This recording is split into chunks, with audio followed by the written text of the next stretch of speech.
Slime box, but I see 5 edits. Thank you for the good luck, my sweet. Yeah, 1, 2, 3, 4, 5. Very easy, right? Into slime boss. Now, more realistic path is probably somewhere here. Into 1, 2, and if we are strong enough, can take the third one. Hello, Navox. And yeah, the snipe is of course worthless. And rare card for free is absolutely better than normal card. And if we have this good option, then we don't need to pick this. Half 5 elites and die on the second elite. Second elite. So you think that you can always kill the floor 6 elite right here. Oh, that is pretty optimistic. But yeah, we just take the free rare card. If it's alchemized, maybe I get baited into this, but we'll see. Okay, it is not alchemized, so no bait right here. And yeah, into slime boss is fairly clear PK, I have to say.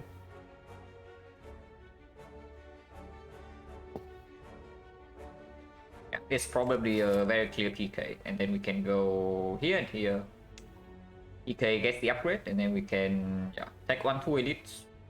Hopefully, we can take the third one. If not, honestly, we can actually go here. If we go here and then this is not possible to take, we can pass for the left side. Like fire right here into 1 elite, 2 elites, but no late fire and no option to pivot. So that is a little bit slightly dangerous. Here we get like 2 fires guarantee. And if we are, for whatever reason, pretty weak against the elites, we can go here, third fire into 1 elite.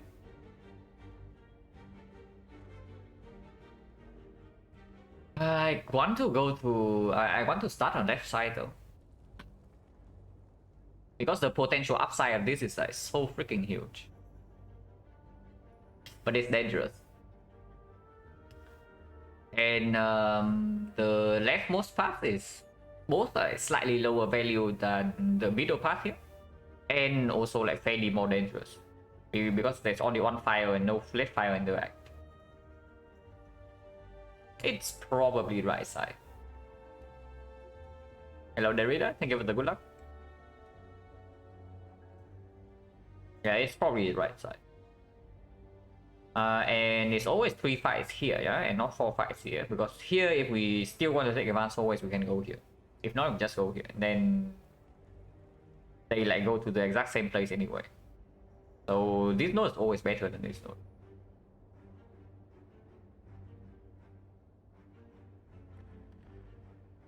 The very aggressive line that we force into this is that we take 2 fights first, and then we go into the shop here. First of all, to avoid the advance always, and secondly, to make sure that we have a potion to deal with this. With PK plus a potion, knock and Lagavulin should not be a huge problem, yeah. But sentries will still be here. And then afterwards, we have, if the fight goes somewhat wrong, like for example, Lagavulin, we take like maybe 25 damage, which is possible even if we have the damage. We have to rest here, and then suddenly the run goes downhill, because afterwards there's like no more fire. And the elite here is forced.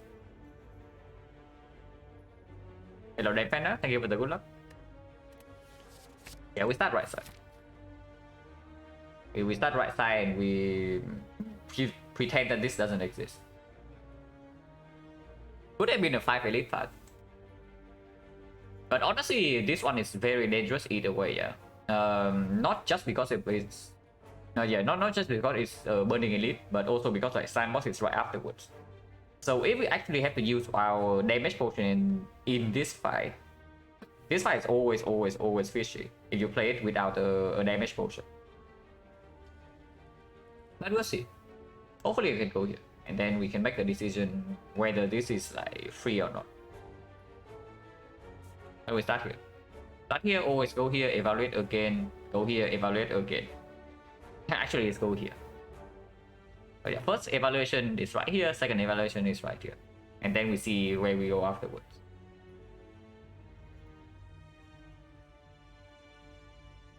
Lawyer no. Stop if warning makes it safer. Yeah, yeah. But I'm not saying that there's a big risk in this fight itself. But the problem is that let's say we run into like something that max HP knock right here, yeah? We get out the fight cleanly, but we use our 5 potion. Suddenly that introduces like, a chance to have some problems in this fight. And that's the scenario I'm like slightly scared. But of course, the situation when we actually get to this point would be very different from what I can like picture in my head right now. 5 Elite 5 looks like a Crimson Blur fight. Yeah, I can imagine.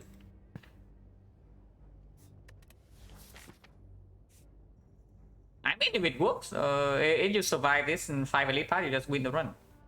That's basically that.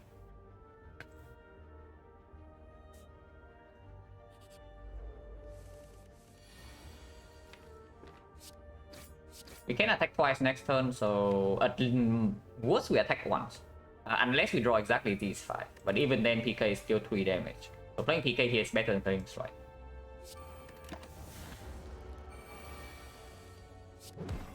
Yeah, plus 3 damage. Pretty bad drawable though, so far.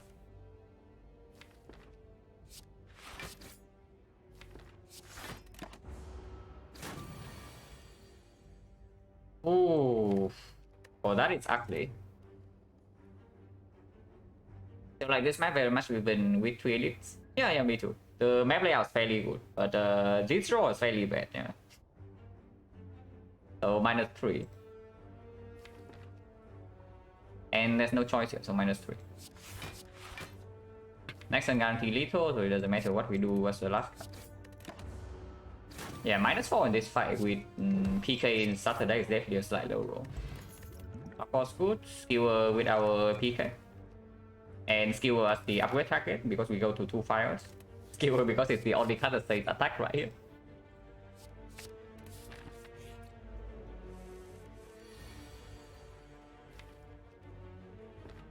So PK Skewer seems clear. Next turn, if we draw triple attack, we can kill this. If not, if we don't draw triple attack, we can draw at least 2 blocks. But we don't take that much. The other line, of course, is let's say Skewer right here, but that's exactly the same. We still need to draw 3 strikes to kill next turn. Oh yeah, PK Skewer seems clear. Unless you tell me that the line is actually PK into Skewer here.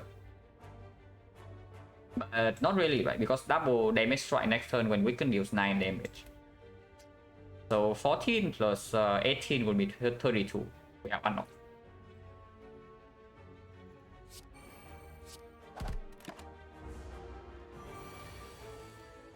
Yeah. But if we draw like this, we just full block. No reason to take 1 here to deal 12. Okay, maybe there was a reason. Which would still not be lethal though, so we just take 2 now.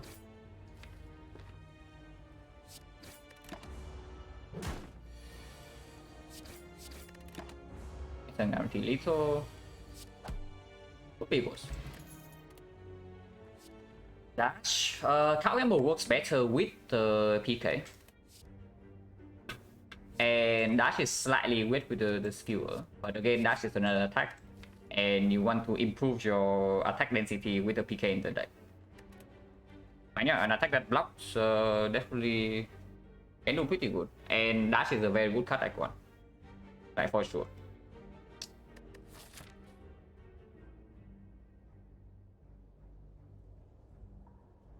Yeah, Cow Gamble is way better later.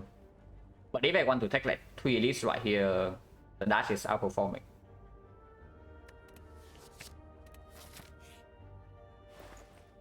This freaking guy, at least he gives me a terror. I mean, there's a Rally Plans on sale. With the PK, yeah? If I can actually afford these 2, I would buy them together. But yeah, terror. Terror PK triple damage already in the deck. And it's another potential upgrade target. But with Terror PK, I want to run into 3 elites. This does mean that the shop right here also doesn't really get used though. How much gold do I get? Like 60 here. Plus, let's say I even go to 2 fights to collect a potion. If this fight doesn't draw a potion, yeah. Then 90. 90, 120. So we can buy one potion. Maybe we can take a card remove, but we cannot buy any relic here. Speaking of relics, like common relics gone. And yeah, souvenir gone, on software gone. These two are notable. This is just terror. This is just terror. And if we have the terror, basically Lagavulin is never ever a problem. With both terror and PK.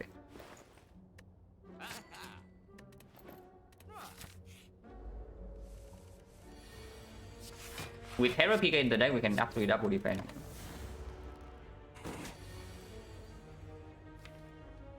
Okay, next time we know exactly what we have. So PK right here, next turn this deals 80, this deals 9 to 27. 27 is not enough to actually kill. And he always attacks, so next turn is actually just terror, neutralize, double defense. So the PK doesn't do much.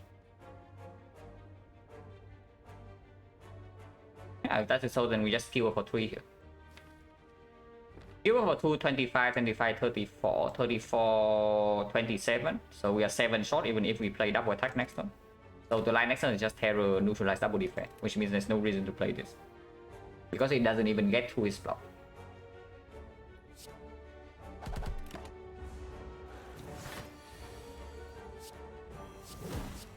Cool.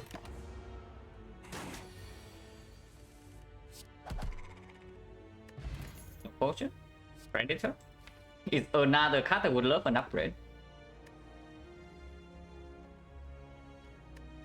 PK Terror 4, yeah, PK Terror 4, but we are also in a pretty big upgrade depth right now. Like this one's an upgrade, this one's an upgrade, this one's an upgrade, and this thing also wants an upgrade, and we are probably picking it up. So there's actually the option to actually just go to like 3 fires on elite, yeah, but I kind of want to take like all the elites now.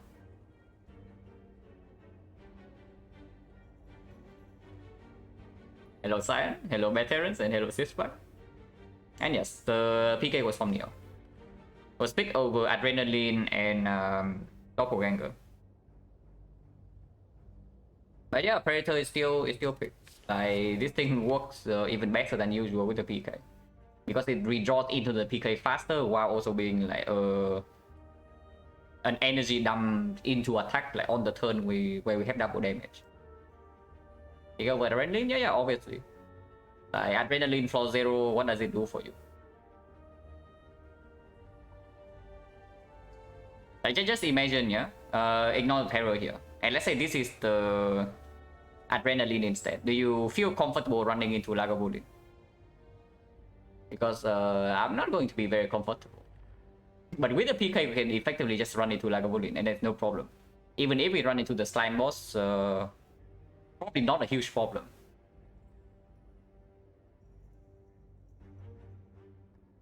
Hello, Match King. Predator is probably still good enough. The upgrade is not actually mandatory. And honestly, right now, I think I don't even upgrade the skewer because the Predator already takes up 2 energy, yeah. And energy upgrade also plays better with the Predator itself. So maybe the output upgrade is the Predator, and then the energy upgrade is on one of these two. And then we just ignore this. You like Pyramid with Phantasmo? We are playing Silent, so the situation where we do not like Pyramid is way more uncommon than the other thing. Usually when you play Silent, you want the Pyramid. That's the default. And then the times you don't want the Pyramid is the exception.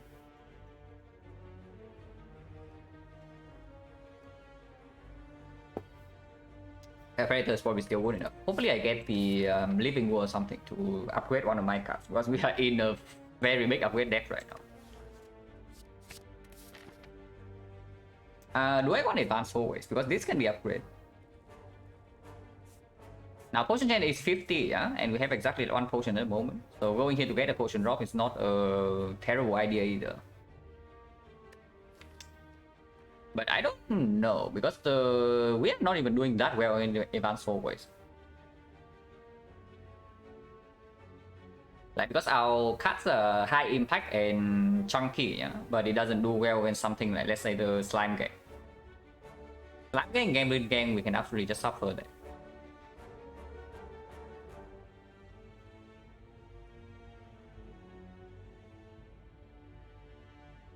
Get Shining Light, interesting.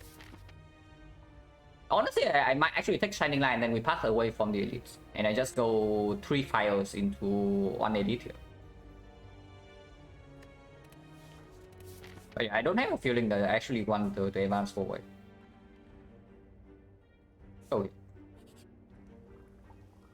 Okay, want it or not, advance forward is coming. And now we have 2 potions.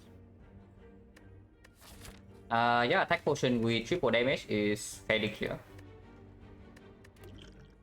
Over the block. First upgrade? With the attack potion right now, I don't actually feel like we need the Predator upgrade. And because sentries exist, I think PK over Terror. Because Terror already does not perform against sentries, first of all, yeah. And against Lagavulin, the energy upgrade here doesn't play. So if we choose one upgrade between these 2 in Act 1, it's the PK first. Yeah, with 2 cost attacks and a skill energy attack, energy upgrade does play fairly well.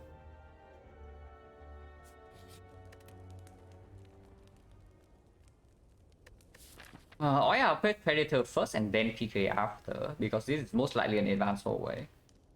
PK upgrade still plays slightly better in advanced hallway, right? I mean, not really, because if we run into like triple louse right here and the 3 lives, and then one of them, the one that we want to kill, roll more than 15, we are going to be pretty sad.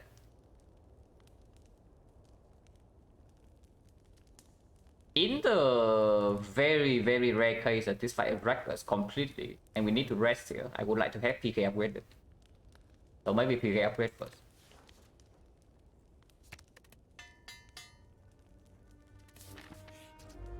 Oh god. Please do not. I mean, I did just say the very, very unlikely, yeah? But hopefully not happening. Potion chain is 50, so I am willing to use a block potion. And block potion is always 12, so not a huge problem using it.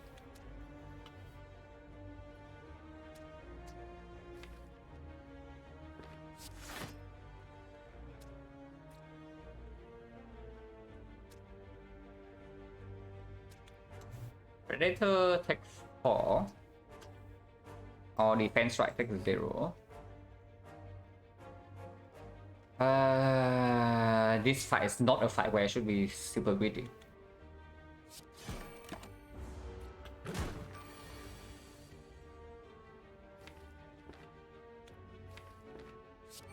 Okay, amazing PK turn coming up.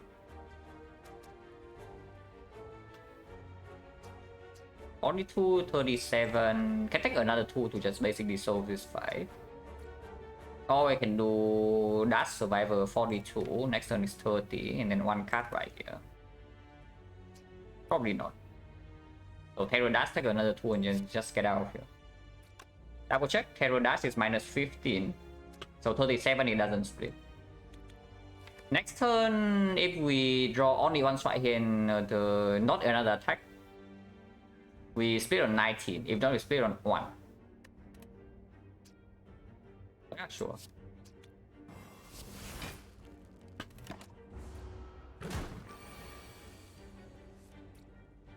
Okay, splitting on 19 it is. Unless you tell me to wait. But I am still willing to use this potion.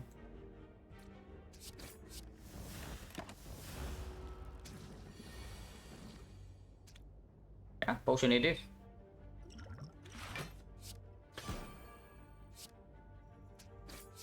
Potion for 9 here.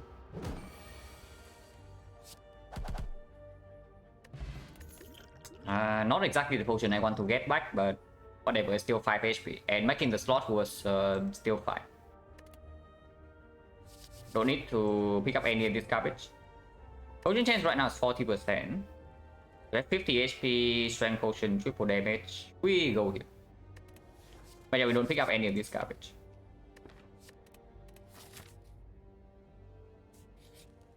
Predator upgrade is stronger than Skewer. Is it stronger than Terror? It probably is. Hello Metamorphic, hello Dragon Knight, hello Angie. Yeah, Predator upgrade is still stronger.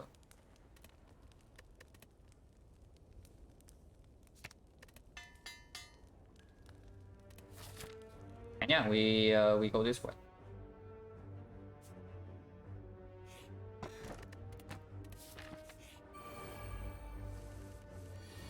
Got sentries.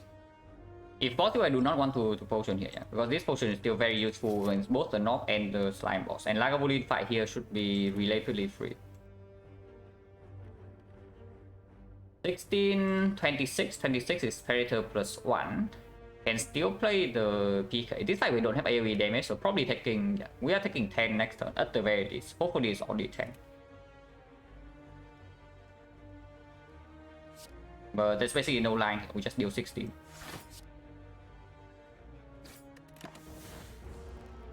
Deck looks pretty good, yeah, deck looks pretty decent. We need to draw fairly well though, like, not like this. I can use this potion for 10 right now. Potion 10 is 40%. I mean it's for 5, it's not even for 10. Because otherwise I just defend like double attack here instead.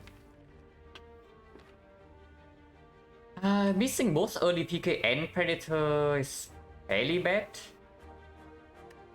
But there's still no reason to potion here, yeah. But this might mean that this is out of the question. Yeah, this actually, the fight, this fight going like this might mean that this is out of the question. But we'll see. Because this can still be like healing event. But just defense skewer. Or defend terror here, skewer 1. So that Predator will clearly kill here next turn. If not, if we bottom deck exactly terror Predator, we have PK into Predator the turn afterwards for 40 damage. So that one shot this and we can still kill this with the attack potion if we need to. So I can see something like terror mid though, so that we can neutralize him next turn to block for 2. Because next turn I would like to play Predator for sure, so we cannot play double defense. So this actually blocks for 3 and get the terror after that. Alright, yeah. Defend, terror, healer for 1 energy here. Seems fine.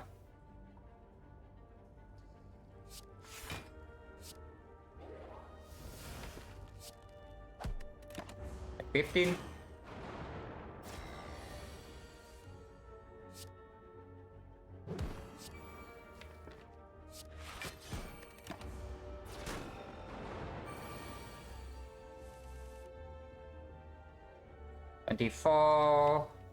Like 24 goes to 12, and 12 is either 2 energy on skewer or 2 strikes. That alone is not enough, yeah. But again, there's no reason to potion here, even if the attack potion this turn probably solves the fight. If like, we wanted to run into the knob here, this potion needs to be preserved. It doesn't even save that much here.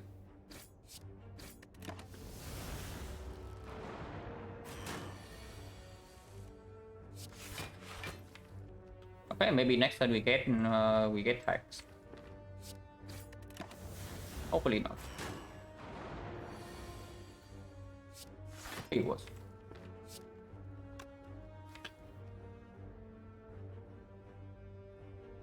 I do not want to be forced to play Predator on this next turn, so I think we waste a little bit of damage here.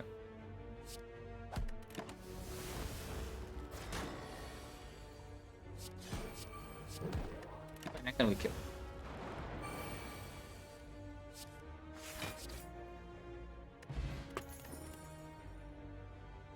Okay, Dark Soul period. Not exactly what we want, yeah? +2. We do not need Infinite Blades against Lagavulin. It does not play against the Knock. It maybe is okay against Slime Boss because of, it guarantees that on the turn we have triple damage. At least we have +12. But this is just +2. We have seen like 3 skewers, by the way.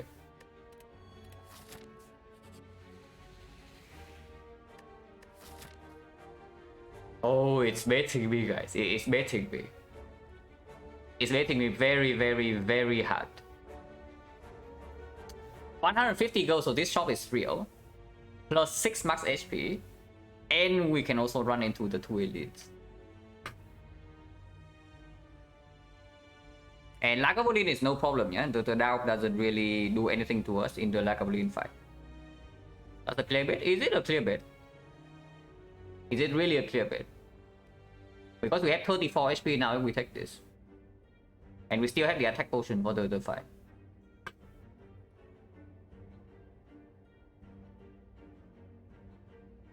Lagavulin fight should not be that much damage. Like,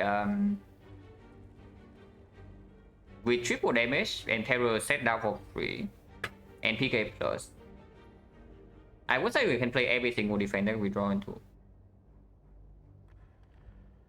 So probably Lagavulin fight is like 10 damage. And yeah, we do have the potion for knock.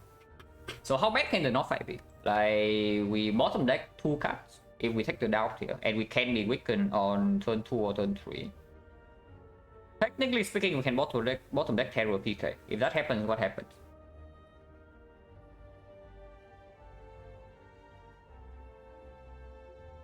We die. That's what happens.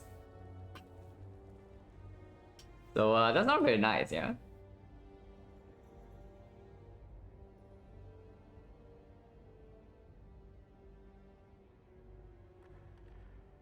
I'm not removing a single card yet, so this right now is 75 gold. So that means even after removing, we can still buy a relic here.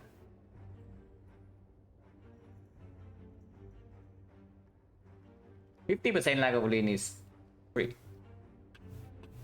So the knob. 50% we run into the knob, and then we need to bottom deck terror, yeah? So turn 2 we draw terror, we should still be fine with the attack potion. So it needs to be either turn 3 or turn 1. And we also cannot line up the PK properly. So PK and terror both need to be on the bottom 7 cards. Is 7 out of 19. And then we also need to not draw Predator. Because with Predator we do draw... No. Then PK doesn't do anything. So it doesn't work. And the thing about taking the Dao is that we are also forced to actually go here. Without taking the Dao, yeah, we take this fight and then this is still optional. But if we actually take the Dao, we have pressure to actually go here to spend our gold and remove the curse. And then we run into Burning Elite Force.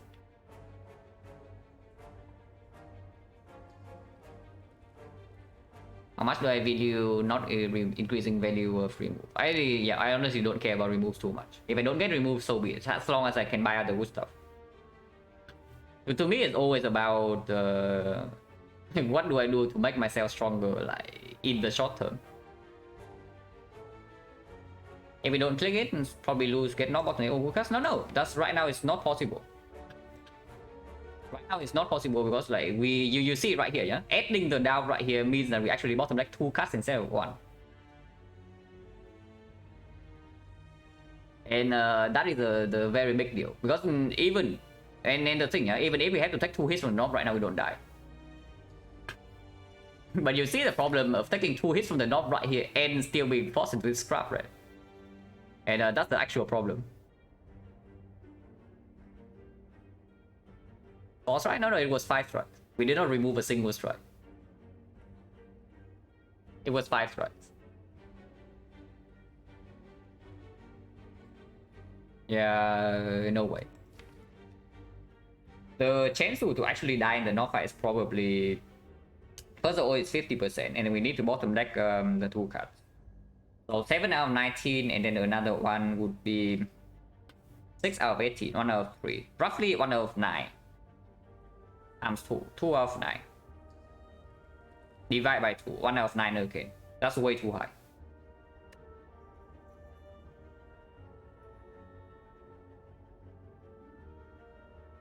Hello Tech Coaster, hello PC Rest. Neo bonus was 6 max HP for rare card. And I picked Phantasmal Killer over Adrenaline and Doppelganger.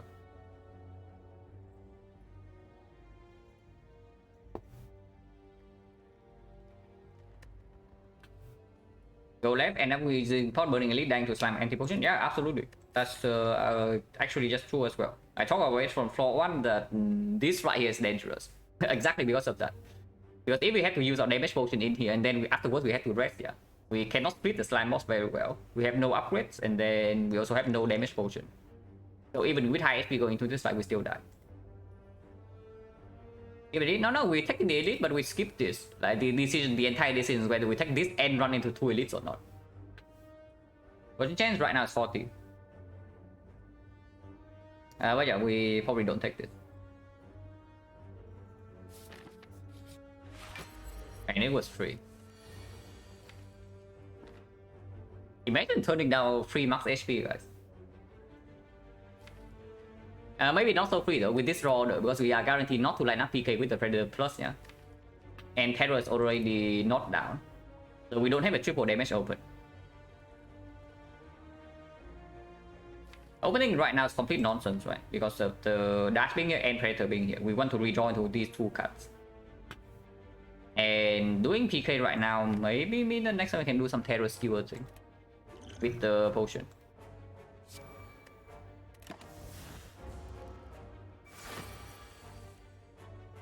We can skewer but no terror. If we do not open right here, we basically have a non-open. So yeah, I guess we open here. Can we ever die? This is blocking for 15 and we play everything here. So we need to draw 1 defense in these 4 cards. Or we need to draw a kill. With the terror, actually no, we have the full choice. So yeah, we never die. Even if we completely break on defense on turn 2, we do not die in this fight. If we open here. I think we open.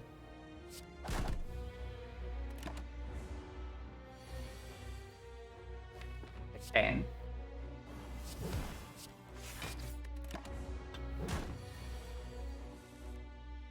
we'll block. No reason to trade here, right? I mean 11 cards. Once again, we get into a pretty awkward spot here, and PK also doesn't really line up. We missed the dash, but we also still have the Predator redraw. Predator is 30 damage already. So 30, 39. 39 plus another 12, 51. And then attack potion can always bail out. There's no reason to take 2 here.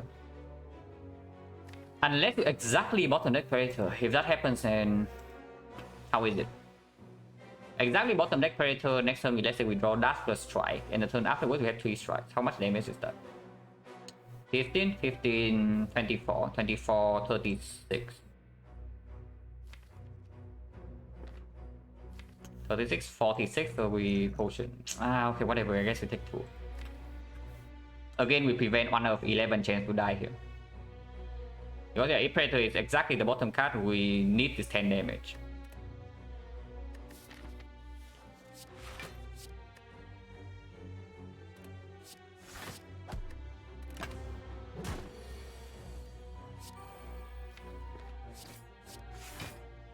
No need to do this, because even if we bottom deck this, next turn this is still already 36 damage, so we have guaranteed lethal next turn no matter what. We need to attack potion. I can open the no potion, 50%. Yeah, I guess we are not taking money in it. With only potentially 18 HP. And I do not want to pick this football. It's not bad. It's not terrible. But with the PK terror and into slime boss, I don't even want to draw the football. The only reason to actually take football into slime boss is we say that we never split turn 3. But right now I want to split turn 3. And we can still rest before the slime boss. And this is also up against +2. It can play in early act 2. But before I ever upgrade this football, I would like to upgrade my terror, my skewer, potentially my neutralize. And actual bosses, the champ we don't really need footwork against with the triple damage here. If we get that far. And into the whole way fight, the footwork doesn't really perform that much. And yeah, it's up against 2 HP right now. And we are not taking this.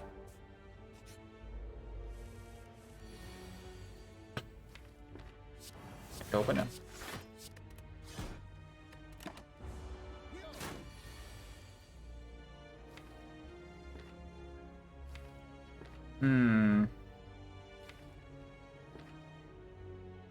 Oh, this is weird because next turn is a guarantee 8 damage hit. And we have 27, 31. So if we do not bottom deck and neutralize, we kill here. If we bottom deck and neutralize, we take 8 damage to our face. But it's still better than taking 8 right now. There's no reason to take 8 right now to prevent 8 next turn. So yeah, that's the defense is still the clear line. And 1 out of 6 that we lose 8 next turn. Okay.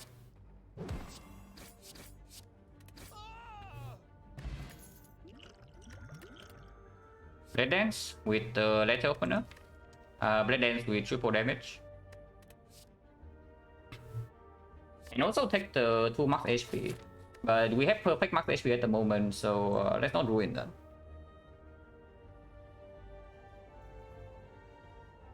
If question mark is not healing, I think I rest because Silent boss. Even if I would like to upgrade. Because we can just bottom deck terror or the PK and then we cannot split turn 3. Or we are forced to split turn 3 on the actually number because we cannot take the hit.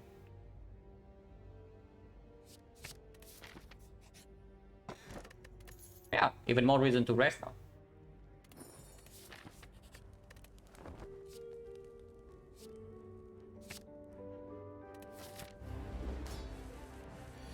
Terror turn 1 is very good. And we can save the die. Hello, Snail. Yeah, Terror, Predator neutralize. And hopefully next time we draw PK. And we can preserve this. That's very good. Okay, we did draw PK. Next turn, the worst amount of damage we have is like 36. And we can use this attack potion in conjunction. If we draw into this, it's how much is this? It's 63 next turn, right? That should be fairly strong. You rest to save potion? No, we rest to not die. Because if we do not draw PK or Terror in the correct order, we cannot take turn 3 hit. And if we cannot take the turn 3 hit from this guy, yeah, potentially we are forced to split on a very ugly number with triple damage in our deck. And resting also gives that Dreamcatcher value with the Singing Bow as well. So even if the card is garbage, it's still plus 2 max HP. This bad order? Almost. Hello, Bonbole. Oh yeah, Blade Dance, that's 15, 33. Oh, this is more damage, right? Actually, no, it's 14, it's 15. Oh yeah, 18, 15, 33, 33, 83. So he doesn't split.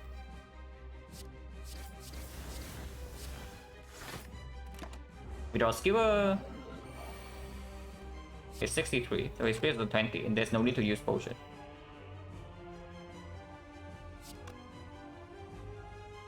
Close time.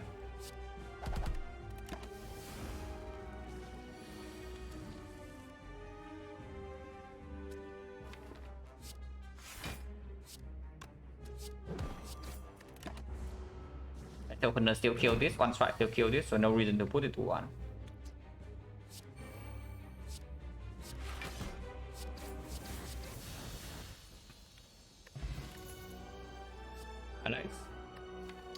There's Malay thing, there's nothing. So yeah, Malay also works with letter opener kind of.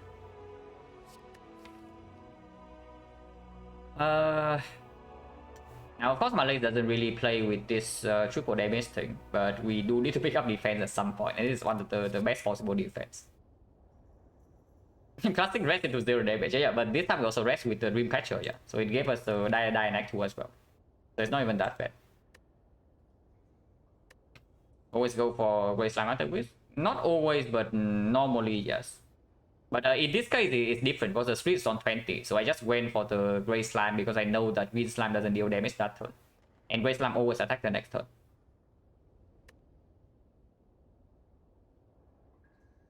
Double Blade and works with letter opener and open accuracy. Yeah, but instead of picking a card that works with letter opener, like why not click the card that's dealing 13 AoE damage instead of 5? sometimes. Like, it doesn't make sense. But if you pick Blade Dance for Letter Opener, like, why not take the die then? The defect win? Yeah, defect win. The defect run was like super mega busted broken. If I lose the defect run yesterday, maybe I should stop playing defect like for a while. And get back to practice. Yeah, that's how broken the run actually was.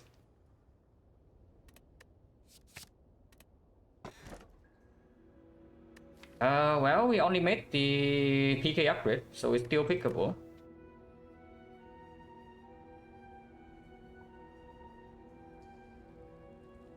I don't like it. Because we don't have like that much front load block. And triple damage gets a lot less consistent with the garbage Snecko. If not, Snecko is the dome, and energy does play well, yeah, but it's still the dome. I would say though, the dome gets slightly better with Malaise.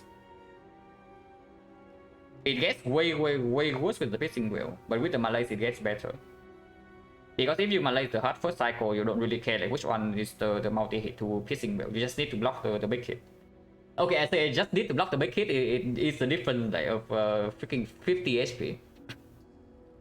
So Ghost in the Jar is not really a thing. But we are also going to have like a lot of max HP. So the wiggle room for the dome also increases.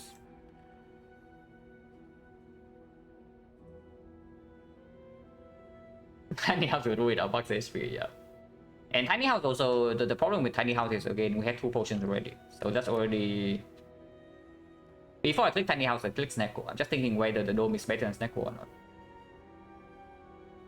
Because yeah, max HP does play, but potion doesn't play, yeah. The gold plays a little bit less because we already have enough for early Act 2 shop. Hard reward is okay, and upgrade is quite good. But the overall value is still very low. Not too curious about Snecko. Yeah, me neither. I'm also like definitely not very clear about Snecko, but what about the dome? Because I'm saying that the Snecko makes the PK terror worse. The exact same thing is true for the dome. The exact same thing is true for the dome. Being offensive, I'm happy about dome, yeah, but just doesn't apply to the PK. But that actually doesn't apply for the PK. Like PK is not eruption, it works 1 turn after and not directly on the turn you play it. So on the turn you play PK, you're going to block as much as possible. And besides the PK, we don't actually have that much damage, yeah. Hero or not.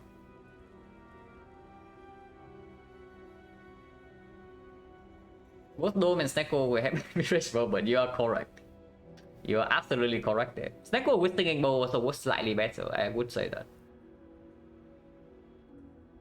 Hello Truth, thank you for the good luck. Let's go and try, yeah, Snecko has synergy with the Singing Bow. Snecko has some synergy with the Dreamcatcher. And Snecko does mean that we can just upgrade our Malaise, and it will always play. And we already have the skill to dump energy. Having 2 X cost does make the Snecko slightly better. Then we take Dome last run before. I have not taken Dome on Silent for a very long time. Like very long. But yeah, Tiny House was taken just yesterday.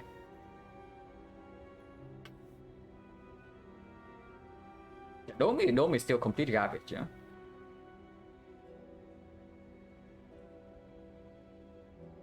And we can, yeah, we can just rest with Snecko. It's not a huge problem. Dome so scary? No, Dome is not really scary right now. The true downside of the Dome comes in when we actually enter the hard fight. Time Eater normally is a big problem, but with the Malaise, the thing is mitigated for sure. So the biggest downside of the Dome is that it makes the hard fight way more difficult than usual, and the hard fight is already difficult enough.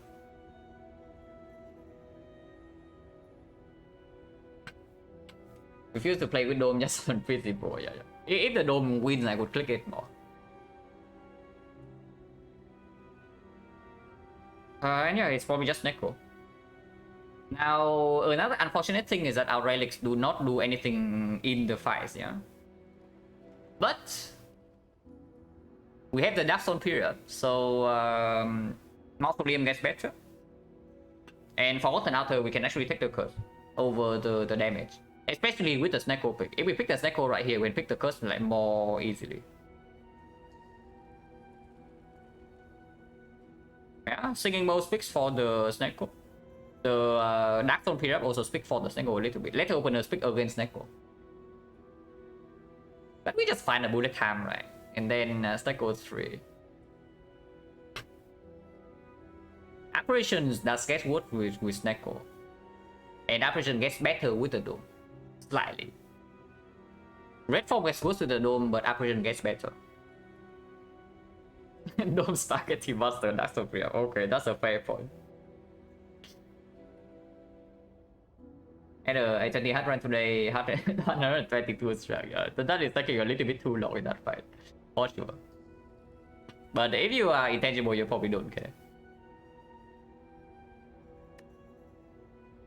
Kill by Snecko, ING, Potion Way Out, Dome, ING.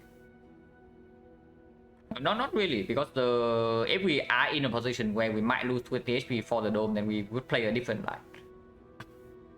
Dome is actually restricting your output in the fights that are random. So it's kind of like...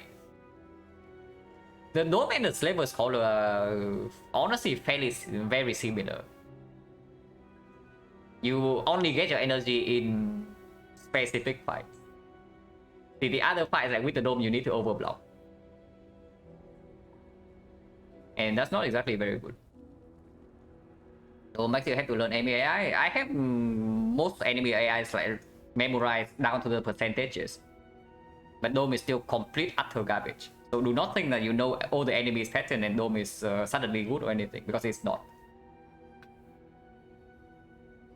Like, yeah, Time Eater, you know, 45% multi-hit, 35% big hit, 20% debuff. So how do you play the fight then with the Dome? Yeah, you have perfect information. Now what do you do? Yeah, exactly, you cry, because well, what he's doing on the specific turn can be like either debuff you or he's hitting you for 50. So do you block or not?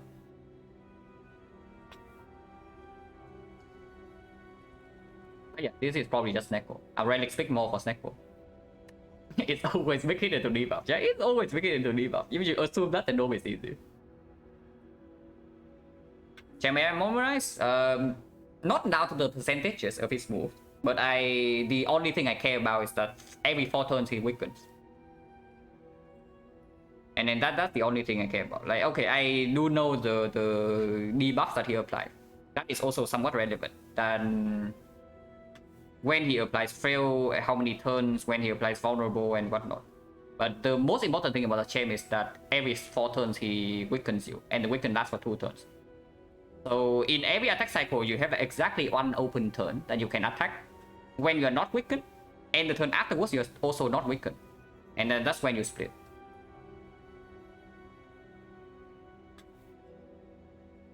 While against House it seems good. It's not negative. There's nothing about the house that is negative, but unfortunately, like, not taking the negative thing doesn't win you the run. What does this thing do? Pick up, obtain 1 potion. Worthless, yeah. So nothing. You gain 50 gold. Okay, to a 50 gold. Max HP by 5. Okay, 5 max HP and 50 gold. Obtain 1 card, usually a skip, but right now we have Singing Bow, so maybe we take it at 7 max HP. Upgrade 1 random card. So how much does that meaningfully improve your output in Act 2? 50 gold doesn't play until the shop, yeah, and even in the shop it might not even play. 7 max HP does not give you any output whatsoever. So effectively your boss relic is upgrade on random card. Is that good? Yeah, it's not good. Exactly why you don't see like high level players pick the tiny house very much. Bây giờ just next one. Tech defect run is so fast that it was just like mega busted broken. This is not a good Snecko, by the way. If I had a real option, I would not actually pick the Snecko. So Snecko can kill us here fairly quickly. Let's try to avoid that case. Ah, Snecko into Collector as well. Collector is freaking scary.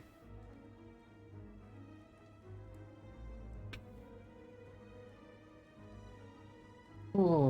Collector is so actually insanely scary.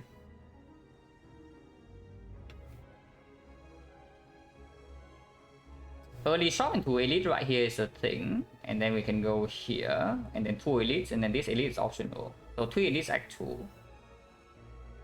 Or we can go like this way, double question mark, into 1 advanced always right here. Fire here, fire here, fire here again, but then we don't get to go to a shop to spend our gold. I want to spend my gold. And this shop right here is in a very bad position, because it's only 1 elite and it's the burning elite act 2. This shop right here means that we have to go to 3, 4 advanced hallways in a row after taking a very early elite. And if we go to this shop, we also don't really go to this shop, yeah, so that makes no sense. So it's just this shop, and then we force ourselves into here basically, or here. Yeah, passing for the right side, 1 advanced hallways. But then we have like 2 fires in a row, so we can rest if the fight goes wrong, and resting is better than usual with these 2. But I am scared. Collector, yeah, Collector Dome is also insanely cringe, absolutely. Early shot into KMX, yeah, early shot into KMX, pretty good.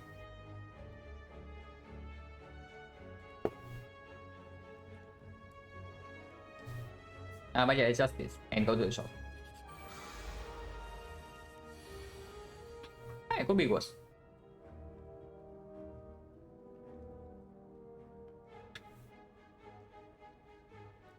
Honestly, would be very strong in our case. Like, not definitely not a mid.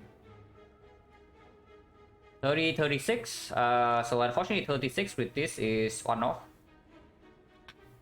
So attack potion needs to get 11 damage or more. Otherwise, we take quite a lot here. The other line is Dark Strike Malaise, not playing Predator. That does not make a lot of sense. If we open the attack potion and it fails to kill though, which does happen fairly often, yeah. Not many attacks actually deal 12 damage. But finisher right here works. So finisher works, choke works, dash is full block. So how many attacks I hit? Like finisher, choke, dash, predator, die, glass knife, flechettes. Actually, that's quite a lot. That's really quite a lot. Eviscerate. Huh. Widows, yeah. Okay. So if we don't hit this attack potion, we can blame low roll. Because apparently there are like maybe 7 or 8 hits. So we can open potion right now. Yeah. Easy. 41, 51. We can kill this guy first. And if we can kill this guy first, we should do that.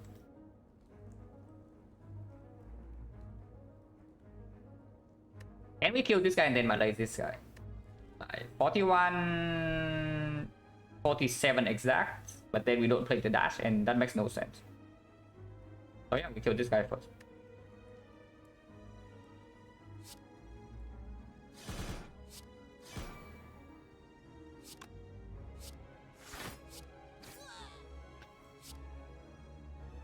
Can play the malaise right now, but we do draw 9 cards next turn, so we can redraw into malaise turn 3 in case this guy attacks. If not, we can still maybe play this as letter opener damage. So leaving this in the draw pile is not that bad. It has no impact next turn. And if it doesn't run away turn 3, then it's positive.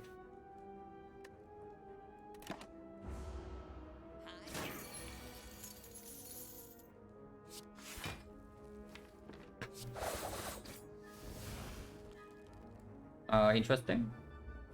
Just defend. Maybe we lose some gold.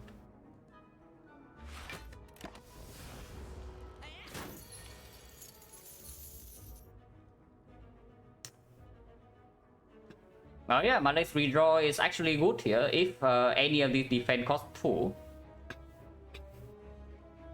If any of these defense cost 2, the Malaise redraw would actually be good here, yeah. But it costs 3. But I guess we also don't lose anything.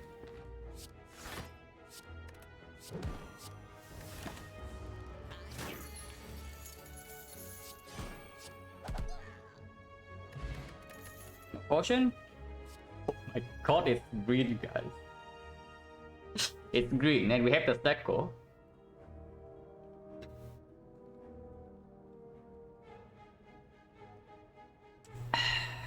There's a Piercing Wheel as well, yeah. Piercing Wheel is quite good, even with the Stecco. But it is green. And yes, we probably do need like higher quality attacks. Because the Pika is no longer like reliable, so we need to rely on mostly the Terror. Boot, the Boot doesn't even do much though, because we do have Terror in our deck. After Terror is down, this doesn't play with the Boot.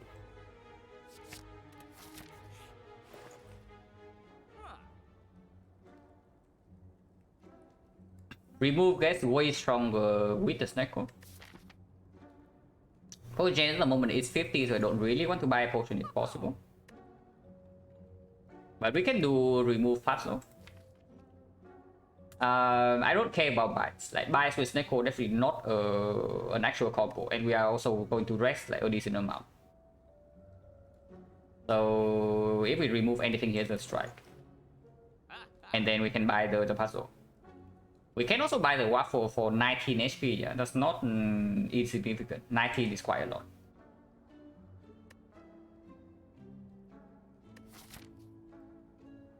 Especially if we want to take 3 lists in a row. But puzzle also plays very, very, very well. Doesn't play that well on the turn where we play Predator because we overdraw. Regardless, we take the remove, and I do nothing and buy a potion here. So 19 HP versus the puzzle. Waffle also makes the red stronger, yeah? But let's not forget about that.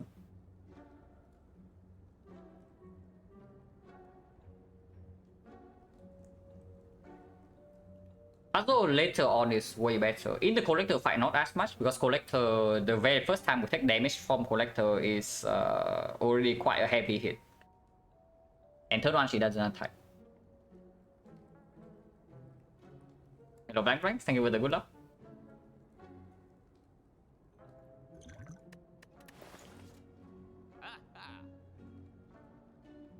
Ah, 19. 19 is so much.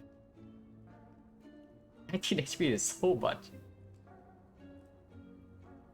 And we are not taking apparition, so this max HP, we are not taking bites, we are not taking apparition, so this max HP will stay with us.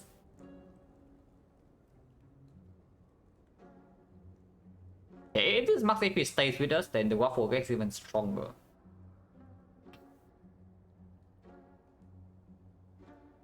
Yeah, I take the waffle. I take the waffle because we only overdraw if the puzzle lines up with this thing. And it's also like 5 gold cheaper.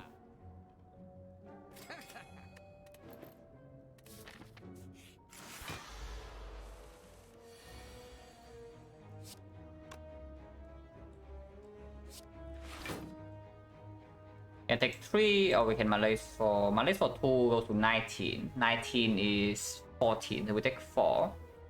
If I Survivor Malaise, we take 0, but Weaken doesn't. Yeah, Weakness doesn't transfer over.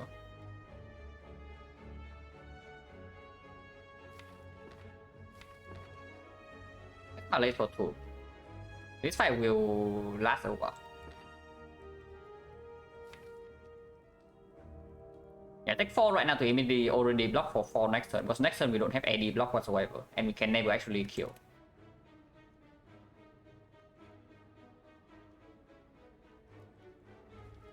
This side will hurt, yeah. This side will hurt.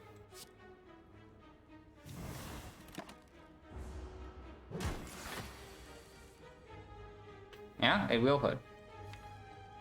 What can I say? It will hurt. Which is also why we bought the 19 HP.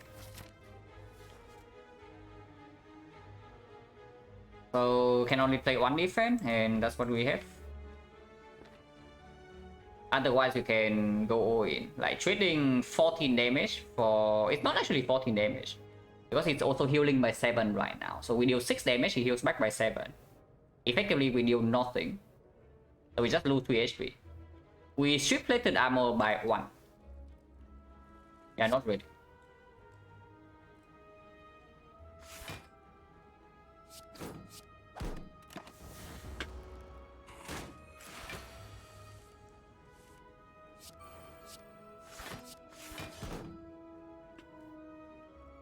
I want to terror because otherwise next time we don't kill. This right now blocks for 4, yeah, but we cannot deploy terror. And I would like to play terror.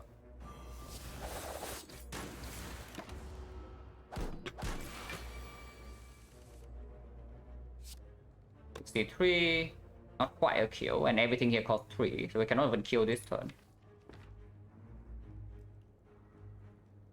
Well, that sucks.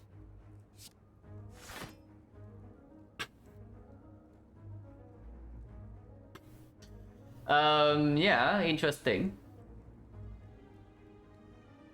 Oh, I had a feeling that it was something like this, but I just have to double check, you know, because the Stecco does make you like bias a little bit whenever before you see the numbers.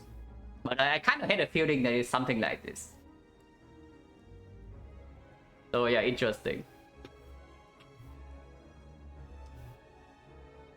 Oh, not killing distance, very bad. This is still 30 damage, it goes to 36 with 11, so 47. 47 redose is not quite a kill. Do I actually take 5 here?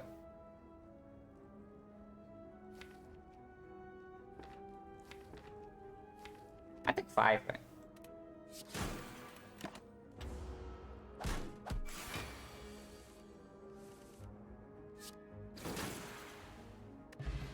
Okay, potion.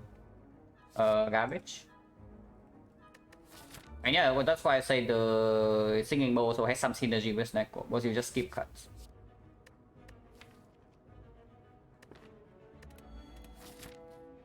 Do I want to force myself into this elite to get 2 question marks? Or do I want to take advanced always right now? Because immediately after this fight, 2 fires right here. What do we do with fires? Mana upgrade is good, yeah, but it doesn't really perform that well against Collector. That's upgrade is okay. Nothing like spectacular either, and we have 2 potions. Currently potion chain is 40%, we actually have 3 potions. So potion drop right here would be very bad, and it's still advanced forward. We take the edit. Yeah, we will take the edit. That much HP to question mark elite is a good idea. Did you just see that we lost 17 HP against this easy whole fight avocado? We have 61 right now because we bought Waffle to 70, actually 76. And we lost all of this in one fight. So do you really think that we actually have like so much HP right now?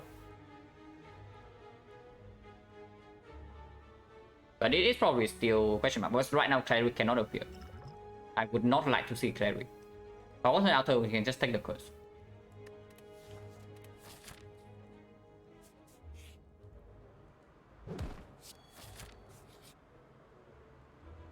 This is not it even with the singing mode. It's a good event normally, but this is not it. And yeah, you look at this. Just wait. Just wait and see, guys. It's right here. But yeah, this one we don't take. Unupgraded that they do not even perform here, and with the Snecko it gets way worse than usual. And we also have like a lot of max HP at the moment. We're losing 25 current HP. And outside, the bigger thing is that outside operations we cannot block. And that's a very, very, very bad position to take operations in, especially with the Snecko. That we cannot block outside operation. So every time we draw into operation, even if they cost 3, we still need to play. If we need to block that turn. And then every single time we break an operation, we take way more than usual. And that just kills us.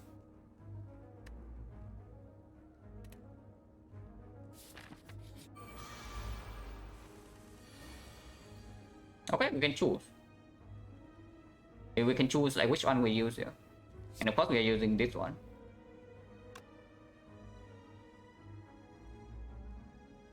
Yeah, of course we are using this one.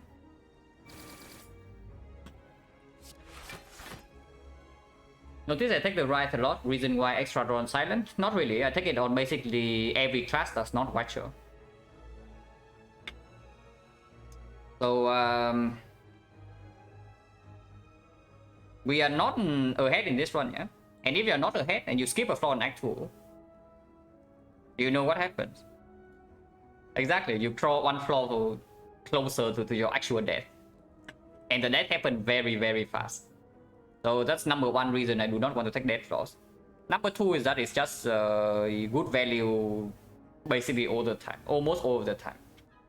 Because if the drive is not redrawn, yeah, the effect of the drive is basically you draw a random relic on turn 1.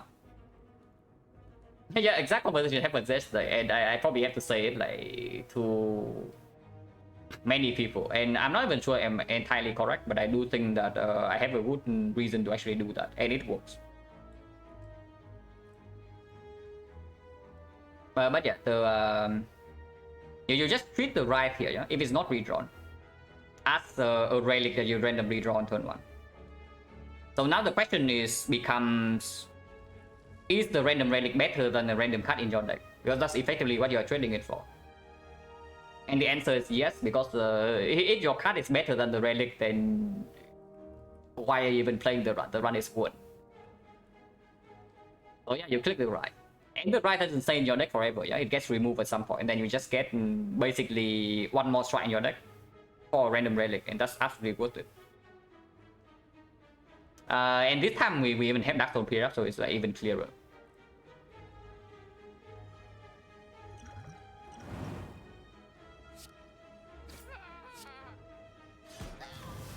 Don't need to open this yet, because this fight can drop a potion.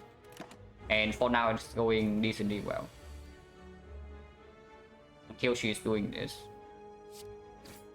We only take 5 though.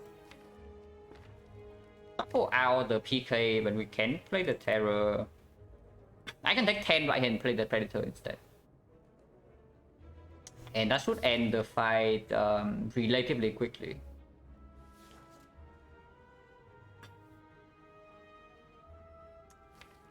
If not, and we cannot play PK next turn, and we shuffle out like 3 of the wood attacks, yeah. We still have this, we still have this, we still have this. We draw to this immediately 60 damage. And she is malaised by 2, next turn she never attacks. Can block. Because we might actually be able to sneak in some attack next turn as well, depending on the rules. There's no need to open this yet.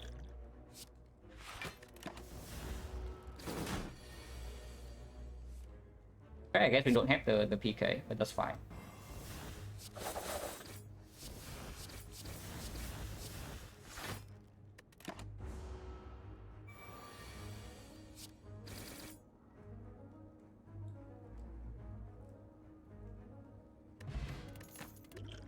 Rewarded.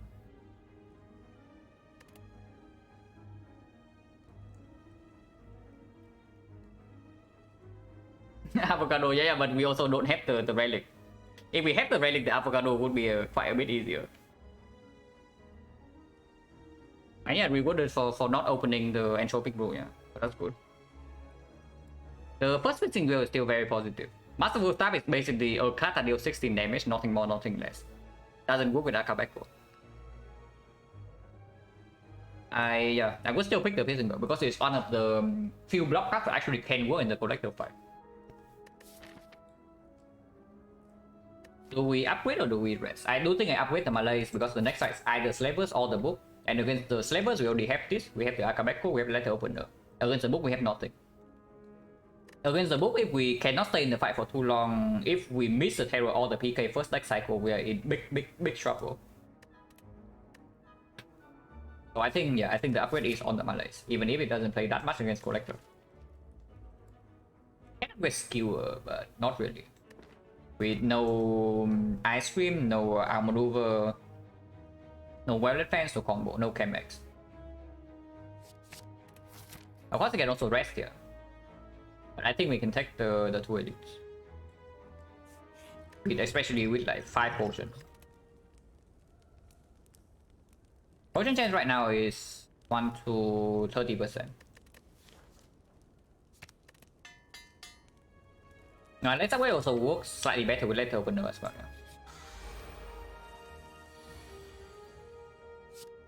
Yeah, this guy's dead.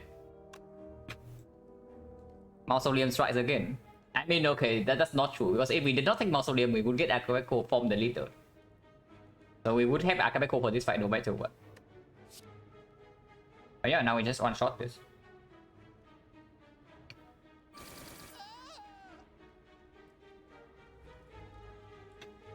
Then there's Survivor Malaise or Skewer, and Survivor Malaise is probably just straight up better. This fight still not solved yet, even if we one-shot this at turn 1, because we cannot really block these things, and next turn we are probably weakened. But there's still no reason to potion here yet.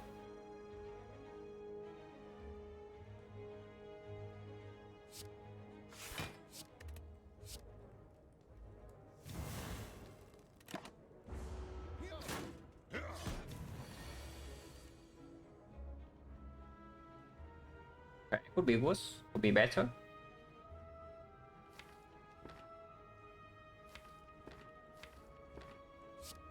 $30, $39, so we can potion here to save 12, and I would do that.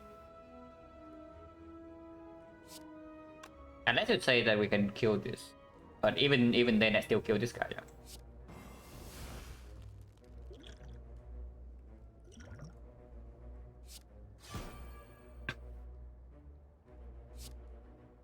Wasting a little bit of damage if I do this, but I get to block 2 more. And next time we draw a lot with dash guarantee full block. So yeah, I'm definitely just down to waste damage. That's a little bit. Unfortunately, Toy Only Totter is gone. And we also cannot do anything this turn. Except playing the dash, because like defense piercing will is full block and proc like the opener, and then we cannot attack with 1 energy only.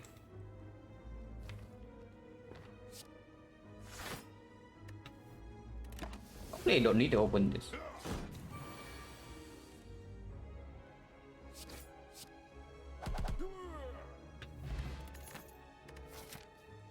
Okay, we are probably also taking this fight. Active plus, yes. Still very, very good. And you just see, you also see the value of like advancing in the relic pool, right? Yeah, just 1 relic earlier and it changes everything. Because yeah, we have Akabeko for the leader fight. And now we have Potion Bell before this, so we know that we have 4 potions guaranteed, yeah? And we get Insect like before we even step into this fight now. Oh, because we took the Mausoleum.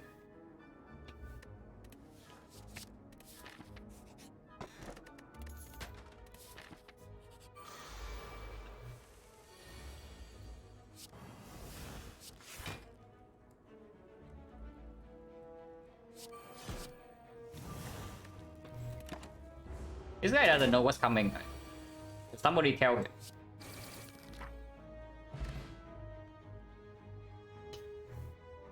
Well, it's too late now, so even if somebody wanted to tell him that he's gone.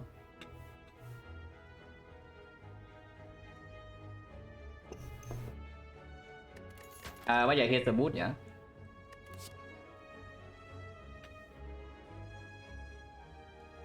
But it seems we have Akabeko. We have Akabeko Riddle Goose Hole with triple damage.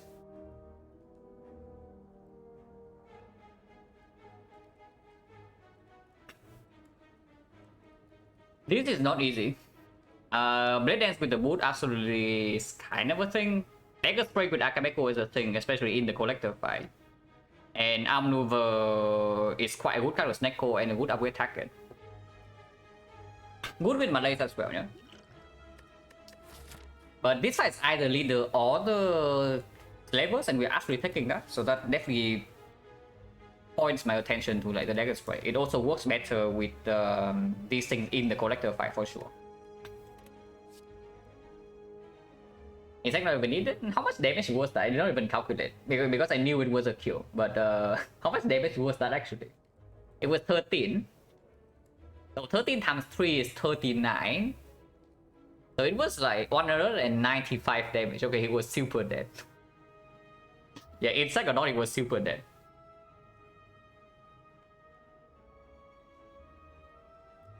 Actually, yeah, it's 4. It's 4. It's 4 plus 8. It's not 5 plus 8. So 180. Yeah, he was dead. He was dead. But yeah, Dagger Spray plus. Sure. You need to figure out a way how to block at some point, but maybe just block without max HP. Hunting the Colosseum. If we see Forgotten Outer right now, it hurts quite a lot, but we can just take the curse. I think Relic Mausoleum says value advancing relic was a fallacy. Yeah, only if it's on floor 0. We are not on floor 0, so why is it a fallacy? It is only a fallacy if you actually do not take any elite, if it costs you the elite. Like if you take the Mausoleum into avoiding the elite, then it doesn't advance anything. But if the Mausoleum allows you to still take the same amount of elites, if not more, then you just advance the relic pool. You get the relic one elite earlier. So like, why is that a fallacy? I think I also talk about this regarding like the common relic from the start, which is why the common relic option from Neo is somewhat overrated. Because sometimes it costs you one elite and then the quote-unquote advancing relic pool doesn't really work because you get one less elite in the first place. Because of the opportunity cost. Advancing a relic pool isn't much of an advantage. Why is that so? Because you get into the strong relics earlier. Like you realize that getting, let's say getting riddles with host Akabeko like 3 floors earlier than usual. You get to one more fight with 10 HP. It's like, isn't that already a huge advantage?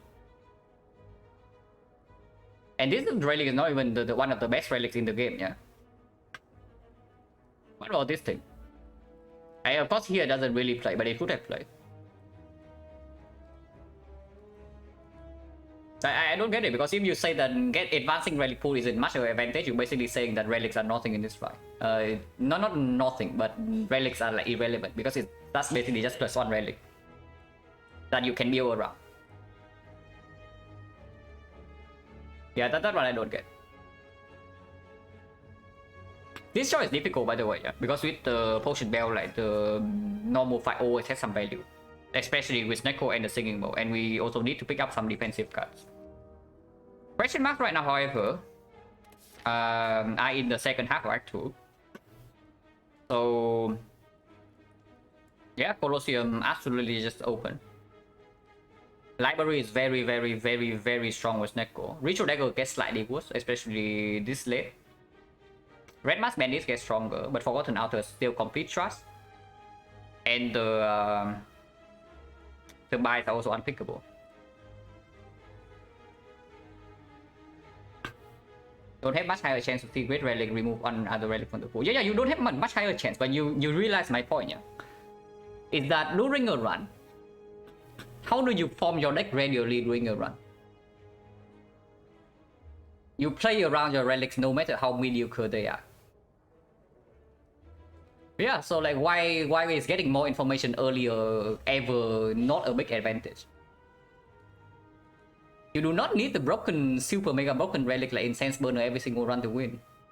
You just need to not die when you run into like the immediate fight. Like just think about this. Getting Singing Bow 1 floor earlier is +2 max HP, and that advantage like matters for the entire run. So why is that insignificant? And yeah, it's true. Like if you get the boot earlier, you can pick Riddles with Holes in Act 1, and suddenly you have a very good attack.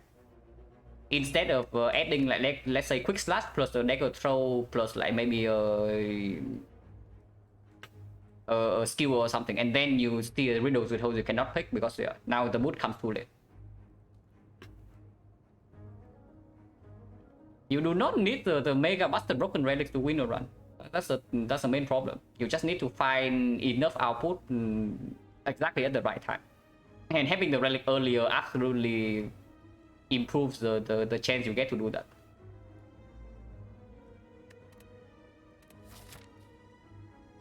But yeah, still do not know whether one question back on the fight. So which is why we're still stalling here.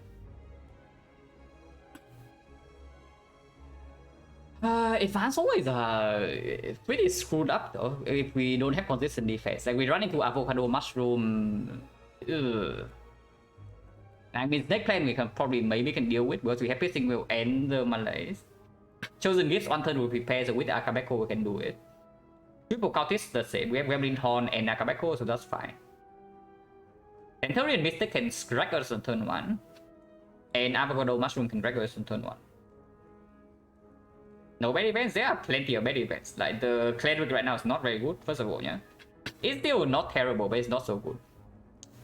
The Ritual Dagger is not bad, it's good, but it doesn't have like actual impact into the boss fight. The buy straight completely terrible at the moment.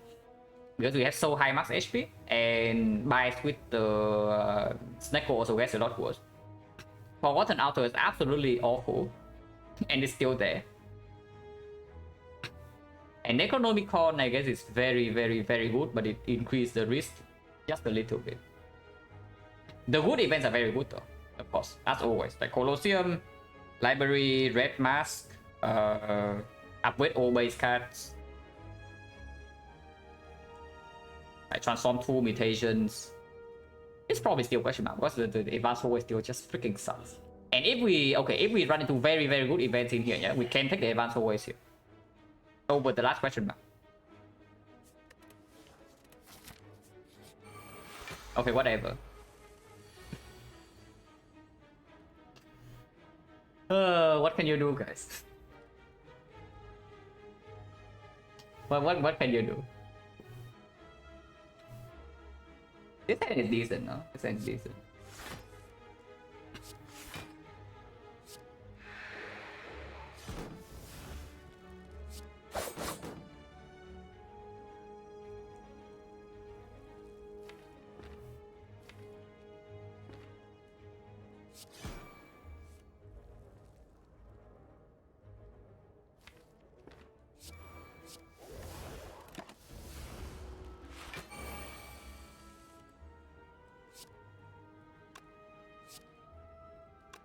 Two, not quite a kill.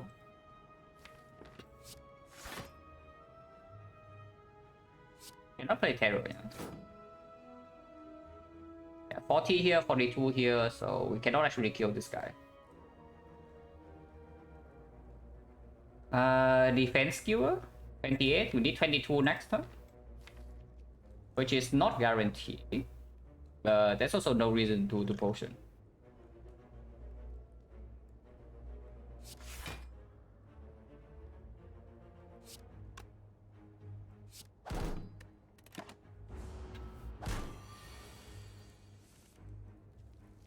Exactly 2. Actually no, more than exactly 2 because of the boon.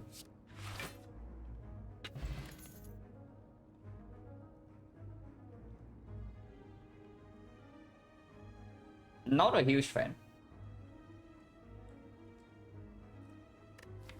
Yeah, Chop says 2, but it doesn't work with triple damage. It doesn't work with the Akabeko. It works with Red Dance. It works with like the X-Scots. The issues right now for us is not actually dealing damage. Yeah, but I'm still not happy. It's still a pretty garbage floor. Add a curse and it's 6 max HP, so we effectively get weaker. It's just +2, yeah. Blow doesn't work in the collector fight. Acro with no synergy at the moment.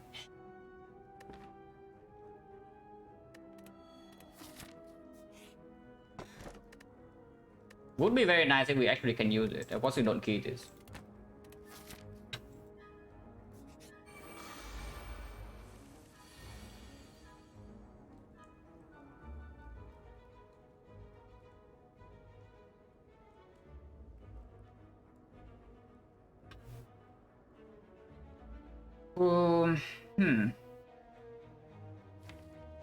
Not a trivial turn.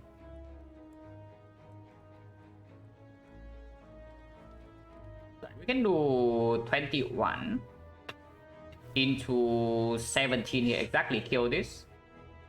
So give me a second.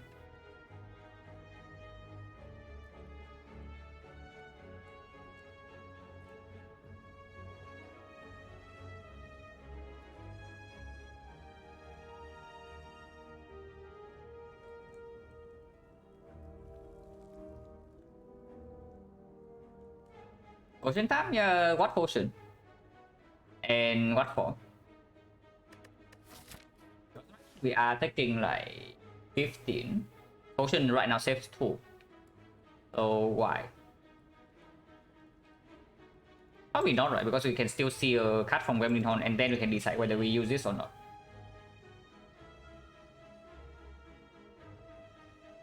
And yeah, I can on that I just felt better than this. I think we can still use this into die itself, and then we can neutralize here to block for a little bit more. So what will be the state afterwards? Because if we skew into die, even if we draw into a card that we would like to play for an energy, we cannot. But if we die skew into neutralize, we can do that. And this guy would be at 18, 23, yeah. And this guy is minus 16, so 29, 23, 29. We take 15 damage this turn. The other line we do skewer here and then die afterwards is 26, 31. So it basically just plus 8 right here, plus 3 in here, plus 8 in here. So 11 HP. Trade-off is that we block for 2, but we also lose the 1 card. It doesn't make sense. Die comes first.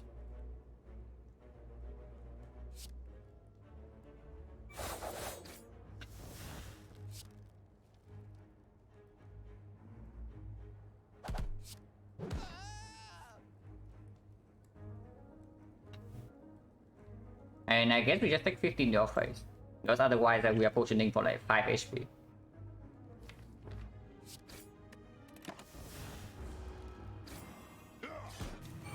Definitely willing to rest before the collector, by the way, and Riddle's going in.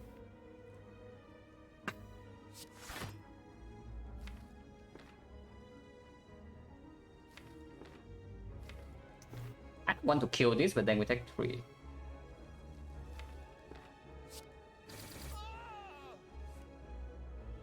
It's fine too.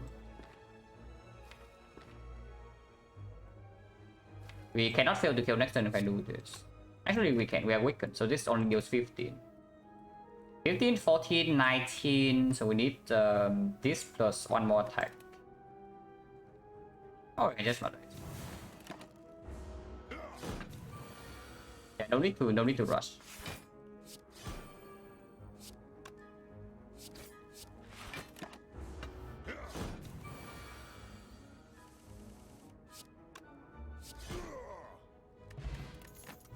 It would be nice if we have anything that can use it. So useless relic and useless relic, yeah, even if they are potentially quite strong later. Sticky strike with no actual discard. I am scared the collector can kill us. Yeah, I know we just farm 4 lists, Act 2 including Burning Elite, and we are still relatively healthy with a full potion belt. But I am pretty scared of Collector right now. Chasing Whale is fine. We do have Gremlin Horn to mitigate the Collector fight a little bit, so hopefully that can help. Yeah, there's no reason to take this, and Chasing Whale is better than +2. We still don't have any information regarding question mark. We know that the advanced 4-way fight is not baseball plus entry.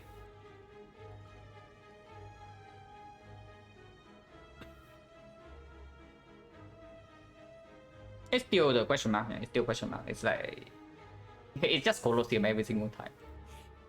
Okay, not quite Colosseum, but it's good enough. Okay, good fight. No potion. Power. So this thing also doesn't really meaningfully improve our collector fight, unfortunately. Unless we pick the Infinite Blades. Infinite Blades is like 5 damage per turn.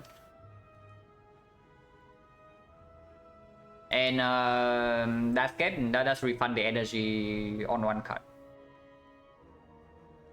We have no relics that work with it. We have no accuracy.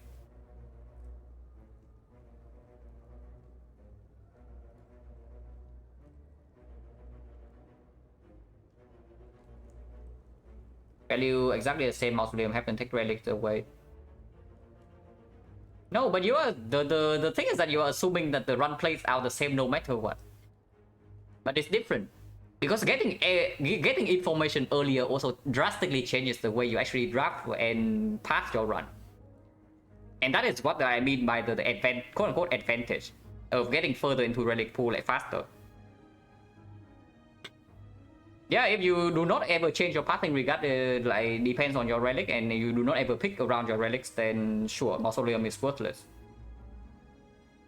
I mean, not worthless, but it's not as good as it is. But you do change your card picks based on your relics, and you also do change your pathing, because yeah, right here we have preserve insight, so we run into burning elite, like exhibit number 1. So the difference is like very clearly there. So you cannot say that you would get the same order of other relics like regardless. Advantage of getting relic itself. Yeah, but that's the point, right? Like you get. Okay, we are just like talking like semantics or something, because getting further into the relic pool and getting one more relic effectively is the same thing. but you are arguing like regarding the definition of the getting further into the relic pool. It's exactly the same thing. And I really hate arguing by semantics, because like that accomplishes nothing.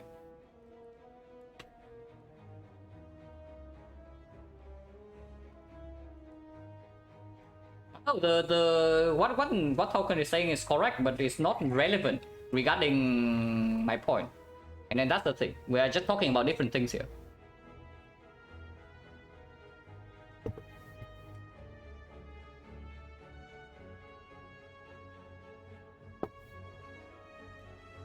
Defensive and tanking damage, max HP? I sure hope not, because you cannot do that against Collector.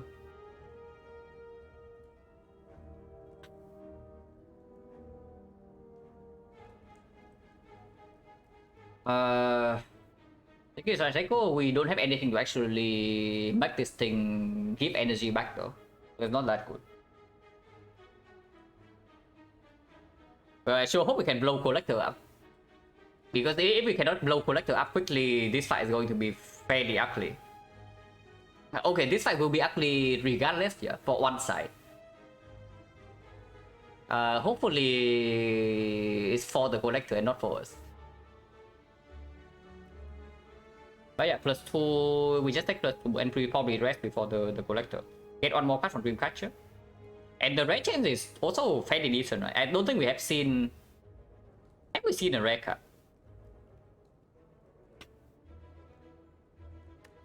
Have we seen a rare card in this side?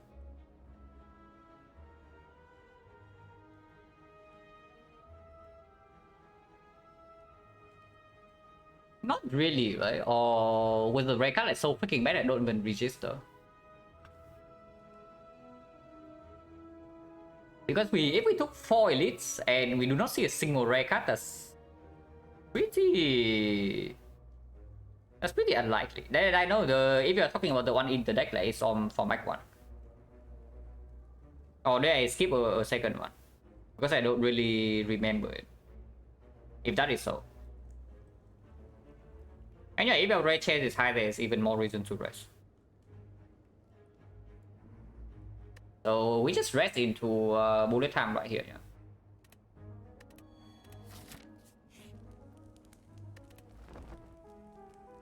Okay, not quite bullet time.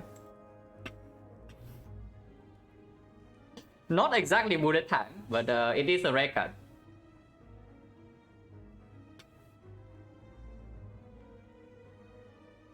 Did we skip a finale? Was it in Act 1 though? I know that I do think that we have seen a finale in this one, but was it in Act 1 or was it in Act 2? But what about this 1000 cards? It does cost 2. That is not relevant regarding Stecco, because yeah, in Stecco you only care about the card quality. And we do have Mummified Hand, and we are facing the Collector, so how bad is it?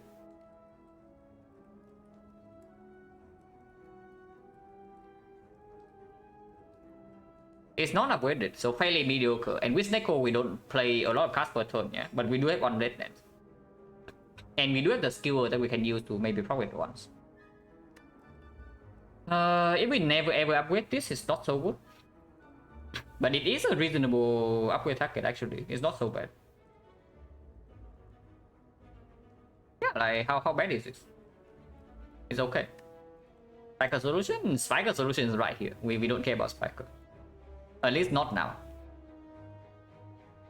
We survive the freaking collector first and then we talk about the Spiker, because Spiker is like basically irrelevant. Yeah, it cannot be that bad in the collector fight, right?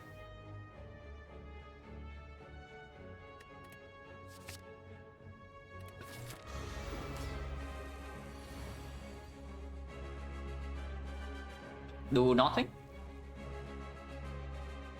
Yeah, I actually do nothing. Preserve the Akabeko so that we can maybe one shot a minion next turn, or maybe even both minions with the dagger spray, and then I can still use energy potion to play other cards into opening the pool.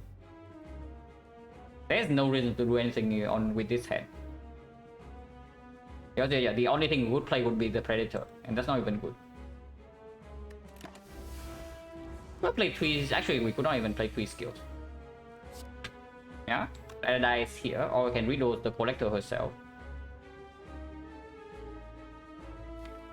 Regardless, I do think we do it this turn because yeah, energy potion right here allows me to also play the PK. And I get to see all the potions immediately. Power is very strong, yeah, with the Mummified Hand and the Snecko. So if possible, I want to preserve this. Skill pot is probably better next turn in case it's like Breakdance or even the CE. 60 damage on the Collector herself. Maybe I can open one skill pot. The only potion that I care enough to keep right here with me is the Power Potion. It is also the strongest potion in this fight itself, so I hope that I'm not being like super greedy here. Because Neko, the Envenom is actually very strong. The Wallet Fence is very strong. The Footwork is strong. The 1000 cuts with the second 1000 cuts in our deck is also strong. Who's the trade also amazing. But we can open this. And this is fine.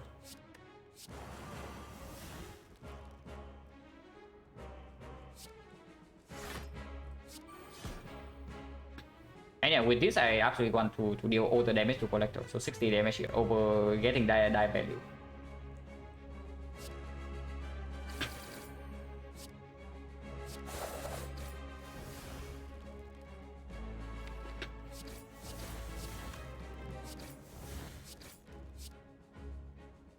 Getting energy this turn or getting cut draw next turn.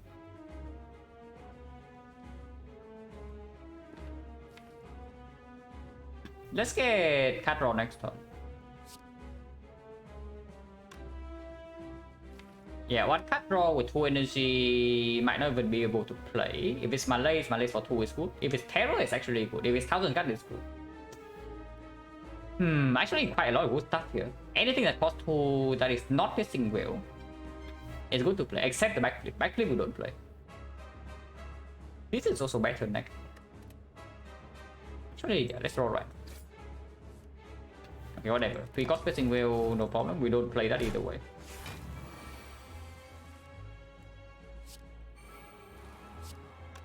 So we are just taking the damage to our face, but that doesn't matter too much, but this is a lot of damage.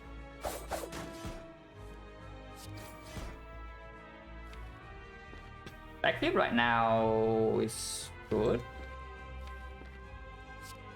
but also costs us 63 damage. We deal the damage and then just take 19 to our face.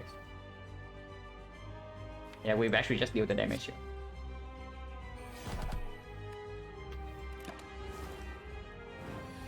It's a debuff and we hopefully kill Wing 2. It's still weak the next one, and we have double damage. Threatened? Not yet. No reason to, because we might actually just get a free fight from here.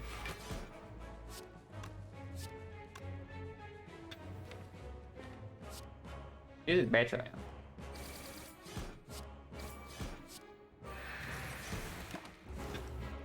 Even if she attacks, we don't die this turn.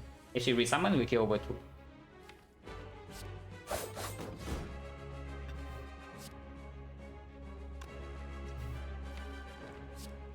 Seven times 3. And we still have the potion potential next turn.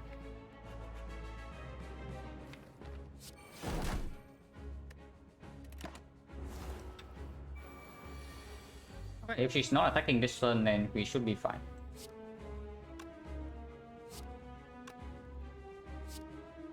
Exactly. 25 right here plus 1000 cuts is 26.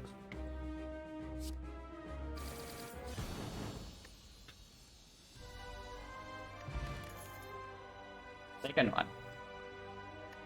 Now, a second one is definitely pushing it a little bit too far. Yeah? On the other hand, there's the burst. Burst now gets significantly worse with XecnaR. So, no Nightmare here, no Red Form, no Bullet Time. Not even Alchemize, yeah, because Alchemize will still be very, very good.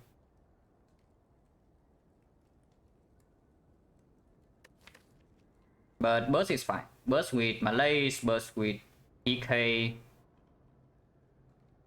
Even with XecnaR it still performs, and we do have the Letter Opener. Was the potion needed? I don't know, because we did not take a huge hit, yeah. But if we prolong the fight by like 2 turns, we are going to take a huge hit. Because immediately the turn afterwards we are facing like 60 plus damage when we can block for basically nothing. So I think we kill exactly on the turn where we needed to kill. So not too unhappy about the potion, because we also still preserve the stronger ones.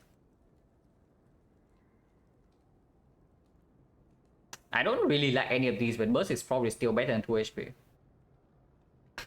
Because with the XecnaR, the burst also lines up easier with this. We are on 3 energy though, so burst Malaise is not exactly a thing if we do not get a 4th energy with XecnaR. How is Catalyst potential? Yeah, definitely not happening. P-Box. Not exactly the best, but not exactly the worst either. P-Box does make the burst slightly worse, but not by that much. Yeah, it's still okay.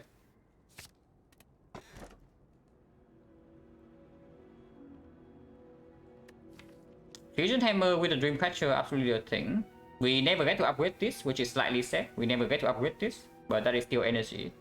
Of course, on the other hand, there's Kursky with the Darkstorm period, but yeah, don't even start. Fusion Hammer is fine. I am slightly concerned about our ability to actually scale our defense, but Power Potion maybe can mitigate, and we do have a lot of gold with free pathing.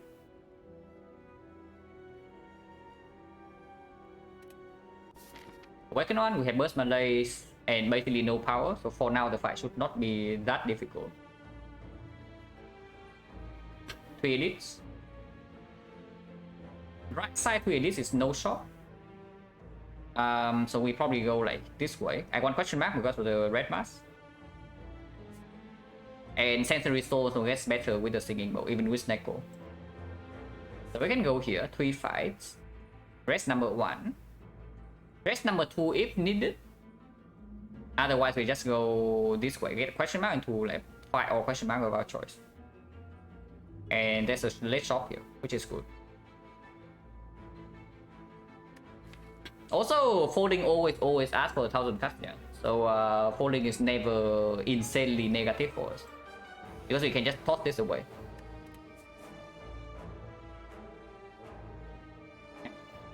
3 elites with the late shot, probably good enough.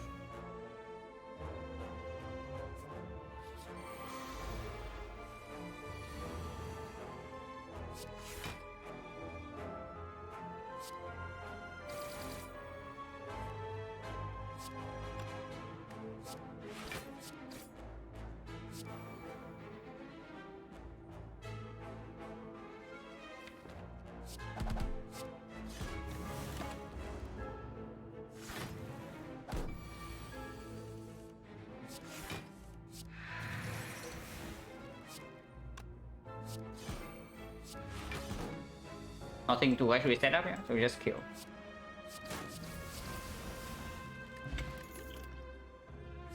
Green. This is way better with the bullet time, but even without, it's still quite good. Especially with the Malays and the burst. And while defense, we do pick up with the mummified hand and the stack roll.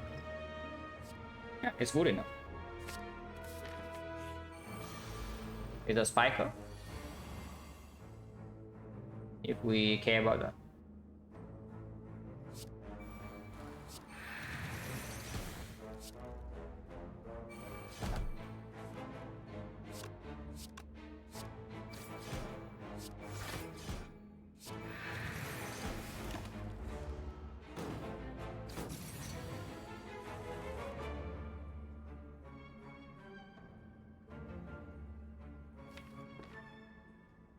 How do I cleanly kill this though? Because Blade Dance 2 ships we already kill. So we have on ship in the deck, but I guess that's fine.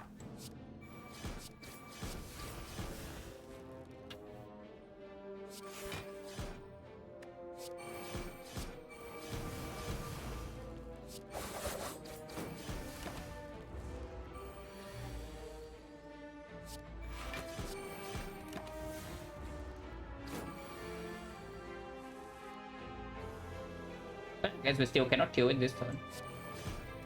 Try again next turn.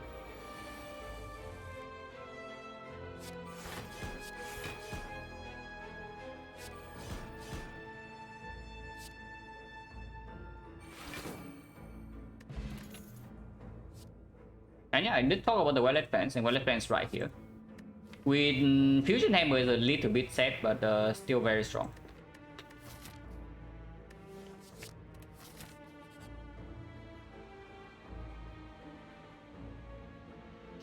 So one drive is not enough. We can take 2 drives for healing and then another max HP. But we probably just lose the max HP. My deck is complete trash with the stack roll.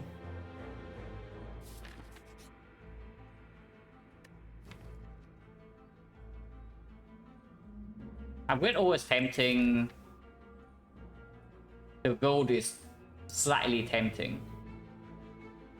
We do get 12 max HP, but we have no courier.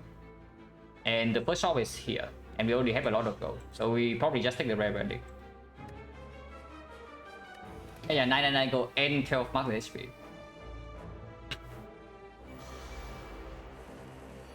Not the Guardian.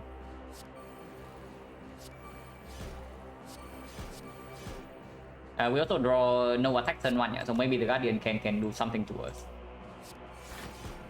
Maybe the Guardian can actually do something to us. Hopefully not.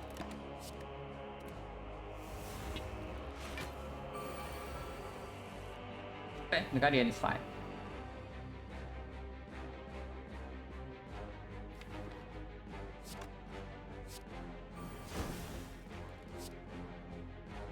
He's not... he's dead. He's actually kind of pretty dead. Okay, good fight. Good relic as well, yeah, and this never ever plays with the with the Secco Eye, but I guess we have this.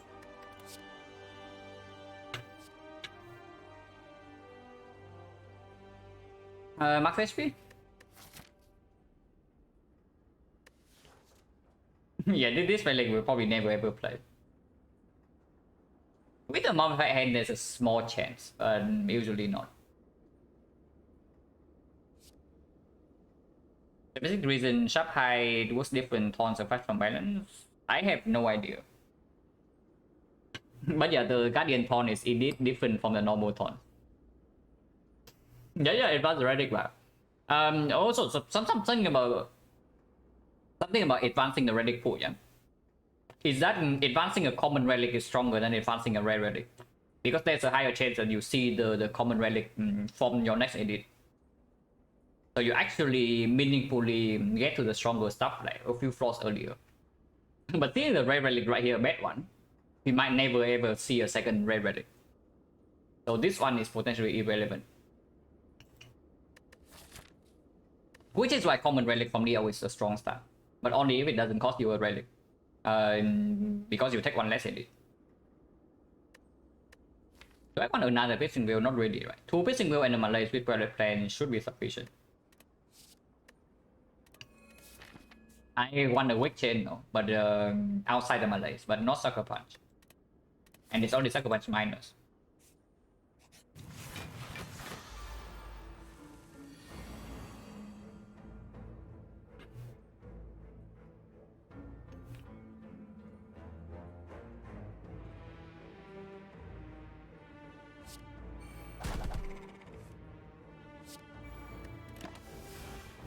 Next one can be slightly weird. But we have a lot of energy.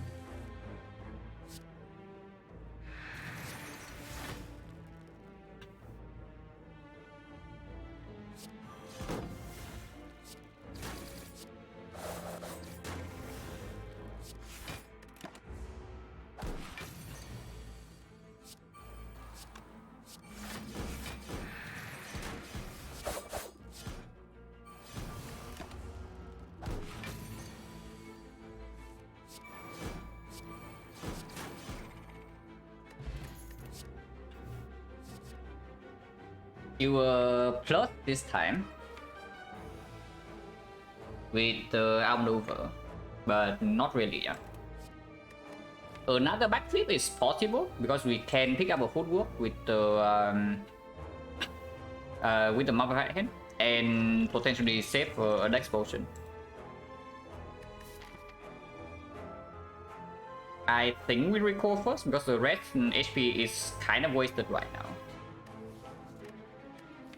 Yeah, backflip is fine. I do not mind another backflip. I would like a leg sweep, like for sure. But of course, whenever you play Steko, you don't have red form, you want your leg sweeps. And yeah, one of the biggest problems of Sneko in late game is that you don't really find your actual defense. And we are running into that fairly quickly. The moment we actually need to block in a real fight, like we are going to be in some trouble. Hopefully that doesn't come that soon. Hello, MJ? But yeah, this is still okay.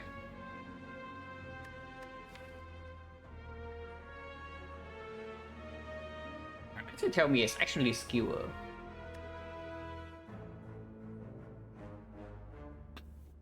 Not really, right? Yeah, not really.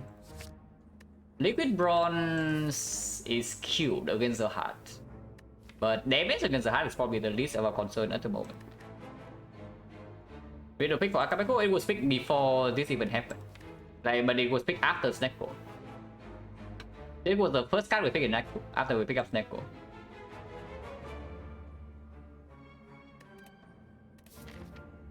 Yeah, go here, recall, and then we go this way and then see.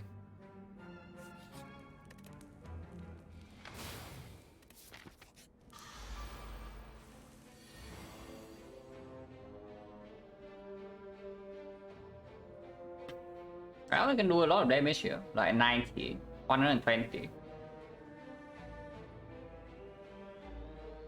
Surely bronze better than armor. Yeah, the plated armor saves us 4 HP right now, we use it. The bronze skill saves us nothing, so that's already wrong. But for example, in the Awaken 1-5, this thing can save us more. Because damage is not our concern at the moment. At least the small amount of damage that the bronze scale will give for these fights.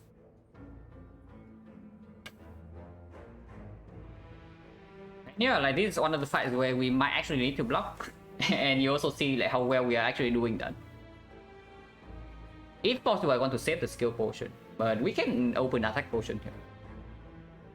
And we can open attack potion here. We have already 120. So if attack potion is it needs to be exactly like either chop or eviscerate though. Predator would not even do it. Yeah, we are 30 shot right now.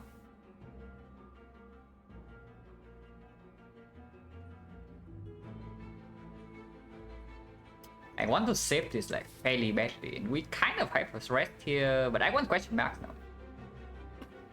We have seen like we have seen my We did see Mind Bloom, so it's only like red mask. The Walkers is a good event, yeah, but they are not safe. We do have a force rest here though, so a little bit better that we can spend our HP. Holdings is probably fine because all of this, and half of the time it asks for 1000 over overlay plans. And still very good.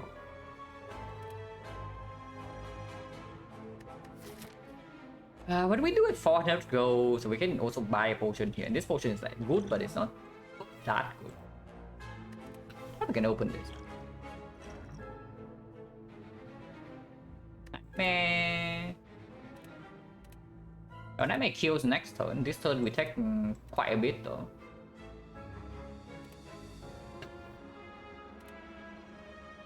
Damage is still 75 next turn, right? So we can actually block here with a Nightmare, but it only blocks for 5, so we take 10. This block for 6, but no guarantee next turn. And yeah, this is also why I want to skip skill potions. Like these things are very strong in any boss fights. Potentially. You don't always get these things, but these things will probably just win one boss fight for us. But this fight, if we stay here for too long, we also take like a massive amount. Malays in video 80 go to 70, and with Malays for 3. It goes to 4, goes to 3, we still take 9 damage. So might as well just take Nightmare and play the defense.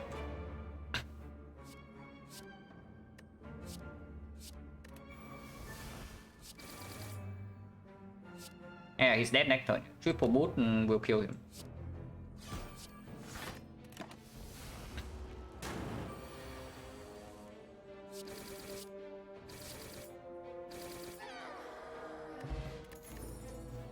And imagine wasting potions.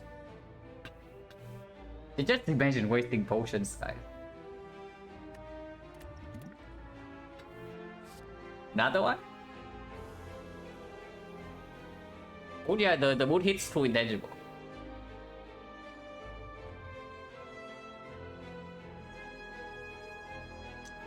Whipping Cloud is some weakness. And we do have the Snecko Skull, so it is slightly better, and we do have the burst. It strips artifact against Donor Decker, so we can actually deploy Terror.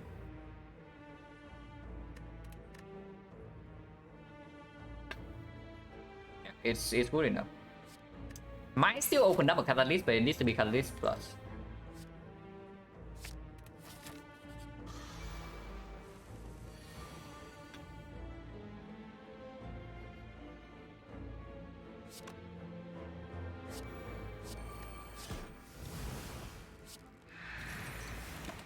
Could have used this, but I think we want to save this for the hunt.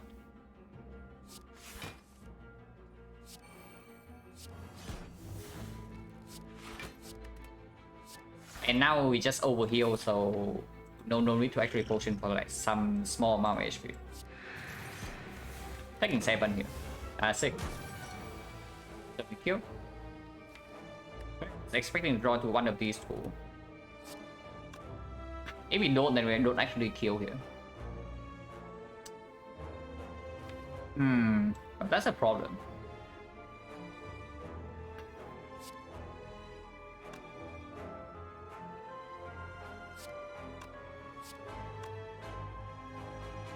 Yeah, that's actually a problem. But we also cannot really block this turn, and actually needs to die.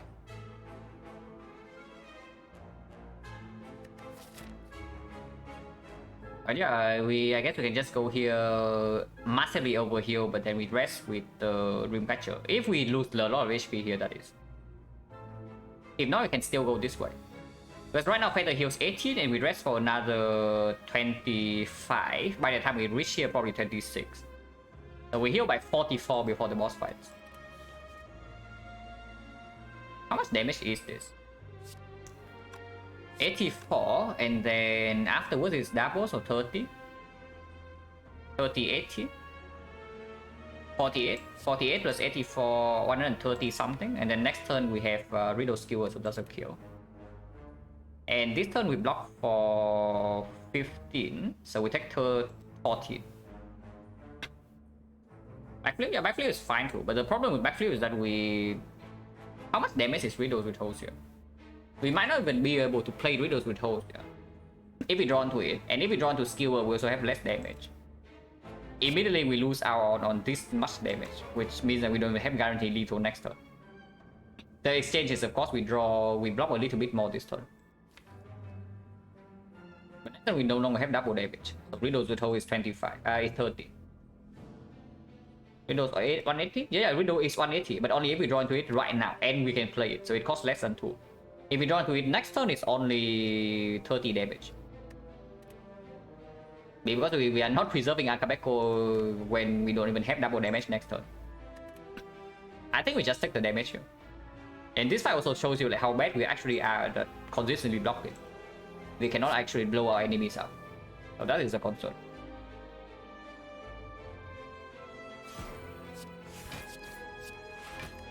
That's definitely a concern. You could have drawn into Riddles. But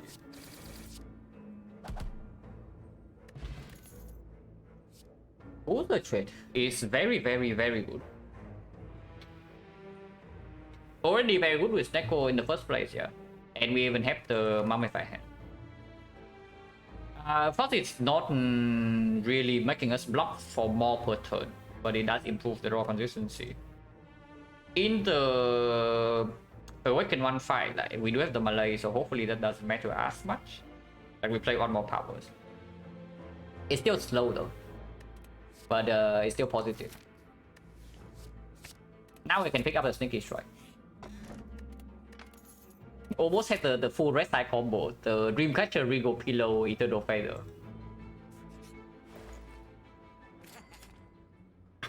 Okay. Suddenly, our deck improved by a bit, yeah. And the second Skewer Plus will actually be like so freaking sick now. But that was good, that was a very good relic.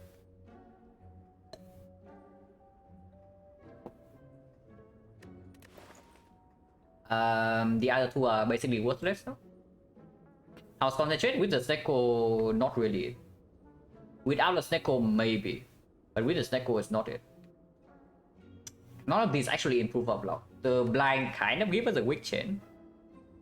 Because right now we enter the second phase Awakened 1, we have absolutely zero weakness. But buying a blind with Snecko is a very sad story.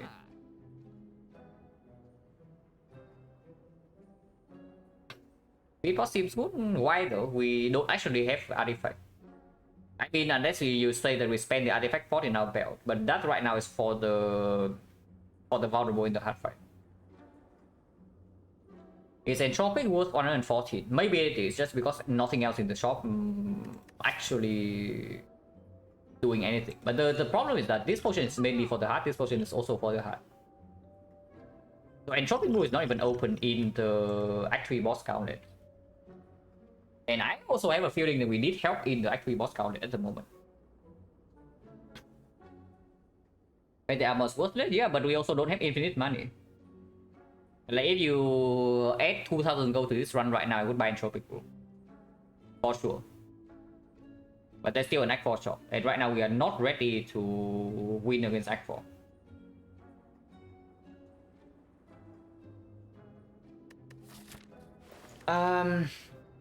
Remove 240 and then we can go either here if this fight goes badly, rest twice, get 4 more card rewards.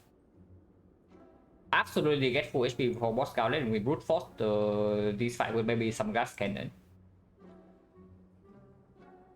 Secret weapon increase the Riddle change, yeah. Secret weapon with Stecco. Very nice.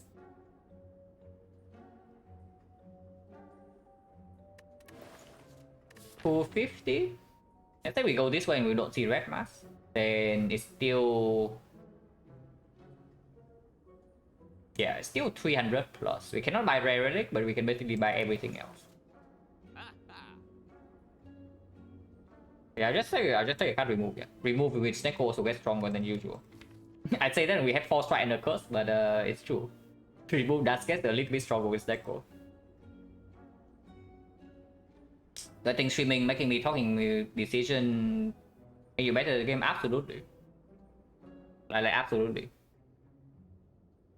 Taking longer during a single run actually is more efficient in the long run if you want to improve as fast as possible.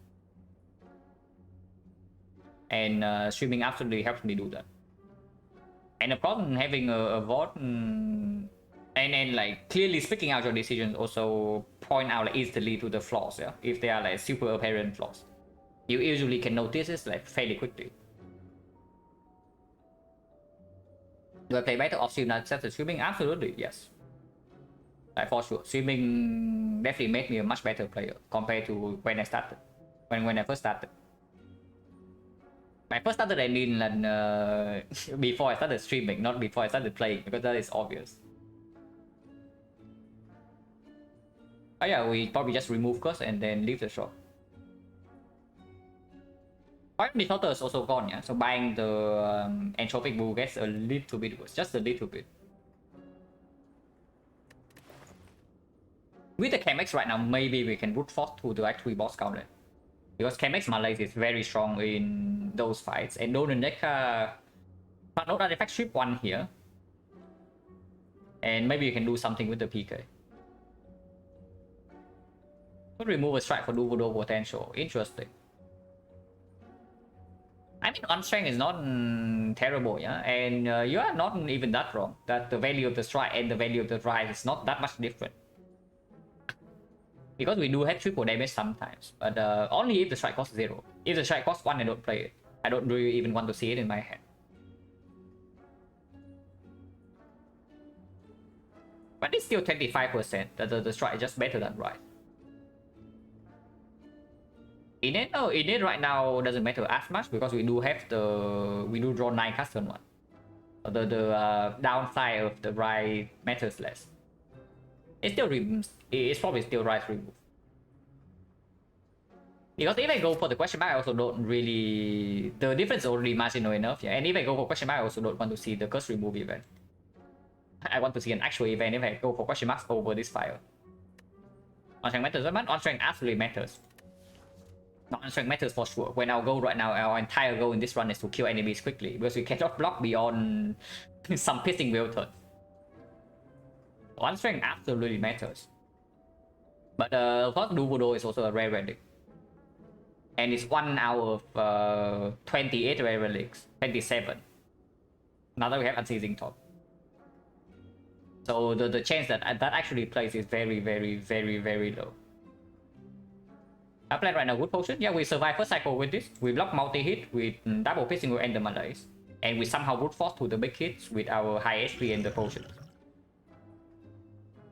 This run is very fishy into the boss gauntlet, by the way, yeah. From boss gauntlet into Act 4 onwards, like we are in a dangerous spot, to say the least. Hello, man. But yeah, what can we do? Like, it doesn't really make sense. Yeah, it really doesn't make sense to spend gold on the entropic rule here. And I also don't think it's worth playing around the voodoo. Hello, Duran. Just got here. I am scared. Yeah, me too. Do not worry. You're not alone. Right, it's gone. And we just leave the shop here. Unless you tell me to buy the blind. If I buy the blind, we go here and set 75 gold. 246. 70. No, 146. 75. 220. That cannot buy uncommon relic. I cannot buy a remove and a potion. A rare potion that is. It cannot buy a relic plus a potion.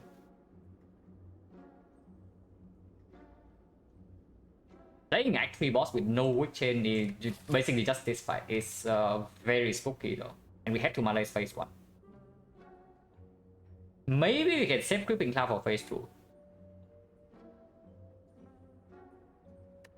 So weapon, we are not swimming in money here, guys. Like, come on. If we are swimming in money, the first thing I buy in this shop is this thing. But we are not.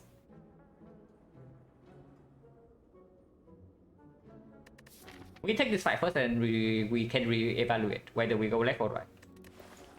But I don't think I buy anything else here.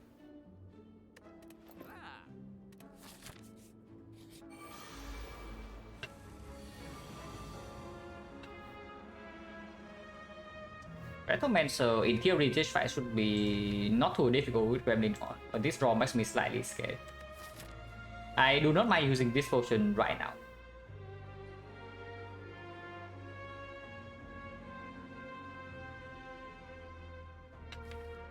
Yeah, not at all.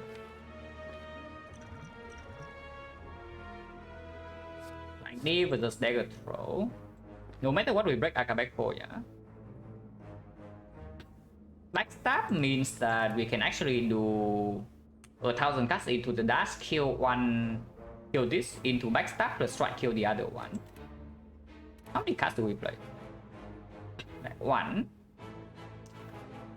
2, 3, and whatever this discount goes to 4. So we can flank knee and still kill this. And flank knee is definitely better for next turn. Okay.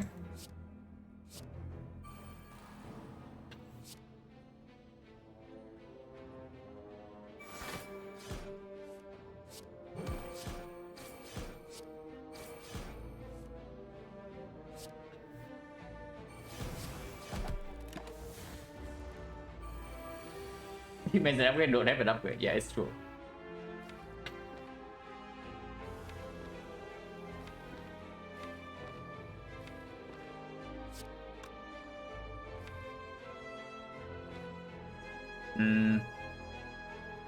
We summon again. Next turn we don't really have anything. I guess we start backflip first. Forcing discount on the burst is cute, but it doesn't really...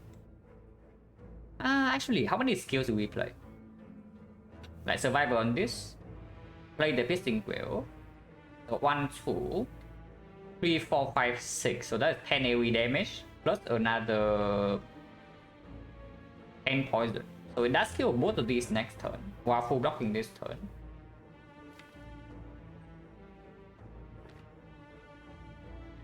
And we still have 1 energy after. Next time we cannot block if she big hits us, so multi-hit we can block. But these daggers are dead, so we never have to face that. Riddle upgrade? Yeah, we got the riddles like pre-upgraded.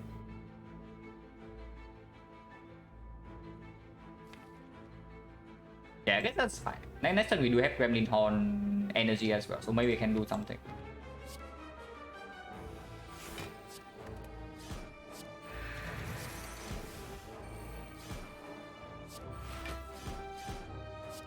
Okay, PK is quite good.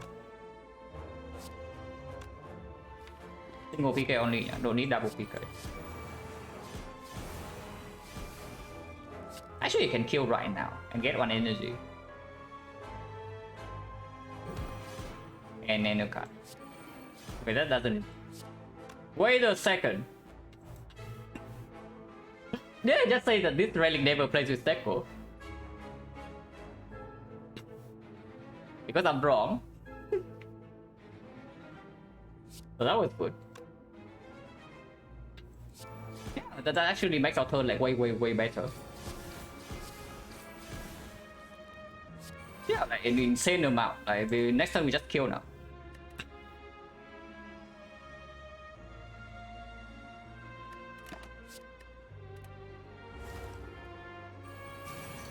Yeah. Commander is like super mega dead.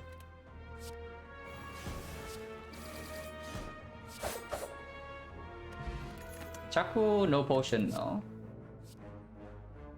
Another backflip with no dexterity. But we did not lose any HP in here, yeah. So we still have a 44 HP heal into this. And with the Capex right now, it probably tells me that I should go here. Heal 44 this file, heal another 44. So we just massively overheal. We effectively spend 1 floor on the Dreamcatcher, and then that's it. And that cannot be better than going to question mark. But how good is this backflip? It's not amazing. And it's also competing against +2. I don't like it too much. But if we ever see dexterity, how many cards we do have? 1, 2, 3, 4, 5, 6, 7, 8. And after exhaust, we have 1, 2, 3, 4, 5, 6, 7, 8, 9, 10. 8 out of 22. And so stone as well as Neko. Yeah, it can be apotheosis first of all. That solves a lot of problems. And we do have the singing bow, so it gets better. Even if we cannot pick any cards. Sensory stone is still very, very good.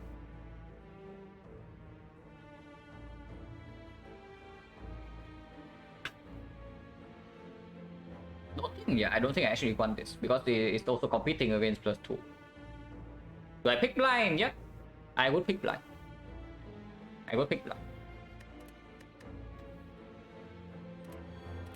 But yeah, there's no reason to ever go here. Very funny.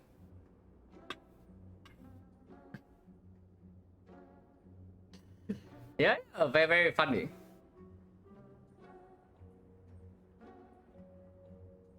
Yeah, magnetism is here, and I am looking at it. Like, no actual cover. There's also a deck spot, yeah. Almost positive, it's okay. It does mean that the Act 4 shop gets slightly better, because this is not a very good Act 4 shop. ML ship card right now? Right now, no. Right now it's negative. How much do I value max HP over cards? Impossible to say because it depends on my deck. Yeah, if this is Act 4 shop, I would actually buy this and maybe this. Actually, no. If I go into Act 4 shop with this much gold, I probably don't buy this over these two. I don't mind export because I do think that first fight Awakened one we can get through with just the Malaysia, but the second fight we have trouble no matter what. I mean, time it maybe we can do something against. But the donor Deca is going to be a huge problem.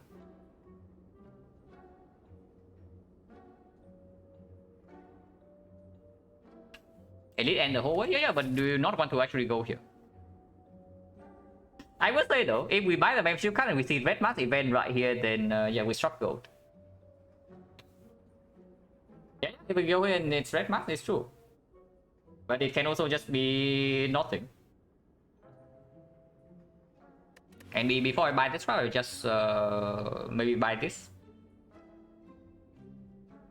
And yeah, I'm very down to just buy the deck spot and then we leave this shop. I do not think we are ever double removing. And Act 3 is still a deck where we can brute force because with the moment we leave Act 3, we are going to have full heal in Act 4.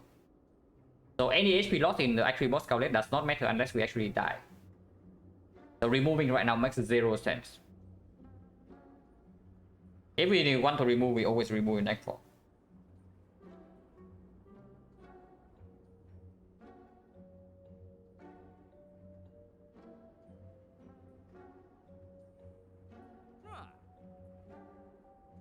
Elite plus Huawei, not 340 plus. Elite is 30, 45, yeah, it's not.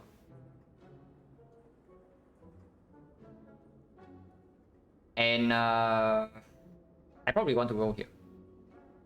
Thanks for letting me know, I'm bad. Yeah, no problem.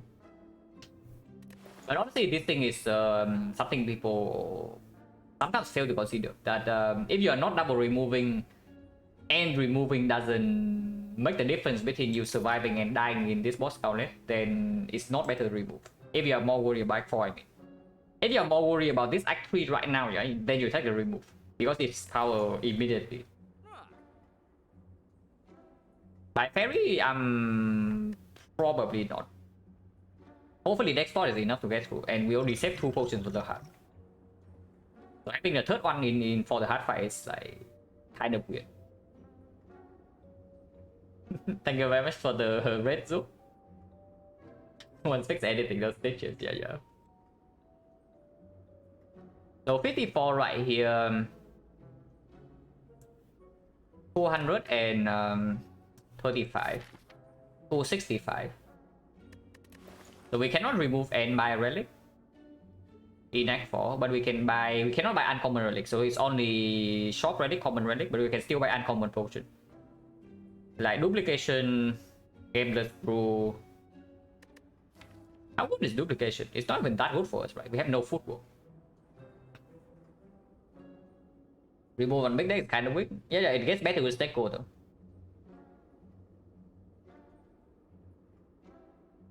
And it's still fairly strong. But this is just probably just deck spawn and then leave. Because we can, yeah, if we see red mask right here, we can afford anything in Act 4 still. And there's nothing else to do here. Yeah?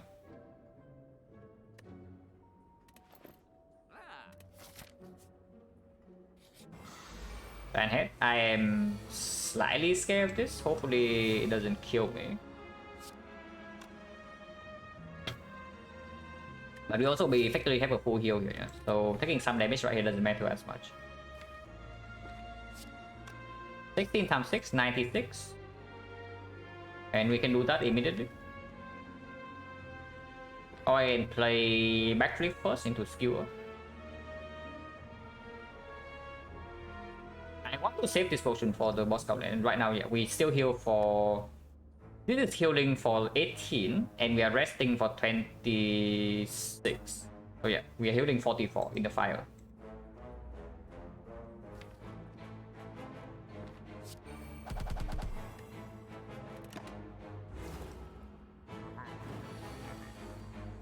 Need to kill this guy fairly quickly, and now he actually cannot block this hit because I need to play the PK now. I mean, that's not true, yeah, but not playing the PK also means that we fail to kill 2 turns from now. If I cannot block this hit, then we are losing real HP, so now I'm considering maybe using this, but it's probably still better to use it in this fight. Losing this HP is so bad though, because losing this HP also means that more ahead is open now. And seeing more ahead in here is like absolutely terrible, it's just a death note. Missing terror and this guy's hitting us big soon. I sure hope we don't actually die here because it can happen. I sure hope we don't actually die here. With this draw though, it can actually happen. That we bottom deck all the powers. And the terror as well. But it probably still has to be PK strike. And I guess I hold my potion. If I see that next turn we potentially have to take 1 hit, then I can use the potion then.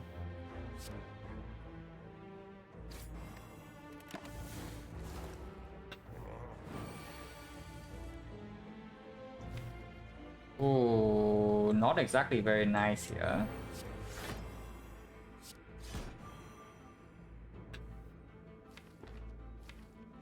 Maybe we can block next turn. And we do have a very big malaise, but autumn decking every one of these is very scary.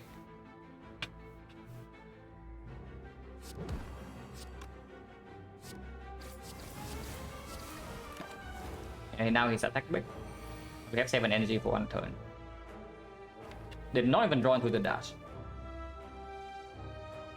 Are we dead next turn or what?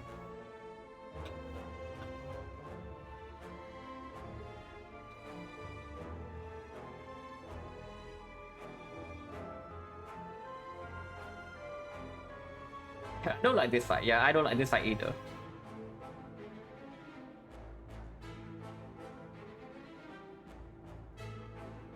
Like the draw order right here is exceptionally bad. Yeah, we can power pot for potential red form. But even red form is not played this turn. Yeah, bad draws and bad draws. Like you can also see this hand. Back with 1000 cuts, yeah.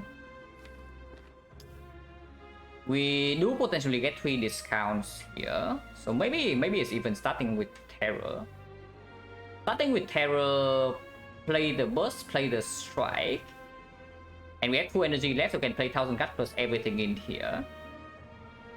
And then double malaise for 4, but then we have 0 energy left. So effectively we're malicing for 4, 36. 36 minus 9 go to 27. We are taking 27 to our face. So next time we don't kill, we are dead. Or we maybe we can block.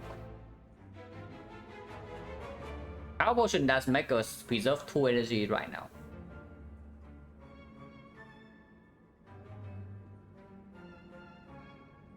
Which honestly doesn't really mean anything. But it can block for a little bit.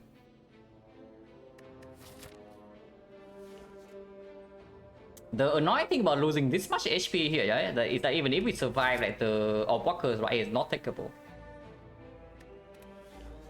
That is very, very, very bad. But yeah, Essence still, I guess, comes down right now. Because it saves like at least 7. And if we draw lethal next turn, I'm not really unhappy that I use this like this turn. Power potion, if we also have to use power potion right here, like what are we doing in Act 4?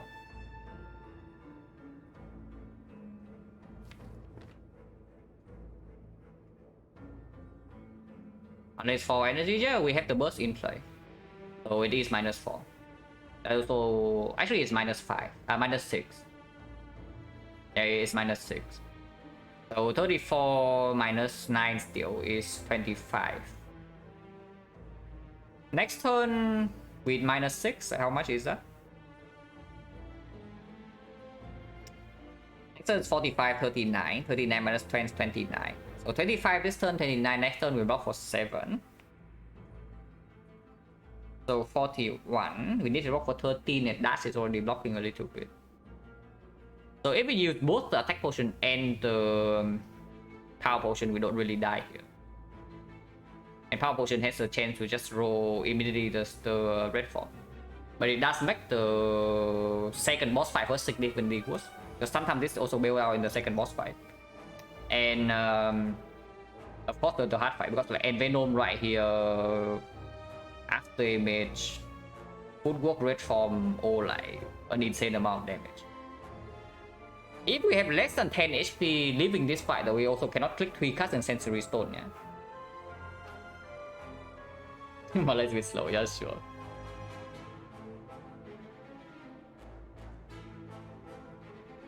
If it's not red form, if it's after image right now, how much does it save? 1, 2, 3, 4, 5, 6, 7, 8 HP. And 2 energy, so we get to malaise for 4 more. So roughly like 10. But that comes with like every power. So red form right now saves this entire thing and the essence of steel, 27. After it may save 8 HP on top of the thing. Everything else saves like 3 HP this turn. And another 3 to 4 next turn. So again it's like 7. Not really, right? Yeah, I don't use. I think I keep this one.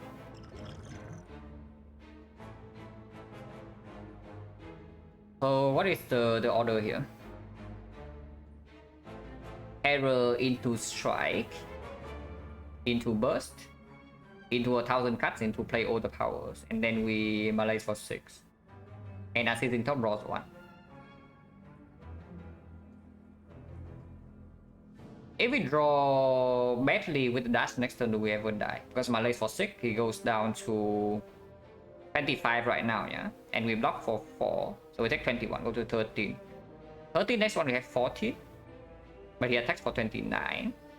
So we need to block for 16, which means with the next spot and the dash plus 1 defense, we can full block. If not, we need to draw dash plus, not full block, but we don't die. We do draw 8 cards with the Snecko, and we can discard 1. No double damage, so we still cannot kill next turn. Nunchaku is on 8, With the dash it becomes 9, so potentially we have 5 energy next turn. That is very ugly. Yeah, with this roll, like, it's insanely ugly because if this hand is slightly better, yeah, if the energy rolls are slightly better, we can actually do. Actually, no, we have to spend all the energy on Malays no matter what. So Unceasing Top cannot actually play here.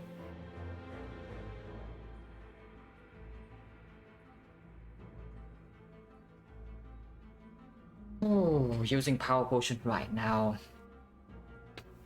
I bet we can still deal with, but the donuts, like, if we cannot block this fight, the donuts will kill us.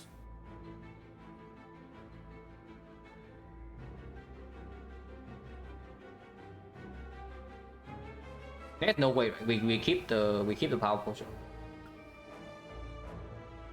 If we are forced to, we can use 2 potions next turn. But right now, I do not want to get into the position that I'm forced to use this. So I don't, if possible, I don't want to use it right now.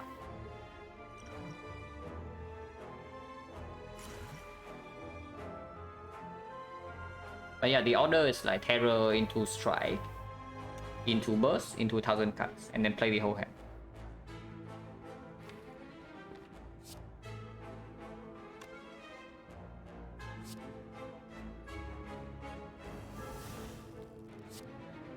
Actually, Burst before Strike to deal a little bit more damage if it's even 1 more damage.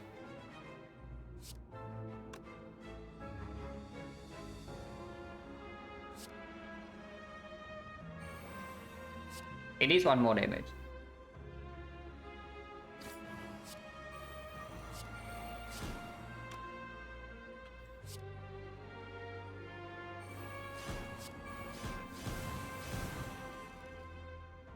Oh, we can actually block 10 this turn. That's very good, right? There's no reason to hold this. Yeah, block right now. Block right now. This one, do I keep or not? I probably don't even keep this one because I want to potentially redraw to this next turn lower cost. We are still taking 11 here, yeah? So we go to 23, next turn he hits for 29. So we need to block for like 8. But we also have Nunchaku energy. I don't hold this.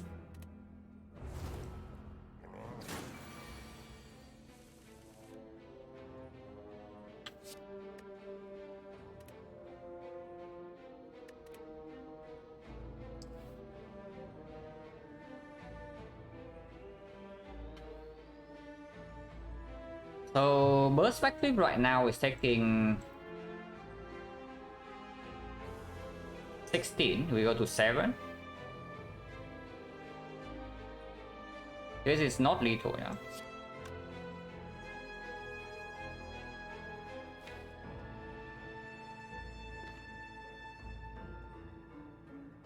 Or just single backflip.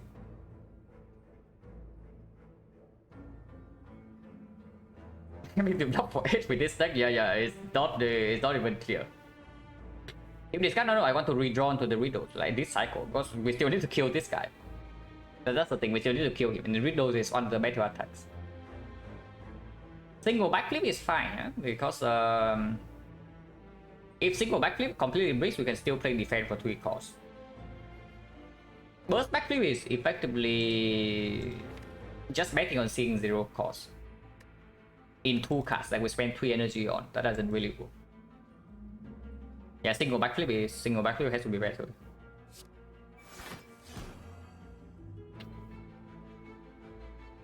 Does this actually do the thing we want to do? Whether we can outmaneuver Skewer, which is what I really want to do right now. But we need to block with Fishing Wheel, yeah? So he goes down to minus 12, 33. 33 minus 9 is 24. So we do not die here if we only play the Fishing Wheel as a block. Let's do that.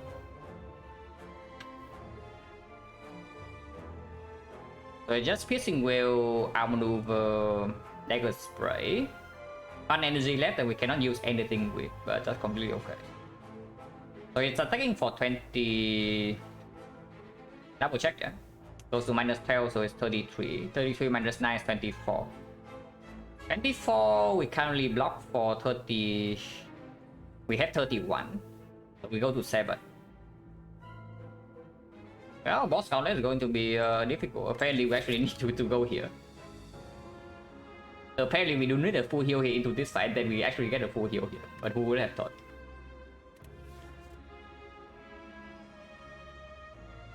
Nunchaku, yeah, I know about Nunchaku.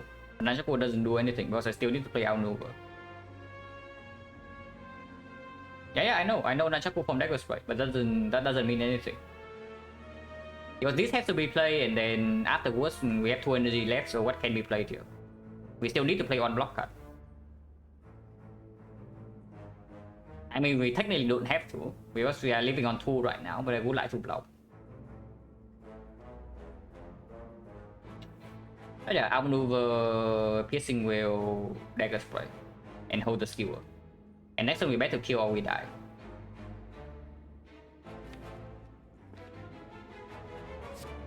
But we have 7 energy.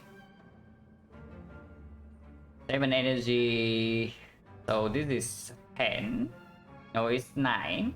90 damage. Oh, 90 only. 90 only. No double damage, yeah.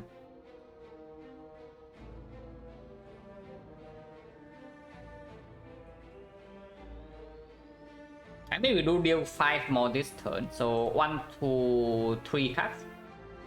3 from this and 5 from this, so that's 8. And then the Dagger Spray also deals like 20 something.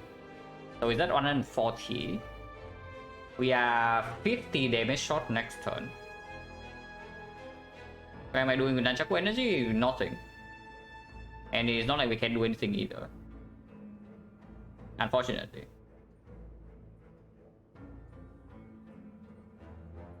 $50 damage shot. That doesn't come easily, yeah. So the Stecco needs to not kill us next turn. If Stecco decides to kill us next turn and Power Potion Whiff, we die.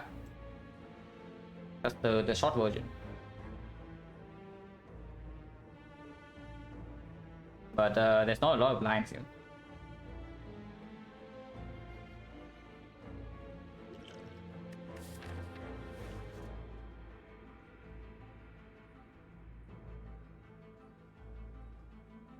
We are not playing outmaneuver this turn is suicide, yeah. So we have to play that.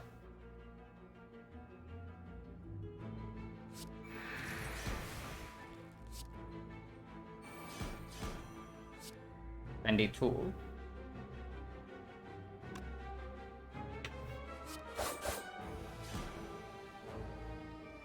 And now we hope that we don't die next turn.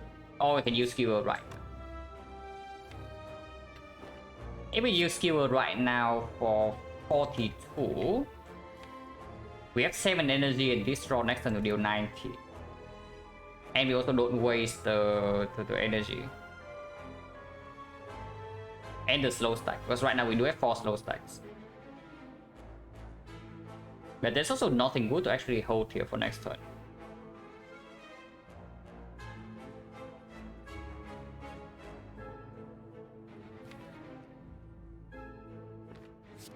Realistically, what do we need to do next turn for this to be a kill? 7 energy. So let's say we spend 3 energy to play 3 cards. Actually no, 4 energy to play 4 cards. And then skill is again 14, yeah? And we have 3 energy left over, so 70. So within 4 cards we need to deal another 70 damage. With 4 energy only.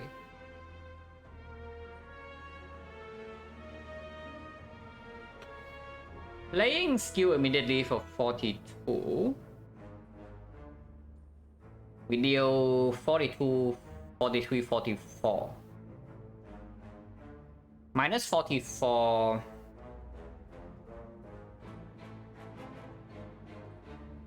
$94 damage next turn. With 7 energy. But we can hold this. So with 5 energy. This is dealing like maybe 25.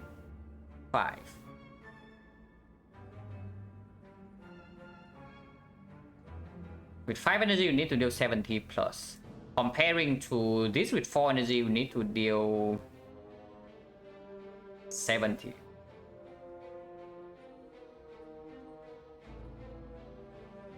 It's actually, yeah, it's probably just better to skewer right now. Because maybe next turn we can block. With 7 energy, maybe next turn we can block. Because he is still only attacking for... next turn is 50, yeah? And we have -6, so 44.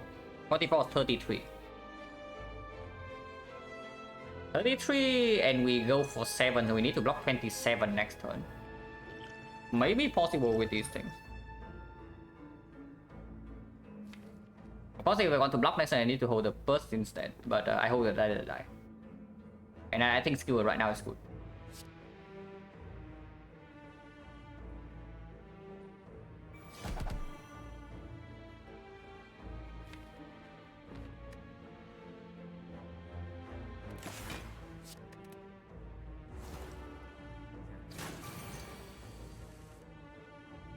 Okay, we are blocking this turn.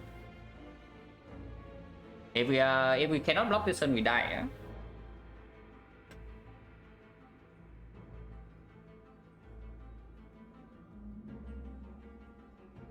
Because we have not drawn into damage.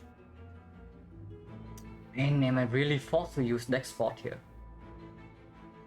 That is so screwed up. That is actually so screwed up. The deck spot is forced here. With the deck spot, we live. Otherwise, I block for 21. And blocking on 21, 23, we die by 3. Technically, I can still play backflip first, and then deck spot, and then I live on 1, even if it's actually needed. But that's a pretty big layer of like copium. I play backflip before actually deck spotting, and it also wastes 2 HP. How do we kill a quick one without deck spot? Because my plan at the moment is like maybe deck spotting in either Awakening or the second fight, depending on draw order, and then power potion in maybe the second fight.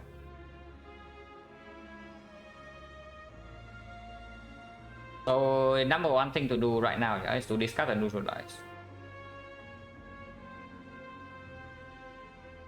We can play 3 blocks plus the PK. Cross the nuts is possible. We draw into one of these. If we draw into like 0 cost Predator, maybe we can even kill this turn. But first thing first, this is never ever played. And if we are forced to power potion as well, then discounting this is very bad.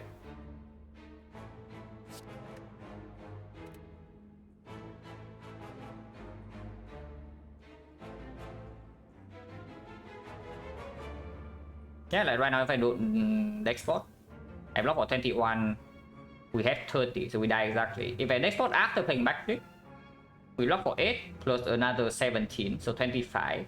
25 plus 2 is 27. 27 is attack for 33, so we live on 1. Otherwise it wastes 2 HP. I need to draw into, because I still need to play the PK. Yeah? These things are also not cost 3, you know. But I do need to play the PK, otherwise we don't even kill next turn. If we don't kill next turn, we are dead no matter what. How often do I kill this turn? That match need to be done. Yeah, afterwards. I calculate the chance to block first, and then I calculate the chance to kill with the slow. Because we do have, if we draw into like Predator 0 cost, we can play every single attack. So maybe it's possible. Actually, yeah, killing man is probably easier to calculate. And Predator is better than Riddles because we don't lose damage to the rounding issues. Expecting to draw 2 damage cards is way too optimistic that we can play. So let's just calculate the Predator first. Slow stacks. 1, 2, 3, 4, 5, 6, 7. 7 stacks on and 70%. With 30 is 51. 51.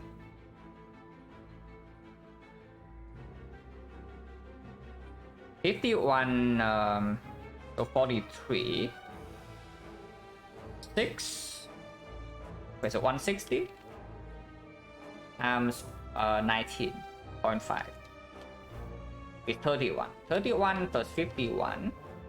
Okay, that's definitely a kill. If we draw to Predator right now, then we can play. So 1 energy or 0 energy, it always kills. If it's 1 energy, can we still kill? Because 1 energy means that we cannot play the PK yet. So minus 1 slow stack.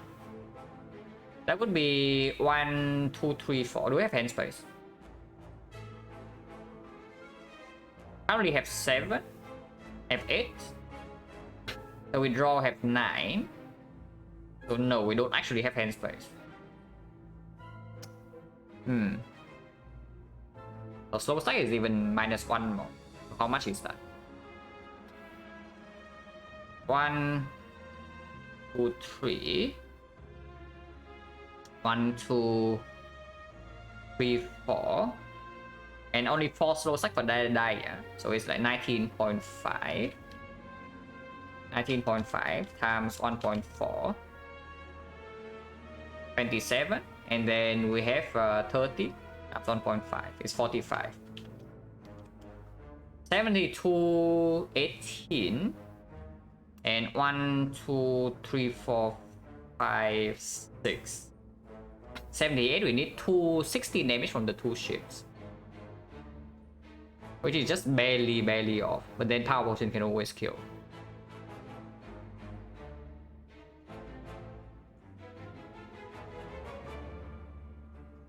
Widow should be 30 damage. Yeah, Widow is less damage than Predator though. So I just calculate damage for Predator and see whether that's enough.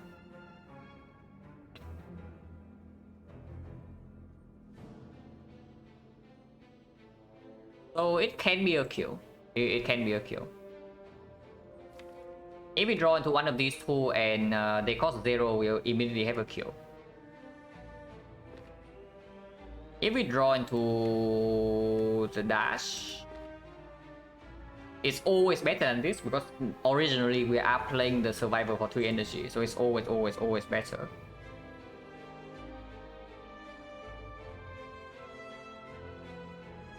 And yeah, if it costs 1, we can just save it for next turn. It's true. And if possible, I really want to preserve this tech spot. So yeah, we draw first. Even if we whip, we don't die.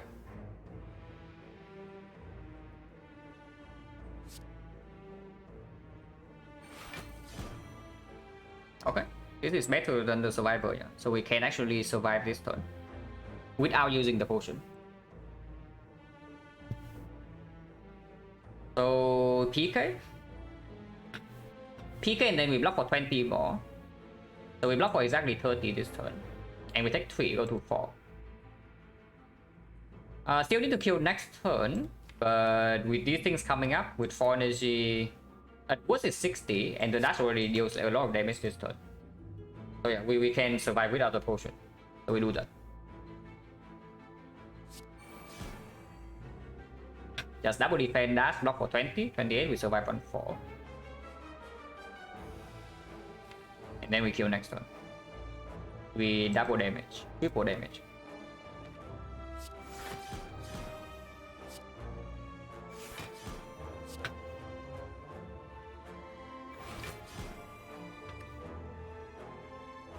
Unless they all roll 3.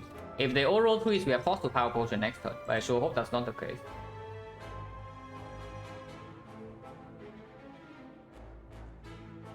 Eight cards in our hand. We also draw. Yeah, we have 8 cards in our hand, so we can play Dead Dance first for the Nunchaku. So I hold this over Dead Dance.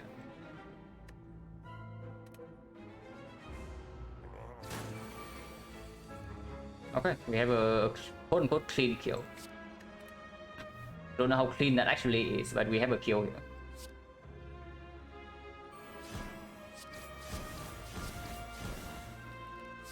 One more attack will kill no matter what. So we play any attack. Good fight. I don't know how good that actually is, but we live at least.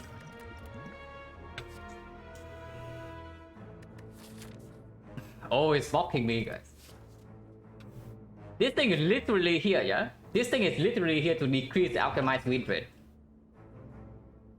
I'll tell you it right now, that this thing is literally just here to decrease the alchemized win rate, because we are not very favorable from this spot. Of course, we still pick it with the potion belt.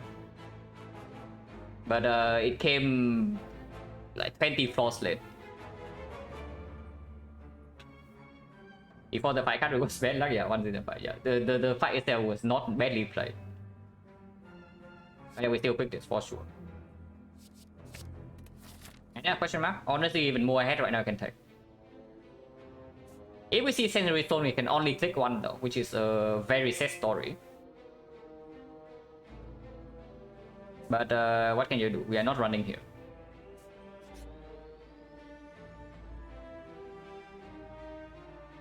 Lose 5 HP. Has anybody ever died to this event? Because we can be the first one. And thank you very much, Hazel, for the prime sub and the 2 months. Appreciate a lot. Upgrade is fairly big, yeah, on the wallet plans.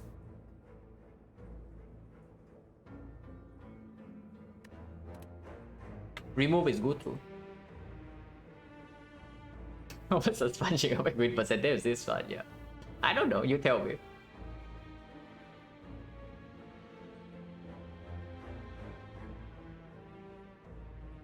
We can upgrade wallet plans, or we can just remove First Strike. Wallet plans upgrade has to be better because of the potential for like burst malaise and the outmaneuver thing. This game doesn't make me sit, yeah. It's true. Like if you actually want to die, you can click this.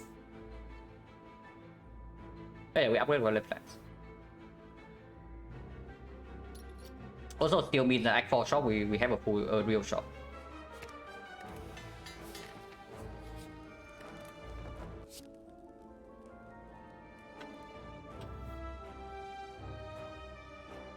So nothing in. 40 HP into the 50 HP into the boss gauntlet is concerning, but what can you do? This is just max HP and okay, Countess Potion can get it through the weekend one fight because there's the line where we do Malaise phase 1 and we just sit there forever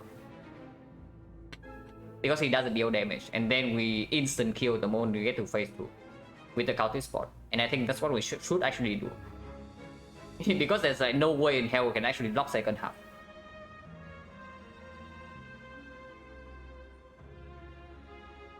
If we actually get to do that, so a big malaise needs to happen, yeah, which doesn't always happen. The second line, however, there is a second line that maybe we can get triple damage with the terror, and we kill very quickly with strength reset, and then we malaise second half. Now that's a cleaner line, but it probably doesn't really happen. But it's better than that by any other line. In time meter is pretty useful too. But the strength is also very strong for us. This potion is not weak at all, yeah, but we are weak. The potion is not weak, but we are weak, so we probably have to spend some potion. But this is just too much, yeah. We don't take bed dance even with the Countess spot. With no kunai, no fan, nothing actually replaced with the thing.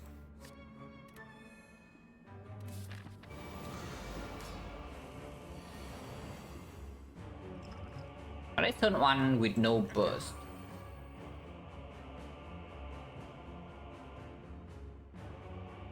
We can burst alchemize, so technically we can use 2 potions here. Right, next spot here, for example, because I don't have a feeling that I don't really feel like using Malaise this turn is a problem. If we use Malaise this turn, we still need to use next spot to store. Yeah, maybe we do use next spot here and we just burst the alchemize.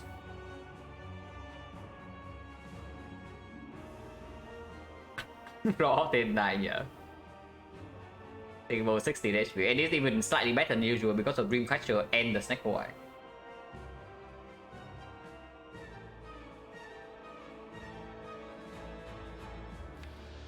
Yeah, especially with the K-Max, we don't really Malaise here before the burst, right?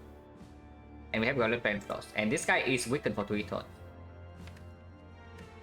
I feel like that's stupid. Regardless, this can be played, yeah. I don't save this for second half. It's probably just next point the backflip right now and we see whether we Malaise this turn or not.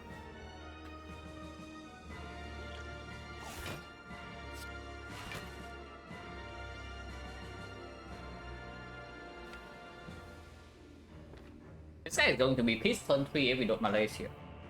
Not so much because he is still weakened, but turn 4 he's pissed. If I Malaise right now for 5, it's minus 3, but then I still need to play these 2, yeah? So he's at +1. And we don't actually have a quick chain, but we have 2 dexterity and the 2 is a trade in play.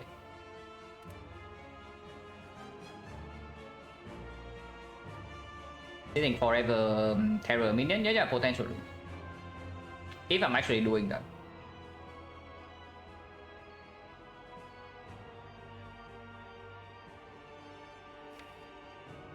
Malaising here for 5 is so scary though. But we can Piercing Will for 1 time. Because with this only last 3 turns. This is when they say only last 3 turns. And we cannot even play this right now either, yeah? So we have to wait to redraw this. So we have to draw the Violet Plants, we hold the burst, and then we redraw into the Malaise. And the burst needs to not cost very high. With the holding being burst outmaneuver before we draw to the Malaise, so we cannot even hold block cards. Doesn't work. There's no way to actually work. So I guess we Malaise right now for 5. The waiting for burst Malaise is a pipe dream. For 6. Yeah, 6 is good enough. And we still take 1 hit.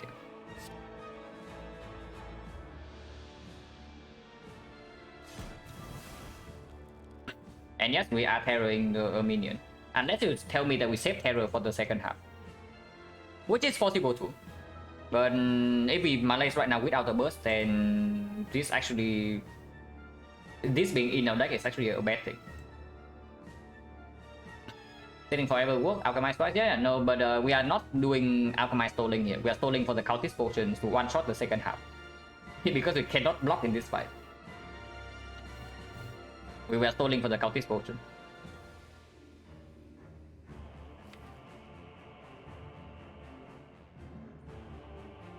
Yeah, still terror a minion. We do terror a minion. Don't want to reroll this. This strike right now can be played, but it's probably not good to be played right now because Dagger Strike next turn can give us some energy too. Violet Plants sounds like no. I absolutely play my Violet Plants. This I do not play, but I absolutely play these two.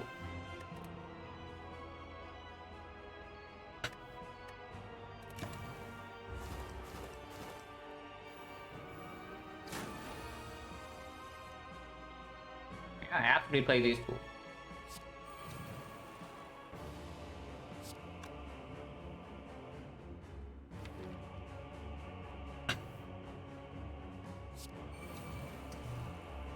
Garbage discounts, yeah.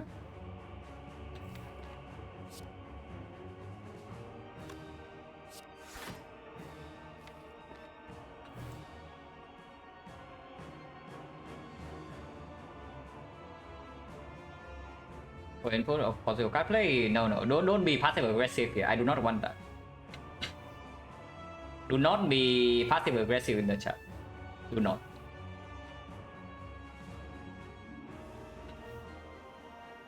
Like this run is difficult enough for me already. Like do not make it like any more difficult.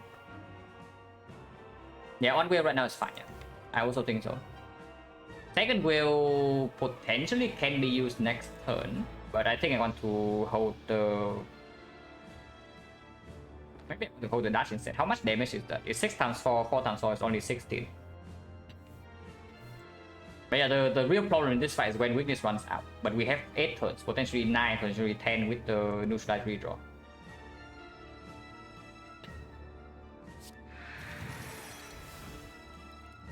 Can save this one to block one multi-hit later on as well. So I don't use this next turn.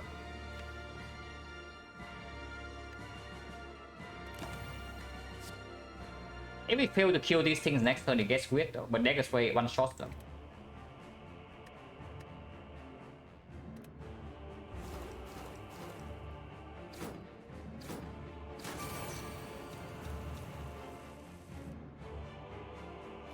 It's never ever played. Dagger Spray one-shots them. Okay, now we don't actually need to play Dagger Spray.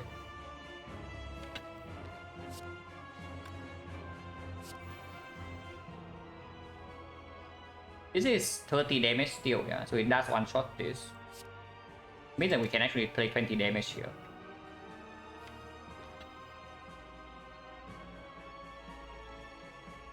I said too much? Yeah.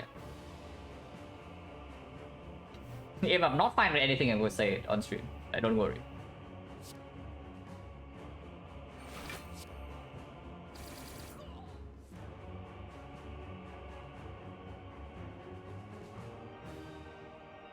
His hand is pretty garbage, so we lose another tool here. But we need to reapply weakness here. Reapply weakness actually buys us more time.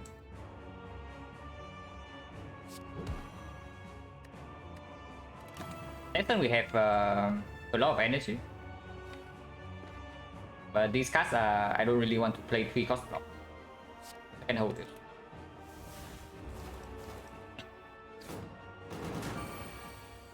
Next go here is the Force Bursting Alchemist.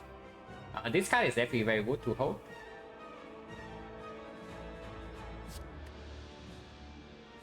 Probably is.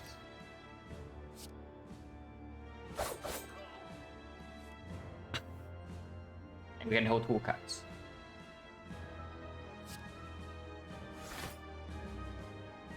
I guess we can even play this. We apply Wicks, very good. And this is not too bad either. We don't actually want to kill him, yeah, but we want to get him in a range we can control. That when the weakness runs out, we can kill immediately, and then we one-shot second half with the double damage and potentially skewer outmaneuver as well. Yeah, we can set up a big turn with PK outmaneuver skewer. We can one-shot him second place. Of course, not right now. Also need to worry about this. Okay, burst Alchemist immediately is very good.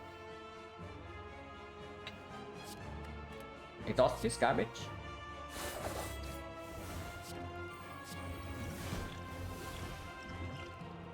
These might be something in the second fight. Overall, just very good potions, yeah. But they do not give us output out of nowhere, except this one. But this one is big in a PK turn. And this one can be very big in a PK turn.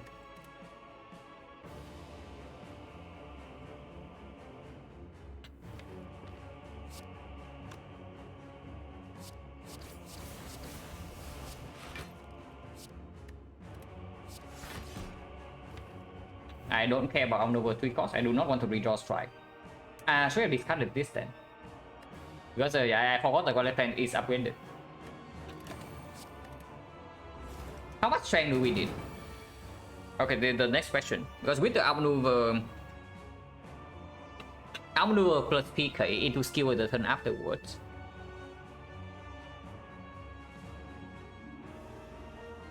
It's difficult to line up though, because we still need to draw lethal on the turn we decided to kill. But let's assume the hypothetical scenario that we get double damage. Maybe no outmaneuver. So just outmaneuver, just PK into the skewer. How much damage would that be? And let's say 10 strength. 10 strength, 6 energy. So skill was 17. 17 is 34. 34 times 6, not enough. Okay, it's not enough, so probably wait to 15 and then calculate again.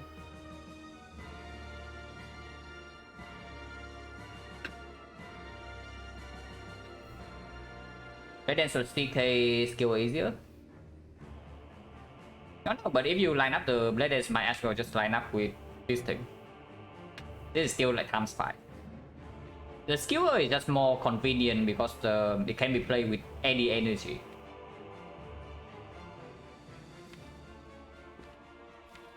Witness doesn't run out that quickly. Yeah? We have like maybe 8 more turns, so we can wait until like maybe 2 more next cycle.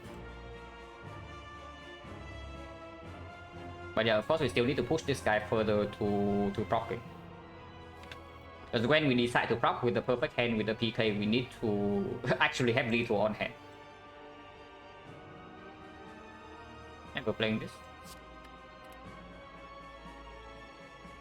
So PK can honestly be played right now.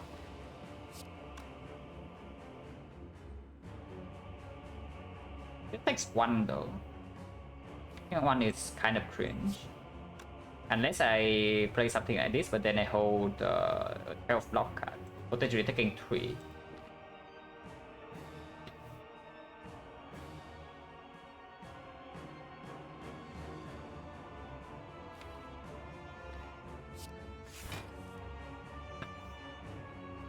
That's fine. I do something like this.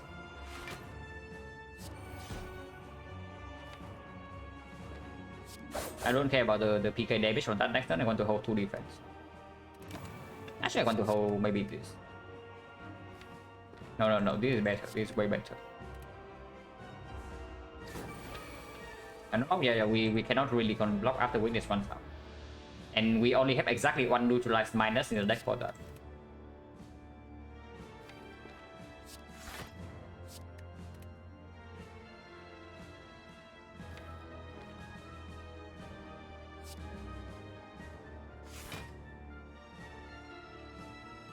We can have a non-shuffle energy.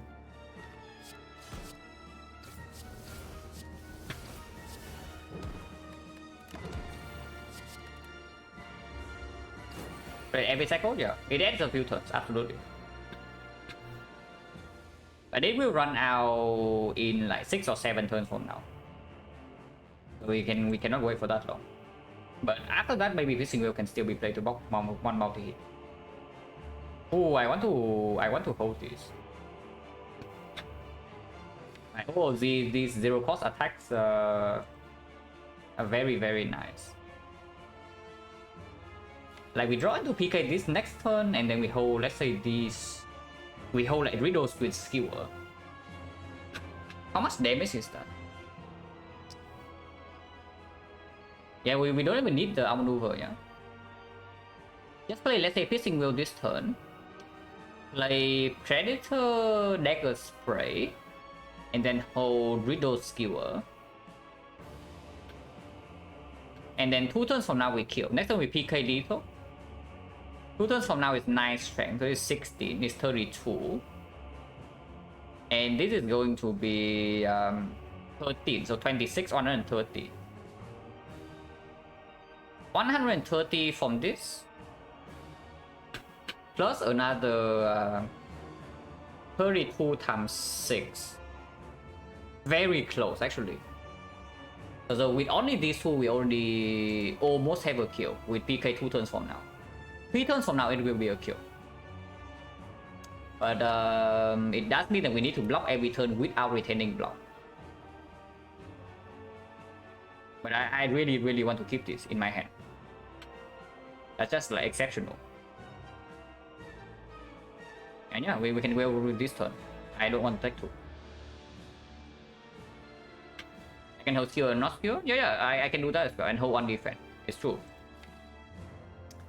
The slightly problematic thing about that is that we do miss our opportunity if we don't go in 2 turns. Like let's say we draw next turn nothing, yeah? And the turn afterwards we draw PK. Then we need to redraw to Skewer exactly 2 turns from then, and the shuffle is blind. Oh, that's a perfect turn to go.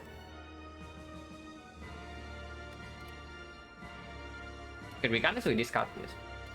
Actually, no, we draw 2 more. We draw 2 more, and we also draw plus 2 more with the tools.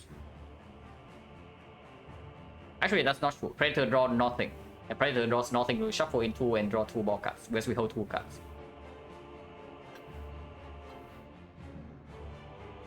If we don't hold the skewer, then it doesn't make sense. Yeah, might as well just hold skewer right now. Not holding skewer to draw on more cards makes 0 sense. Easy, yeah, this is very easy with the potion use. Of course, 1 potion for the second fight.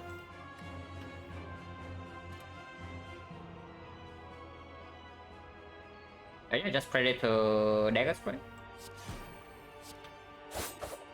And then guessing.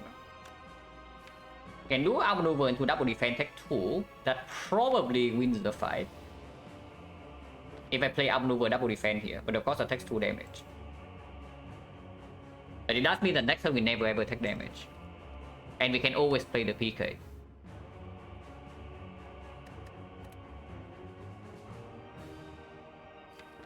Maybe I should just take 2. Okay, I should just take 2. Double check, yeah? Let's say next turn we play PK and then kill. And then it's 9 energy. Because it only makes sense if we play outmaneuver. Like we play PK immediately next turn. Then yeah, 9 strength, 16, 30, 32 times 6 honor and 92. What 92? This 13, 26, 130. 322. That actually killed this. So outmaneuver double defense. Next time we play PK into lethal damage. The turn afterwards we have an instant kill in the second half. But the 51 damage is not that easy to do, but with 8 strength and 7 energy and the blade dance we can probably do it. But yeah, I take 2 here.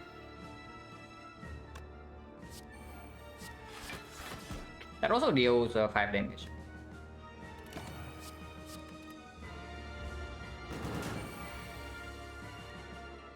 We can also just not draw to PK this turn. That simply means that we do it next turn though. If you draw to PK right now, it gets off. Do this first.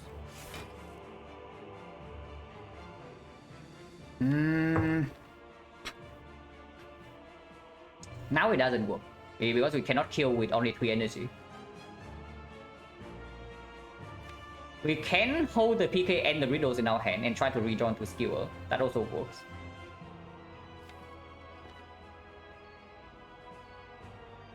If that's the case, I want to shuffle because like this right here also doesn't have any block.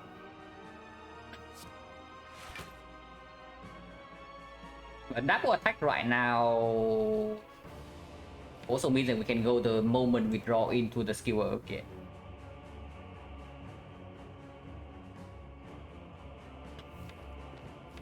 Yeah, we still need to push this guy down to lethal range. Like the only reason this doesn't go this turn is because we cannot kill him now, immediately. But yeah, we let go of the skewer, hold the Widow's PK.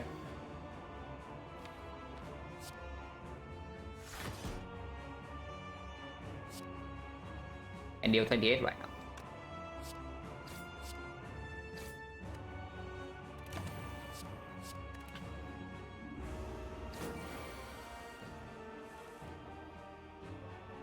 Root, so we are taking 3.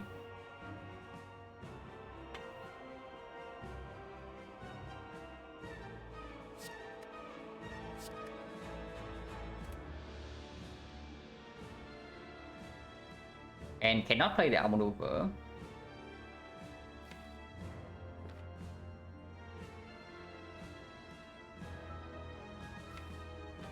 That should be fine.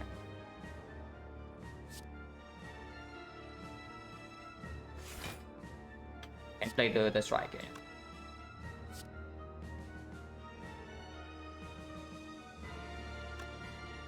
There's no way playing this right now is good, so let's not.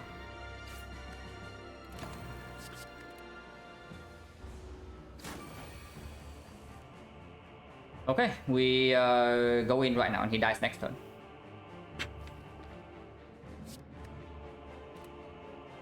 Nunchaku is messed up for the second fight, but we get out of here alive.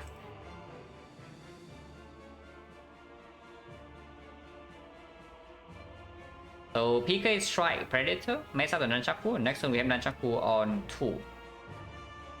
Double check, yeah. Burst PK, yeah, Burst PK potentially was okay too. But we had to wait on more turn.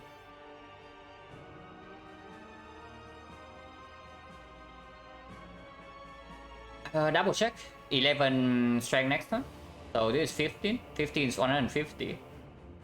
150, 36 times 6 is, yeah, he's definitely dead.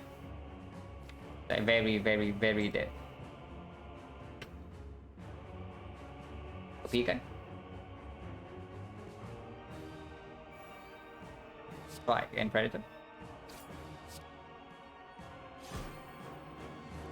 I play this. Maybe you can advance Nunchaku a little bit next turn.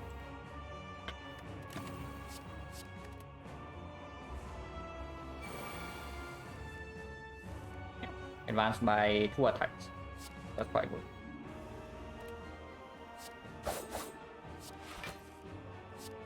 More than 2. Well, it is way too much damage.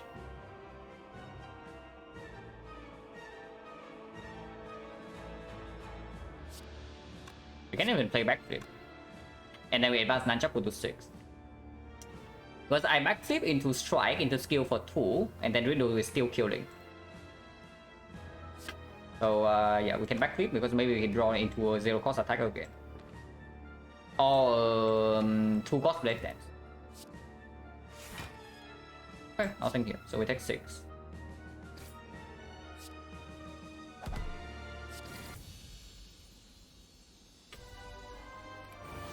Donuts.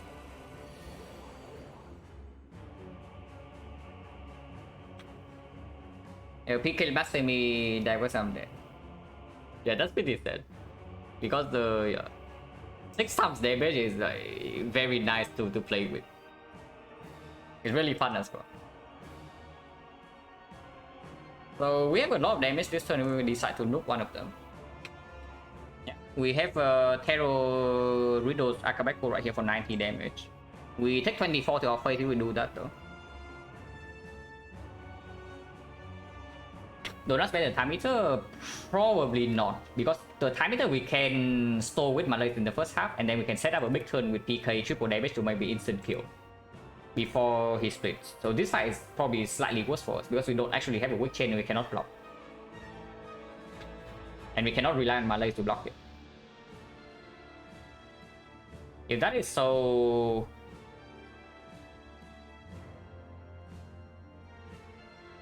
Power Potion comes first.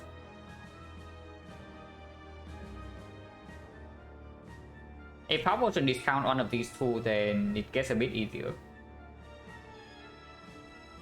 Technically, we still have 2 potions in this fight, yeah, but I don't think how long I don't know how long we can actually stay here to wait to burst the Alchemist.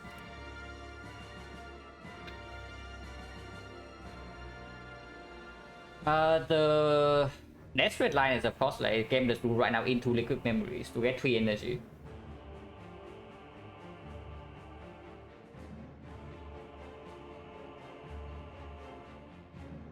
Was that Terror taking too much shift damage, setting up damage? Yeah, like exactly the same as we are. Yeah.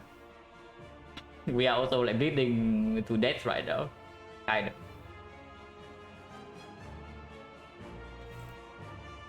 Yeah, Power Potion.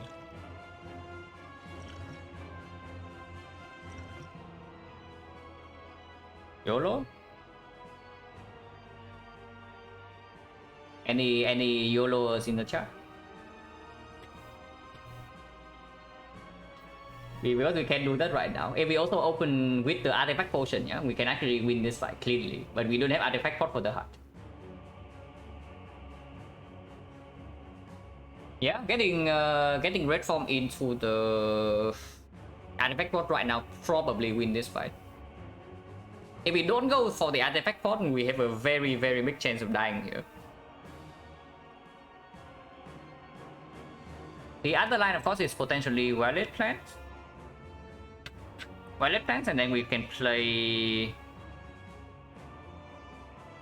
all the potions, and we set up the double damage with the Withhold's next turn for 240. That kills this.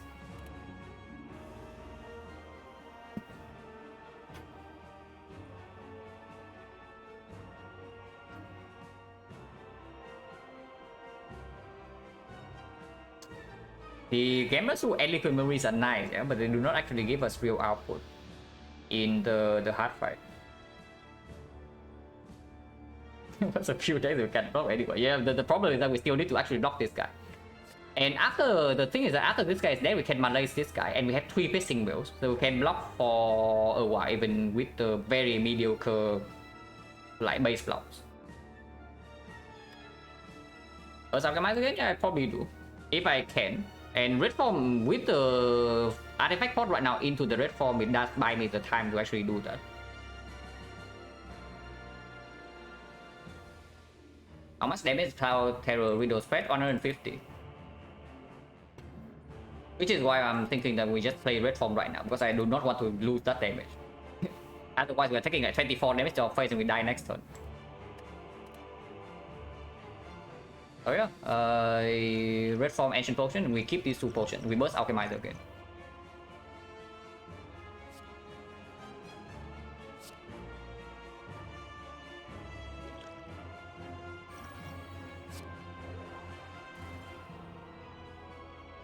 Discounted terror, not the best, not the worst, but it's okay. Cannot play PK here, yeah. But also don't really need to. The cloud to strip. Play this here. Attack. And nunchaku value.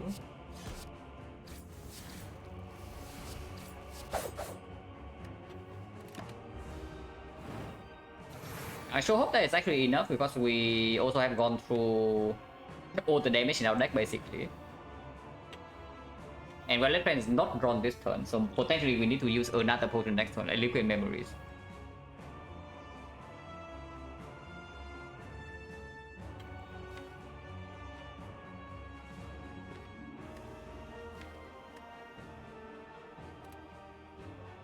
Because the dealing this 100 is not easy at all. Yeah, dealing this 100 is not easy at all.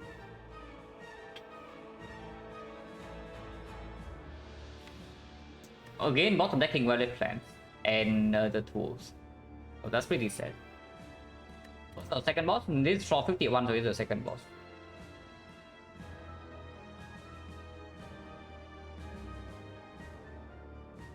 Yeah, time meter in this time meter will probably just use Gambler's Rune and then we chill. Yeah, we just Gambler's Rune to a big burst melee, and time meter is like that. And it can help if calendar help us with killing this thing. We are already far gone. We need to kill this thing in 2 turns. Which is why I'm thinking that there's actually pretty much no way we can actually preserve these potions. Unfortunately.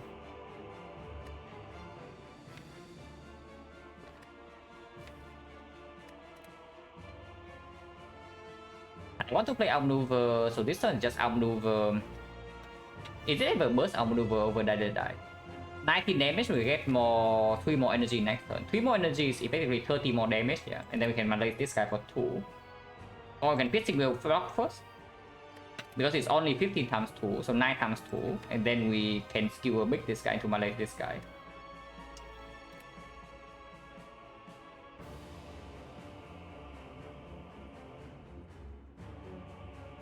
Free energy is 30 damage. This stays in the deck. They do gain block this turn though.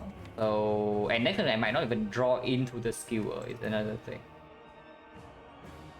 Probably not. If anything, I liquid memories to outmaneuver next turn.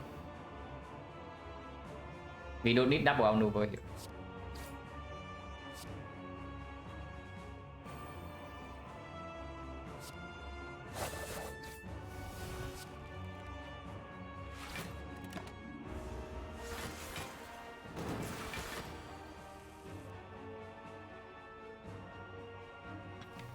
Okay.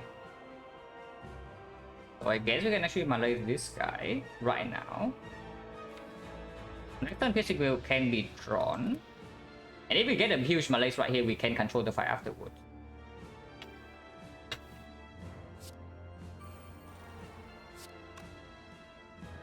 Like -8, so he goes to 7, 7 goes to 5. We take 5 damage.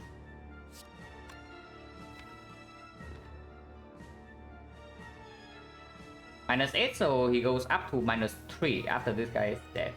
And next time we draw 8. So if we cannot block with hissing wave, we can steal memories back.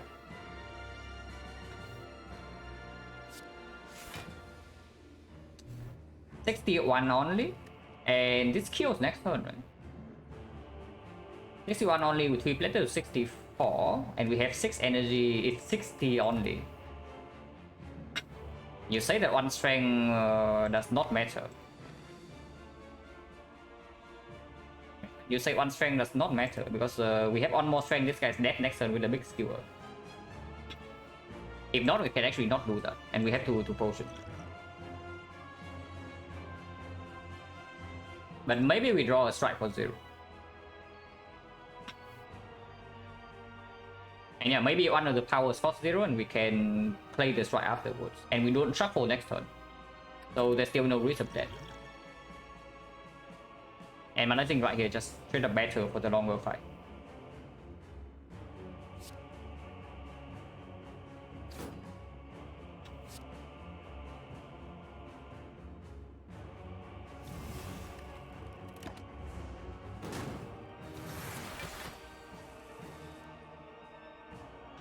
Okay, piercing wave does cost 0. Healer doesn't actually kill, yeah?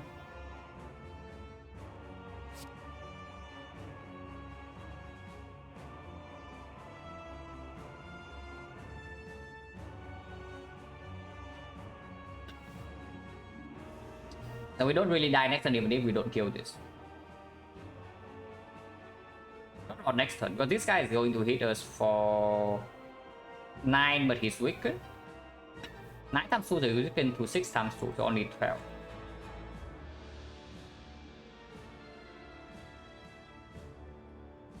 And next, this turn, how much are we taking if we don't potion him? This guy goes to 12 times 2, we take 19, go to 11. That is spooky.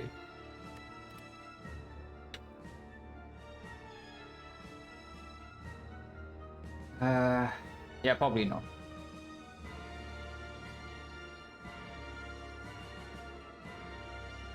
Yeah, probably memories this turn then.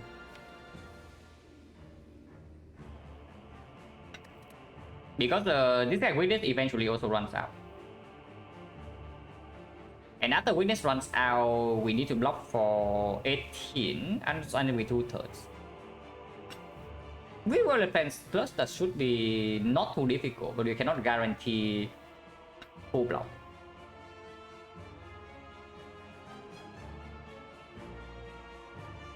Yeah, Liquid Memory is probably come down. Like right now. On Predator or Riddles doesn't really matter.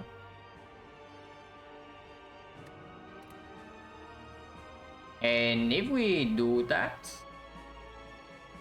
then how much damage is this? Because I also want to play my powers. Even though Skewer is exactly 60 damage, so we are 4 short. And unfortunately, we cannot use Letter Opener either, because there's only 2 skills to be played. So we are exactly 4 damage off.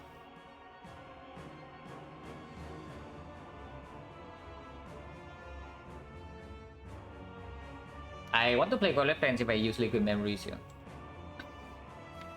Then 30 damage. With 4, 70, so that's enough. Okay, so we never need to play this strike. Because if possible, I want to Golem Fence to discount this thing.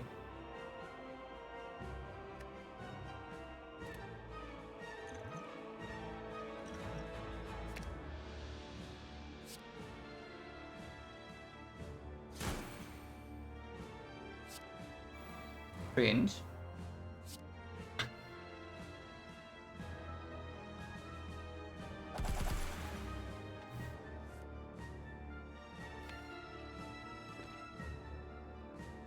So just hold these two, or hold the alchemist. This is way better after the witness runs out, yeah. And next time we are only by attack portal, we have a full heal in Act 4. So we can take a little bit of chip here. I want to get Burst Alchemist in play as soon as possible. Because the Alchemist right here is also cost 1.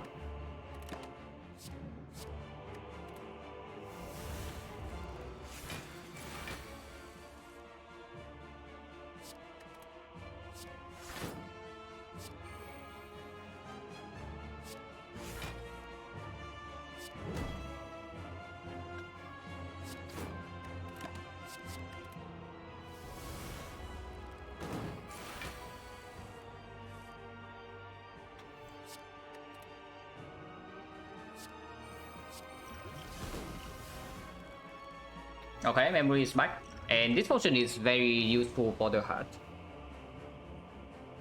This alone does not win us the hard fight, yeah, even if we get through spear and shield flawless. But it is a good potion in our belt.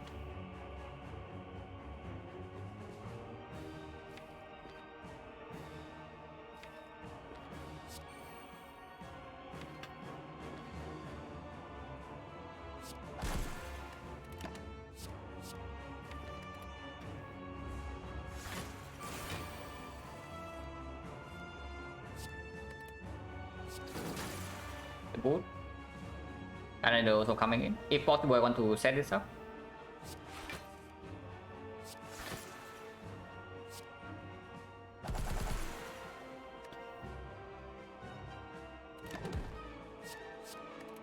Or more attacks then.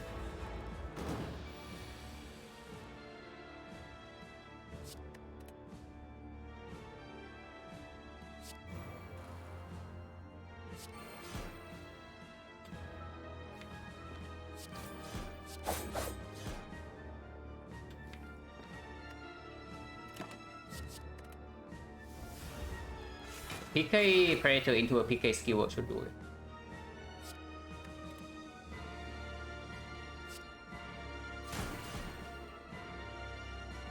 Or we can just kill right now, and there's nothing else to set up here.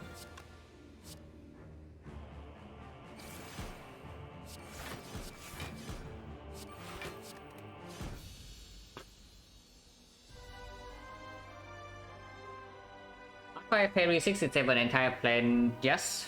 But usually in those runs I do have fairly strong skill in defense afterwards. Right now we have nothing.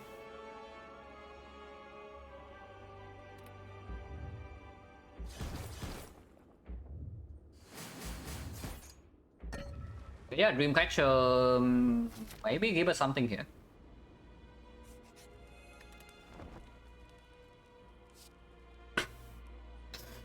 You cannot make this up, guys. You actually cannot make this up.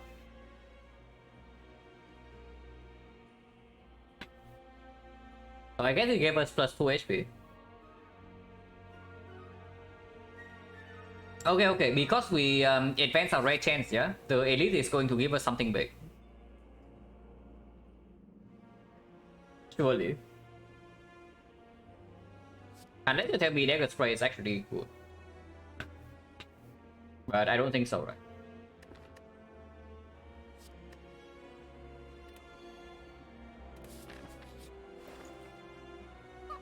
Kunai would be nice.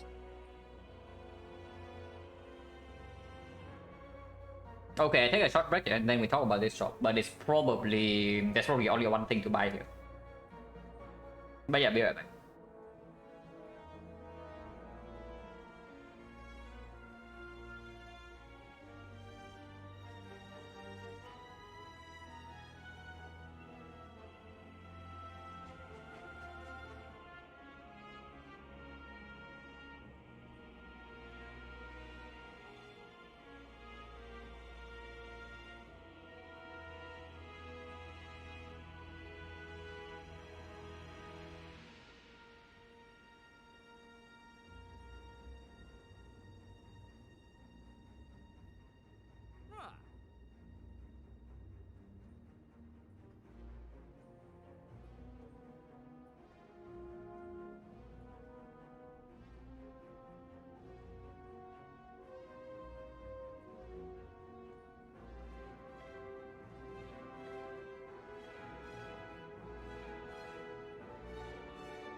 There's like exactly one thing to buy in this shop here, and this is the toolbox.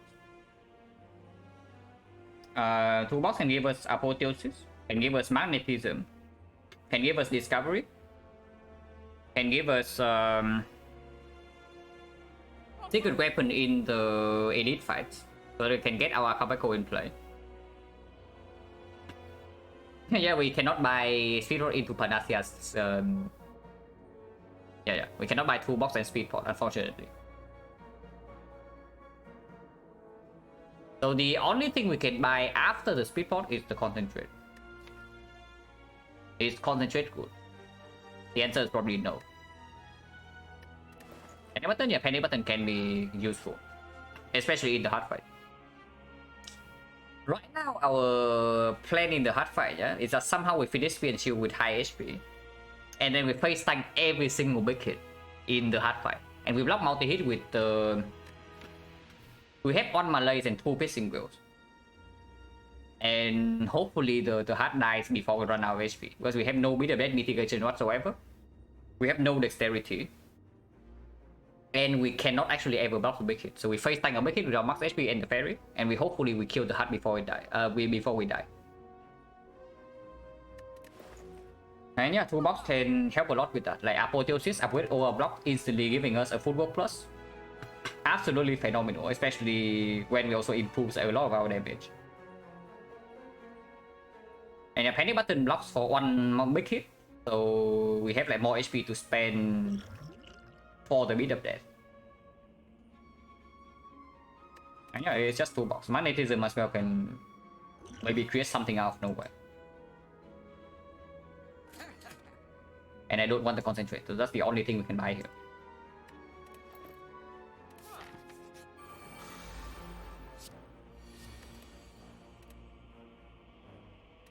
Tackle, finesse, mayhem. Tackle strips 1 layer of artifact, so that we can do terror into killing this guy next turn. Finesse is just +1 card. The block is not relevant.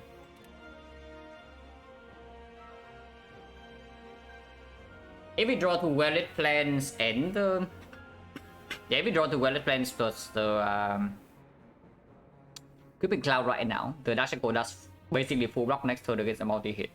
This guy is still hitting us for like 14, 21 though, but whatever. Surprise what may have, yeah, sure.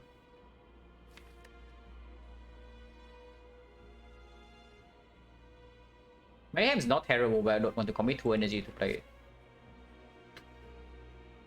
Malays use all energy? No, it uses no energy, but it plays with the effect of full energy, so it's a very strong combo if it actually works. Mayhem is not bad here, yeah.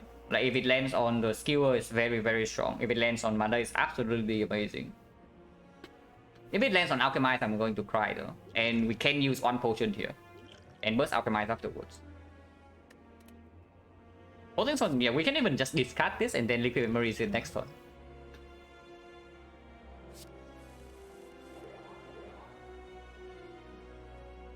$90 is close, but not quite enough.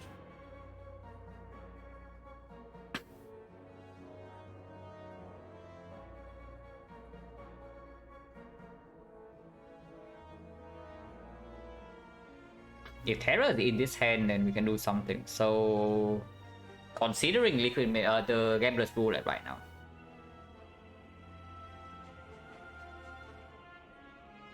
If Terror in this hand, we do have a kill instantly.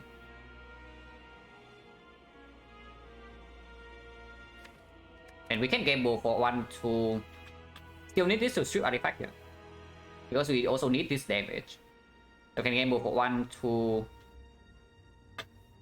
3, 4, 5, 6. 1 out of 4 that we reach the Terror. Terror needs to be 0 energy though. Terror needs to be 0 energy, so that doesn't work. Inevitable Cloud, yeah, on this guy. Maybe we can kill this guy first with the Malays in our draw power. Yeah, maybe we kill this guy first. This guy can actually be stored with Malays in double well, and the shackles that we can memories next turn. Skewer plus memory skewer, is that enough? This is the 90. 90 second skewer is only 14, also no. Second skewer is 21. But still no. And yeah, so stalling this guy is way better than stalling this guy anyway. We actually cannot block any big hit from this. We can block the multi-hit here. So killing the shield first just makes sense. Yeah, killing the shield first just makes like complete sense. I can actually burst Alchemize right now, but we need to spend all energy to play to kill this. So let's do that. And potentially need to memorize the Shackle next turn.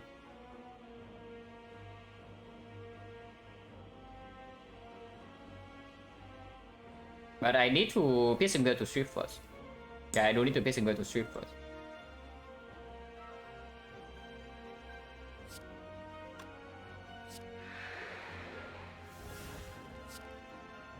On energy, we don't need to get energy because this guy dies to...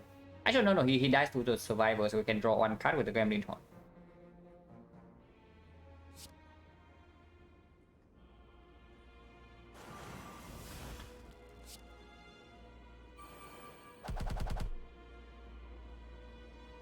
Or I can just play Alchemize right now, and we say we don't burst Alchemize, but next turn we might still need to Liquid Memories this.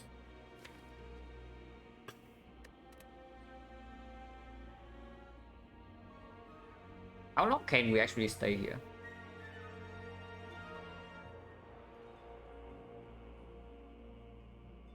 I still gain 1 energy after I play this, so it makes no difference, but it's minus 1 card for next turn.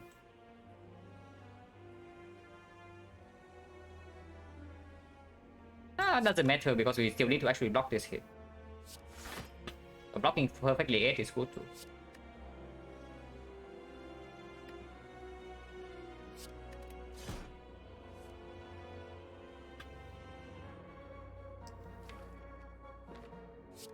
So now what? Just end turn.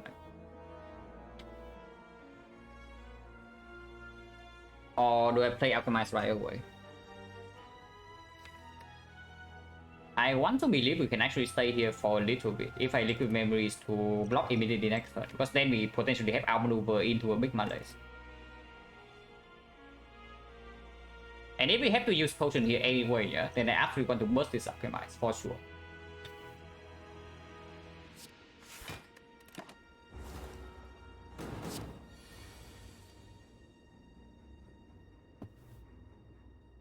Thousand Guard first. Because it discount either one of these, so like what it is, it's still fairly good.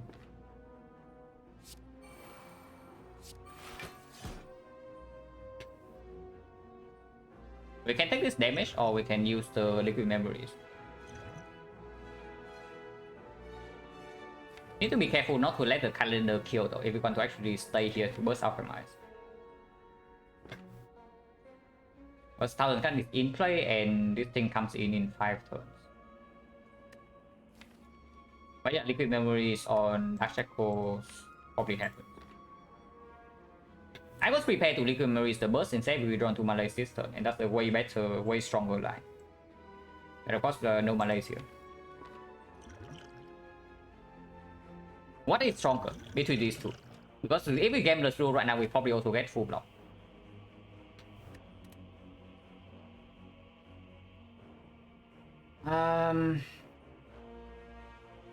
I guess this is...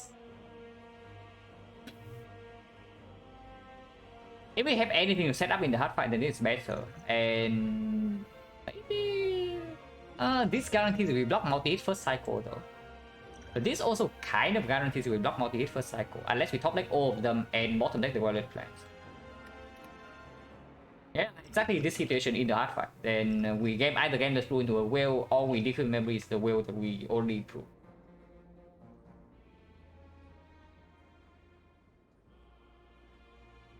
How likely am I to block with the Brew right now? Not 100%, but fairly likely. Because Twisting Veil is full block. Malaise is Malaise for 5 or to 5 or to 3. So at most we take like 7. Okay, it's not that likely. Probably just use this.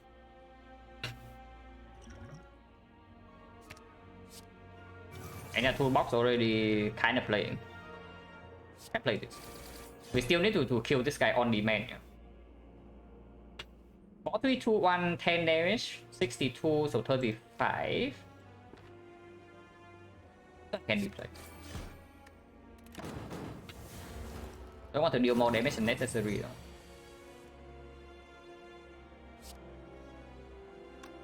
though. Where was this hand all run? Every single card costs 0, so where was this hand all run? But now we actually don't need a hand like this.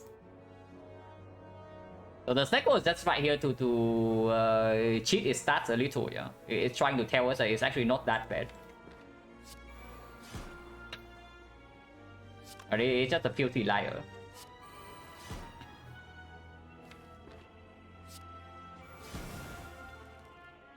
Three, 2, 1, 6, 58, 25 damage, so Predator will kill him. I do not want to actually kill.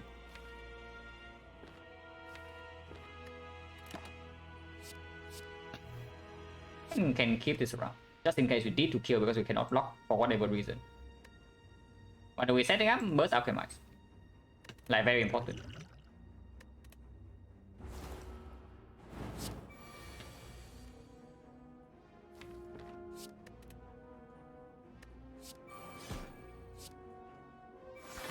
Hopefully the calendar doesn't ruin everything, yeah, but it can.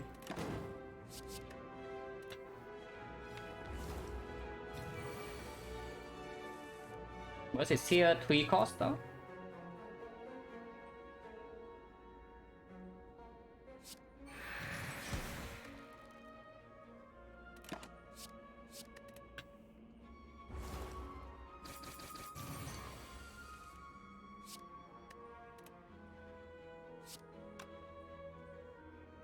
But Armor Reaper is also here, so that's good.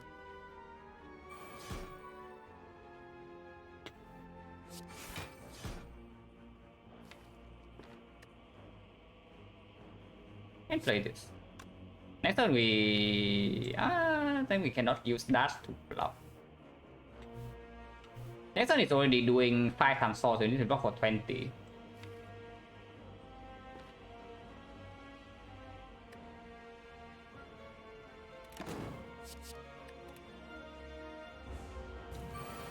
Actually, no, he is on more turn.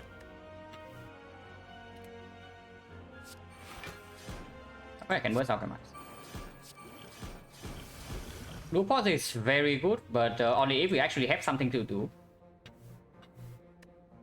This is worthless, but doesn't matter. And I guess we just kill now.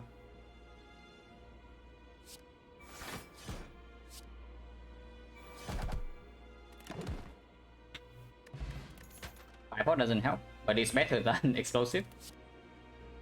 There's nothing to loop here. Loop Alchemize, we probably loop, potentially loop something from the toolbox. Like toolbox, if it's magnetism, we do it right away. Or we can loop to the trade. Or maybe PK, maybe the skewer for damage.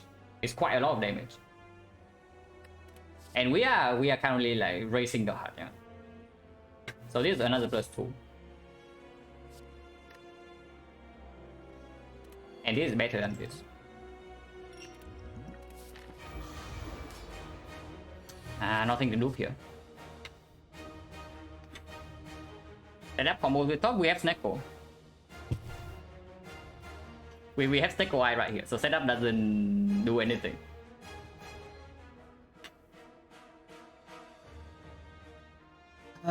Purity is like kind of a thing, but this toolbox doesn't create a miracle for us, yeah. So we actually have to do it with our own deck.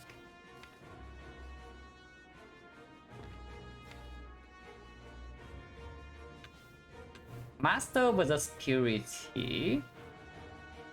I'm fading down for Purity because I don't, even if this is a damage race, I do not want to see any of these cards. I just want to draw into my Predator, I draw into my Riddles, and I draw into my Skewer and my Burst. How many cycles can we last against her? 3 cycles, and exactly 3 at most. Depending on the draw order and the attack pattern, we might die in the second cycle, and if that's the case, the run is lost. How is that looking? We have 0 block in this fight. It's it's how it's looking. We have like effectively 0 block. So right now our current plan is to use the fairy and 94 HP to face tank all the big hits, and we block multi hits with piercing wheel and Mondays, and hopefully the hard dies before that.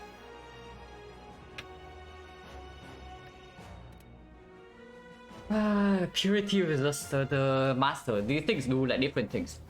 Purity is better if the fight lasts like 3 deck cycles. Master strategy is of course better right now, and it's good with the Gambler's Brew to have a setup on turn 1. Alchemize? Yeah, potentially. If you're suggesting that we do Alchemize, then probably doesn't happen because there is a burst in our deck. It's Master over Purity. Master over Purity because potentially I want to gamble turn 1.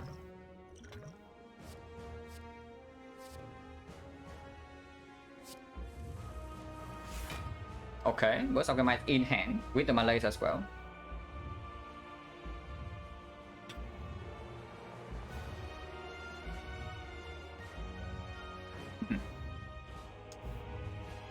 But this gets a little bit awkward. But we can do the obvious thing first, yeah.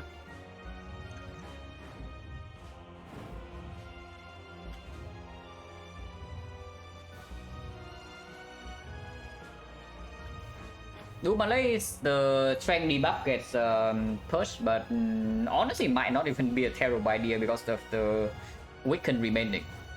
And we do need to actually keep a weak chain. Somehow. We do have Creeping Cloud, but the Creeping Cloud is probably our artifact strip. So that we can wheel second cycle. I'm very down to just Gambler's Brew this hand though.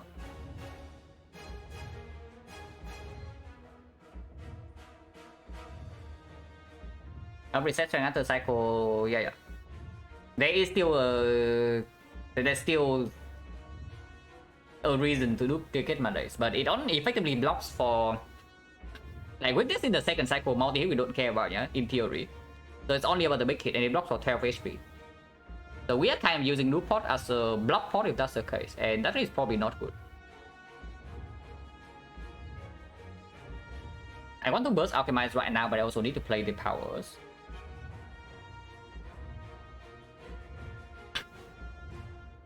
If we burst Alchemize, we cannot play Predator, but that's completely fine. That was trying to master first, right?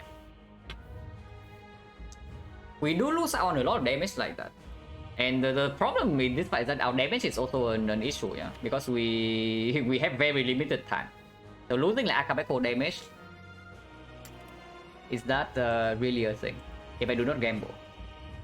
Because if I do double strike to master right now, we do see more cuts overall after when the gambler's rules out used afterwards. And we lose out on academical damage. But I think that's completely fine. I think that's completely fine. Because otherwise the master strategy also stays in our deck and it's not a good cut after it gets redrawn.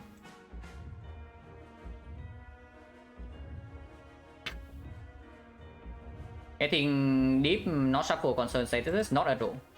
Because first cycle we cannot do anything either way. Multi-hit is already dealt with this thing. Big hit we cannot do anything about, so we just take the hit to our face.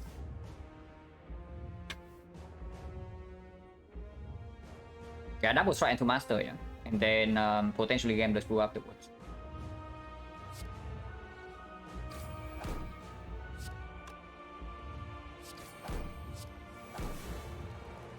Okay, now we can game the screw for 1,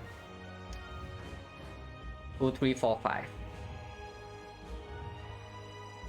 Mana is only for 2, but it's still enough weakness for the first cycle and it fully blocks with a multi-hit.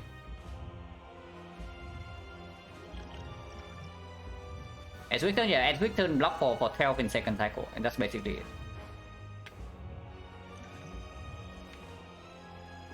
In my mind right now, there's still a chance that we can do duplication potion on potentially the Creeping Cloud to strip artifact and apply 2 more weakness later. So that is strictly better than looking Malays right now, because it deals damage.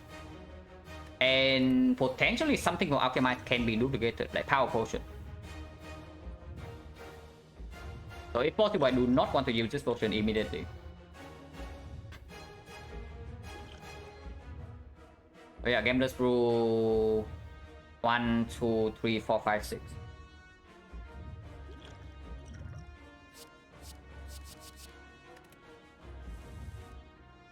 No wallet plans, but this is okay.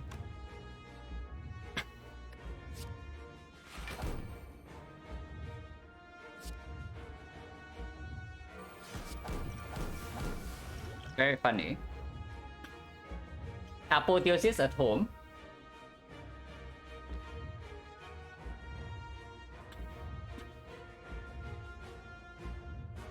What does this mean?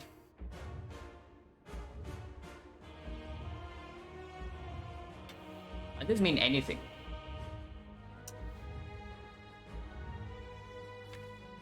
It can upgrade the terror to be 0 cost, which is phenomenal. It can upgrade the truth, the dread to be 0 cost, and it can upgrade our block cards.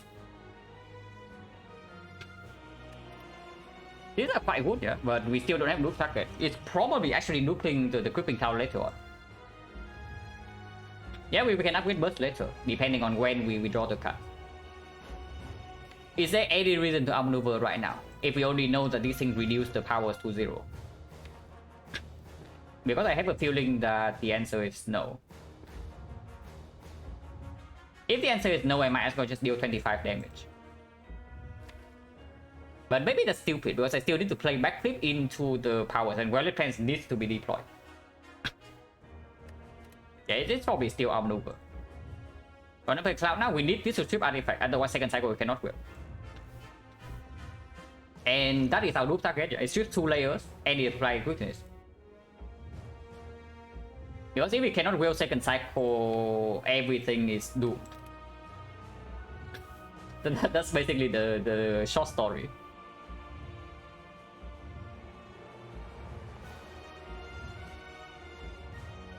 Sorry, yeah, but we also draw into statuses. It's another slightly annoying thing. But we do have PK skewer next turn potentially. With PK outmaneuver Malays right here, we take 5 damage, but even if we only draw into skewer, that's still like a ton of damage. So that's fine. And yeah, I take the beat right here to play this card.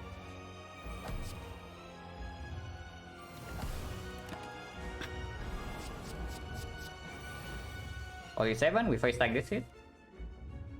Very interesting hand with our 6 energy. There's no point upgrading this, right? Already upgrading only 2 defense is not it. So this hand is very bad, yeah. We draw 3 statuses and no powers. Now we no longer have Gambler's Brew, but it did speed up first time, the first turn. Yeah, terror is only 0, so we don't need to upgrade here. And even if it costs 3, we still can play it. But it is quite bad. Yeah, I do not like this hand at all. But not like we can do anything. So we just face tank this hit.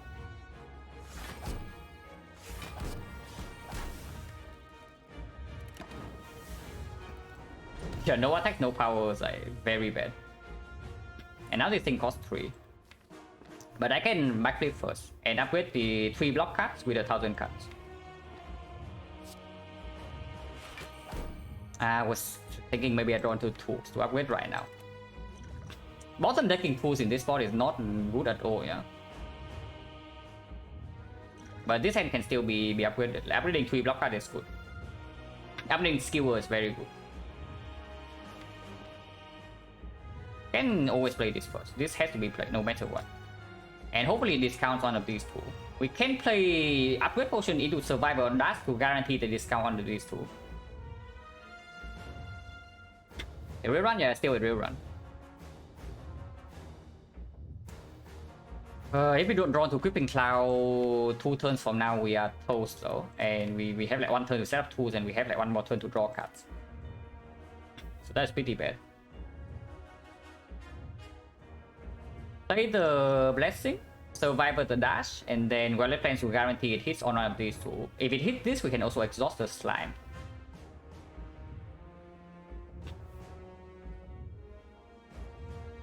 Playing it before Violet Plans. No, we cannot play it before Wallet Plans. Playing the 1000 cards before Wallet Plan is playing the 50-50 game here, and no.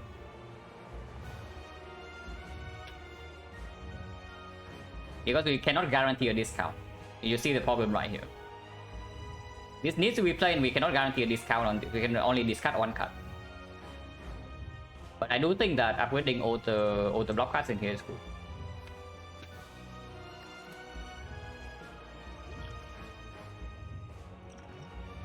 And yeah, discard Survivor with Dash.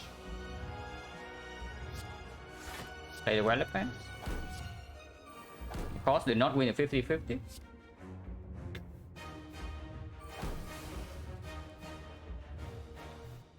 Need any of these cards next turn? Not really.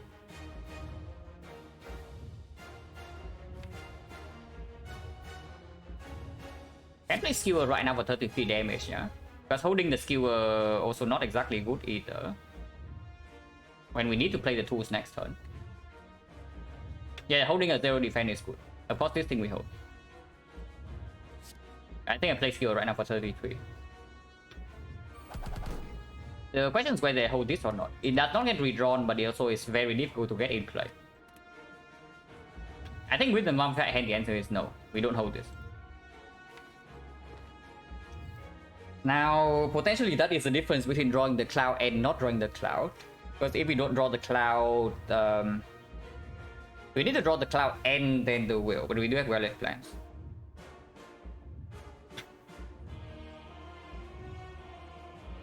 Not really. Actually, yeah, not really, right? We draw +3 from this, and we draw another +8. We draw 11 cards. And we need to hit both this and this. Or it has to be the big hit first into the multi-hit. But we have some upgraded blocks. And maybe we can burst the... Maybe we can neutralize into bursting, gripping the piercing wheel. That can happen too.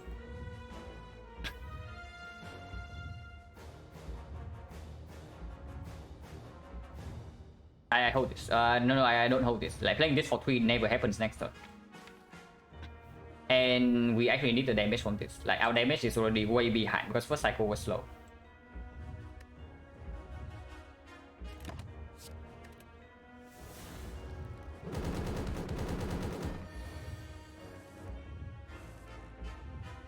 Drawing to both whales. So now we only need to draw the cloud next turn, yeah. Once again, you cannot really attack unless I also play this defense. Leaving the defense in hand might mean that the burst gets stronger.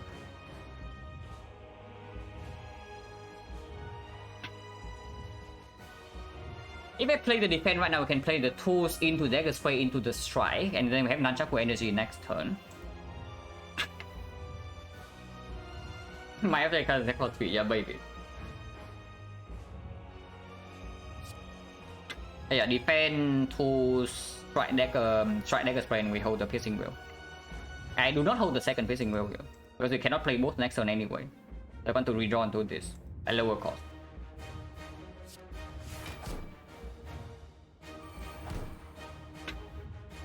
And only 4, so we don't even play the Blade Dance here. Yeah. We just play strike dagger spray. Hold Blade Dance. And there's not even any reason to actually hold the Blade Dance. And holding the Blade Dance might mean I cannot do burst back tip.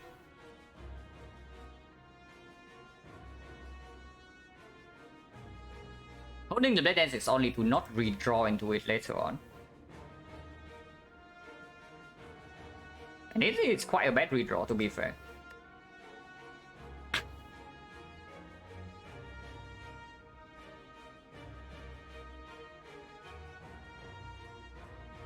Blade Dance, yeah.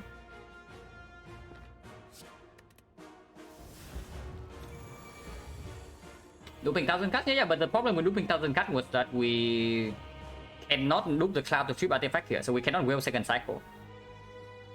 You think that we can win this side without wielding second cycle here? Because I don't really think so. This time we can upgrade every single block card in our deck with the neutralize as well. So we actually have a weak chain and everything's upgraded, yeah. Except the burst.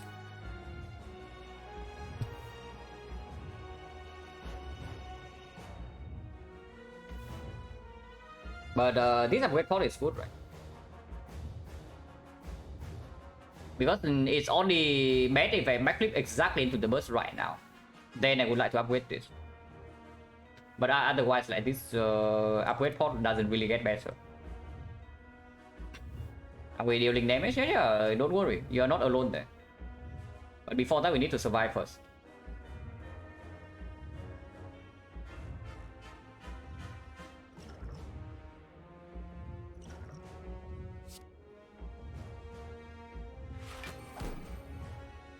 No cloud. If possible, I don't want to use fairy here.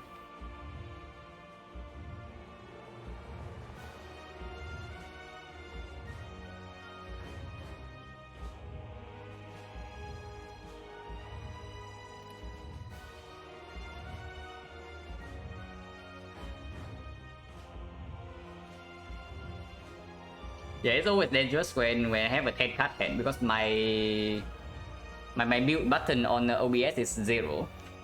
So it just like hovers over the last card.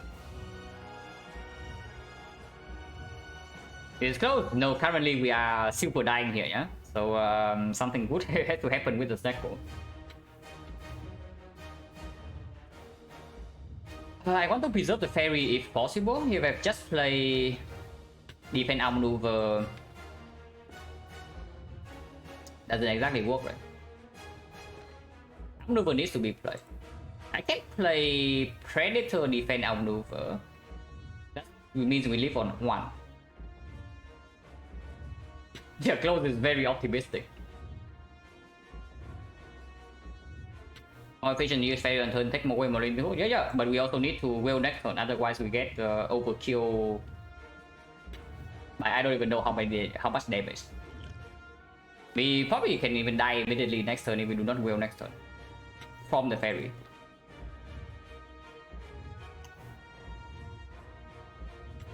Reliable artifact here for questing. You want to duplicate the neutralize right here. That can happen. But that doesn't mean that we lose fairy this turn. Yeah, Predator defense outmaneuver is 5. Yeah, exactly, it's 5. We have 5. And we block for 2, so we live on 1. Predator doesn't do anything though.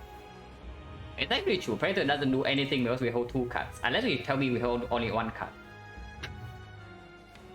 Which is actually true. We only hold the piercing wheel and nothing else. If we play the Predator here. And it also deals more damage than the die.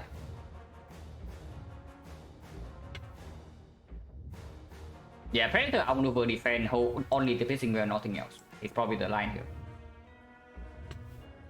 Predator so many removals. Yeah, you tell me. It would be correct. But we already knew that this fight is going to be like very, very, very bad for us, yeah.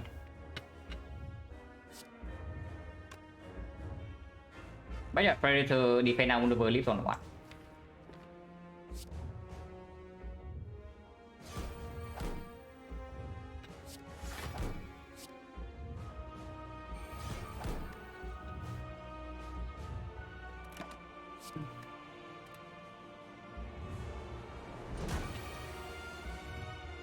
Okay, Cloud is here and we have the energy.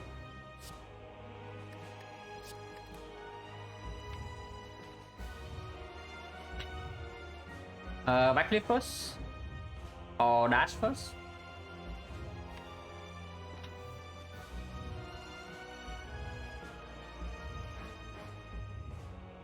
Dash Dupe Cloud is 1 to...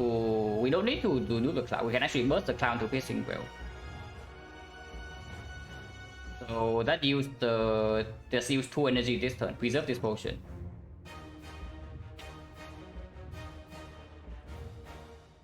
We can still block next cycle by the way. So we have this turn, the off turn, and 3 more turns, and another turn afterwards. So how many turns do we have? 1, 2, 3, 4, 5, 6. tells me I need to play PK. That tells me I just need to play PK this turn. But we cannot do that, unfortunately, because PK roll 3. Unless they also use the fairy light right now. Why do I need to burst? Actually, I don't. It's true. I really need to single Gripping Cloud. Yeah, the annoying thing is that Gripping Cloud plus PK plus Will is already 7, and there's no 0 cost block card here. So I cannot even play PK this turn. The only way to actually play PK this turn is to do PK Gripping Cloud Piercing Will and use the parry immediately. That actually is the line. If we don't play PK right here, I don't see a way to win. So duplicate on PK. Yeah, duplicate on PK. Play the Cloud, play a Piercing Will, take 8 damage. Parry Revivers to 30% to 28. So we take 6 damage and go to 22. That's blood Gripping Cloud, Piercing 7. I literally just talked about it. Yeah. I say that we need to play PK right now. We cannot win this fight. So I want to spend 3 energy to play PK. Next on calendar also comes in, so PK with the skewer will be maxing out. And I think the PK is also the new target. We have one more will to block multi-hit and big hit. We need to survive somehow on beat the best is 3. Beat is 3. Beat is 3, we have no dexterity and we have no weakness. Like, how are we freaking surviving next cycle? The big hit. Multi-hit we can block, but XecnaR decides to screw us over one last time here or what?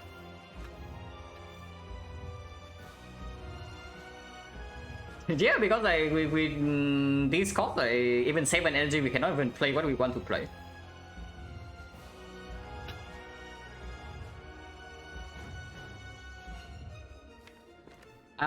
This thing can roll 0. If we hold 2 0 cost block and will on the correct turn, we can block them big hit. But we still need to deal damage in the meantime.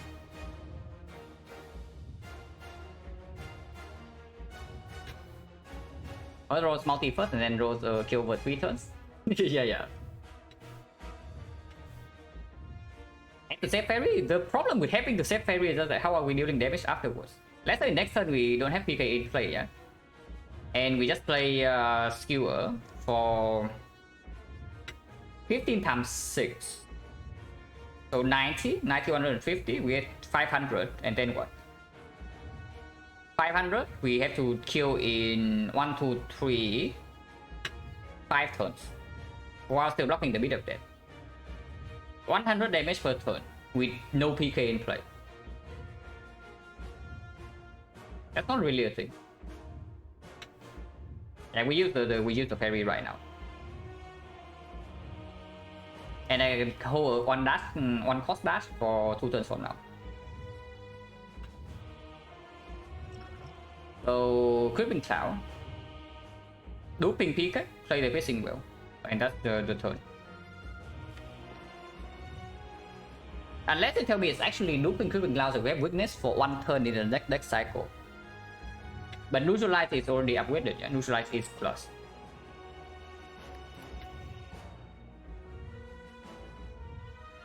Yeah, duping PK has to be the line. Duping PK actually is just the line. So Gripping Cloud.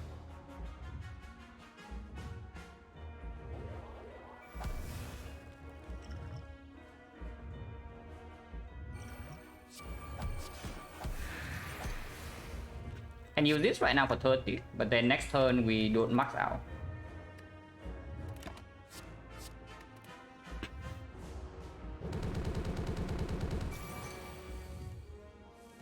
Zero cost 1000 cards. Oh, the block cards cost fairly expensive though.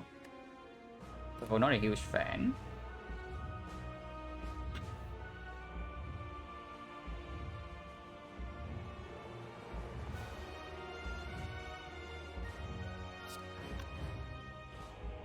His skill on 0 energy is 60 damage already. And we can only deal 100.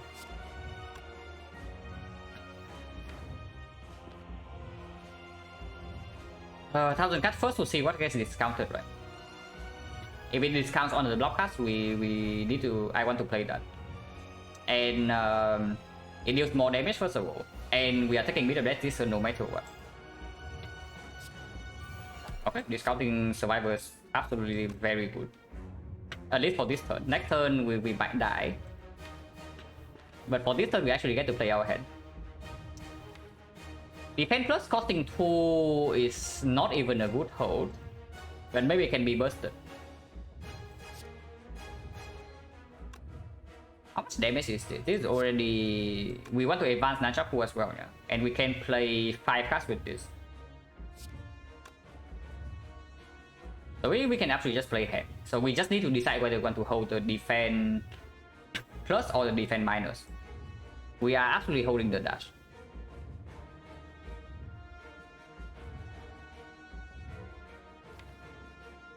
Bit of that is 3. Honestly, holding... Maybe holding defense plus is better in case we get outmaneuver piercing wave next turn and it's a multi-hit. And then when the big hit comes, this thing is better to block. With real bet being 3. And we don't care about energy that much.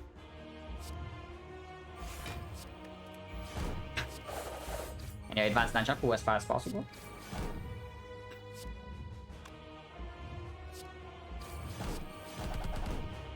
Good job, calendar.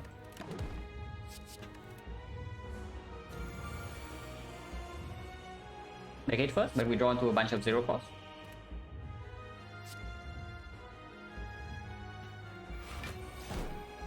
No neutralize though.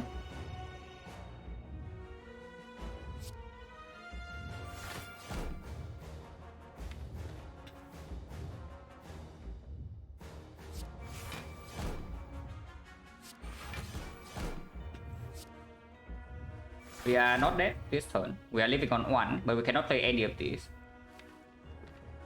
So no PK damage, even if this is 60 damage, but we did not draw into our weakness.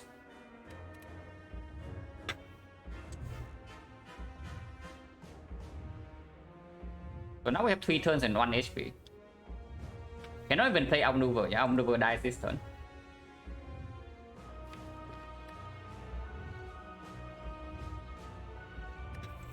But we are probably dead in 3 turns. Yeah, we cannot even play outmaneuver. We're probably dead in 3 turns from here.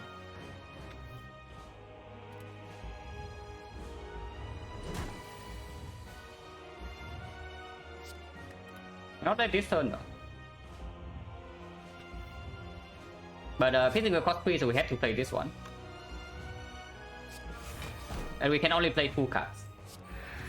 Playing the 3rd card kills us immediately. So again, we cannot outmaneuver, we cannot attack. Just a little bit more HP, this is like so doable. Like 2 more HP or something. 2 more HP and maybe we can actually win this. But this is probably death into it.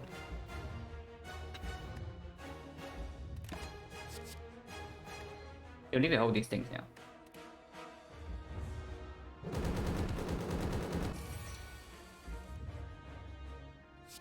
Burst costing 0, so next time we can actually still block.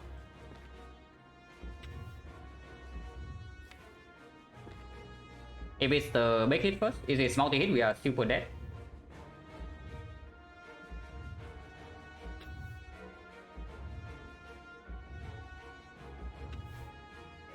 Using parry then necessary to damage. We cannot believe in XecnaR. Like, why do you want to trust in XecnaR now? Yeah, that's the thing. Why do you want to trust in XecnaR like now?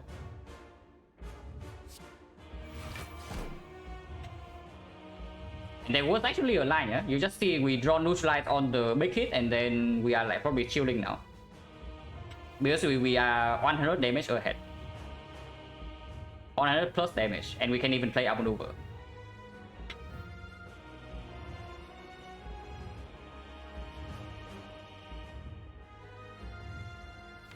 So what happens this turn?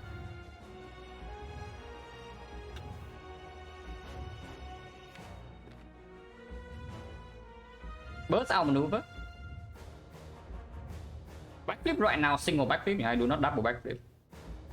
Below 200, I'm trying. Next turn we can maybe... Probably 200 right now is not possible, but if it's the big hit, next turn we can still kill over 3. So I'm debating between like burst backflip right now or bursting out maneuver. But bursting out maneuver guarantees that we have cap next turn. And we also have the PK in play if we can block the big hit.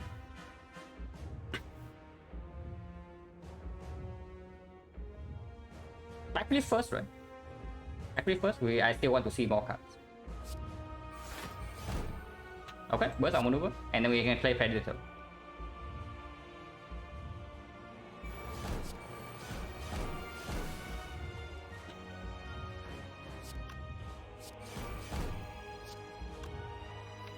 Next one, no backflip though, and then this backflip costs 3.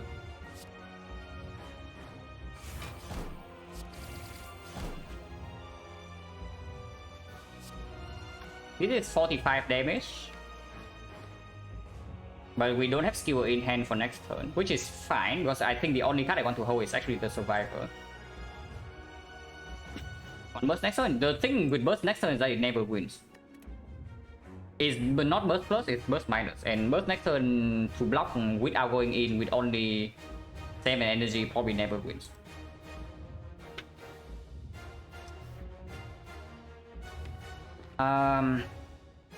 Holding strike skewer, but then we only have 3 cards to see here. And even if it's a big hit, it's still not weakened, yeah. Wait, where did the neutralize go? Oh yeah, we could not play it because we got dead. That's screwed up. So I guess we have to skewer right here and hope that we redraw to skewer, because 3 cards right now is not a thing. Yeah, we can use stop on the next turn as well, absolutely. Which is why holding skewer right now is even worse. We lose damage, and we also don't get to use on top. That's how maneuver hold backflip. Yeah, but the 0 cost backflip, I also want to draw into PK immediately, if possible, because drawing into PK this turn is the best potential that we can win. We don't skill next turn we win. No, not really. If it's a multi-hit, we are dead. Yeah, her hurt is not under 200. But holding these two, yeah. And we have 10 energy next turn. Okay, big hit, but PK costs 3. This is never ever played.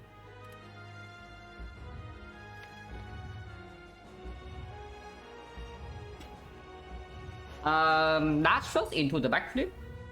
PK needs to be played, yeah? PK absolutely needs to be played this turn. We have to start with the block card, so it's either backflip or the dash. But if I draw to burst right now, I would like to burst my backflip. But that doesn't make sense. I need to play on backflip either way. But maybe I can use the unseizing top. Both burn and wound are in here, so survivor should be safe. Can use this first. Actually, no, can use this first. Because if it can somehow block without the dash next turn gets double damage, and we also get to actually use it as an attack. Because yeah, we need to play an attack first or we always die. So we cannot even skewer for full to actually just kill. So if the defense costs like 3 or something, yeah, we are screwed like on the spot. So backflip starts first. We are probably still dead this turn, by the way, yeah, but there's a chance.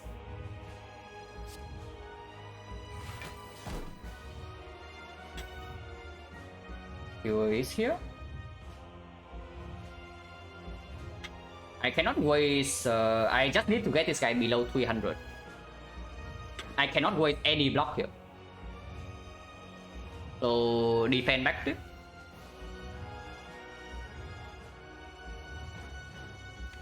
Yeah, defend backflip.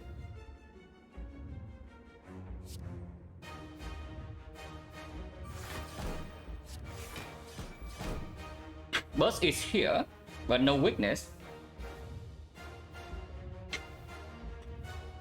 Leaves this turn, because if I can leave this turn, we can win.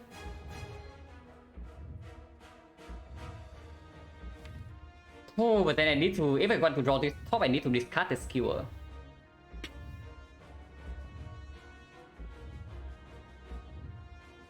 Yeah, no wick as well, yeah? If we draw to wick this turn, we actually just win this fight, like from this spot. But here I probably need to play the dash. It's still 10 block. And then burst on survivor is another. We play 3 cards, so -9, but plus 22. So plus 14. 14 is barely not enough. It's barely not enough. See a single leg sweep? Yeah. Can we use Unseating Top here? Then I cannot even play PK. I need to burst the survivor on the PK and the skewer. Or we need to hope to draw into 0 cost neutralize. If that's what happens, then what is that? That gains energy? Yeah, that's gain energy, I know. But skewer use all the energy. So we have to skewer first, and then with dash we have on energy. And we draw here. Because if I don't play the PK this turn, we also cannot win. So let's say I just burst survivor on the Riddles and the strike here. We play the defense. We play the PK. We play the skewer, get 1 energy. We play the dash, and Unseating Top draws 1 card. If that is neutralized, do we live? If that is neutralized, do we live? How much block do we get? We play 1. We play 2. We play 1, 2, 3, yeah? 4. 5, 6. 7. 8. So minus 24. Minus 24 plus 22, so minus 2. Plus 11, plus 19. We have 34 block. So that also dies. Unless we also draw into a defense plus. 34 block, and then we defend plus neutralize plus 2. So 36 block, and then neutralize this guy down to 38. So even then we're still too short. So we need to Unseating Top to double defend neutralize it here to live. Yeah, very easy. Yeah.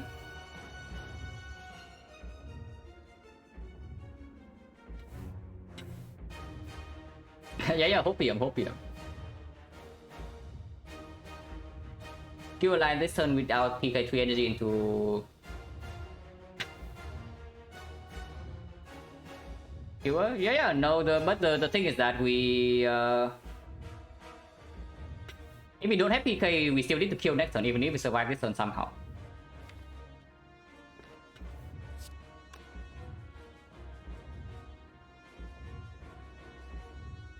Is there any other line? Not really. So we execute, yeah.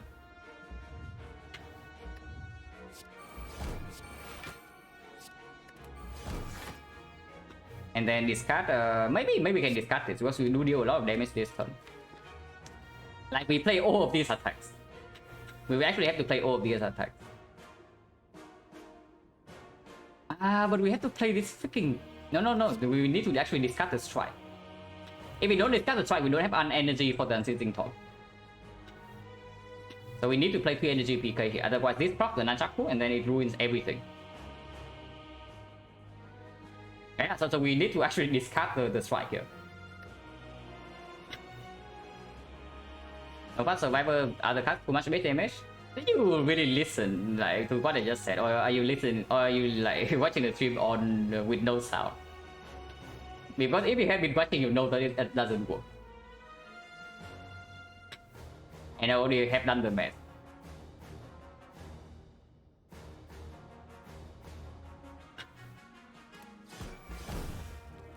So defense needs to be played here. And then it's PK. And then it's skewer into dash, yeah.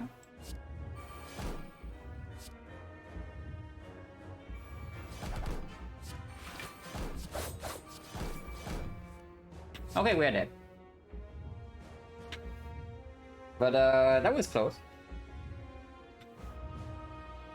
That was close.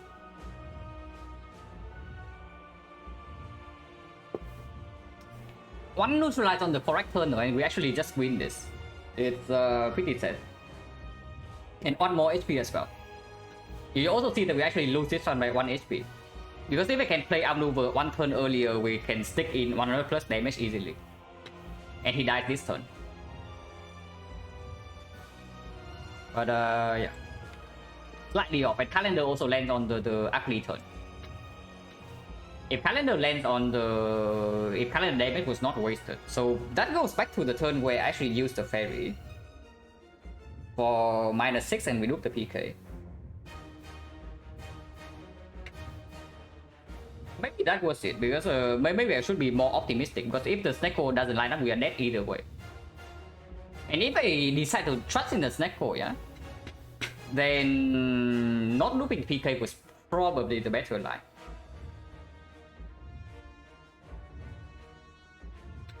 Don't do the PK is something done, yeah, maybe something, because the XecnaR after in the following turns also do like really well.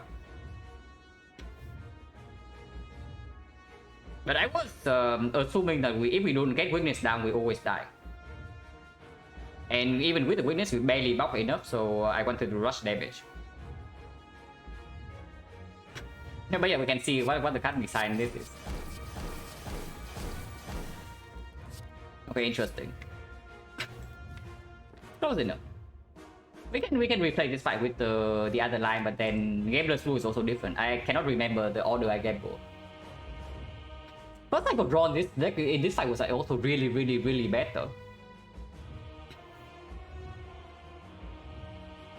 Yeah, first cycle draw was also really bad. Bottom decking all the powers and wasting 7 energy on the turn 2 was pretty sad. Yeah, you do not believe, but it's here, it's right here.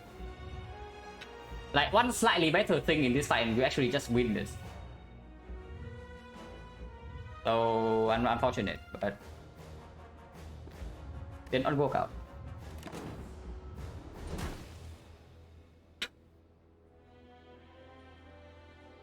I got 60 for 16. Yeah, exactly 80, and streak is back to 0. So basically means now we probably don't have a chance to beat our 16 streak. Unless I play more silent after this 100, but probably doesn't happen for a while.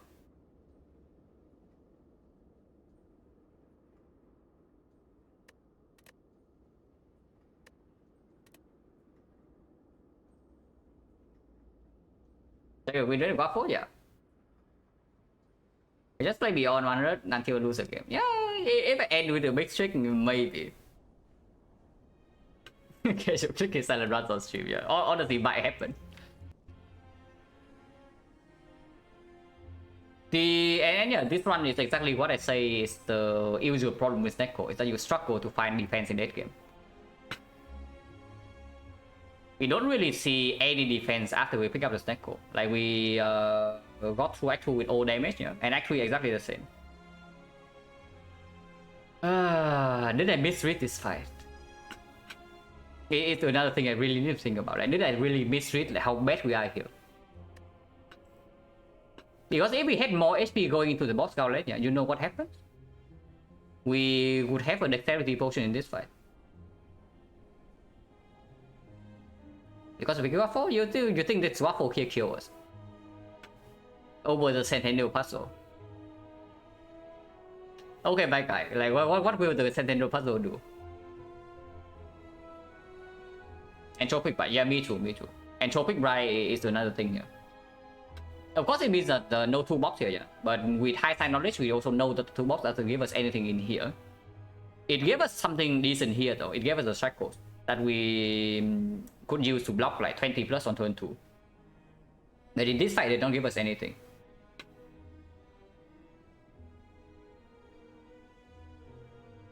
But yeah, if I bought a Waffle here over with the crane, then you can maybe say something. But the Waffle here was for 90 HP with a deck that has no block. You immediately see why I bought the Waffle, like in this fight. Well, you just look at this outcome, you understand instantly why I bought the Waffle. Have I Entropic or not export? Have enough? Probably not. Entropic right here is 114. And export was like 55, so the difference 60 gold. Not enough. And the other problem with the with the entropic is that we cannot burst alchemize freely in these things. We burst alchemize in here and we use 2 potions. We also burst alchemize in here and we use 3 potions in fact.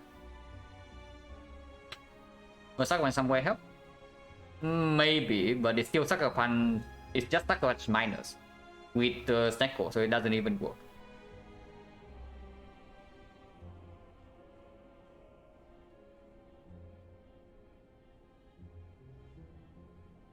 So it's just a run with Snecko, early Snecko, but we never saw anything to get defense. And it was still close. This run with slightly better play somewhere, yeah, probably wins.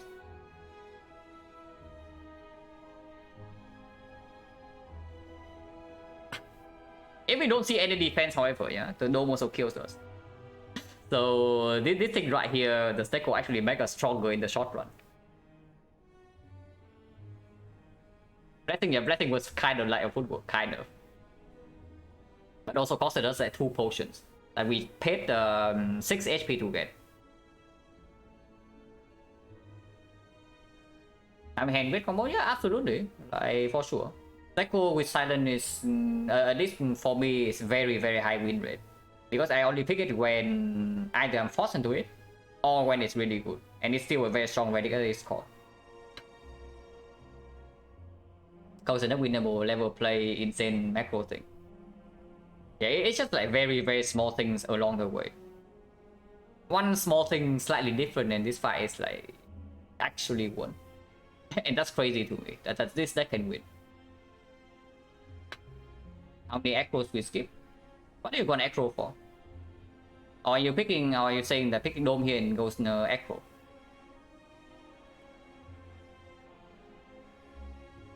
But what are you gonna acro for in this run? Like you see, even when we use our entire hand on blocking, we cannot block this fight. So why do you want acro? Because acro also gets rerolled by this crap here. It's not like acro is costing 1. And this thing actually made the difference, yeah. Because like the sad part is that we probably die in this fight by exactly 1 HP. If we take dome, whatever, no chance. If we cannot scale our defense, we have no weak chain. I mean, we would have a weak chain with the dome. Because we probably would have a blind or 1 sucker punch somewhere. But it would still be into fusion hammer. And we would still see no defensive scaling in the entire run. And then the triple pissing wheel can never even block. The only reason we live this long in this fight is because we have double pissing wheel and the Malay. So we block 3 cycle multi-hit.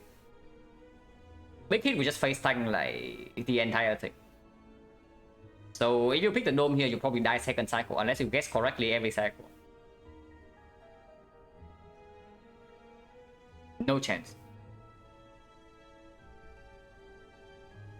But you're dying in by 1 HP right here because we just like 1 HP to play 1 card. Like we got to 1 HP, we cannot play outmaneuver and that's stuck with us. And the same goes for the neutralize. If we could have played neutralize in any of those turns, yeah, then we actually live against the big hit and then we kill the turn after. 1 HP. Yeah, we're really freaking 1 HP, yeah. That's pretty sad, but it's fine. Yeah, 1 is 1 this time. 1 is actually 1. But yeah, it's fine. Because at least I don't feel like I play badly in this run. So, of course, cannot win every run. Okay, I will say something about the dome. Is that with the dome you pick this? If you have the dome, you actually pick this and then you have burst operation. So, yeah. Maybe that wins.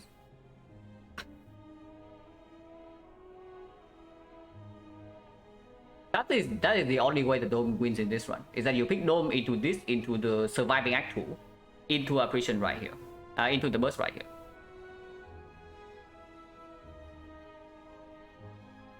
But yeah, it's fine. So I take a slightly longer break to wash my face and like try alone a little bit. Okay, just kidding. I don't really do that. But we are back in like 5 minutes and then we do a defect run. This one was pretty long too, but it's fine. Can still do one more.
Okay, so Silent is currently 4-1, and defect is at 2-1. So pretty big difference at the moment.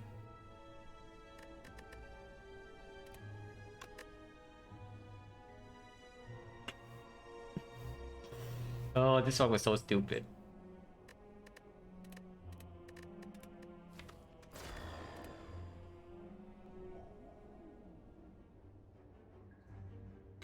Looks like another common relic.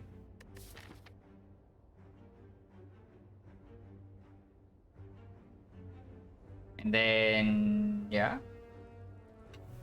Floor 7 elite into 3 elites. Going into the 4 elite path is possible. But it does mean that we have to double shop. And I don't like that too much.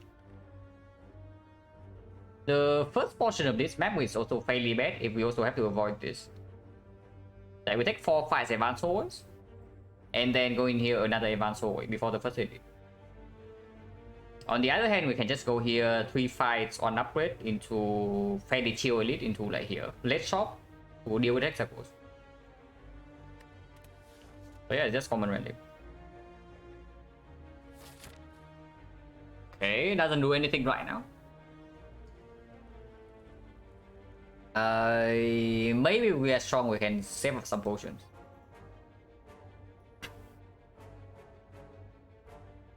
It's why the run is defect so much when Silent robot wins half as much. It's the player difference. Relatively, I'm probably quite a bit better on Silent than defect. And yeah, also that's not how the best works.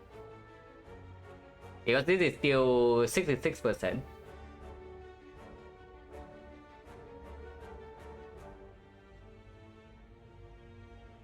Do I want to force myself to floor 7? I mean, this is not even forced. Like, if we cannot take this, we can just go here. And then still too late at least with the shop.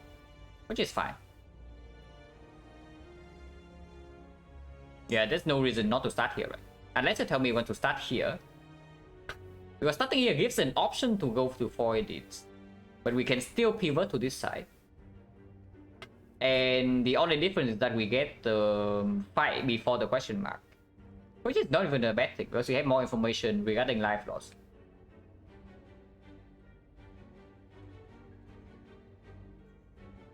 Defect literally not win X4, yeah. It's impossible. Yeah, starting here is probably just straight better. And go here, we can decide okay, where we want to go. And go here, we can go here, we can go here.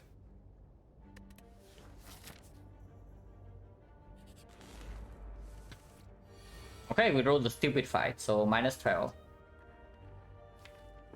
Over the temp combination.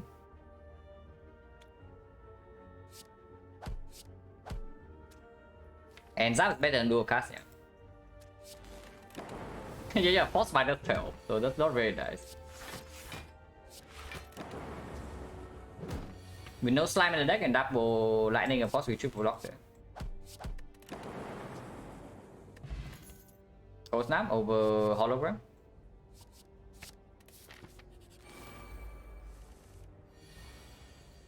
Interesting draw. So -6.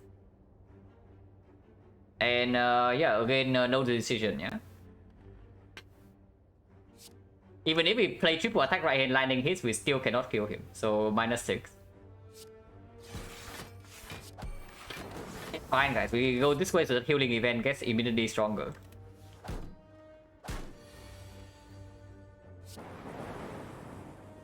No potion with the potion belt.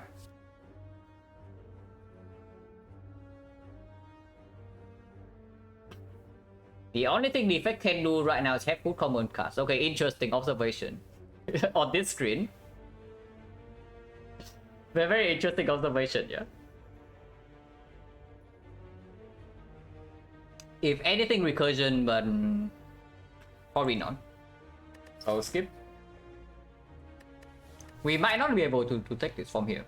But then we can still go here and then hopefully can do 2 elites. Because the second half of this deck is fairly harsh. If we are not strong by this point.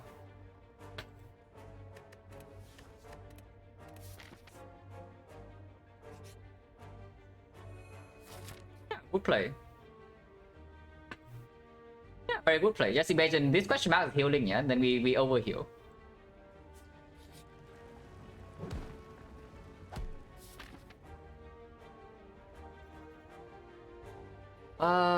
There is no way we go to this side, right?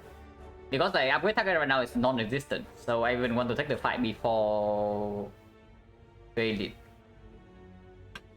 The only way this is good is that if this is a fight, and it gives a potion that can farm this fight, and then we go to this fight, we upgrade the card here, we farm 4 elites. Golden Idol with a full heal event. Yeah, it's true.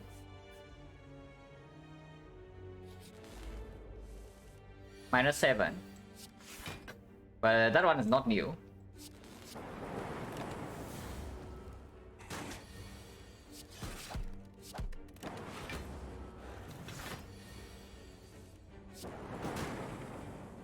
So pretty interesting, yeah? No potion by the way, so good rallying. Pretty interesting that we went to 3 easy hallway fights and we were forced to lose 12 into another 6 into another 7. So in total the damage taken was 25, which was forced. Unless I took different cards, with that raw order there was no decision, so -25 for 3 fights. That's not very good. Charge battery if anything, but that does not kill the elite with no potion.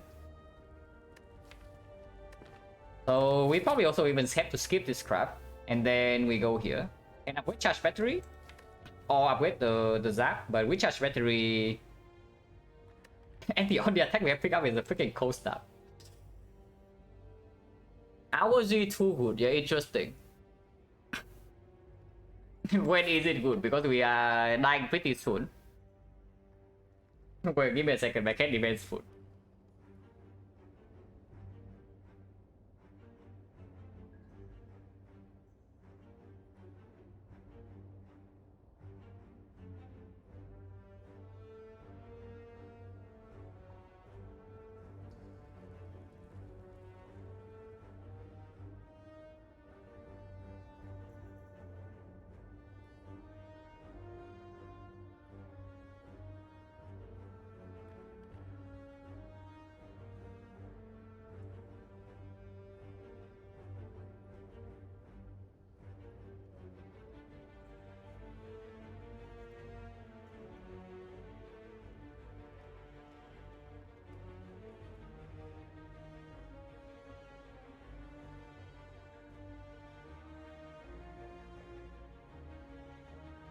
Feel better with Streamline? Yeah, me too.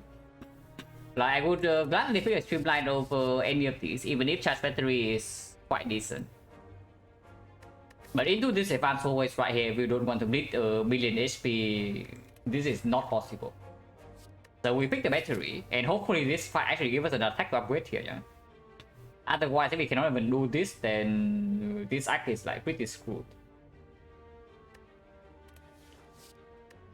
But yeah, no potion and no cards is not exactly a great way to run into early elite. Do I upgrade charge battery or do I upgrade the zap or the cold snap or the dual cast? Probably it's battery upgrade, and then we hope that we run into can't do elite before the shop, do it anyway? Yeah, probably. Because this thing is also just death, and at least we can do, if we survive this, we can go like this way. And with Golden Idol, this is the real shot. So upgrading the charge battery right here is just hoping that this is a stallable fight. Like maybe Blue Saber, it doesn't scale. Or something similar. If we run into a nasty advanced always fight here, we are like super mega toast. But there's nothing to do there.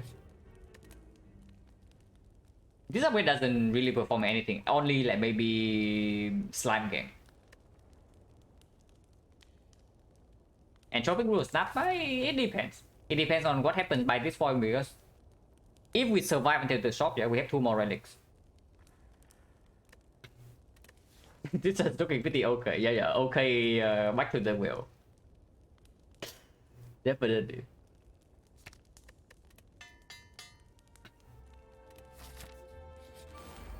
Okay, this fight doesn't scale, but he also can steal alcohol. This is good though.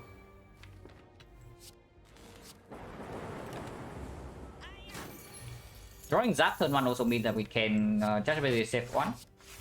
And we can read on to dual cast. And we can kill this. Okay, that's good. Next potion, not exactly elite killing potion, but maybe it can do something. Bow lightning. You say you one cast, you can pick this.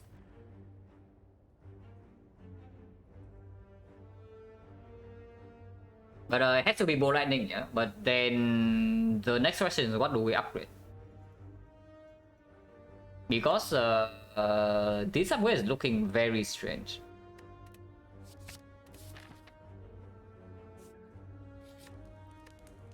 Yeah, this upgrade is looking like very weird. And the upgrade does not play with charge battery that much. It does not play in the sentries fight. Past the first cycle, and first cycle the Zap is not even a good card. Of course, when it's free, it's okay. And against Nob, it's not always playable on turn 2. Against Lagolin, it also doesn't matter as much. I have a feeling I just upgrade on the attacks. Claw plus 3. But is it cold now or is it bow lightning? It goes to 9, it goes to 10. We run into the 3 lies, nothing happens. In the North, we will play bow lightning over cold snap.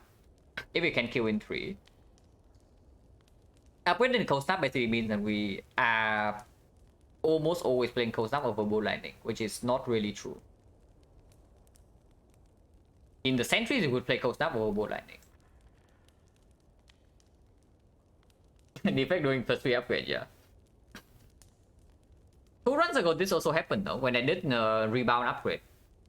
Like, I did not have any attacks in the first few card rewards, and the deck was like the base deck plus 2 rebounds. And I upgraded the rebound so I can rebound my rebound plus in the North fight.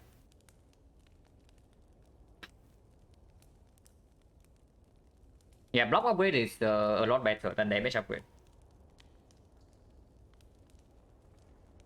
Here's bow lightning, right? Having a in the Lagavulin, it's still bow lightning. We need to play bow lightning to deal damage in Lagavulin anyway. And the frost orb is it matters a little bit less with the next spot in sentries fight. Yeah, it's still bow lightning. Yeah, bow is also a little bit better if it's beam cell. It's true, because it's even number. Even number is better when vulnerable than odd.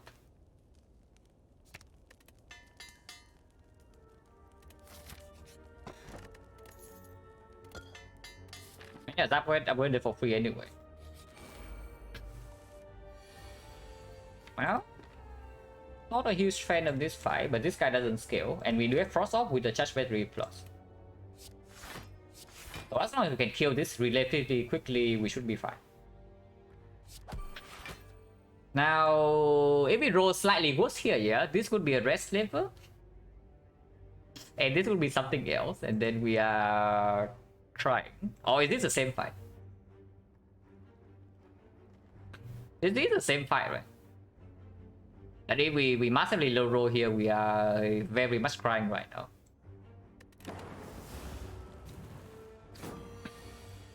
Yeah, battery place.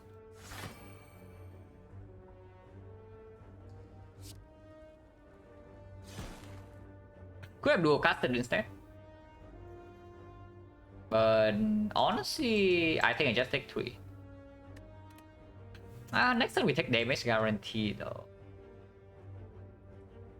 I strike right here, 41, 41, and then we evoke 1 lightning. 17, 17, 12, 29, so it's not a kill.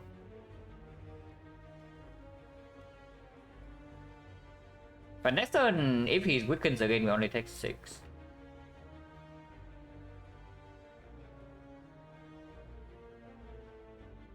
If we defend right hand, most of them miss though. Very bad things happen. I mean, it's not that bad, it's like -5. 25%. It saves 3. So expected value is better to defend. Let's defend. Okay, only 8. And we redraw defense, so that's good.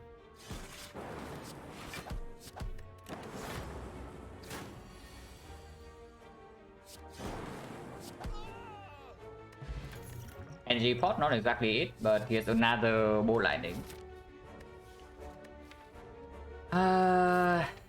that deals with the knob mostly.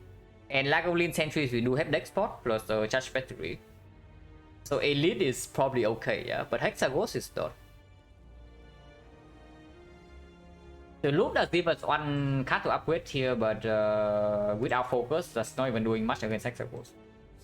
Potentially picking go for the eyes. But before that, I probably just still pick Bolt Lightning. I use any mods, just the quality of life and like stream quality of life basically. I don't even use actual quality of life mods. That will solve Hexa, it doesn't solve Hexaghost, but it is a lot of damage. It's probably still double Bolt Lightning to open up to open the upgrade potential, because we are going to into a fairly big shop here.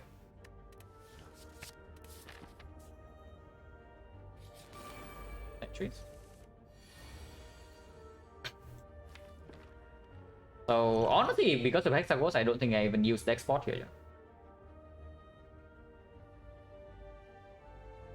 Bolt Lightning, Zap, Cold Snap, defense. The export on this fight saves like a lot though. It saves an insane amount, but the HP also matters half as much against this guy.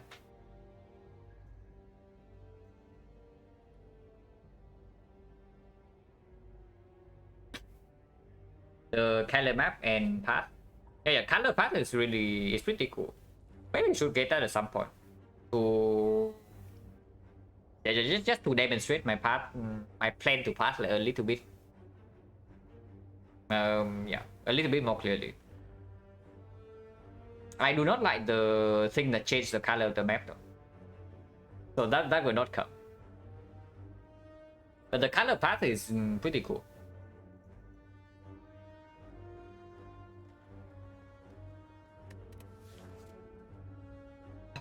This seems an insane amount. How much damage are we expected to take against Knob?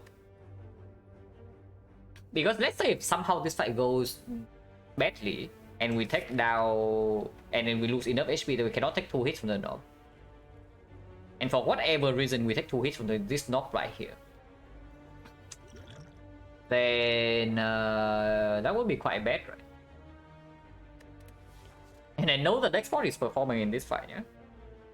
It's not performing so much after 3 Frost would be down. But that doesn't actually happen. Probably we had like almost 1 Frost. Almost 2. 1 Frost right now and 1 Frost next cycle, that's it. So next one will play. This turn it already saved 2. Can we kill one of these though? It's like 60? 28, next time we need to block, right? How is the knob damage? Even, let's say we get nothing from here and nothing from here, yeah? Then, 3 turns we draw the entire deck. And potentially we need to pick a card that's bad against Knob to deal with Hexaghost, like for example, Darkness. But let's just keep the assumption that's like 15. Energy wise 1, 2, 3, 4. 5, 6, 7. Can play 8, can play everything.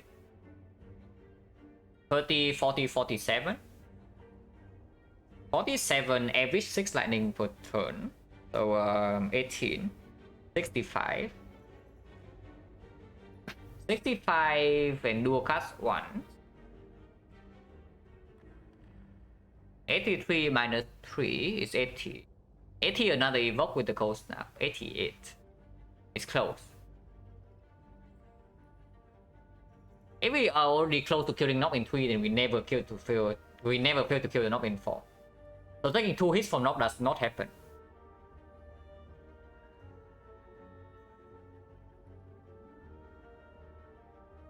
This guy saves 2 right now, and probably saves 2 to 4 next turn. If we draw into these 2 though, it only saves 2. Actually it saves 0 because we have cold snap. Okay, that's not a reason to use the potion then. We just hold the potion. Yeah, we just hold the potion. Then what order do I want my orbs in? I think I want to save the frost for as long as possible, right? So zap first into bolt lightning, into cold snap.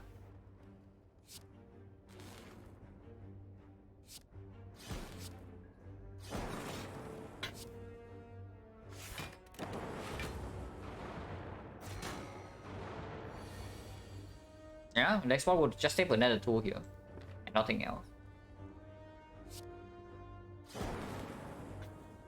Unless... So... 5 block? What's the chance that both misses? 4 out of 9, yeah? So it's favor. It's actually favor to double strike here.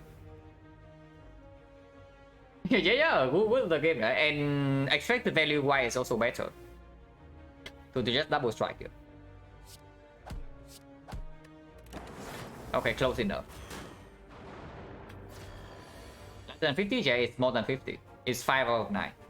So roughly 55.5%. It did not happen though. We are not good enough.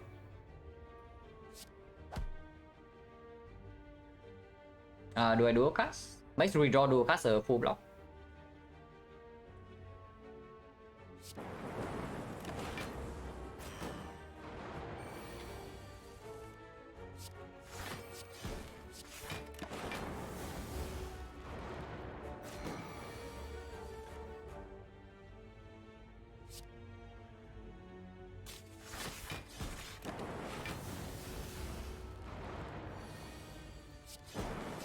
Yeah, next spot would save 4 HP in this fight, so it doesn't even work. Reinforced body without next pot and now energy pot, or hologram with energy pot. Hologram plus the upgrade with the zap maybe can deal with Hexagons. Hologram picked right into the north fight here though, which is a little bit weird. Potion chain is what? 1, 2, 3, 4, 5, 6 and 2 potions, so 60%. We definitely pick one of these two, yeah. But into the hexagons, it probably has to be hologram. Reinforced body is not even good against Knock, but this can perform against Knock. I mean, it's not even true. We can reinforce body for 1 turn to let 3 lightnings kill him. This card actually block for 16. And with the energy pot, blocks for 30. So effectively full blocks 1 hit from the top. But hologram is the better upgrade and has a higher chance of killing hexagons if we find nothing here.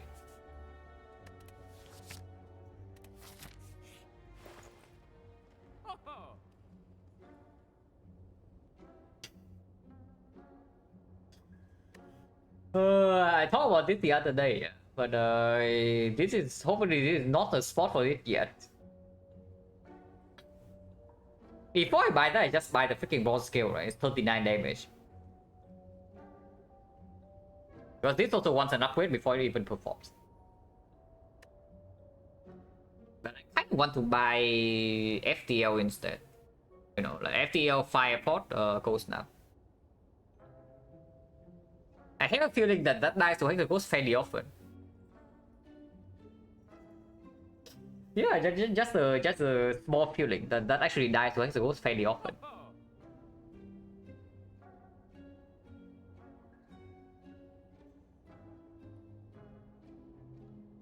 Bronze scale is 39 damage, but not very useful in Act 2. FTL 3 cycle is 10 damage, 15. So that's already not that far away.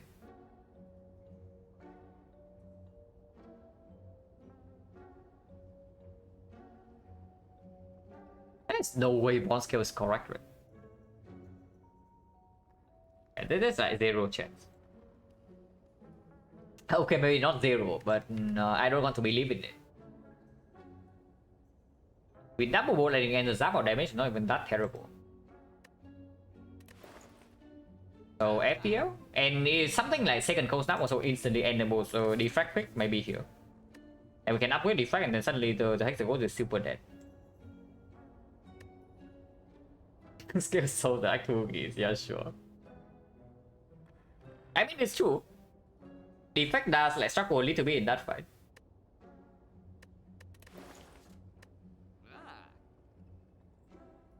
But yeah, FTL cold snap, 5 pot is probably the line. 180, we have 40 something, and we still have a night 2 shot.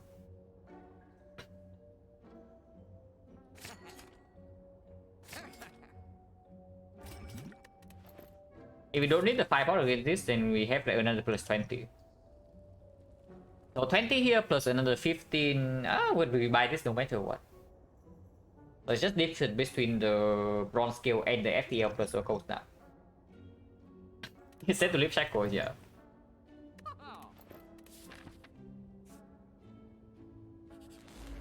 $90 HP knob. Interesting hand. So I didn't say that we never fail to kill the knob in 4 turns.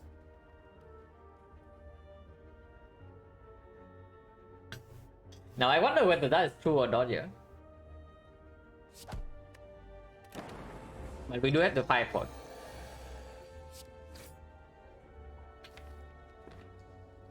No bull landing in play whatsoever, but we can do double cold snap and take 4 only. So next time we do not die. And we can evoke the frost to block next turn with this as well. Yeah, hologram into FTL right now is complete nonsense.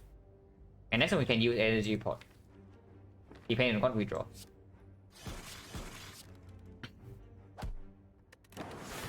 Only next time we only take like 20. Okay, very cool. Good to know.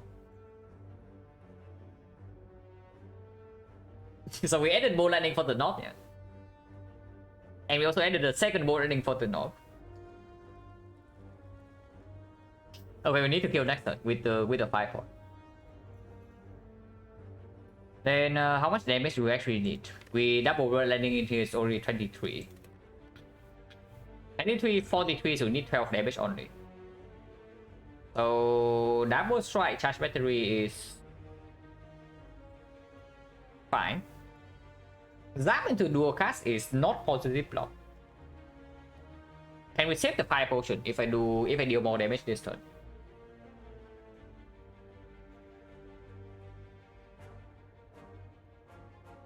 $81 damage this turn max. This turn?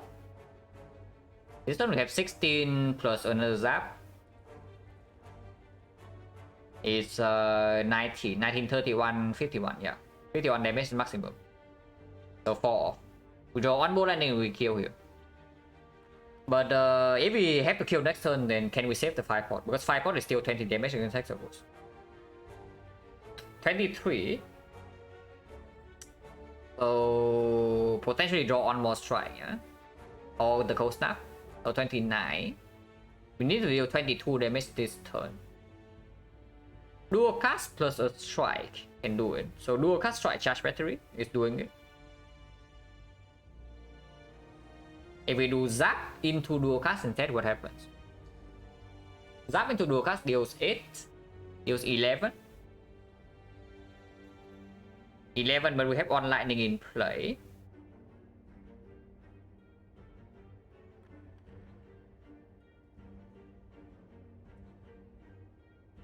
Next time we don't evoke the lightning. So 11 only, 11, 14, 14, 23, 37. That's definitely not it. Yeah, just dual cast strike charge battery, deal 22 this turn. Actually, no. Wait a second. That's actually not guarantee as well. We deal 22, we go to 33, and then next turn, what am I talking about? It's 33. Double bow lightning is only 23, so we need 10 damage from somewhere. And damage never ever comes. So if I want to preserve the the fire potion, we are taking a lot of damage this turn. Because it looks like I need to play like dual cast double strike or dual cast zap strike. But dual cast double strike is dealing 28, so we go to 27, and then we still need to draw into one attack next turn. Of course, we take 24 to our face. Yeah, third line most just kills next turn, but we take 24. If I play charge battery double strike instead, we always kill with potion next turn. And this turn we are taking 14, so save 10 HP. And 16 HP is actually playable against Hexagons, so we don't need to rest. But if we go down to 6, we actually need to rest. If with Silent, we die at the hard fight. Unfortunately. Yeah, that's a lot of variable. Because I am not even sure like, how necessary this actually is in the fight here. But this fight is also here, yeah? So I probably don't even want to go into 6 HP. So let's just block this and kill next turn with 5 points. Charge battery, double strike.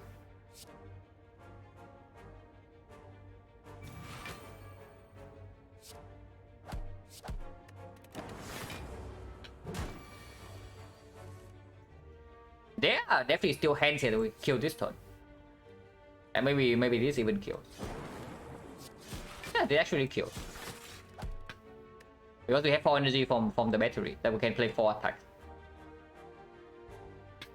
Now let's follow FTL line perform. We take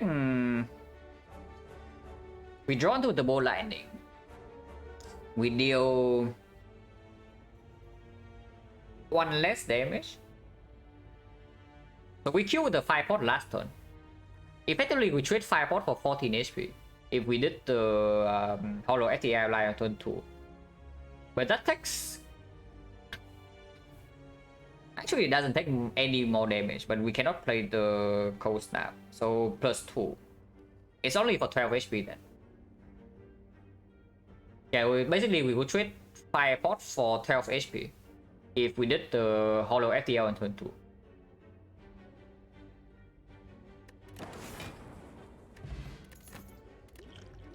Okay, another 5 pot for us. Oh, that is cringe.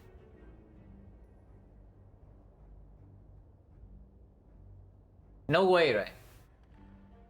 Yeah, no way with Zap Plus and double ball landing as our damage in Hexagons fight right now. There's no way that is there's no way that's actually positive. Because we cannot even upgrade the hologram together with it. Oh yeah, there's no way this is actually good. And this comes for free, yeah? But I don't think I want it now. With 40 potion, 40 damage in my potion belt. And we can still upgrade this.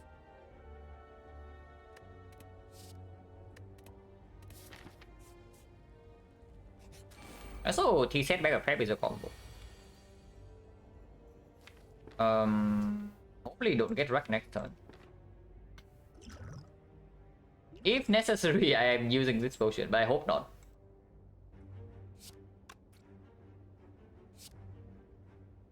They want to evoke lightning before frost.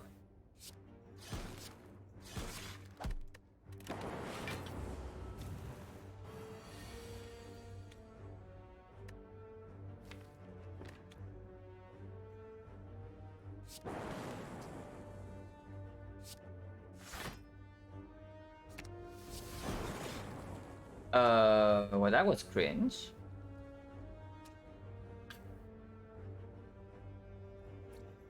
Was probably also greedy. Because I wanted to do defense afterwards instead of playing dual cast. Now we are 1 off. But we can energy pot. Because energy pot doesn't play much in Hexagons.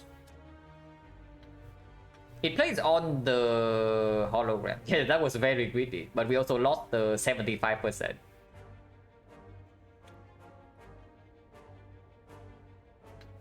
Can use energy pot, yeah? If not, we are blocking for 15 and take 7.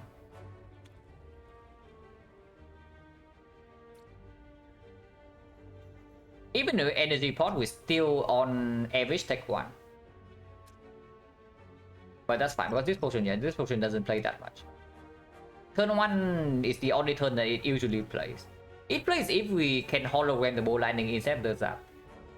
So potentially losing 10 damage with the energy pot here. But I mean it's fine.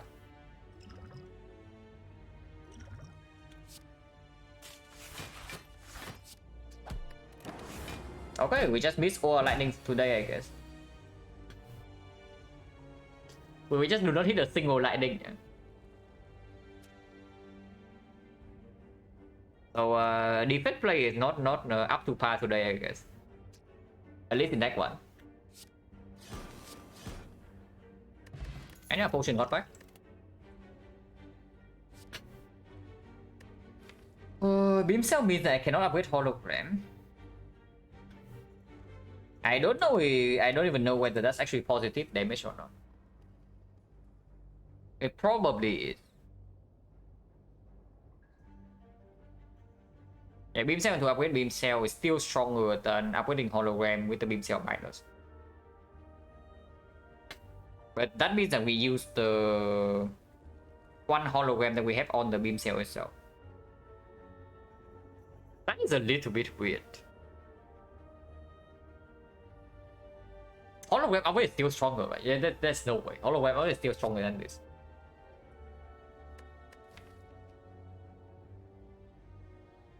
Yeah, hologram is definitely stronger, especially with the energy from this as well. Do I still pick the beam cell? If it never gets hologram. And it's not upgraded immediately. It is good into early act 2, especially with the backup prep. And we can kind of pick up over 1 right now. And I don't think it's negative in the Hexagon side. It's not positive enough to be upgraded, but I don't think it's negative. For sure. Let's tell me it's capacitor in this spot. Because we have a bunch of lightning and a bunch of force. Upgrade hologram. 13 also like quite bad HP, but we can use this. We'll try to take capacitor, yeah. Probably also die if I do that. Okay, good, pretty good draw. And spend all 5 energy and we have another 4 for next turn. With Frost in play. Double lightning into Cold Snap. I don't really want to evoke my Frost off like super quickly.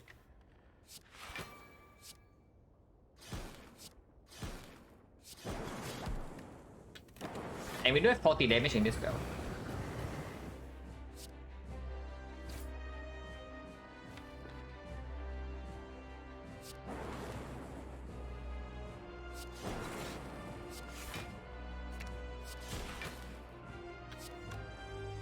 Like, honestly, our damage is quite good. At least for the first 2 turns. Dual cast versus Strike. Strike is more damage, right? Because we don't get to actually evoke this until like 2 turns from now. And we don't get a DD off to fill up either.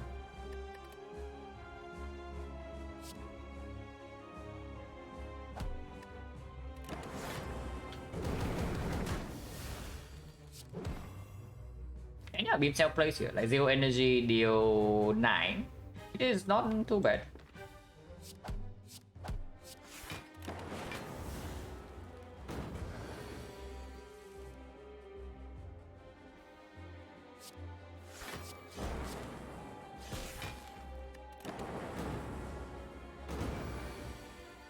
It will be fine.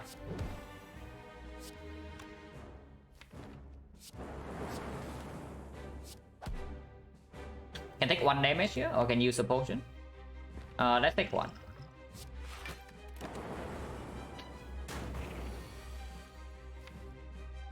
Next one is a bit scary. We can Cold Snap. Okay, next one is scary. So we know that we have 5 block here, plus maybe 1 force from here, plus 1 force from here, so 9 block. 21, and we are facing 20. So we can live on 1. This will always save here. And I think I value Firepot slightly more than the next pot.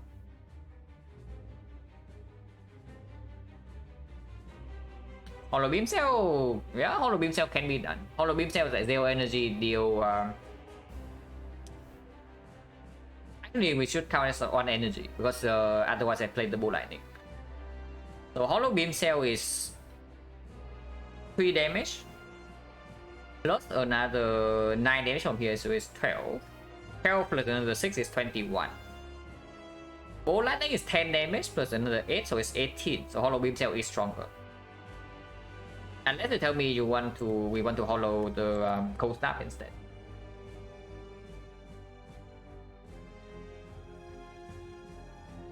What potion are we using next turn?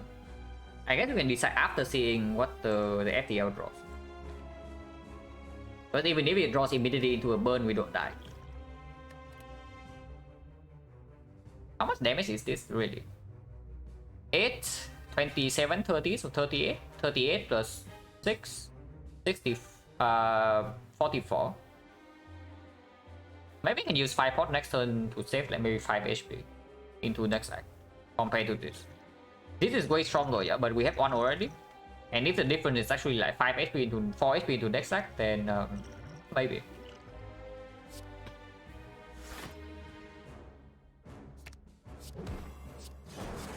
Actually, it's less than that because I cannot play this. So it's minus 3, 18, exactly the same. Yeah, it's exactly the same as the Bull Lightning.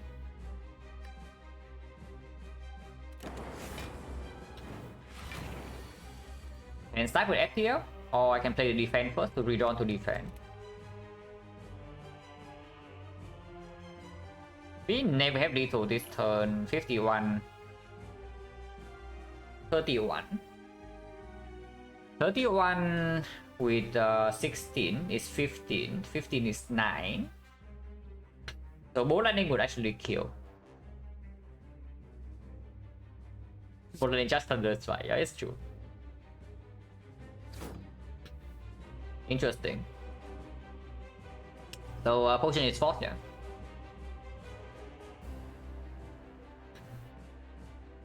Which potion? Next one is probably slightly worse than the Essence of Steel.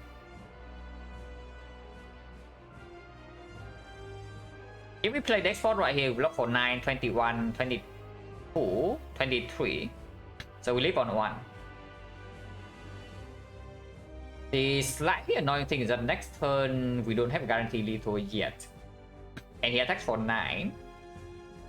But 1 defense block was 7. So drawing into 1 defense already is full block, even if with plus 1 burn. That's probably enough. That's good enough for me. Because on 5 pot it does not kill, we need 2 5 pots.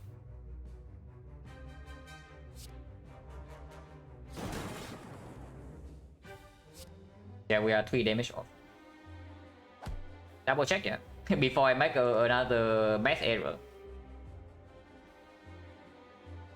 With the next spot, we block for 7. So we block for 11 in total. And we have 23. This thing is attack for 18 plus 22. So we live on 1. 1 is good.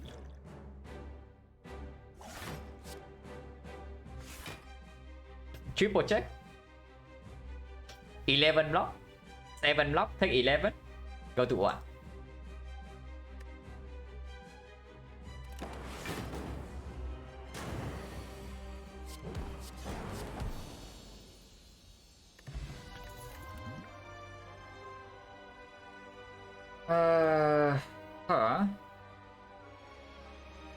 Agent right now has nothing to set up into. Agent Plus is quite strong in our deck. See? Exactly the same, but it's probably slightly better little compared to the Fission. Especially when we are talking about upgraded version. And Machine Learning cannot be better than Sig.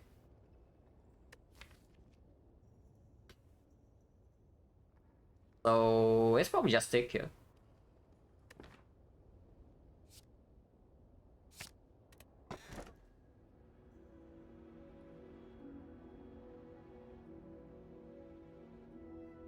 Frozen Core is not it, yeah. And Dome is probably also not it when our damage is random.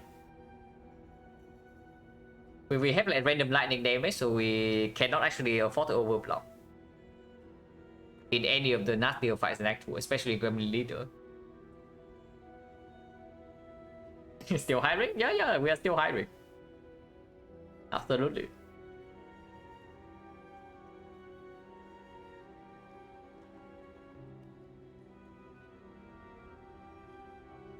It's probably just him. And hopefully you don't run into question mark chest.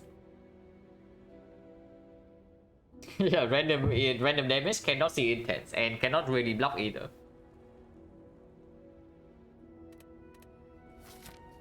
The champ normally a walkover for our deck, not so much. So hopefully we can find a way to kill the champ near the end of this act. No shop in second half, yeah.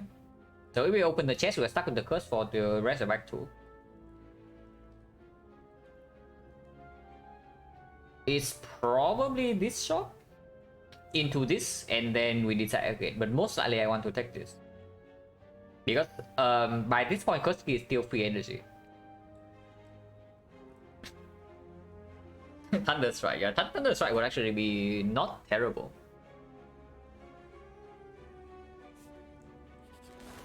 Oh god.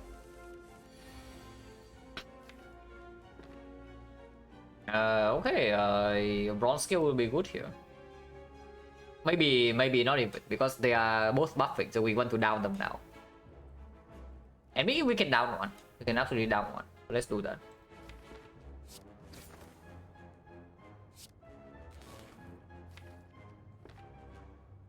Tick for the coast now.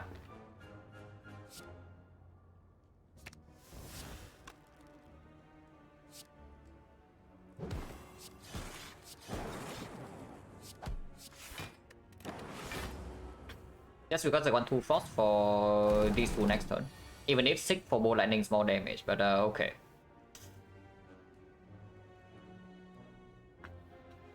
Am I a pro Sales Fight player? I mean, none of the Sales Fight players are playing for actual money, so depends on what your definition of pro is.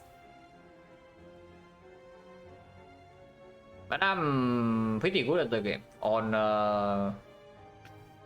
at least one character.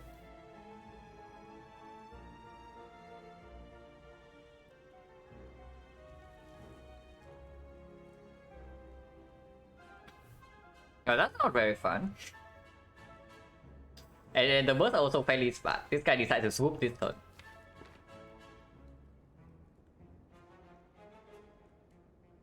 So I guess we just take 9 over using a potion here.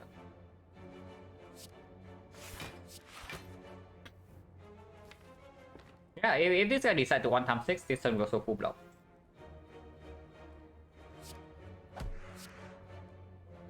This guy has 1 strength and 1 to down him, yeah.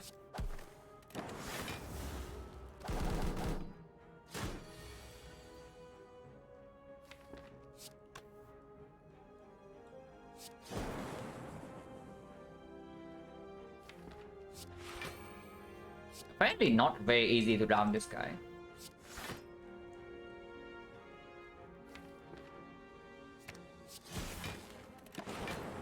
Try to kill with lightning instead.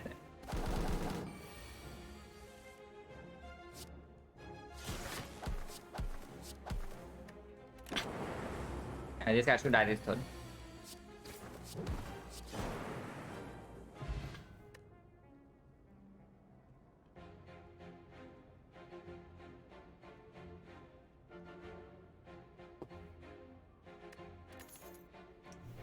Garbage.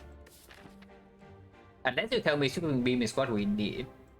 It doesn't play in the champ fight, yeah? But we also have no AoE damage whatsoever. So we run into Gremlin Leader right now, we get like absolutely farm.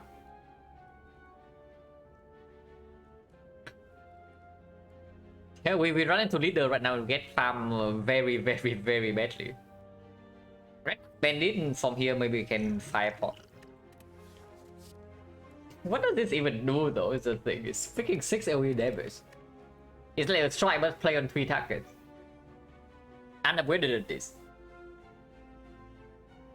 And against book stabbing it doesn't play. It's not like we are super mega chilling against the book either. Do I think the effect can beat the hard without Echo Form buffer? Yeah, absolutely. Of course, Echo Form is very good. So if I can choose a deck that has Echo Form and a deck that doesn't have Echo Form, I probably choose the one that has Echo Form.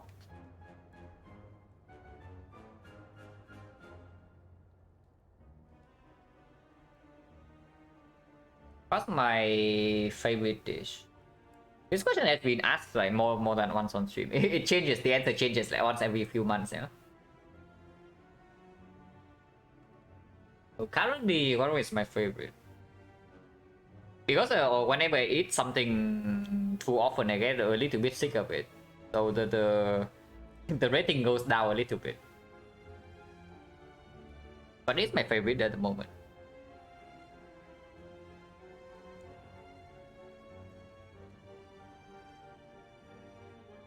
Probably...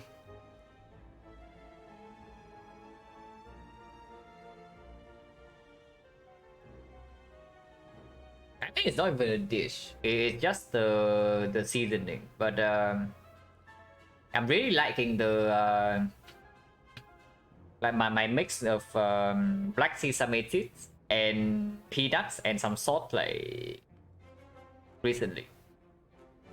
I just put that thing on basically every dish, and it just tastes better. For the actual dish, hard to say.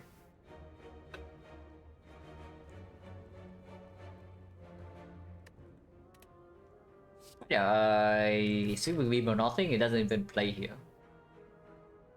And doesn't play against the book. Not really, right? And before I take over the eyes, I upgrade the beam cell first. And maybe upgrade the sick.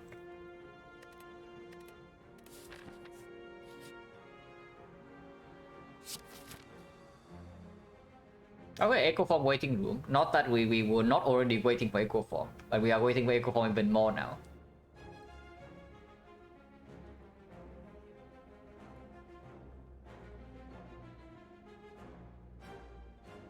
Now I kind of wish that I have the reprogram in my potion in my deck right now.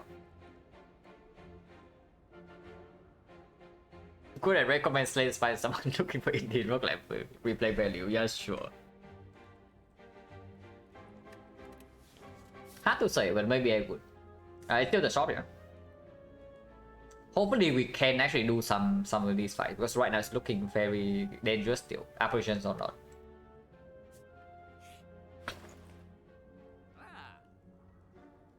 Thunder unupgraded, not exactly super strong. Focus Potion is strong for one fight.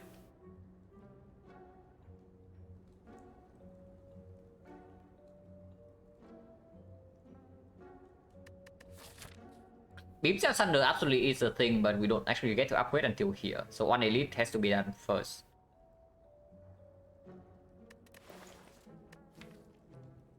Definitely want to remove a strike. We are not picking up bite from here. Focus Potion probably can deal with the champ. Without her tapping to pick up a Dark Orb. Labels can deal with this, yeah. And especially if we pick this up. I guess this is for both tapping if we run into it.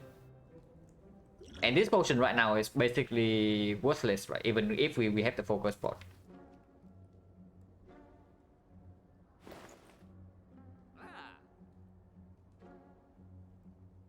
So focus pot replacing capacity, buying thunder, and taking card remove. That leaves us with basically no go, but we don't go into a second shot. And it shuts down the cleric. It does mean our remove gets more expensive for the curse key later on, but that's whatever. I am very scared right now. Turbo eventually would be nice. We do have 4 energy, but hologram means the energy does play, especially with the thunder. And actually we would like to pick up card draw.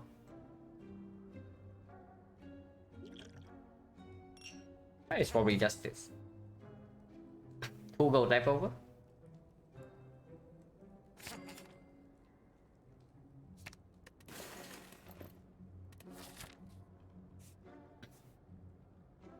Go here and hopefully I can go left.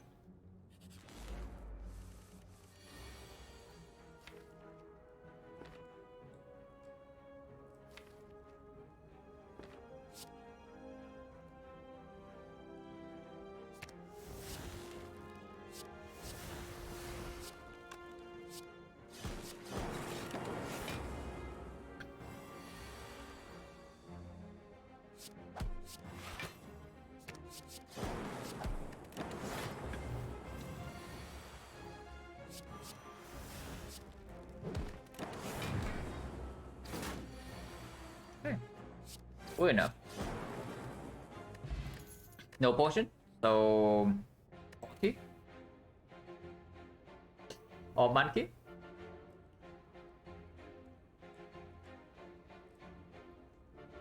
How much does certainty luck with the skill and game understanding? If you talk about the absolute top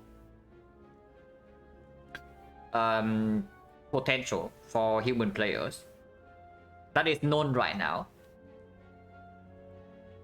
then yeah, I would probably say maybe 20 luck, 80 skill, because that's also the roughly the win rate for the first 2 characters at least. And yeah, you can always improve in this game. At least at the moment, there's no known player that can say that they cannot improve.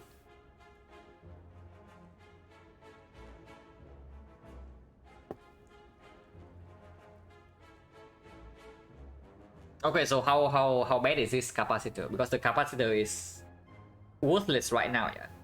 But it is a hash pick. It instantly means that if we see a diffract, we can do something in the champ fight.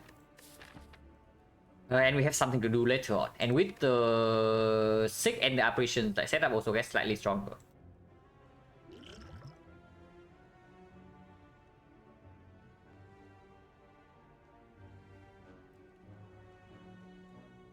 Capacitor, yeah, capacitor is a curse right now. I would agree.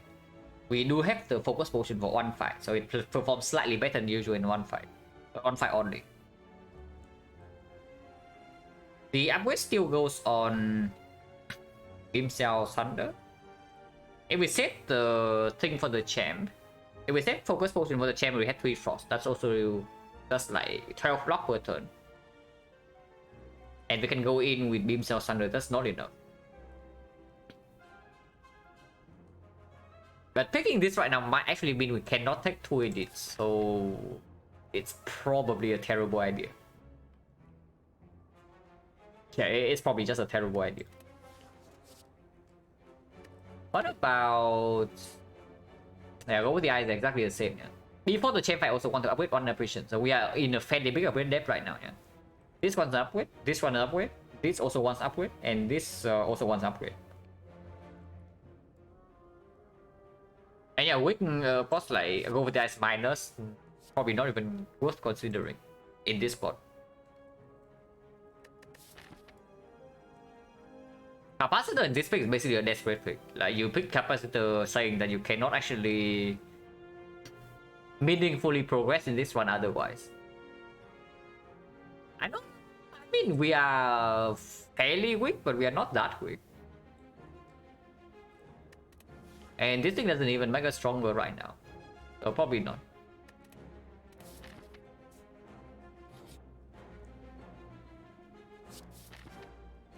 Okay, maybe in a few claws we can be back into this run. We need to not die though. We need to not die immediately.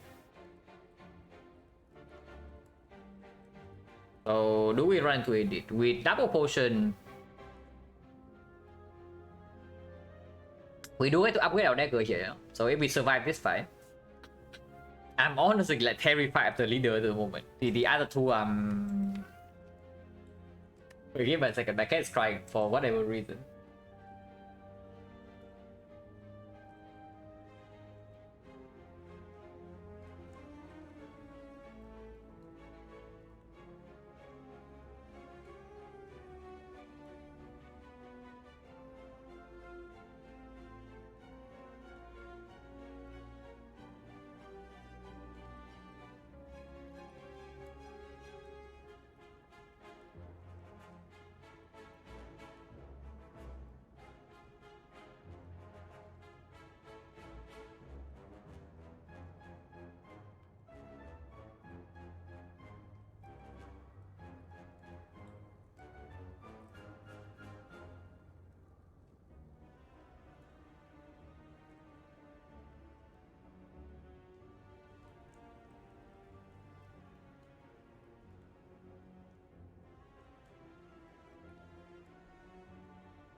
AFK, yeah, I was AFK for like a few minutes.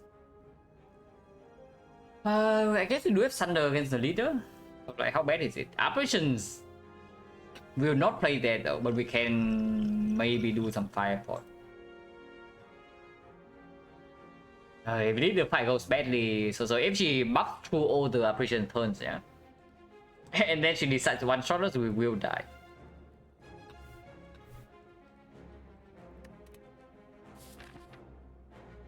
But giving up on 2 elites, dagger damage is like +2 because we can upgrade it first. But advance always not even trivial. We run here. We run here, and if needed, we can use multiple potions. Right, the book. Can get Beam Cell Thunder here, but that's not even strong. I would really love a Beam Cell Plus at this point.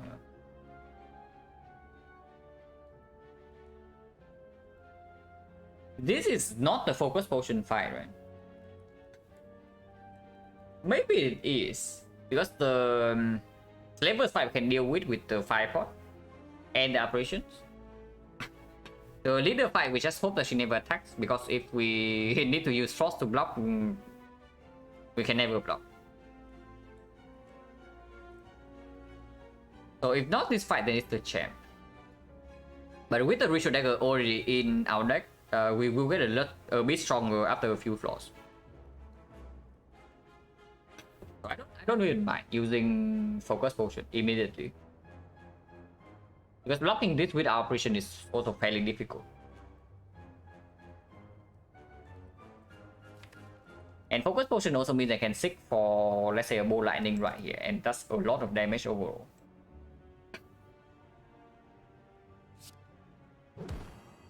I don't mind this at all.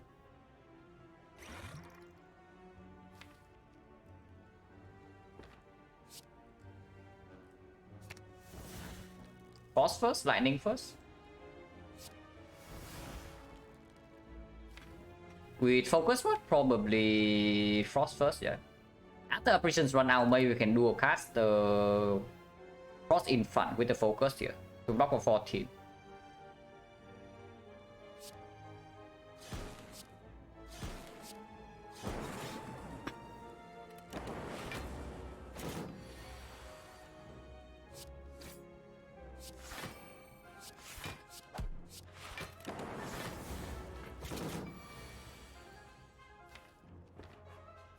If we can kill with Dagger next turn, would be amazing.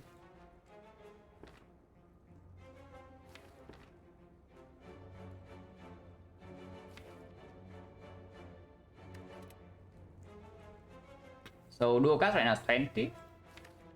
Next turn we have exactly 21 damage and nothing more, yeah. So we need to deal 73 this turn.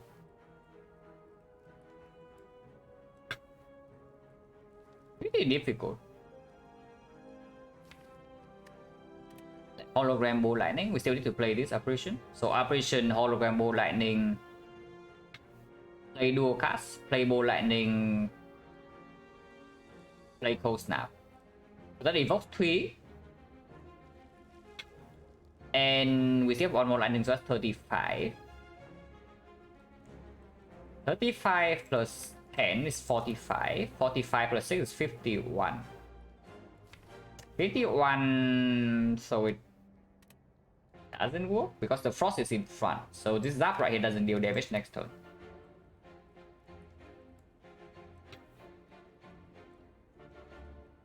Yeah, Ball Lightning in front. Hit the thing here. So it's Lightning first into Frost.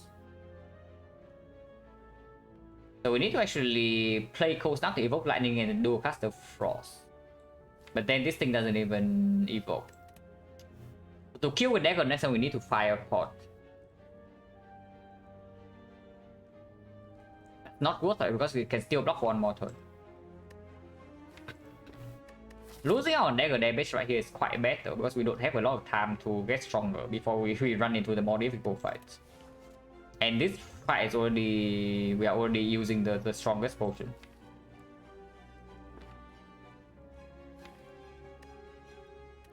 Yeah, Hologram Beam Cell does not work. It's just Hologram Ball Lightning, because the lead is guaranteed lethal 2 turns from now. We cannot Dagger next turn, we can hold for 1 turn. And we have no wound in the draw pile, so we cannot break.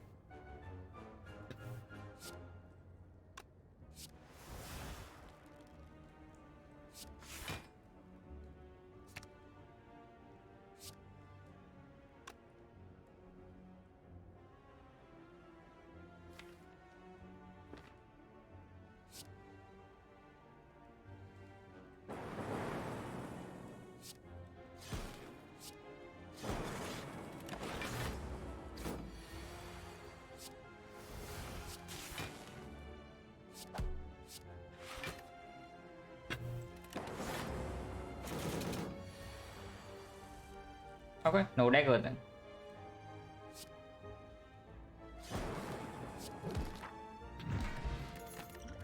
This is good though. Okay. Dagger stacking card. Would be good if these are upgraded. Of course we pick it, yeah. On 4 energy. What is the first upgrade? Yeah, well, what is the first upgrade here?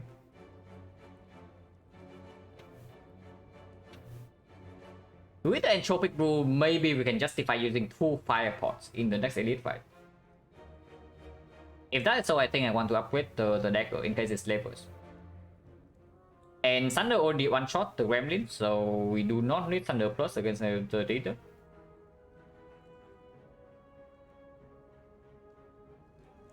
Dagger upgrade is the greediest one because it doesn't give us anything for this fight, but we also have 7 potions.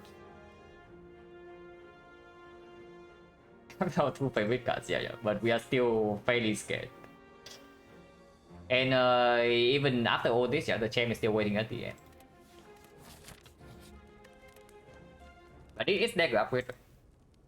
If we see Slaver turn on, can kill 1 instantly with 7 cards, 6 energy, and 5 potions. If it's Leader, well, hope Leader plays nice. Because otherwise the fight is going to be very ugly. Before the champ we need 100% upgraded, but not right now.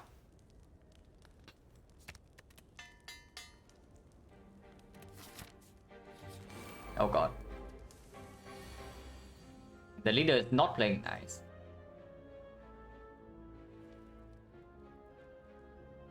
That is problematic.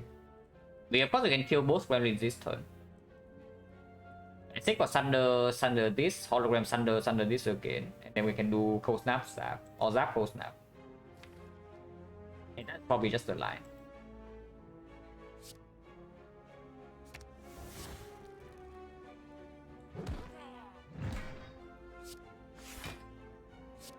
Floating energy though, but whatever. And zap before lightning before frost.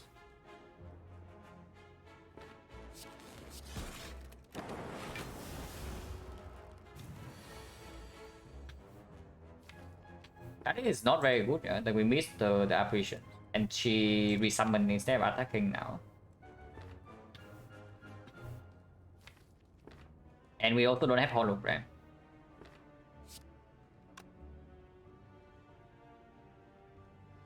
Do a cast into bolt lightning into snap, or into snap into bolt lightning? Probably bolt lightning into snap. But I am pretty scared. This is definitely the worst fight for us compared to Slavers.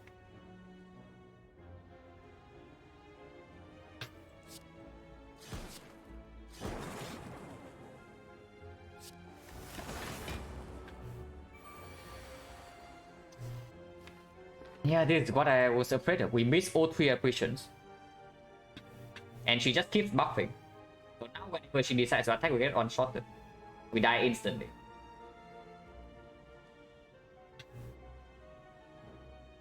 Okay, we don't die instantly because we can open our whole entire potion belt. But it's going to be ugly.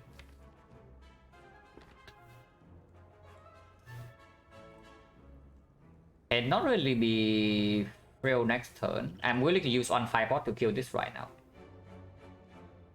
And then Beam Cell Strike here kill. Next turn we have no damage, so if she resummons instead of attacking,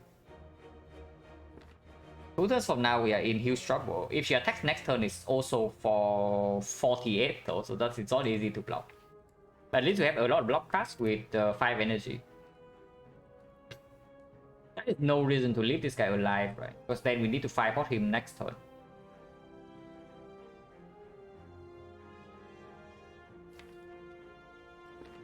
Yeah, no way.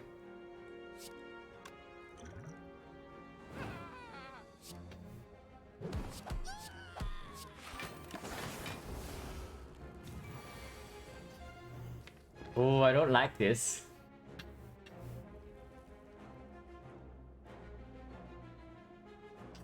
I am very much not a fan of what's happening in this fight.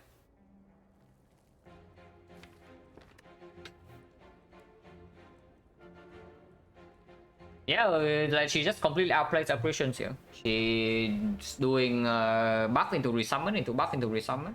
And she resummons Fat Gremlin every single time, yeah? So we actually cannot ignore them.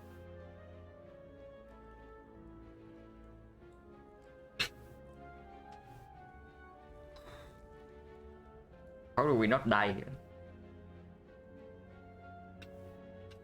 Oh, we just hold potions and hope. Still need to play this because we need the damage like right now. And I want to shuffle all of these out, yeah?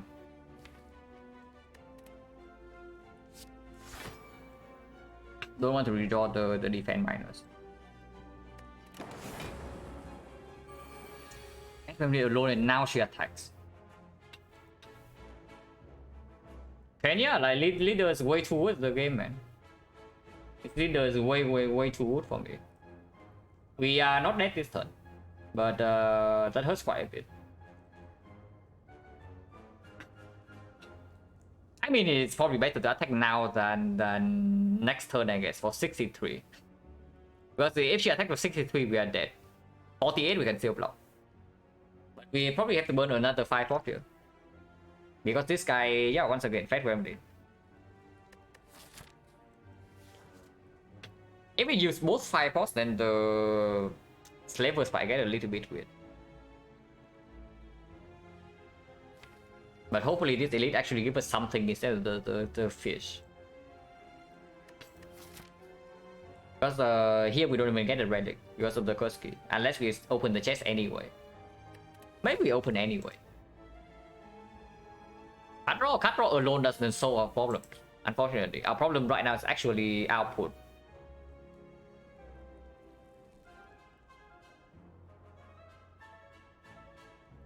.9 chance with landing evokes. You want to ignore this or what? Because I kind of feel like we are being attacked for like quite a lot here. So do you really want to play like the damage card in our hand instead of blocking this hit? And if we fight out the Fat Marine right away, yeah, the damage from playing the Zap is not wasted.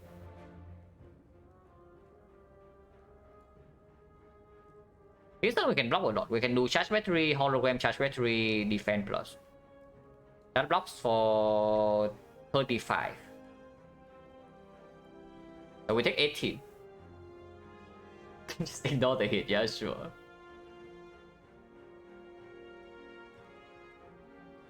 With the free Zap? Yeah, but Zap only evoke once. We do not push until here because we are not even playing Bow Lightning. Maybe I should play Bow Lightning.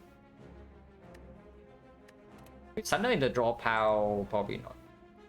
Using this right now just means I can open the Entropic Bull right away. But we lose the charge immediately. So we lose 2 charges. And the next time she attacks, we are dead, yeah. So this only blocks for 4 and nothing else. The only reason to use this right now to open the Entropic Pool to maybe have something else. I don't think so, right? Before that, I just take this damage and then we open the potions here or here.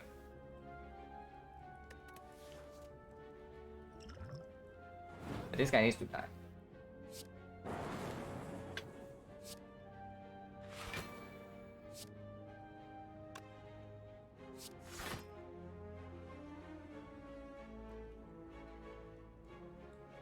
Actually, Zap block for 2 less than the battery.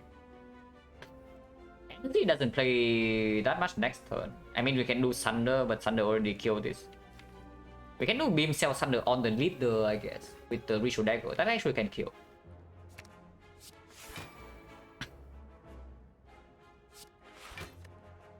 No, this will hurt. We take 18 currently. Actually, if we do use it, we take 14 and it's only 1 click to charge loss, but that doesn't change anything. The next time she attacks, we are dead.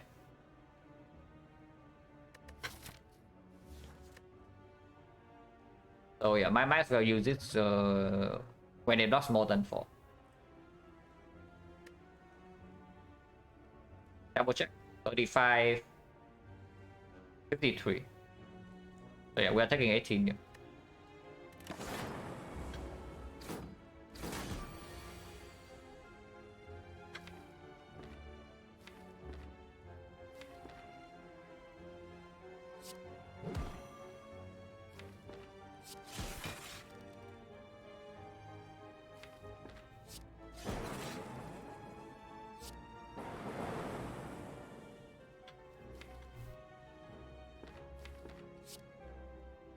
Nine, so exactly 1 off, yeah. But if we draw into dagger, we also draw into another damage card.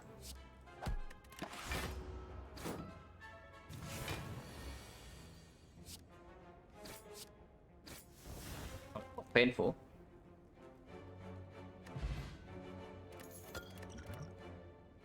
Green. Still no focus, yeah, but it is green. How this what kills the champ? But that does mean that we cannot open Entropic Pool for 4 potions. Medium chest. Now, the slight problem with this thing is that if it gives us a pain or a regret, it's not going to be very pretty when we have 8 HP. And we cannot actually remove this.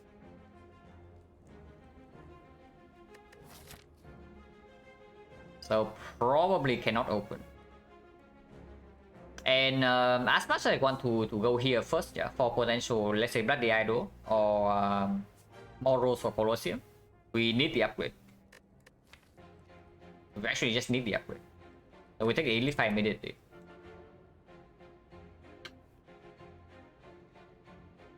So yeah, skip chess and then run into elite immediately because otherwise you don't get his fire.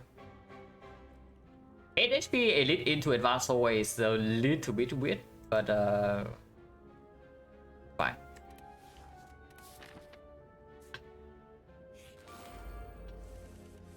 And it's never slavers or what? And that's actually bad for us, yeah, because I do think slavers we can deal with better than this guy. Now that we don't have cultist for the focus potion. If possible, I don't want to use this potion here, but this fight is spooky. Last time we barely killed in time with the focus potion and quite a lot of damage. With basically perfect apparition draw. This potion doesn't have any impact, so we can play this first to see. Yeah, good play to use. Unless we want to hologram.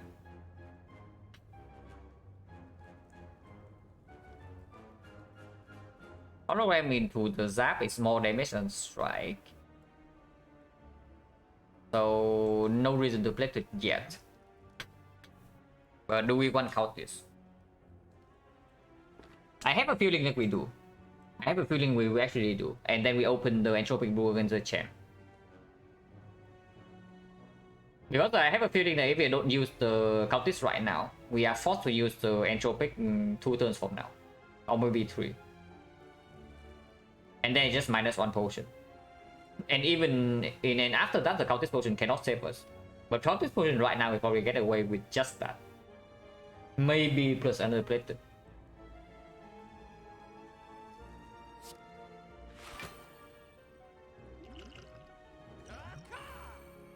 And we still have time for the champ. Not a lot of time, but there's still time. And we do have apparition stuff. With apparition, we can not we can just like not kill him from directly from half HP, and we can still live. It definitely gets played. Definitely gets played. And this definitely gets played. And yeah, hologram the zap is more damage than playing the strike here. And we don't need to play it yet.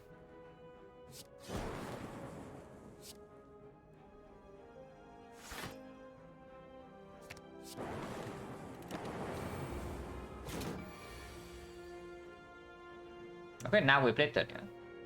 It's blocked for 15, 19, we take 2.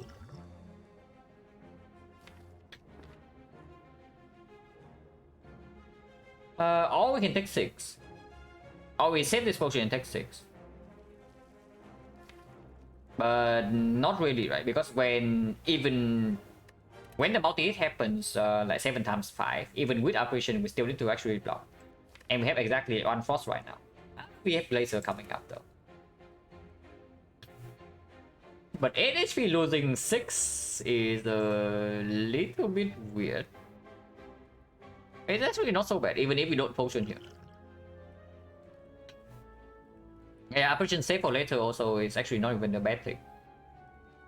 With the Sigma, you can even seek for the dagger with the beam cell afterwards to get the dagger kill. Yeah, I think this can be used. Like, it's not a very strong potion even in the champ fight. And with this, we can just make some space. Because when margin of error is like 2 HP, turn 1 of this like suddenly gets super weird. This can always save 4 though. But sometimes we are forced to use it when it only saves like maybe 2, because we are on 2 HP. If we don't use it right now. Yeah, I don't mind it too much. The next question is the order. Like, do I dual cast first, or do I cold snap into dual cast? If this fight is still lasting for a while, then dual cast first is more damage. And yeah, it is still lasting for a while, especially with like 3 apparitions coming up.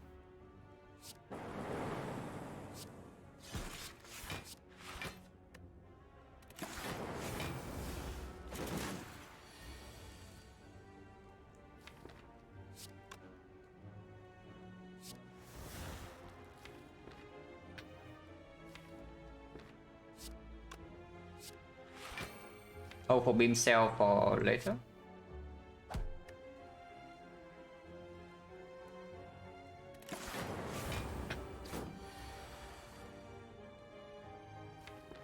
Next time we can seek for dagger, yeah?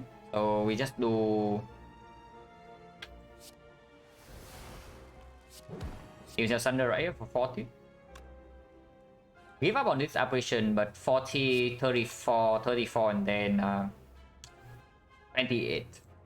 So 28, we just do one strike plus the dagger kills next turn. Flower on 2. And right here, you also see like the plated armor protects us from this hit. So it does block for 7, which is great. Otherwise, we cannot do thunder to guarantee a dagger kill next turn. Double check here. 5 block here. 40 damage, 34, 28. 28, and next turn this deals 9. This deals 10. And dagger is 24, so it's a kill.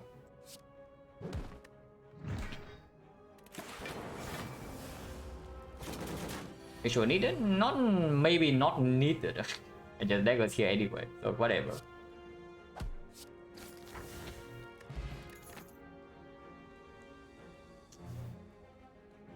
They just say that we need like a lot of upgrades.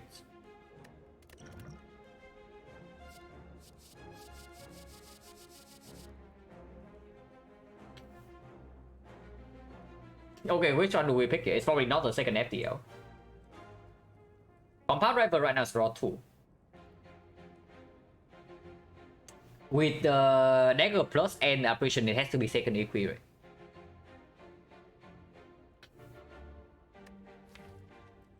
Yeah, like with these things, it has to be double the second equi. And it also happens against the champ fight. Like we actually have to block after the operations run out, yeah. Or we have to save like one operation for the execute.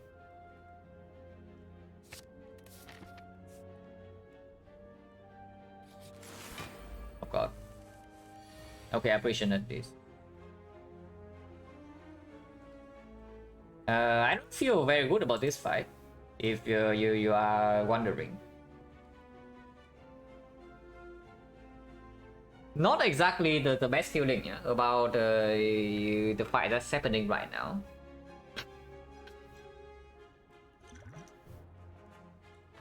Callisport also like kind of okay with the champ, but it gives us apotheosis. Apotheosis from this like solves the champ probably immediately.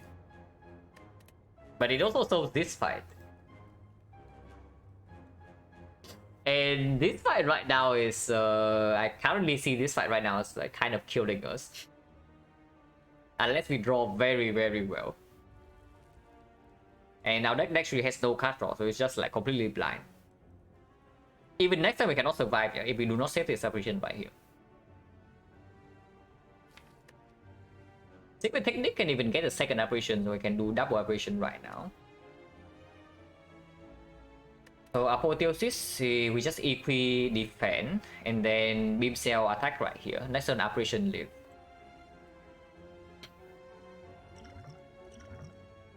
Okay, Mind Blast instead for 20 damage. It's not even that bad because we do have Beam Cell. It's 30.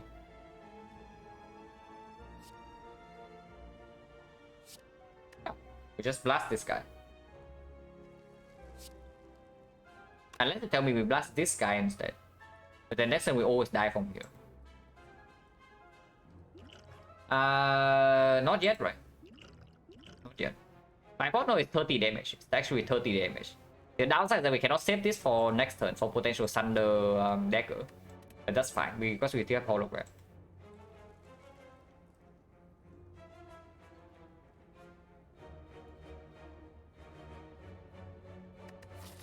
Yeah, not yet, right? We don't open this yet.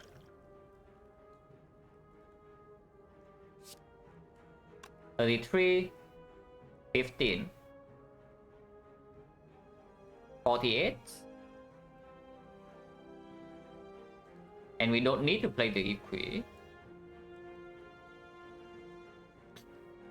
Science Trick loss, could have been in hard better draw. Yeah, absolutely. We lost the hard fight by a couple of very close things.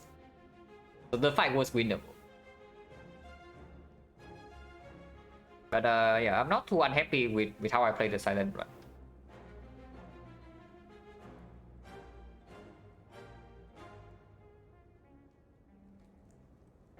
40H plus 9 is 57. 57 we still need to go through like 28 or something. Plus 11, so 39. 39 HP next turn. Dual cast maybe can deal damage. Not playing Equilibrium, but just whatever. Yeah, we go right now. That's way too much damage to wait until next turn. Because next turn we don't even have that much energy.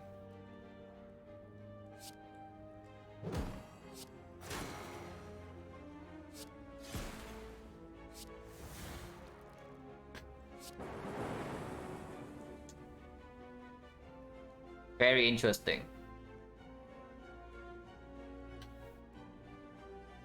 Man, lightnings are way too difficult to hit today, huh? Today we just cannot hit our lightning. That is dangerous if we break on operation next turn. But there's still no line here. Like, not attacking right now is complete nonsense. And attacking this guy is also complete nonsense. Because if we draw into operation next time, we can still kill this.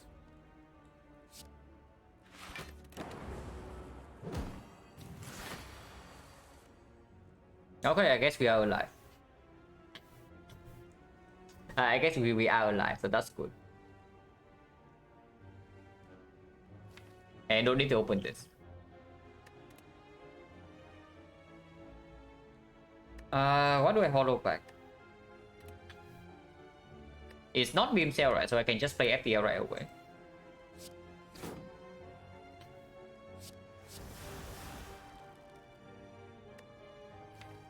And yeah, hologram the ball lightning. For dagger, no need to rush. No need to rush. Because we need to play 2 operations anyway. And dagger ideally is used to kill this guy.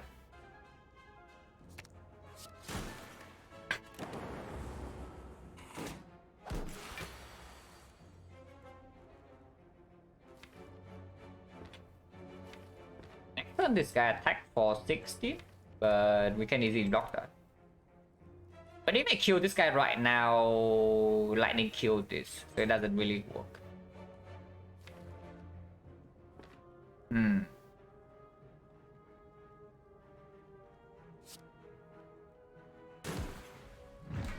This is the best, right? And we just blocked it. Lightning kill this, whatever. Lightning kill and plated armor protect this guy next turn. If lightning kill this, then we just have 1 turn to draw into our dagger. Because there is no guarantee that we can block next turn, so sometimes we lose our dagger damage, but whatever. Before I die or open this thing, I lose 5 damage.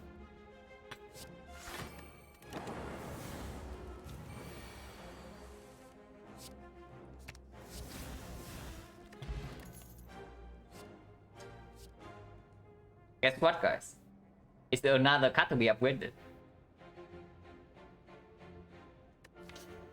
But it's actually good because we have the Glacier. So I guess, honestly, with the defect, we might not need to upgrade operation. But that does mean that we need to kill the champ. That means that we need to kill the champ from the split. Or the 2 upgrades. We do have 2 upgrades, yeah. So we can upgrade the defect into one operation here. So we leave the beam cell unupgraded, we leave the sick unupgraded, but those are probably fine. And with double equilibrium, we should be able to line this up with the executor. And we have 4 potions. Next stream I even don't upgrade, yeah, sure. There is probably defect. Like right now we have no... We have nothing to actually... scale in any direction, really. We have some fat load block from operations, we have some fat load damage from retro dagger, and that's it.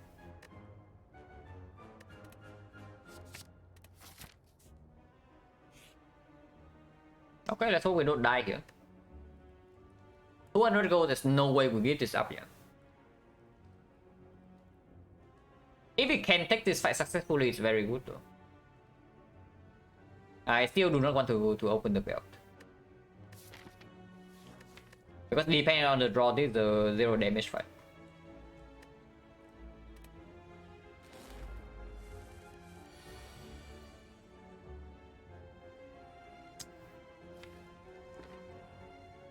No damage down on turn 1. Do I take dagger pretty much every time? Not every time, but it's pretty close. At least on defect. On defect, dagger is very strong.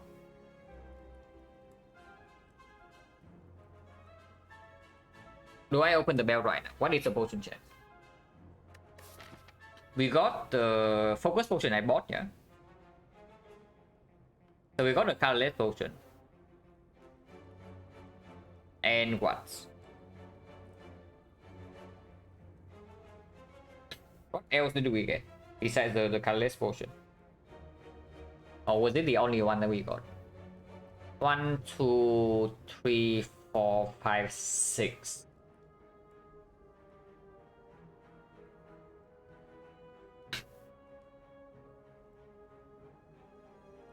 That was from Act 1. Next spot was from Act 1. After next spot we got something, yeah, potion capacity. Okay, so we have 2 potions. And cultists, okay, cultists. So 3 potions in 1, 2, 3, 4, 5, 6, 40%. So fairly average. So if we open the brew right now, we don't actually need the potion. It's not very good. But defect really appreciates fat load if you play heavy setup. To deal with the Retromancer, deal with Slavers, deal with the Act 4 elites.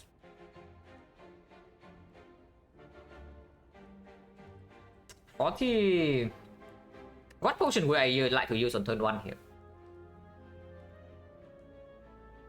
Because if there's no potion I would like to use on turn 1, there's no reason to open.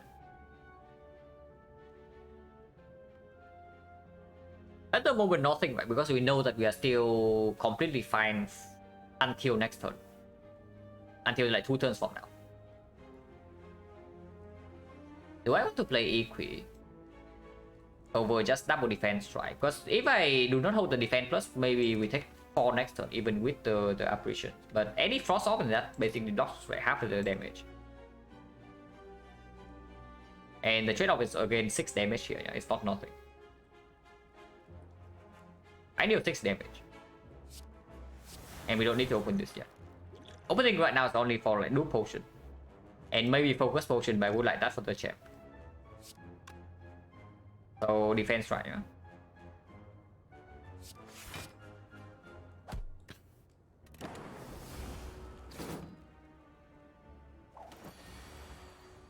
Right, beam cell dagger is great. You can beam cell dagger here or beam cell dagger here. Next time we might still die.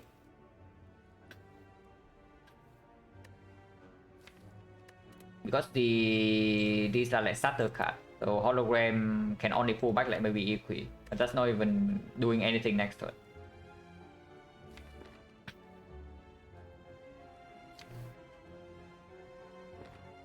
We still kill Romeo, yeah? We still actually kill Romeo.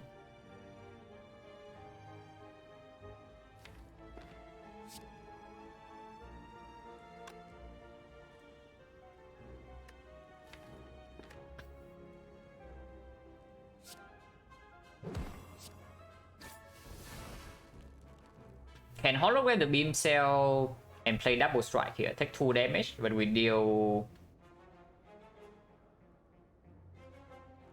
12 damage.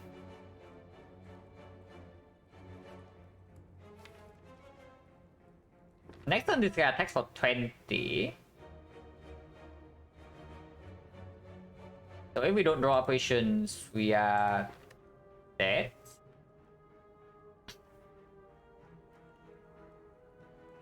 Quick rundown who kill first. If no lethal on any of them first turn. In the first, it depends on your deck, but usually you want to kill Romeo if you cannot kill Bear turn 1. Because Romeo weakens you on turn 2. And if you get debuff for dexterity and also weaken, then the fight goes actually very fast.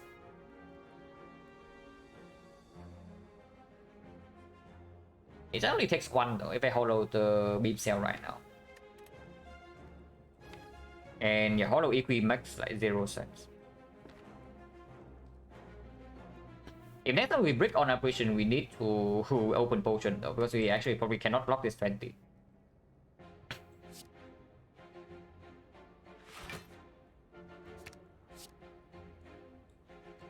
And this opens up for Thunder next turn, yeah, on this guy.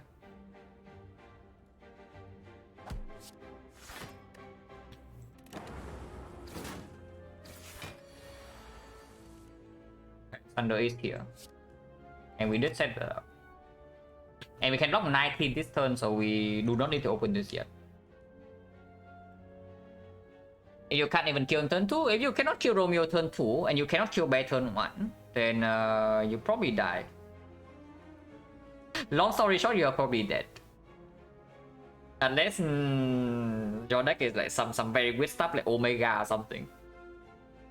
Or you have heavy Frost focus if you don't even care about like the attacking.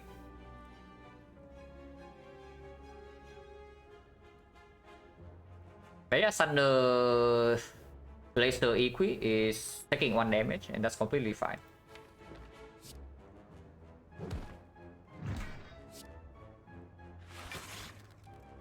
Actually, it takes 0. It takes 1. It takes 1. 10 plus 9, like 1 damage. Which one do I kill? I was 5. Yeah, no, I die. Yeah, probably still Romeo.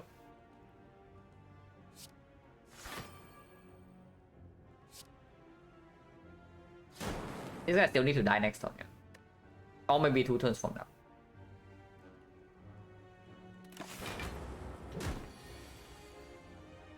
But we should be fine here. Set up Flower, but he gains block next turn, so it's difficult. And we have T-set energy for the next fight anyway, if this is the fight. So Flower on 1 is actually quite good.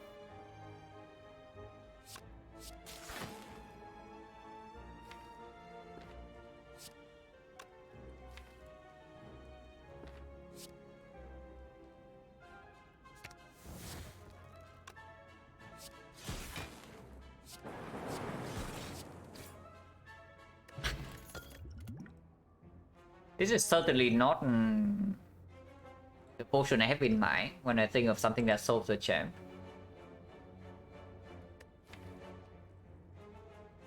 With T-set, with Flower, it's probably Scheme over Compound, because we also don't care about this damage too much. And Scheme always works on turn 1. Compound Rival right now is draw 2 at most, but in early turns it draws 1 only. Scheme plays pretty nice in cut decks, yeah. Probably yes. So Defrag upgrade. In case you see duplication or a shop here with the mirror, then we can do our Defrag.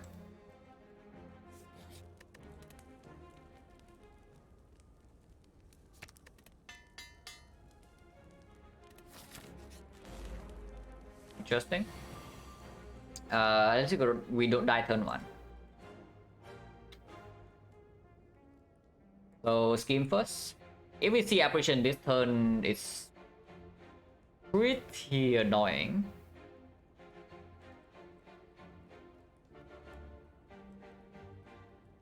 We can spend our energy otherwise. Like we can do Beam Cell Charge Battery into Double Strike here. Deal 36 plus another 18, so 54, 57, and the dagger instantly kill next turn. Maybe that's just better, because like skimming right now, if we skim into operation is bad, yeah. If we skim into dagger kills next turn anyway, so it's the same.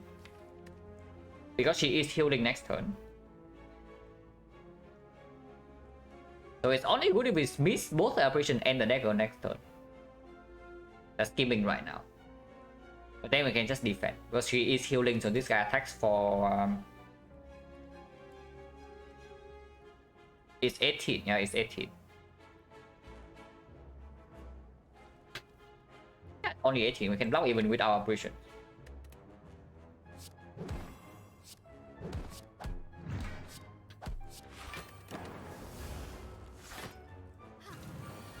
He doesn't even attack.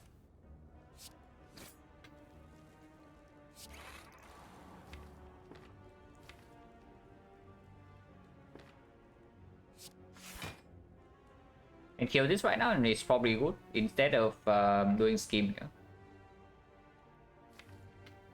Technically means that next turn we can get a little bit right, but this is full block, this is full block, these are full block.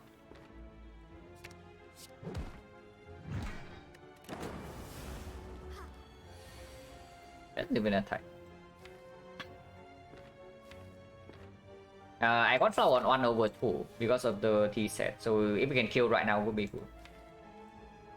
And we absolutely can.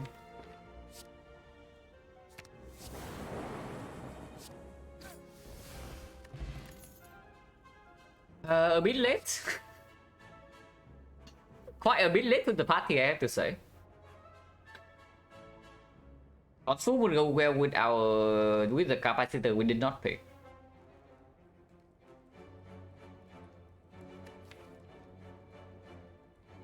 It is still operation upgrade be in the champ fight, yeah? Unless you tell me beam cell is better. If this is 60, we probably never use XecnaR in the champ fight, so I think I want to open potions right. No, not right now, because it can give fruit juice. So we enter the champ fight, and then I probably toss the XecnaR away into using the entropic pool immediately.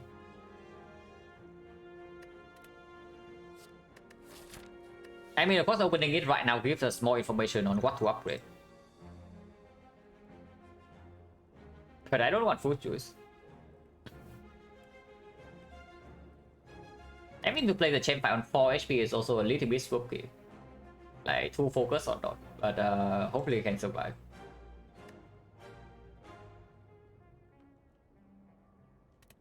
One operation upgrade is pretty slightly annoying, because if we draw into this early and nothing else before our frost and focus is set up, we are forced to use our operation plus and then it's wasted. But yeah, that doesn't mean anything regarding what we should upgrade here. Because there is also zero guarantee we can kill the champ without seeing execute. This is only 60 damage, no panic, no anything. Self repair is very good after we leave this side in the champ fight as a brick.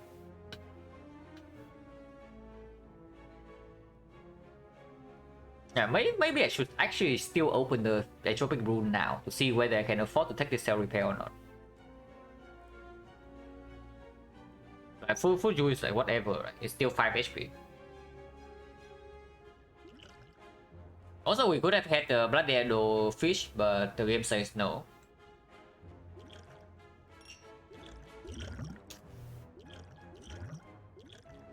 At least we have this. But yeah, now we have 9 HP, so we can do this. And Power Potion can be used on turn 1. This also kills the champ. If we can consistently block.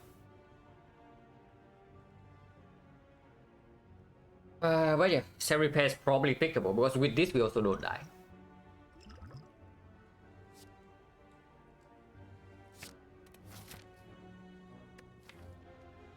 Does this still mean the operation upgrade? Because with this right now we don't actually need to save our operation. Later on it's very good, yeah. Like in Act 4 I actually want one operation upgraded. Get the food juice, yeah, I actually got the food juice. Which is not terrible. Like, it's good if we survive this fight. It's not good for surviving this fight. For just surviving this fight. But if we survive this fight, fruit juice is nice. Like 37 feels much better to play than 32. Especially into Act 4. Yeah, we died too hard earlier. How many potions do I use in the champ fight? Because darkness is probably happening. And with the darkness, we also don't need to upgrade the operation. So I can upgrade something like the sick instead. And sick upgrade is kind of strong. Yeah, BC upgrade is nice too, but sick upgrade is probably stronger. Especially since we should be able to stack up this dagger in the champ fight. So like 45 already, and then yeah, we can just stick for like beam cell dagger as a combo, and that instantly kills a lot of things. just got this game recently. No ankle learning defect. Yeah, have fun with the game because this is one of the, I know my opinion is definitely slightly biased, but this is probably one of the best games I ever played. So enjoy the ride. There's a lot to discover. Even after you beat the highest difficulty on every single character multiple times, you can still come back.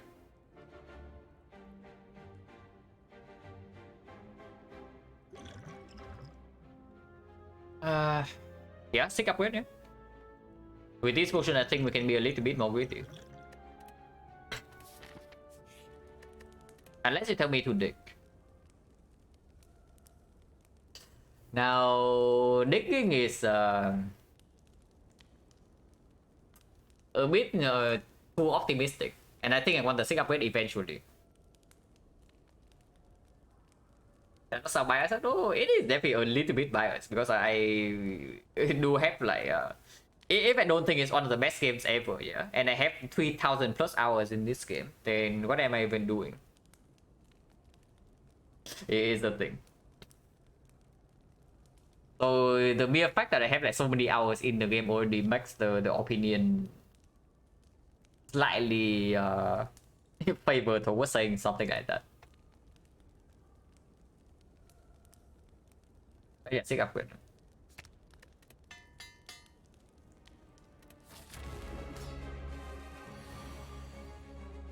Okay. Game's going to ruin some whole world plan.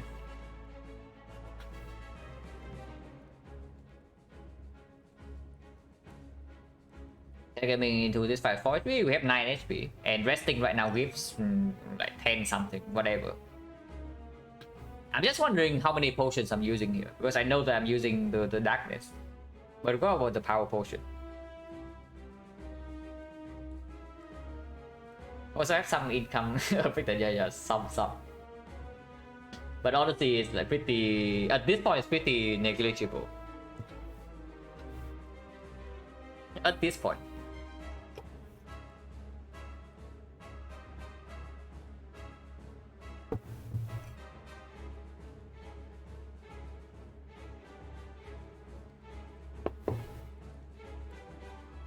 Maybe open saving power potion for later is like so good though.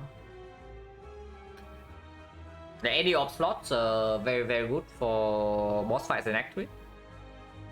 Echo form basically wins one fight on its own. Hello World is not that good in this fight with the kind of deck we are playing, but it's still okay. Got it's back then rest because of low max HP. Yeah, very low max HP, and we're also in a very big upgrade depth. And honestly, even before I rest, I would just dig.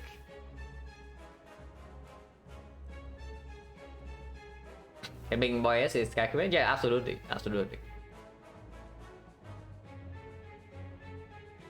Whatever, right? This one right now with the big dagger is probably in survival mode. With apparitions, with cell repair, with sick plus, and with the big dagger and defect plus, this one is probably in do not die here mode. And if I want to do not die, I open power potion turn 1. As a plan, we already have a kill in our belt. This thing right here kills the champ. So we just need to block.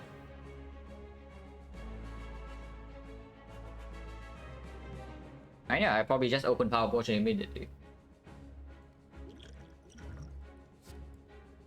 Yeah. Okay. It's definitely better than loop, yeah. And yeah, this is basically the ticket to win like 85 for us one time, and we use it here. So hopefully not too much too wasted. Because after we use this, we also cannot kill all 3 ops. So we do have to. We actually cannot play these things when we have the pyramid. Unless you tell me it's actually loop and then we do frost in front and dark at the back, but that cannot happen. Dark is always in front, so we cannot use this for plus 4 block.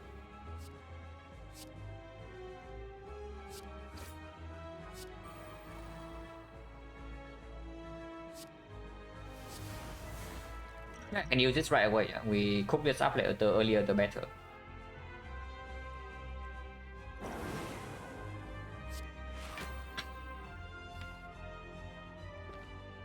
Double charge battery into hologram the EQ, or we hologram the EQ right now so we can double EQ next turn and just have the pyramid. The potion is already good enough. Without a dark orb, I don't feel safe. Yeah, of course, with the ritual dagger dealing 120, maybe we can preserve. But our block is not that consistent. I mean, it probably is that consistent. But we still need to actually deal damage to halfway point first. And the effect is not in play yet. Actually, maybe this was completely stupid. It was probably completely stupid because I forgot about the fact. Yeah, I actually just completely forgot about the fact that the effect also gets duplicated. So we have 4 focus here, and passive block is already 18 with the pyramid. Okay, that was probably wasted then, the dark potion. Whatever, guys, we throw away potions here. Like, it doesn't matter. We just get another entropic brew. And this potion only plays in Retromancer. Like, nobody has ever died to Retromancer on defense. Come on, just doesn't happen. But we can hollow the EP right here. Yeah, next time we double EP.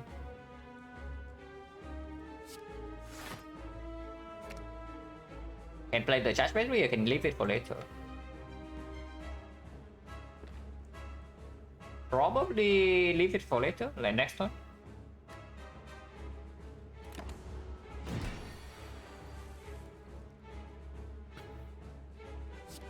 Next time we just do refract and then play the glacier.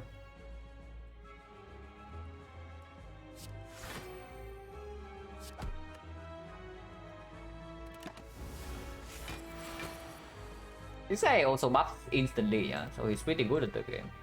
We're still retaining.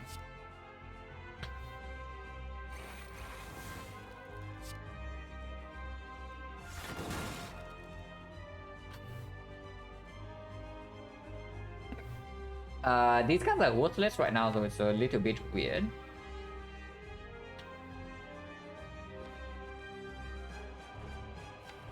Maybe that was very, very bad. Yeah, the more this fight develops, the more I am seeing that the Ascent of Darkness was just completely stupid. Because right now I cannot even rotate my freaking force to block. I mean, I still can, but that just means I throw away the Dark Potion for nothing. And it probably happens. Like, at some point we will fail to block and then I need to rotate this force off. So that was pretty bad. Yeah. Hasn't we awakened, so he's not attacking. I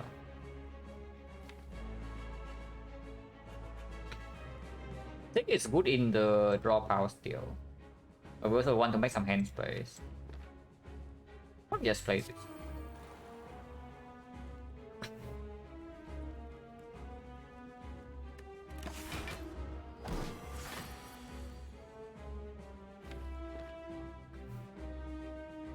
We are not retaining.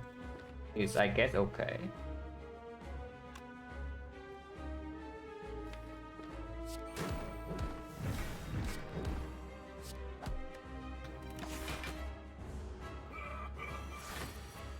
Buffing again, but we are intangible.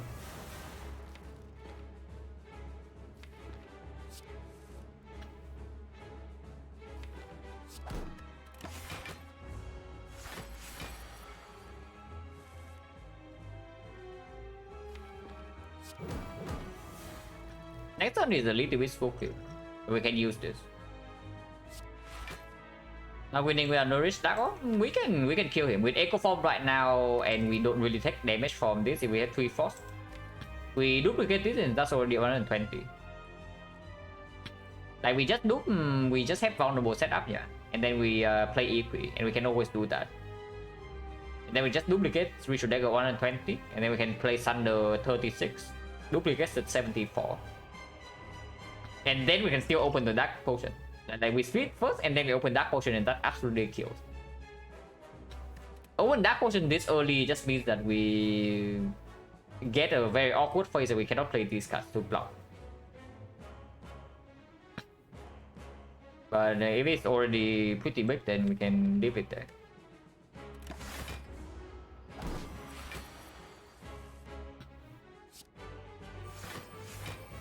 That's a full block.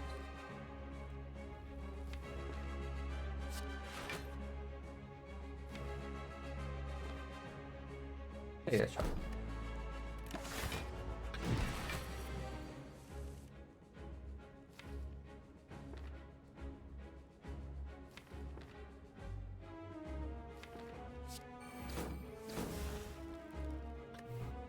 Still retaining, yeah.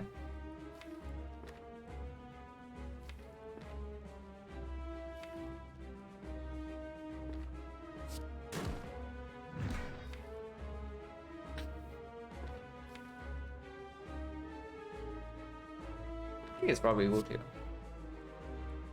We go in pretty soon.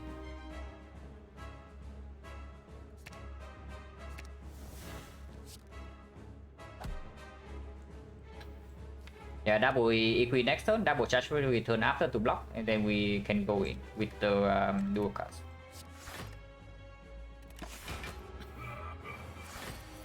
Buffing strength, not like we care.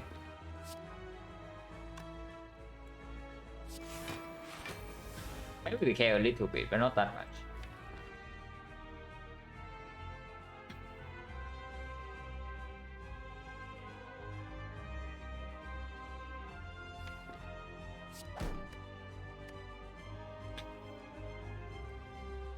Retain for 2 turns, so next turn charge battery we still retain, turn after we go in.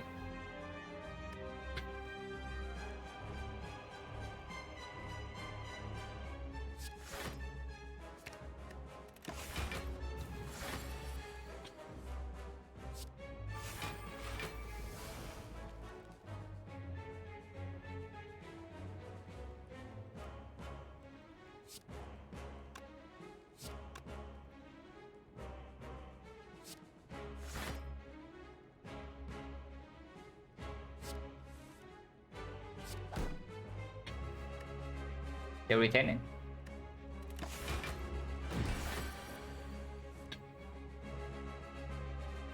And even going for one more turn.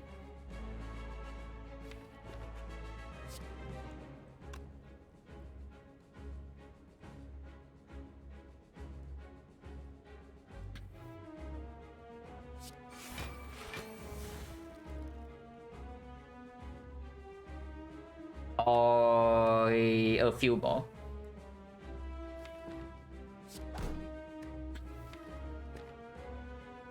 Yeah, we can just sit out the way, but I still want to kill with the dagger. And if we buff strength one more time, we cannot actually do this. Because when we are frail, if we is blocking for 9, so it's 1830 only. And he is attacking for 33. But I guess that's fine.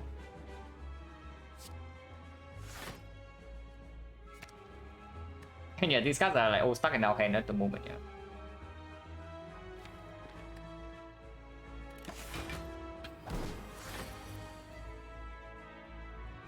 They're retaining.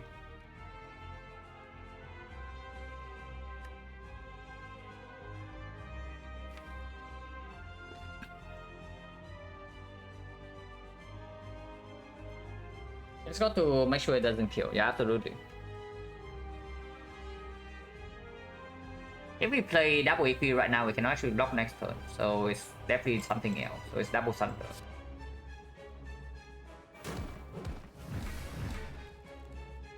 Two strike. We're still retaining.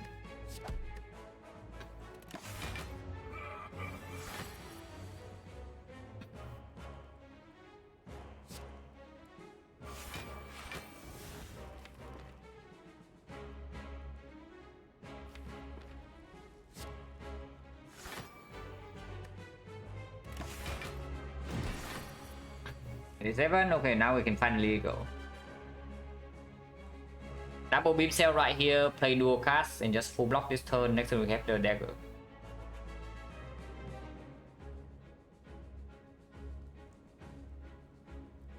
9, 10, 19, yeah, that's 4 blocks.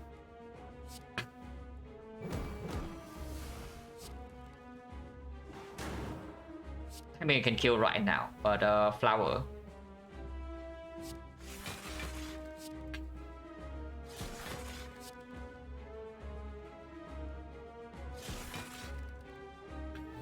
You can set a flower to 2. With the better prep, maybe we do that. Because we are still retaining an extra dice no matter what. Echo the dagger kills instantly, right?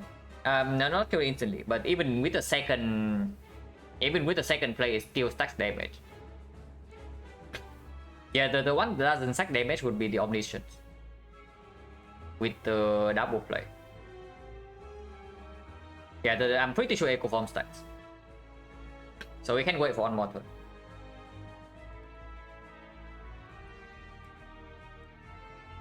I mean, we can also just attack this turn if we are worried, but I'm pretty sure it stacks.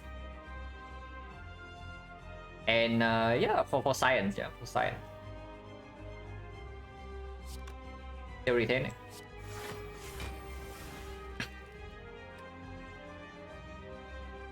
That's my Reganti, okay.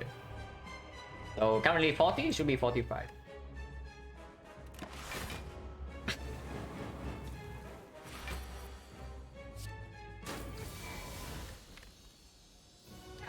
It stacks. Oh hey, a real Echo Form. Now this card seems pretty good in our deck.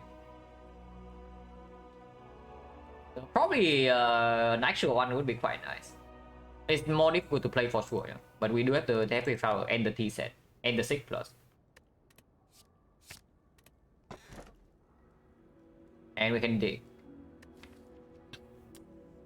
Not being able to upgrade the freaking apparition is kind of annoying.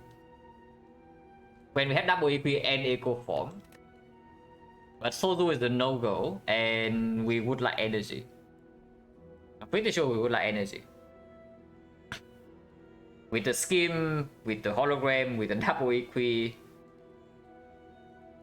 And yeah, with Echo Form as well. Tiny house gonna be nice for the upgrade, yeah. So I guess we can dig at every fire, but not being able to upgrade these hurt a little bit. And this upgrade also fairly important. We just get the apotheosis, yeah, with the 6+. Holding Bell is cute, but not really. Yeah, we can also just buy apotheosis, it's true. We still have a Force Curse, by the way. Yeah. Force Curse is 9 gold. And we are forced to pass away from 4 elites. Actually, it's only 3 elites. But we get a shop right after the chest, so that's good. We also get a shop right before the chest, so that's not very good. We have to double shop, but we can remove the curse immediately if it's bad enough. Cannot even find weapon we already have, it's true. I guess more shop is also another chance to see op slots, because right now we have Defect Echo Form. And enough frost, but no slots yet. And our damage scaling is like non-existent, it's only the fun load Ritual Dagger. Mother Bloom is a little bit weird because we do have Cell Repair Echo Form. But maybe it's okay. But yeah, basically this is 4, so we start right side.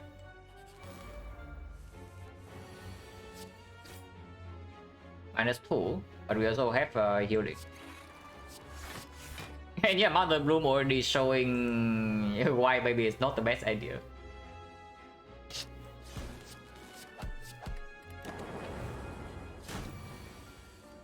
Chaser and a Blast Boss, there's no difference. Because you get healed by the percentage of your missing HP. So you use this, you gain 5 max, but you also gain 5 current. The missing HP is not changed. And yeah, it's also better to just hold this.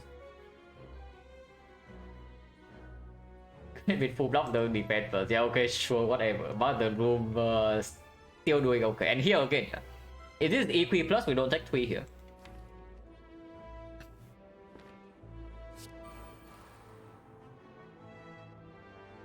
I mean, of course, we can also seek for like apparitions, but I think it's just like equi.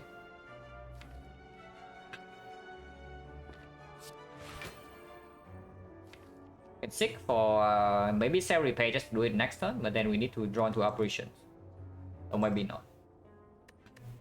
Let's take 3. Like whatever, we actually have healing now.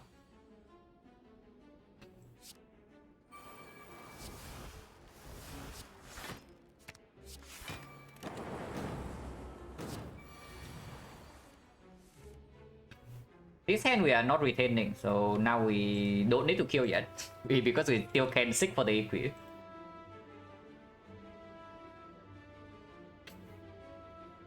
More aggregate, double energy, get with 6. Yeah, energy could be good. More cut roll will be good. Another hologram will be good. For sure. Flower setup, flower is going to be on 1. Which is not the worst. On 2 would be better for sure, with the mega prep. But on 1 it's not too bad.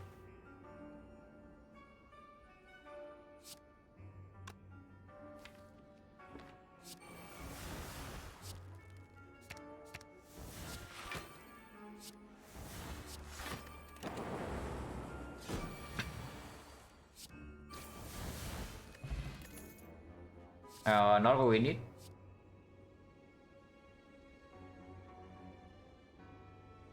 Not too bad. This one is fine. It was looking very shaky at the start of Act 2. At the start of Act 1 a little bit weird as well. And middle of Act 2 was really scary. But now maybe we are back in shape because we have managed to add the echo form to our deck. It was like pretty scary before this.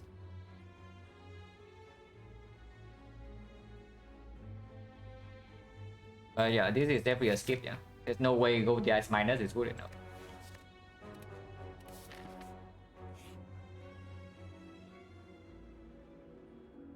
Ooh, why do you have to do this? Like, why now? If this is in middle of Act 2, it's so easy. But why now? Because now we have a freaking 50 damage dagger. And we have the echo form, and we have 3 apparitions, and we have a 6+.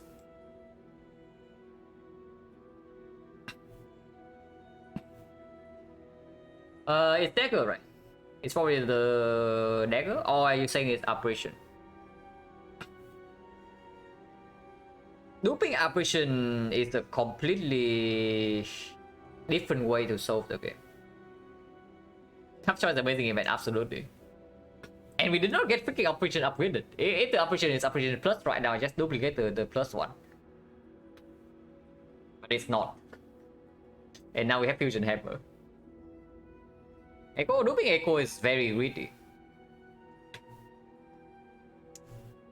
50 damage dagger, it has to be dagger over apparition, right? There's no way it's actually... Like, looping apparition right now is basically just to not die first cycle of the heart. Yeah, Apple is very clear with the double equi and the echo. But up minus we cannot equi though. It's 50 damage dagger.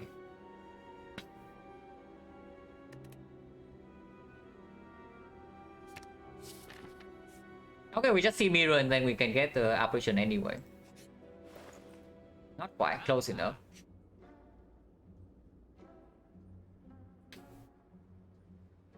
No slots, yeah. We have 4 focus potentially, but no slot. So the focus potion is strong, but not insanely amazing. It is still fairly good with the potion though. Chemix at the moment doesn't do anything. And we don't care too much about multicast. So it's only about reinforced body. But reinforced body is strong with double equi. Storm is here, interesting. But absolutely we are never buying this, of course, because we have Echo Cell Repair. There's no way we ever buy this. Quadruple potion, yeah. Echo Form at home.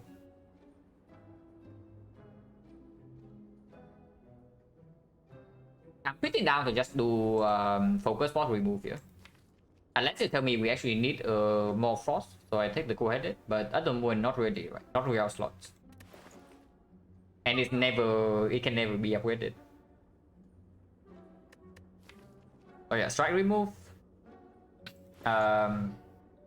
Focus spot. If for next shot, yeah, we are still having enough gold for this shot. Remove is 125 for the curse that we get here. But potentially we get golden idol gold, potentially we get red mask gold in the question mark. And then we have too much gold for the shot.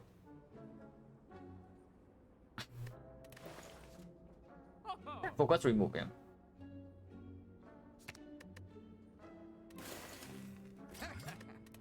But that's all we take.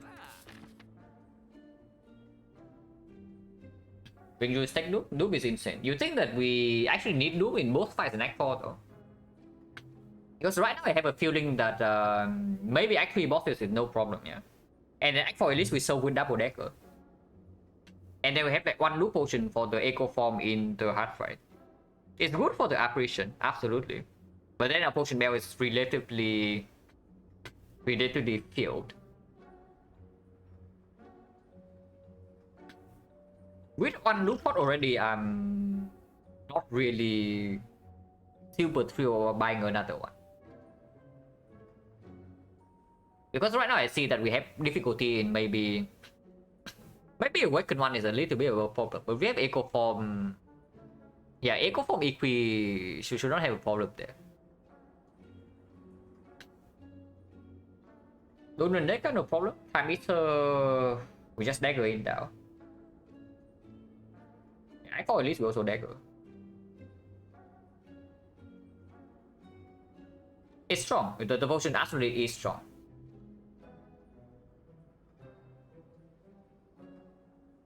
It doesn't always win us a fight though, because ideally I think I want to have this potion, consistency potion like Gambler's Brew, and something else for the heart. The second new potion can be the something else slot. How much gold do we have? If I buy this for 81, we go to 176. 176 plus 45, but it's actually 60. It's 55. 160, yeah, 176 plus 55. 230. And then we remove 125 here, 100. It does mean we cannot buy a shop relic here though. So runic capacitor I would buy over Dupont.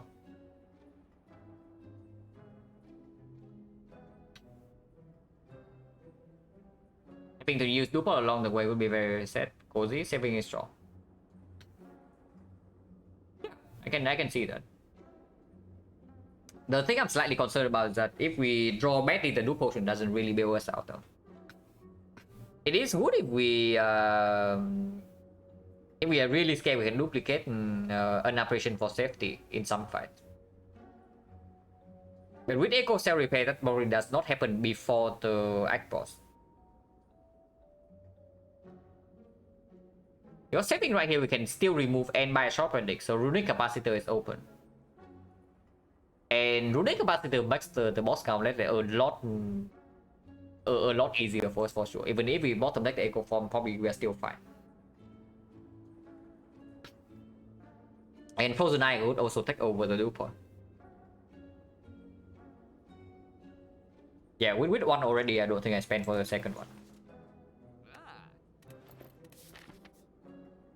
Question mark first, question mark second. Go event does not matter, yeah. Sensory Stone right here and we lose 10 HP, then we can heal back up here. That alone probably means I go here first. Orb Walkers. We have 2 Ritual Daggers for this. So flower mess up, flower setup being like slightly bad is probably okay.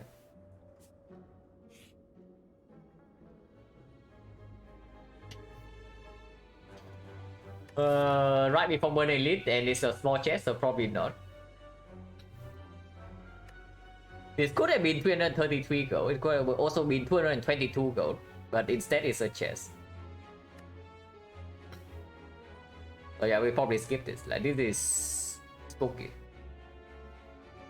We can dig twice and recall here. So that's fine too. Cannot get double dagger here.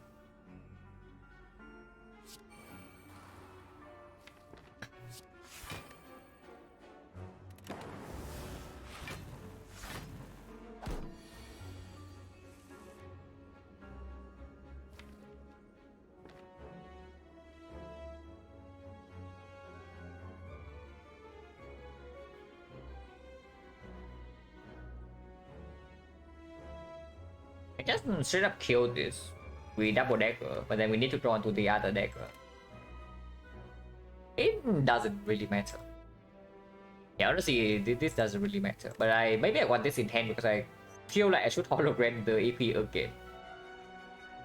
But then next turn I just double the defrag instead. So probably just kill this right now.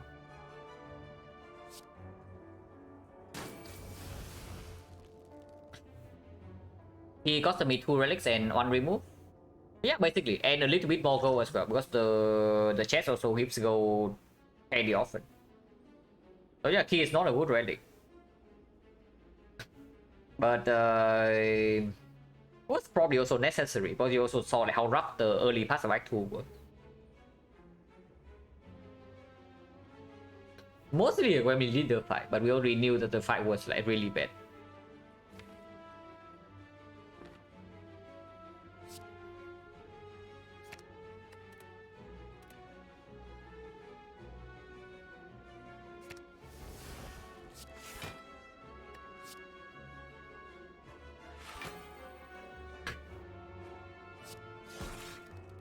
Maybe just play defect right away. Otherwise, like why did I even 600? It doesn't matter. We can just draw it to dagger next and then kill this. Because of the T set round 1 is better than round 2. So seeking for Thunder Dagger was actually the correct play. But we don't need to stay here for long at all.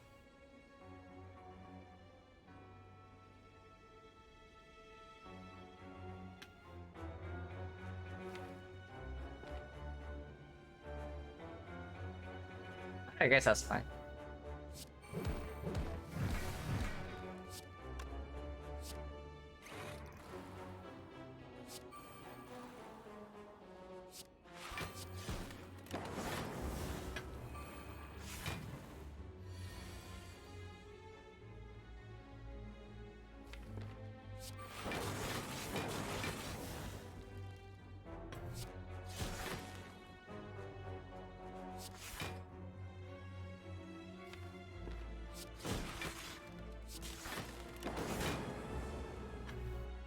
Not that easy to play the dagger from here though.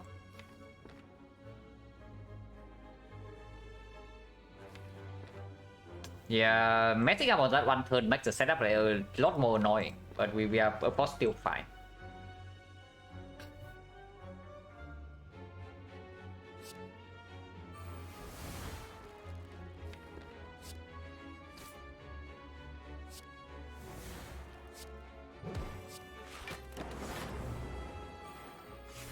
And we want to kill in 3 turns from now? That's a little bit weird, but whatever, I guess.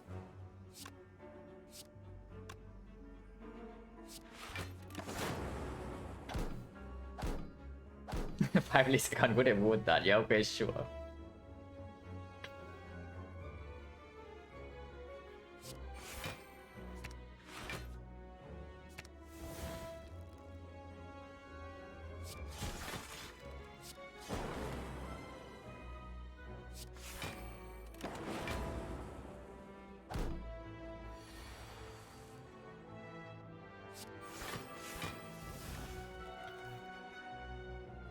Even end this fight next turn. Like double thunder kill 1, yeah. And then maybe Bull Lightning can kill the other one if I do FTL right now.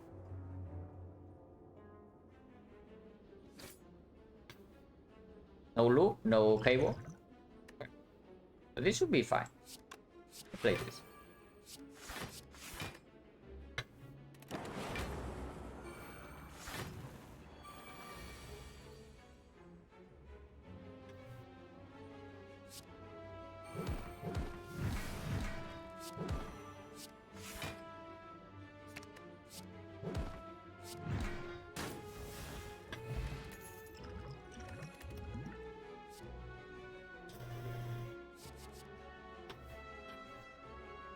Double energy is kind of sick, yeah, but there's a pyramid. We already have the pyramid, right? With Echo Form and 2 Equids. And double energy is better for the setup phase with 6 plus and skip.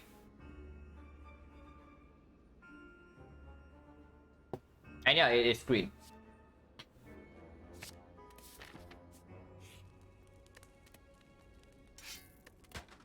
Wow. Okay, very good deck. Oh, max HP Retromancer. We did top deck Echo Form.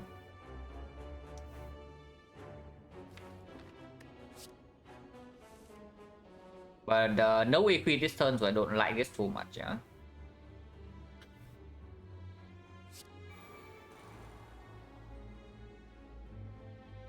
Definitely not a huge fan of this hand.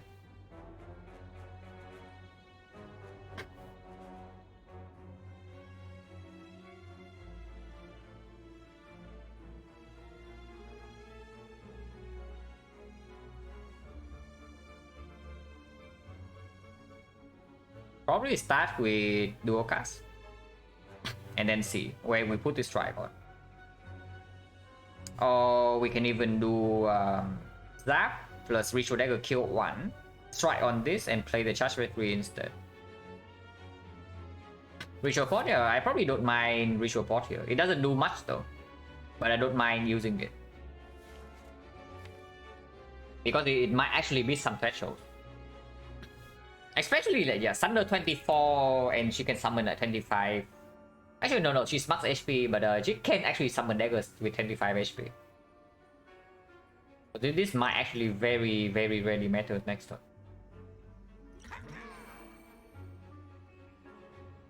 And I do think we Ritual Dagger snipe 1 right away. Because of the Ritual Potion also taking up. So we don't actually need to duplicate the Ritual Dagger to deal damage to Retromancer afterwards. Just need to survive the initial touch.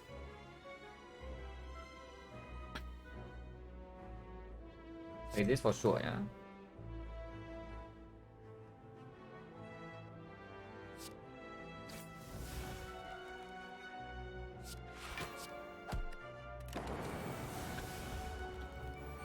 Now that actually does not have any AoE. But Echo Form is in play. We can block this turn. We do one Blazer. And with this, and we do heal 14. The slight annoying thing is that we have not dealt any damage to the Retromancer, but that's also why we have caught this spot. And that's only if we have more holograms. We have 1 hologram right. I would like a second one. For sure.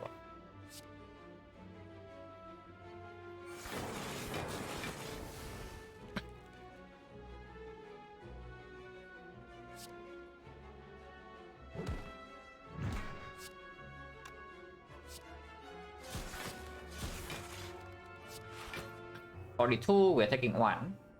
44, so we're taking 0. But again, we have not dealt any damage to the main Retromancer. Which is slightly concerning, especially with a turn like this. But we are still fine.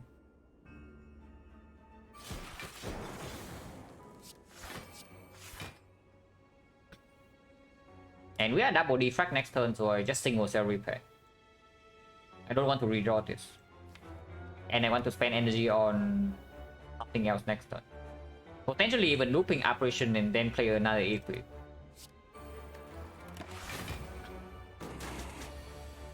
Summoning. So that is fairly nasty. And we also do not draw into EQ right now. 3 turns of intangible with 2 focus only. The focus basically just block. And we have beam cell plus ritual dagger afterwards. Double vulnerable into this is plus 26, yeah, 80, 160. And we can do 6 for the Thunder. Yeah, 3 turns of freedom should be enough. We don't actually need the focus.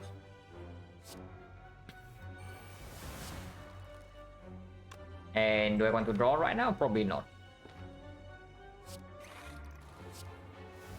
And we also don't need this for anything. So we can exhaust the double energy. Especially when we are also drawing into...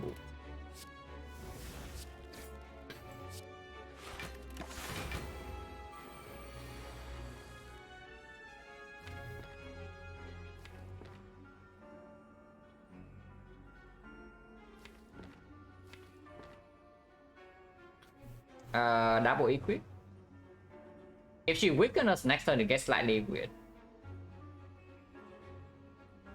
But we do have the ritual potion like taking out.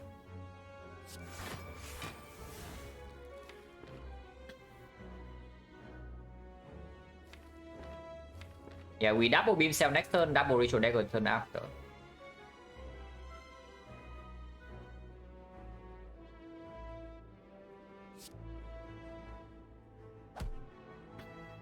So we can hologram Thunder, and next time we double beam cell into Thunder. The turn afterwards, double ritual dagger kills. Unless we get weakened next turn, yeah. If that is the case, can we still kill?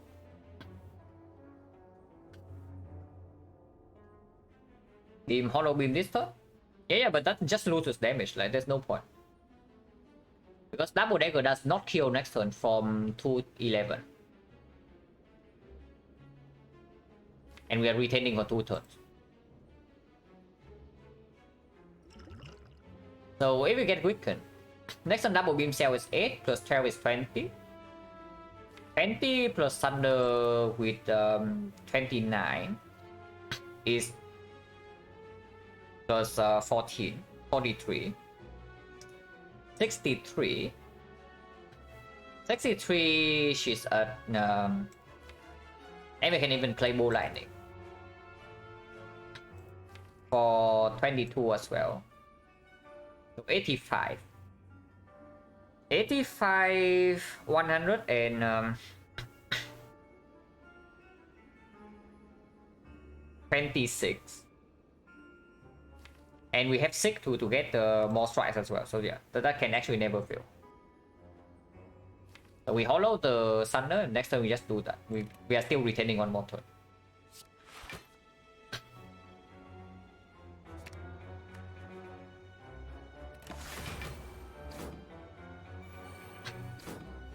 If she doesn't even weaken us, then fight is so.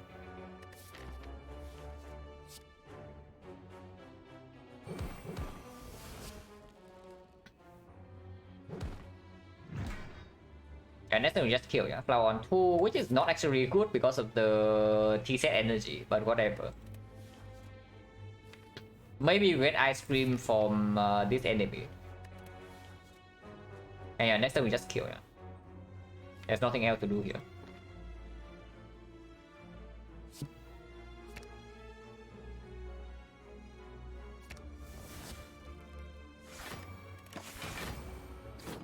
They don't need to do that. But they anyway.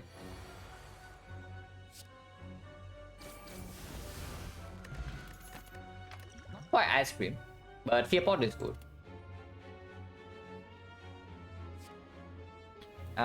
More Frost? With the Glacier Plus, not really. With the Fan, it gets slightly better, but not by that much. It is a good loop target. But if the hard fight goes well, we never actually need to use Echo Form and this to block. We just operations out the entire way through. And early turns before the fight is not even a good draw. So I don't like it. And if it's not closed up, there's nothing here. And then we go here because of the Force Curse, and we can remove it. Dig again unless we need to rest, but with Echo Form, Cell Repair, we dig. Okay, close enough. It was not from the elite. It was not from the elite, but it was from the fire. Close enough, close enough. The Spire got the message a little bit wrong. Very funny. But yeah, we had to key this. And of course, we also need to remove the garbage normality here. It's not the... we have like equilibrium echo forms, of course this will have to go.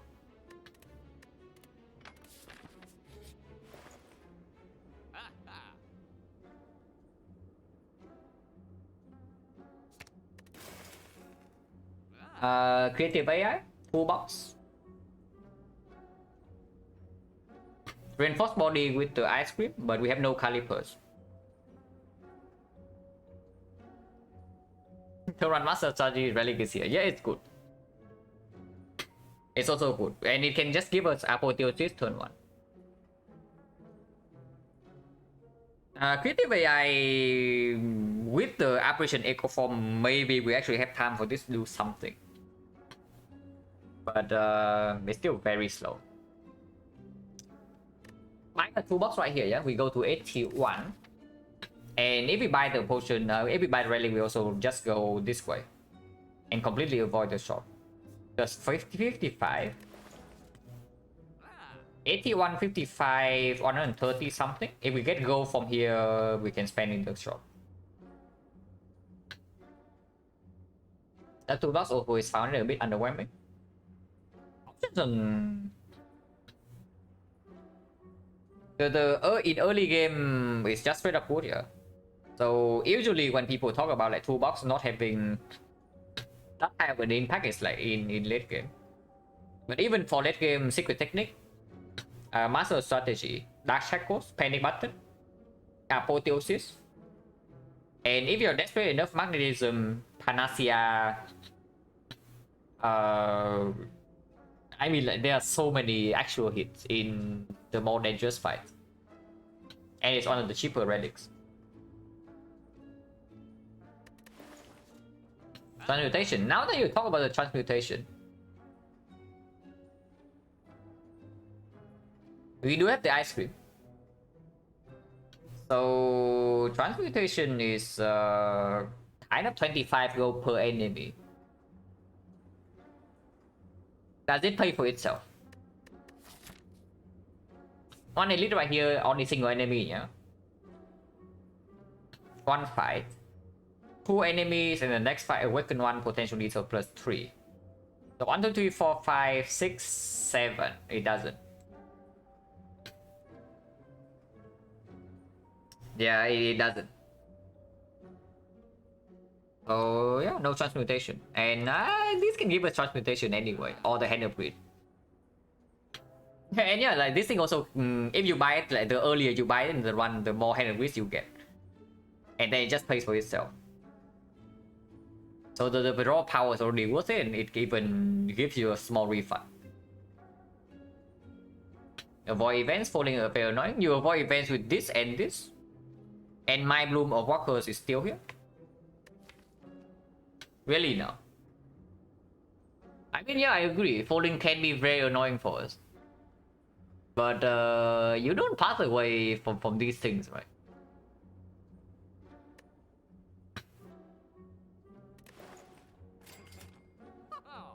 And yeah, we just leave here, yeah? Unless you tell me to buy Blessing of the Forge, which is a very strong potion. Blessing of the Forge. Because Blessing of the Forge does mean that if we draw to Equi Apparition turn 1, we can actually save it for the hard. Save it in the hard fight. That is big. That is basically as good as the lubrication potion. in a low roll case. And if we high roll, it's also very strong because we have Echo Form plus Equilibrium. So we just save the Apparition Plus for one cycle, it fully blocks.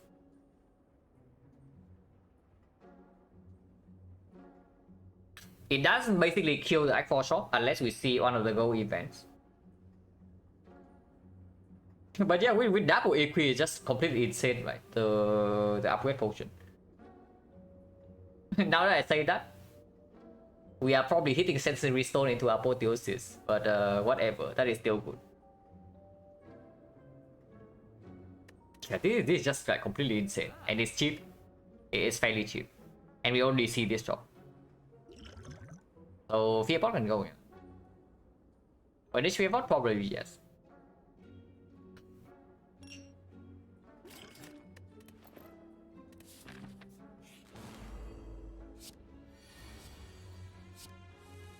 You can also get this from the toolbox. That is fine too.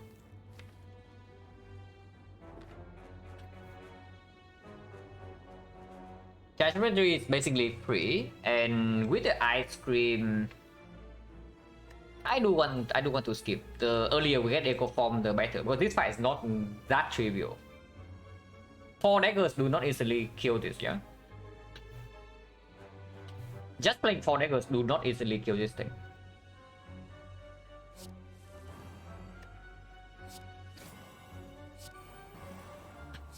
That is good. I'm gonna play this first. This is free to be played, so it's like slightly less damage. Do I want the frost?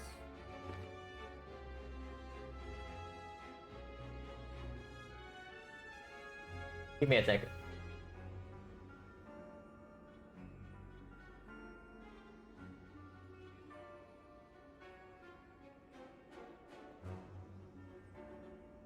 Okay, do I want the frost or not? I mean, we can only double. If we Echo Form the double energy, that's more than enough energy for the entire fight. But okay, yeah, absolutely. He just came back and started demanding something, but I don't know what.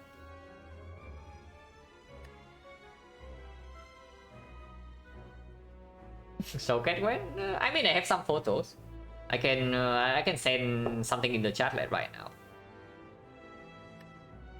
But yeah, need to upload it somewhere.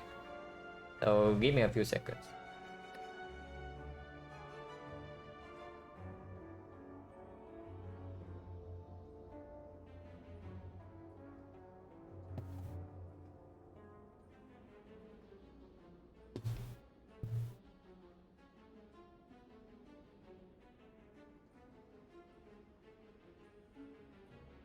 Where is it?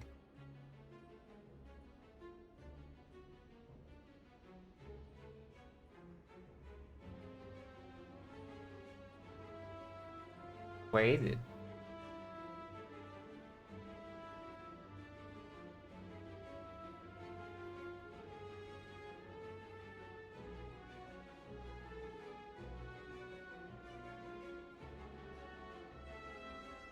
Camera. It's probably just faster to upload like directly from my phone.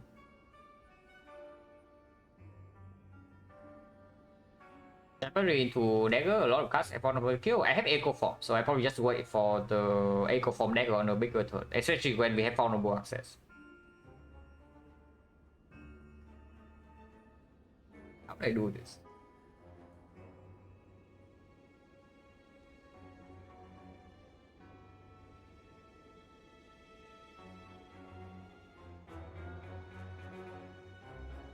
Okay, I should actually have a old photo on the Google Drive or something. Let's try that.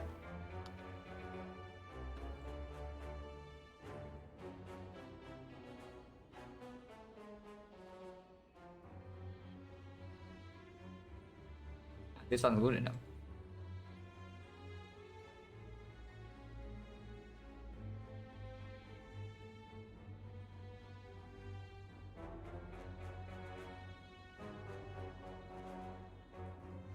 And yeah, upload.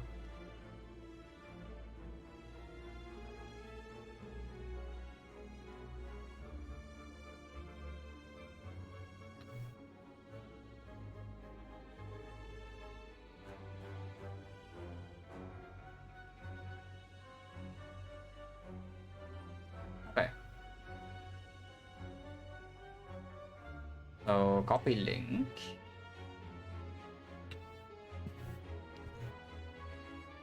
Yeah. It is my cat. From quite a while ago. But actually it still looks like pretty much the same.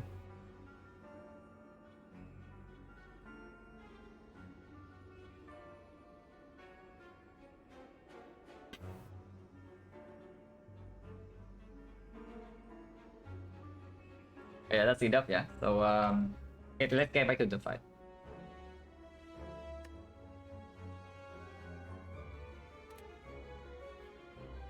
One frost. Yeah, frost is probably good.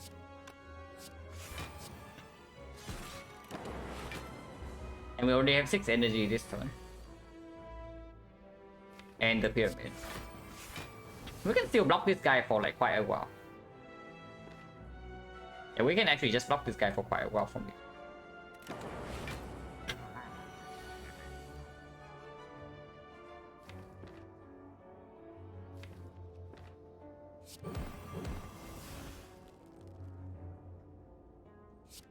Still retaining.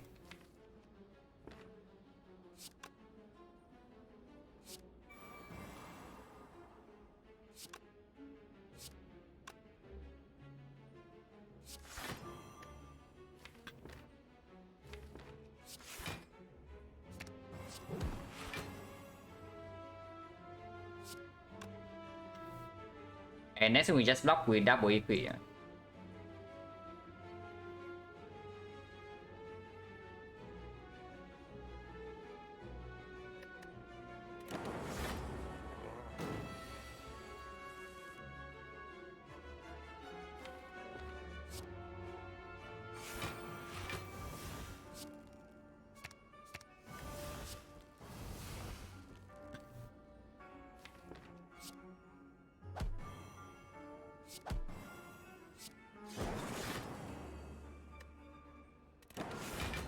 Retaining the entire hand for like I don't know how long.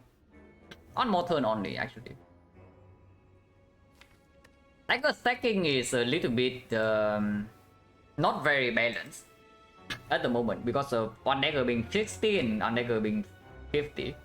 So maybe in this fight I want to kill with this one if I can. I may thunder try, yeah. But ideally I just got more card draw. More card draw would be great, especially with the double energy in the deck.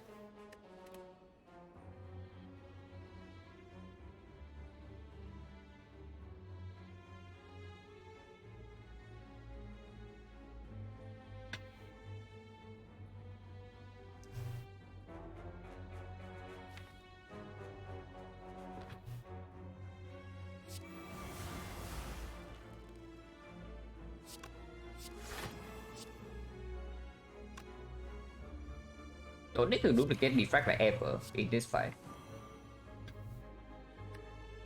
Next time we duplicate the 60 damage dagger, or we can use it like right now.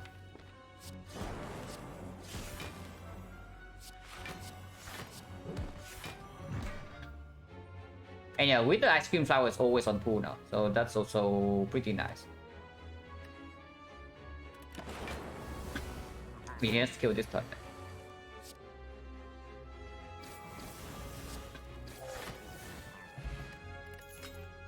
GG. It's very good, yeah. It's very good. Would be better if we have Calipers, but we do echo form the EP like a fair bit, so dexterity does play. 27 go, yeah. Team barrier for kunai? Probably not. I would like more holograms, I would like more schemes. I would like an actual apotheosis. If that's the thing. But we have this for another apotheosis at home.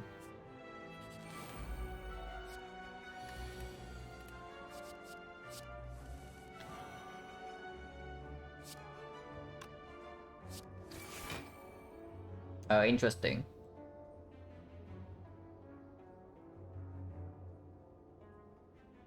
On bigger and add keeping even. The thing about keeping even is that if we have vulnerable against the hut, we can also just use the 2 dagger to deal 400 damage in total. And if we can look for exactly on dagger that we want anyway, then we only kill spear and shield. That's like not a problem there. I want to be able to kill the spear and shield with the first dagger I draw into, and not the correct dagger.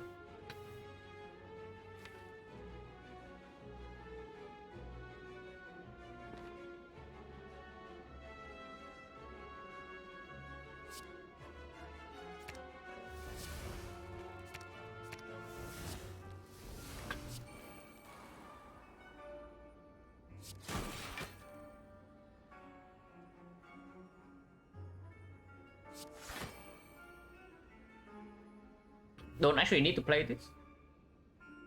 Playing one more attack also gives me a kunai stack.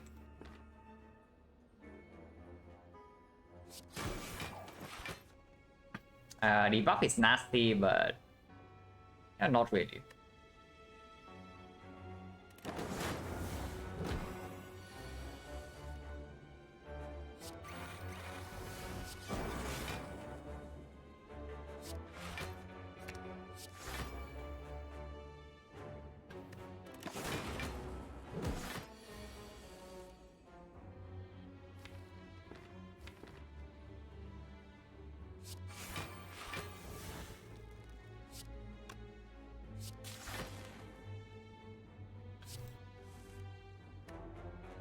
This is the smaller one. Yeah, it's the smaller one, so we would like to kill with this. Not that easy.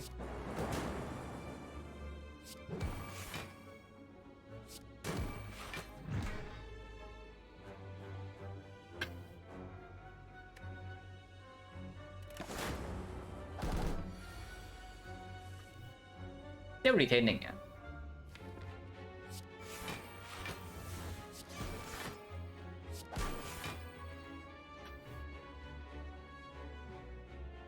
And yeah, double dagger here just kills next turn. That one for 1-5. It's probably fine. If there's no fight in here, -1 energy on turn 1 will not actually kill me here. I hope.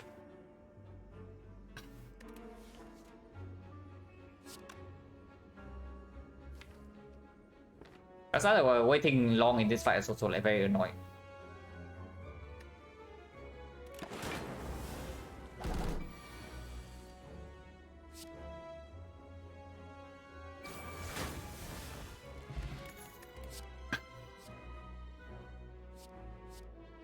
I mean, it's green. I would love to have one copy of this thing, yeah, if I'm actually blocking with kunai. But there is zero chance I will not pick this up. This is very strong, yeah? This is actually very strong. With the kunai and the ornamental fan and the echo form. But it's green.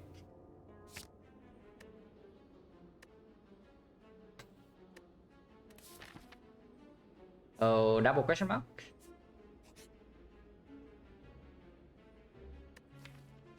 Mark of the Bloom.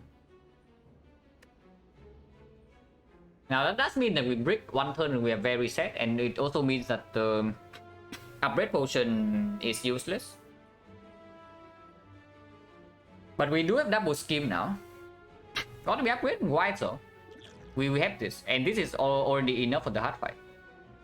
And outside the hard fight, we don't need to upgrade on anything because actually boss counted already solved with the kunai, solved with echo form double dagger, solved with double scheme double energy.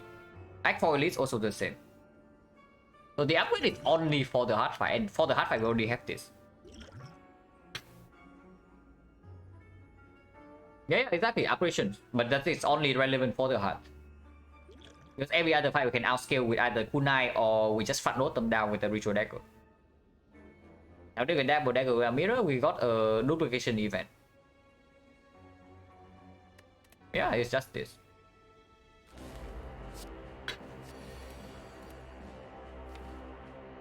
And this is also another 5 damage on dagger, yeah? Do not forget.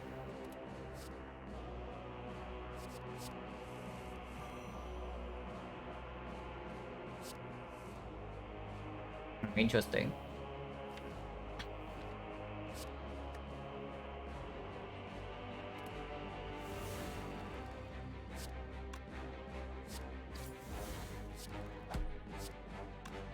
Wait a second. I'm forced to split next turn now. Ah! 5 damage. Yeah, I actually completely forgot I can activate both daggers here. Okay, whatever. Nobody has ever lost by 5 ritual dagger damage. There's no way. Nobody has ever lost by 5 damage on ritual dagger. And it's not going to happen in this fight. Surely not. Yeah, my -5 is pretty bad. Until now, yeah, until now, sure. But yeah, no need to play anything else here, yeah. And this one we are forced to split as well. Oh, that's fun. Well, that's pretty bad actually.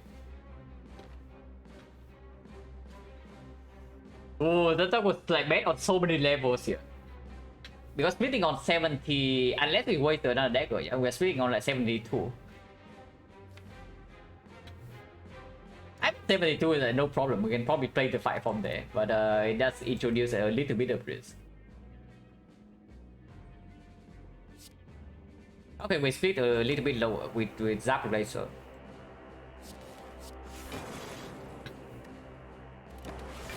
Yeah, whatever. 67 split. Oh god. They're actually punishing our mistake.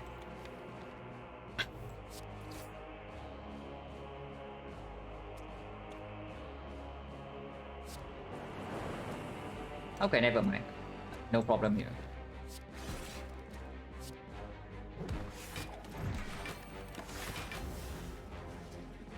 Slimer is just too strong, it's true. Slimer is actually way too strong.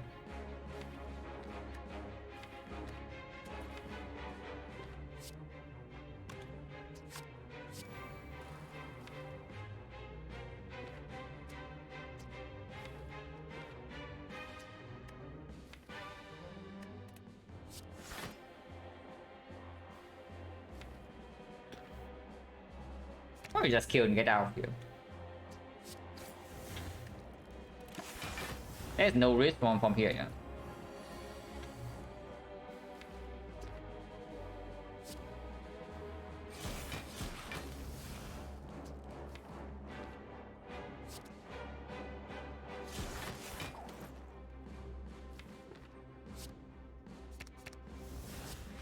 Yeah, but that was a very messy fight.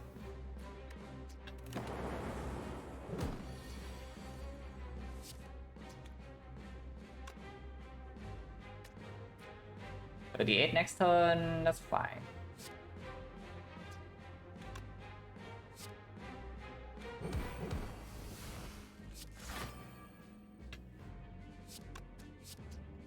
$15, 38, and yeah, it just kills next turn.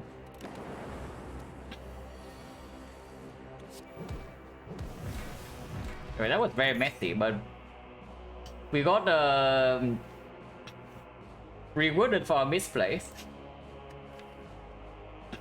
And reinforced body right now would be insane.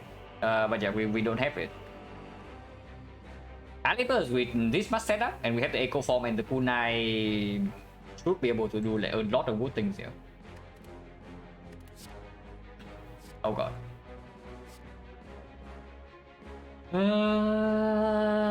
That seems like a very big bet to me, yeah? This is a very big bet that I am very tempted to take. But with double energy already in the deck, I think it's just compound, if anything. If it's even compound. And it probably is compound. Strike dummy, yes. You already also like spot the synergy. Absolutely. Meteor Strike. But yeah, compound driver is way better if it's even pickable. I don't even know whether it's actually good though, the compound rifle. But it probably is.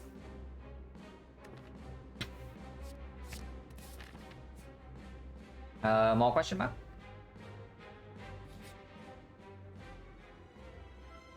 Okay, very funny. But apparently we don't have the go for export shop. And we roll 2 question mark chests in Act 3, yeah. So what's the chance? Because we can know the chance right now.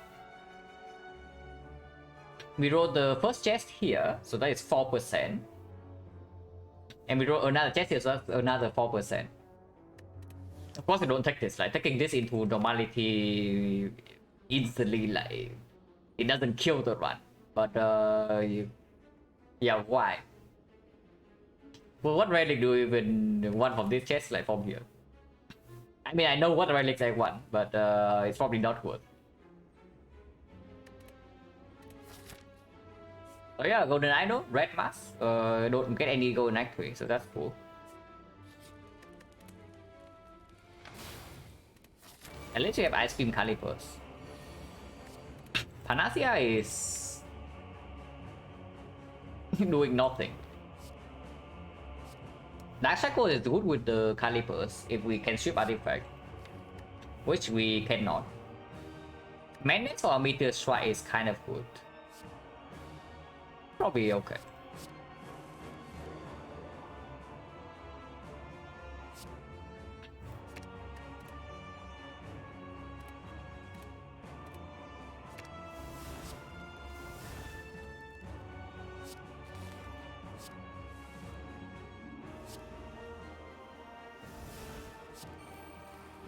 That was probably wrong. But also don't need to get too much from here. Never take curse for relic event, handed open chest curse key. If anything, it should be the other way around, because for the event you know exactly what curse you get. So there's not really a low roll potential there.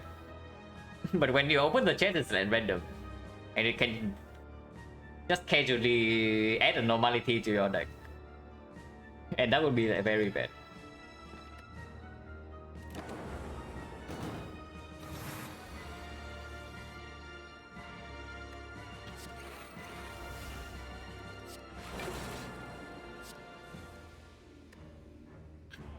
We can stack both decks in this fight, yeah. So this time let's not forget.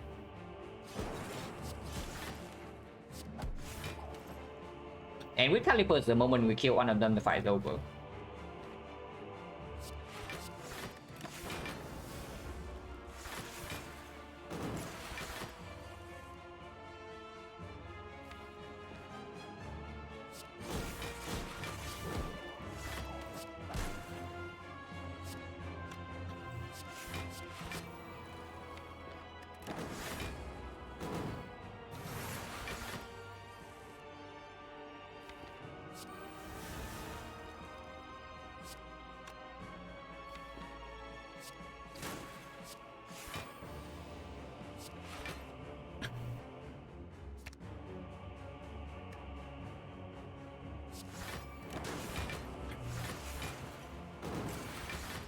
Easiest actually boss a huge margin. Depends on how much you rely on weakness to block.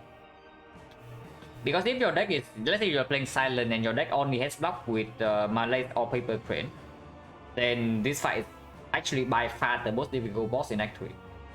Which doesn't happen very often, yeah, but it can happen.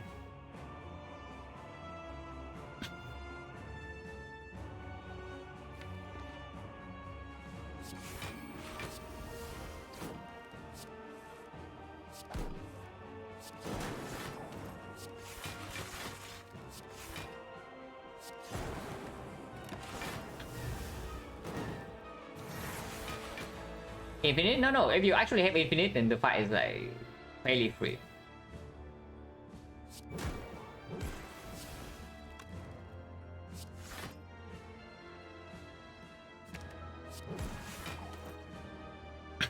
Cannot kill with double dagger next.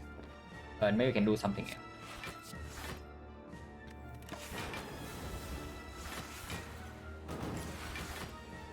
Taking 8 damage.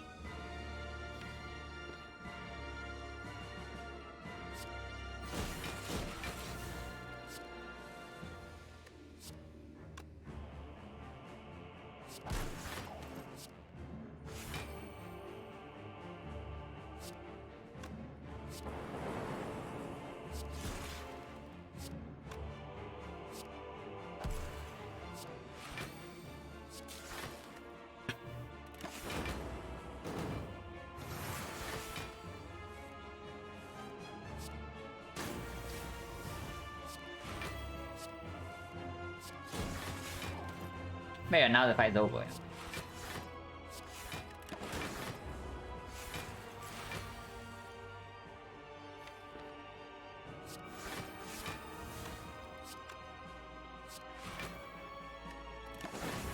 So we just need to set up the flower on 2 and kill with the other aggro.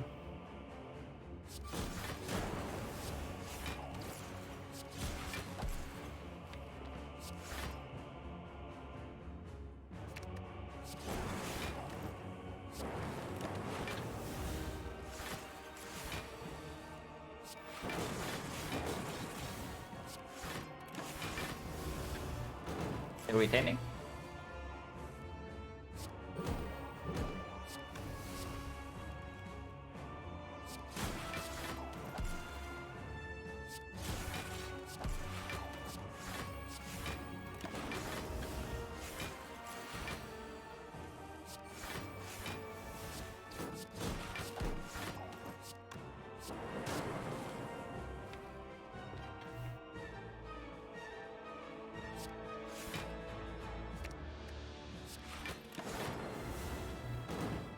Going to dagger in 2 turns.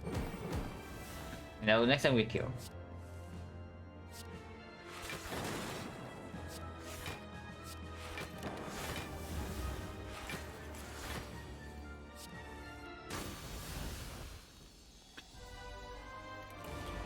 Meter. This side is definitely slightly annoying, so let's be careful here. I want thinking ahead, but I mean I want trip, but thinking ahead is slightly safer, where I want the trip.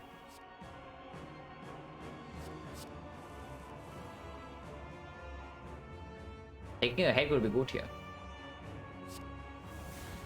At least you have red mask.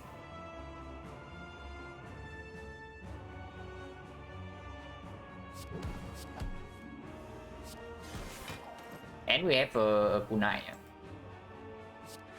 One shot, yeah, somebody is one shotting, but I sure hope it's not us being one shotted. Somebody is going to one shot in this fight. Right here we are taking 5, yeah, and we draw 4 cards next turn only. And we do have this potion to block, but it's not very safe. With the ice cream, maybe with the ice cream we are fine. Because we can draw a lot.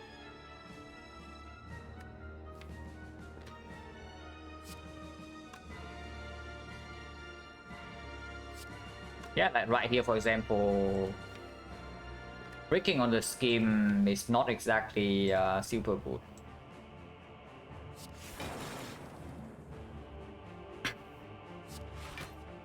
Need to play this, otherwise we cannot play enough cards this turn.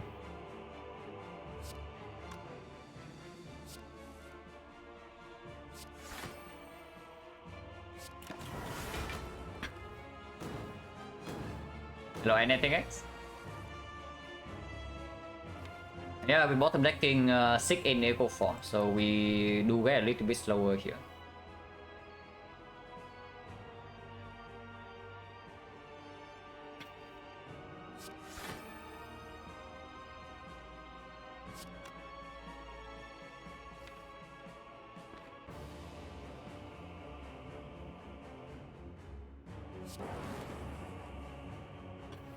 We do draw the full 5, so I want to play one more card.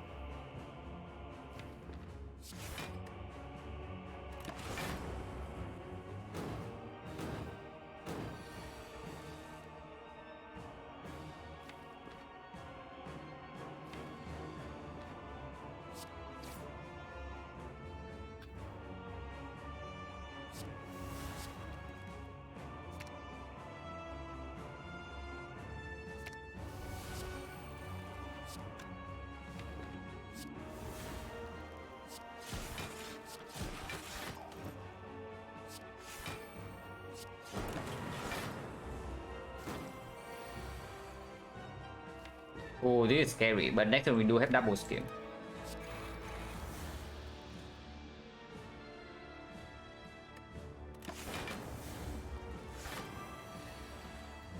54, yeah? 54.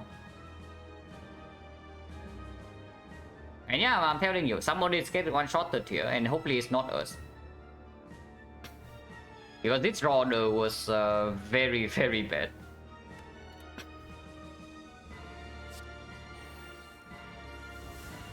It is fine though.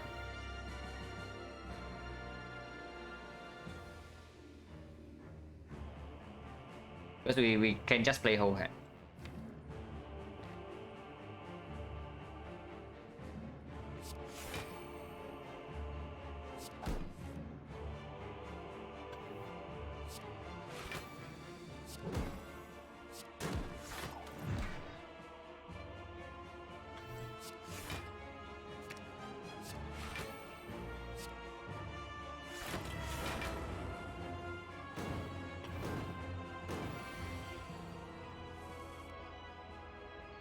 They're retaining.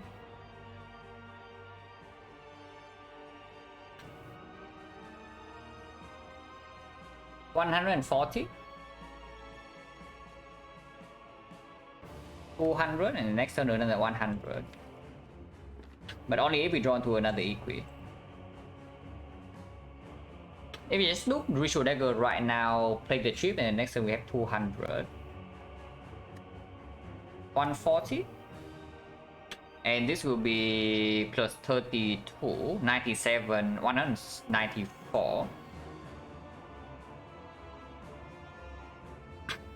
140, 194 is 334, yeah?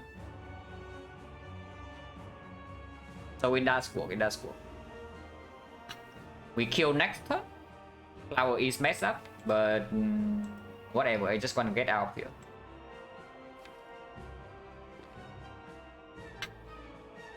Let's get out of here.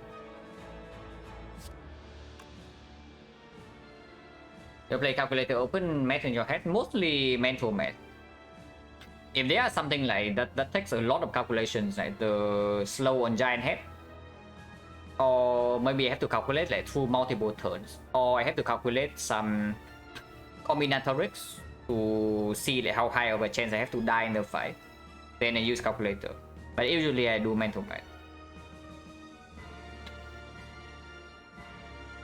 Double check. 1, 2 cards, 3 cards, 4 cards to block, 5 and 6 to actually deal damage. Next turn double Ritual Dagger kills.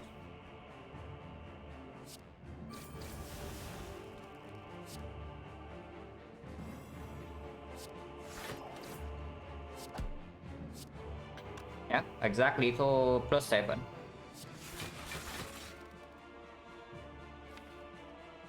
And scheme for cell repair.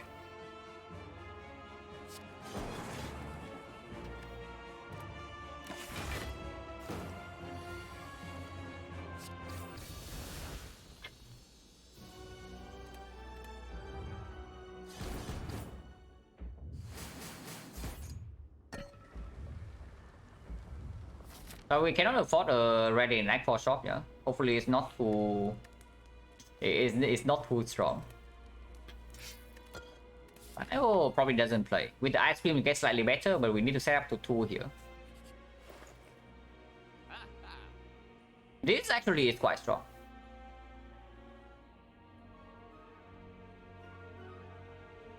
But we just take this, right?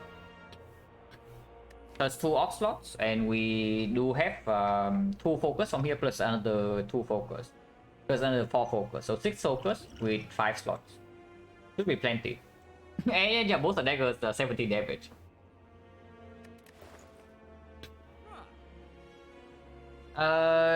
Honestly, next potion is not bad either, but this potion is still very necessary to not die first cycle. So yeah, probably just take the slots. The slots definitely gets better than usual with the calipers, because off turn you get more block. Recursion, not too interested, and yeah, none of these cards. The only thing in here is the off slot. cultist is the cultist spot. We're giving up block for next one. No, we are tossing block potion for this thing.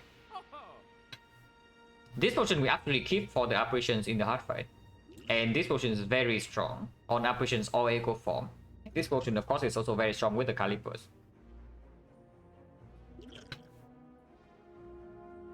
Slightly scary is that we don't actually have a potion that bails us out when we draw a bad hand. But we never draw a bad hand, right? Yeah, drawing a bad hand is impossible. Nobody has ever drawn bad on defect in Act 4 before. Just doesn't happen.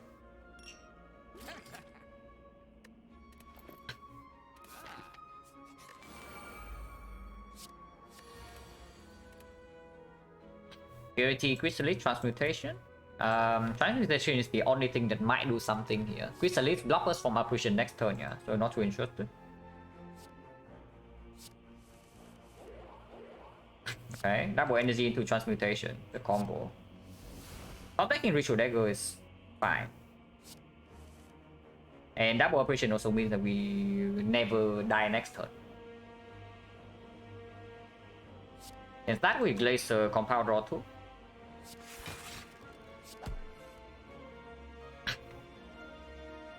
And yeah, double operation right here.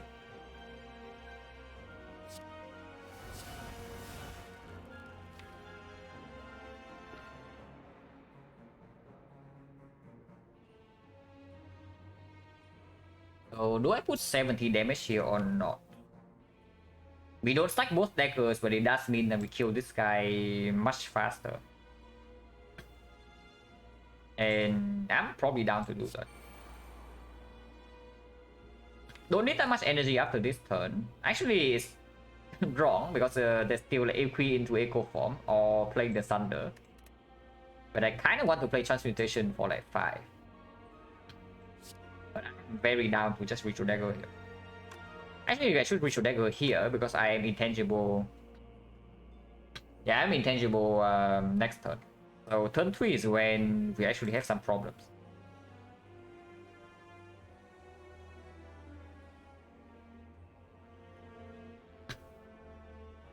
Yeah, let's dagger this guy. Also get one cool nice stack here and 4 block.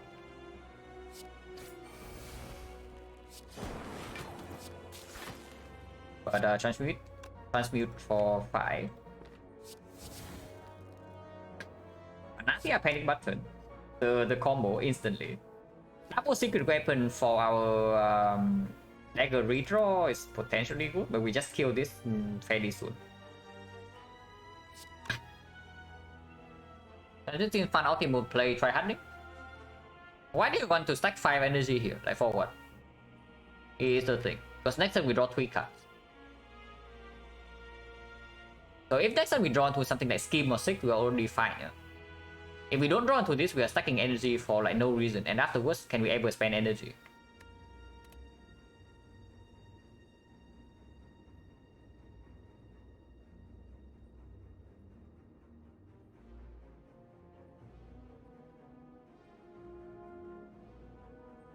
And then that's the thing, like why not convert energy into actual output? And yeah, we can secret weapon for some strikes as well, it's true, like right now. Can do this first.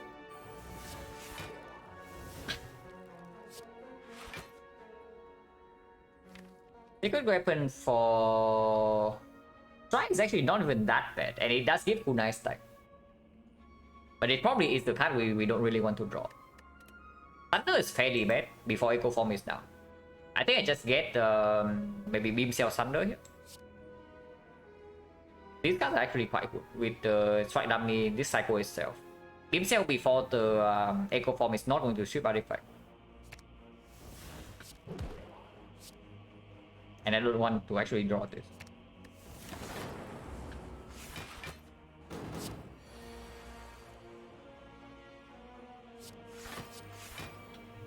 Don't need to play this right now.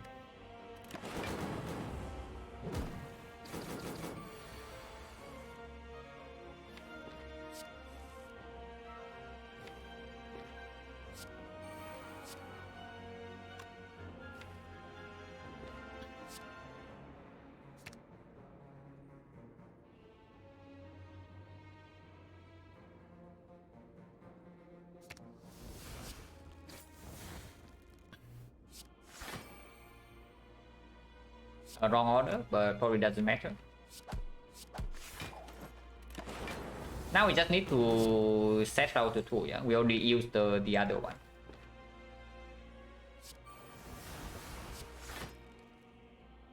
We already used the other dagger.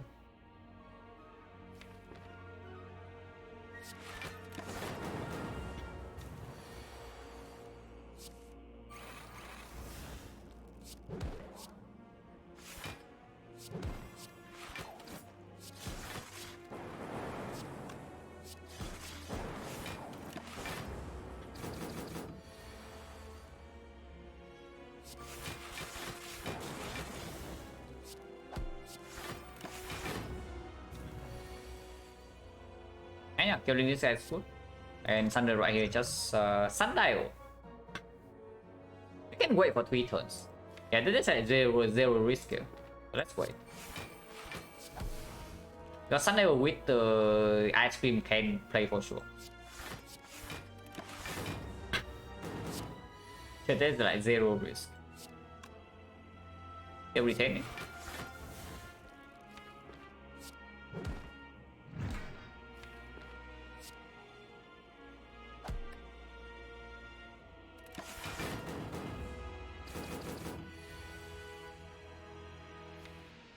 Yeah, next time double bullet and just kill, yeah.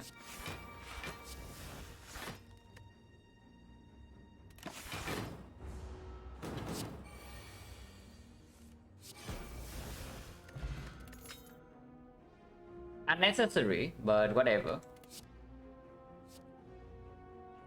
Boost sequence. It's not bad, but it's also not good.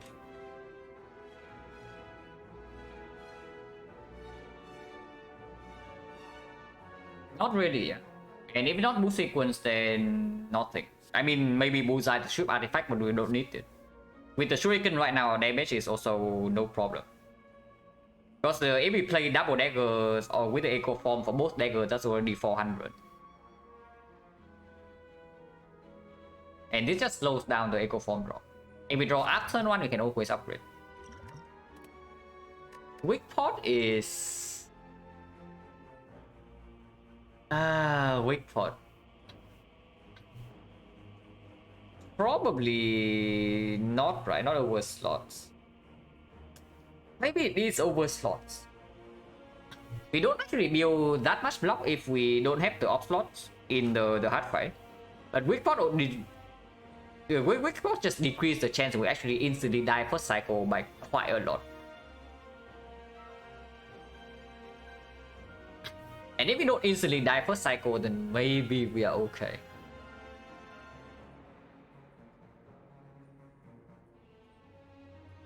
Yeah, with the... we don't block for that much though, is the thing. Okay, let's say we have 6 focus, yeah, with the 3 slots, and then Glacier plays double with the Echo Form. That is evoking 3 to 4 frost. But if we got compile to draw, then it's only 3. With 6 focus, it's 8 and evoke for 13. So we block for 39 with the Glacier. Double dexterity as well. So double Glacier is blocking for roughly 60. We have exactly 1 Glacier. So that's the best block cut. It's not that much. I am terrified the first cycle of the moon. You need to, with double EP, it just has to be the upgrade portal. If anything, we toss this away. If we top deck an operation without the equi, I am very down to just duplicate it instantly. And if we cannot duplicate the echo form, I would like the off slot. The quick potion is for the case where we do not top deck the operation. And turn 2 is the multi-hit that we face tank. A short board, yeah, for the operation.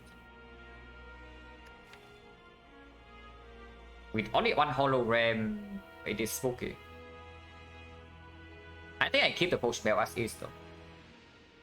Yeah, I think I keep the potion bell as is.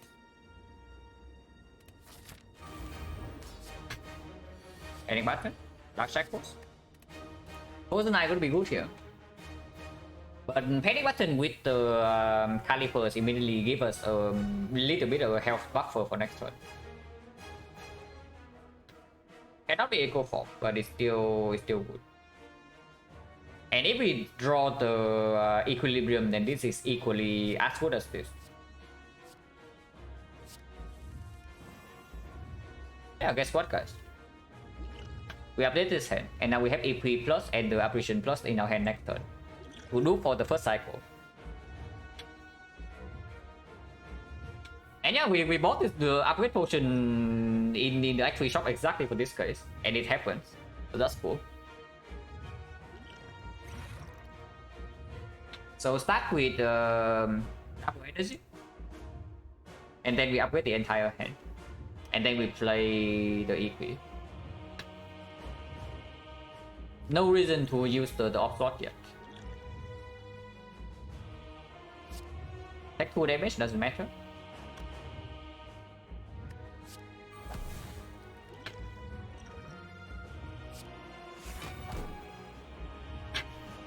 And double energy next turn for more energy. I want hand space. I want to actually draw into my dual cards, and this much energy is more than enough to use in this fight. Now I have to play one more card right here. Yeah. So what is that? Maybe this Panic Button, because it's also blocking before Frail, and with the Calipers we do not need to play a single defense. We can save like some more energy, and we still block with the fan. Because the Panic Button cannot be Echo Form, so playing it right now also makes like quite a lot of sense. Bow Lightning is more damage, but leaving all the attacks in hand also gets a free stack for next turn. I think I want to keep both the strike and the Bow Lightning. So if I play a card right here, it's either defend or the Panic Button. We can play double defend into the Panic Button as well, because saves even more block. Like it loses 6, but we gain 56, so we gain 50, 64. 64 next turn we duplicate this. So we still have like 30 plus left over. Don't see how Panic Button here makes sense. Why not? Like what block cards will we play next turn? And then next turn this is Frail, yeah. Next turn we are Frail to this minus 10 block. So why not play it right now? After play all the blocks, we play what? Preserve energy basically. But with 10 energy, I think we can just play double defense Panic Button immediately.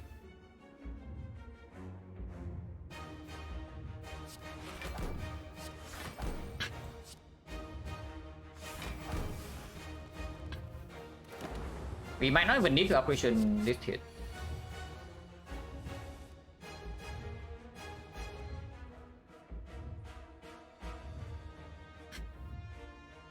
Or we can duplicate this thing right now. We don't need to duplicate, yeah. Even if we single operation, we're still fine next turn, and we can save the duplication for the Echo Form. Because the operations alone here, and then play 3 attacks, we gain exactly 4 block back, and we get to 48. 48 is actually 33. So we never ever die next turn. And we preserve this potion. I can fish for 1 card first with the Compound Driver.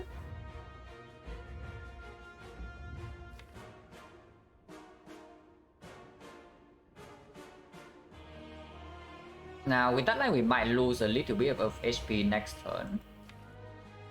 But yeah, that's completely fine. If we draw to defract before the Echo Form, we can even duplicate that. Let's try single operation. With the big hit first right here, we can actually do this. If it's a multi-hit first, then we need to duplicate this to not die next turn. With this, we can just play this, and then play all the attacks.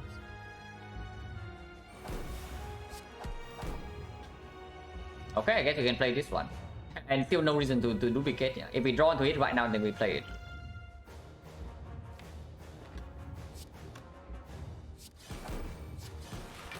So we can value. And kunai. If that is so, then next turn we have full block already. So we can just also play this for a little bit more damage, like 9 more. Because we don't have reinforced body or anything like that. So this energy is not going to be used up. This is free to be played, but it costs us 1 HP. So let's not.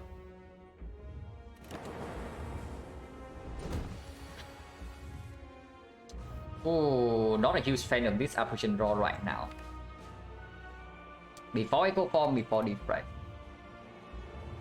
If I duplicate this apparition right now, yeah, we are still intangible in the first attack in the next cycle. So even if we bottom deck both the Sick and the Sick and both the Scheme and the Echo Form, we still have one turn worth of apparition to save in the second cycle. Yeah, maybe it's actually played right now because I am with this draw I am scared that we have not drawn into our Echo Form or the Sick or the Schemes yet. Yeah, with this draw I am scared. So let's just duplicate it in the aberration immediately.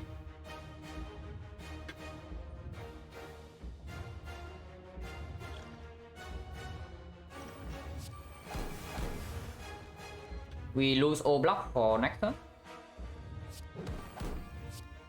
85. We can wait for later, but maybe I just want to exhaust this now. Because with the Shuriken, Shuriken or not, the damage is actually still a problem if we get Echo Form down slowly. Because yeah, there's not even real actual vulnerable here. Yeah? This vulnerable is only lasting 1 turn and we don't have any artifact strip.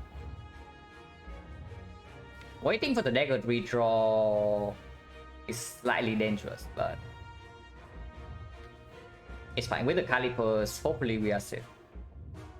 Playing this right now, we retain 2 block for next turn, and that is nothing. So we just played it. Actually, it's 2. Cycle was really slow, which is not exactly what I'm hoping for. Effects right here cannot duplicate.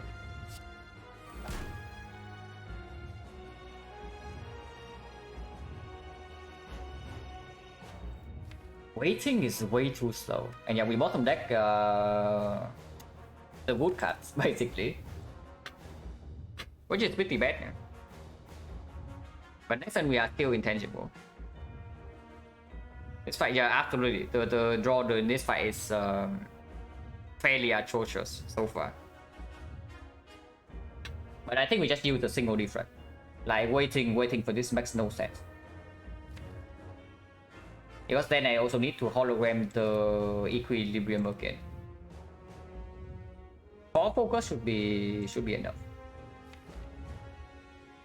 Yeah, capacity is fine.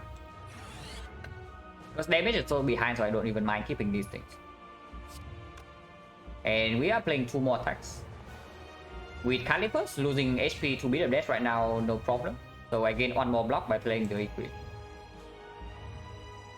Bottom decking not just the Echo Form, we also bottom deck the Sick Plus and the Glacier, so we don't even get to stack our block during the intangible turns. Which is definitely a concern.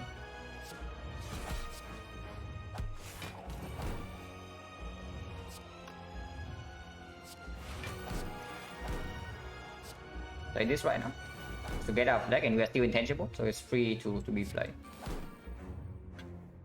Retain 5 block.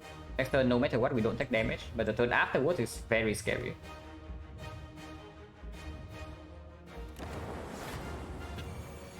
Okay, multi first is good, and we do draw into Echo Form this turn.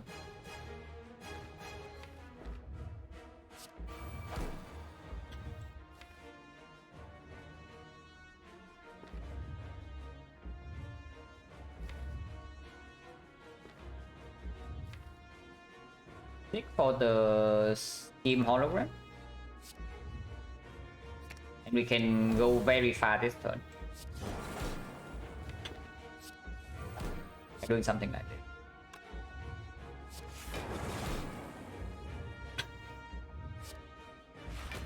Thunder energy actually probably can matter.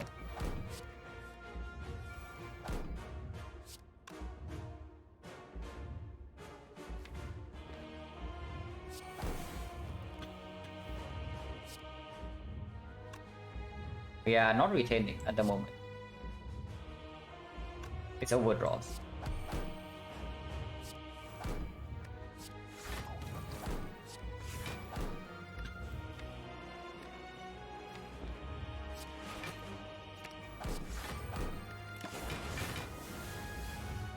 Okay, should be under control for a little bit.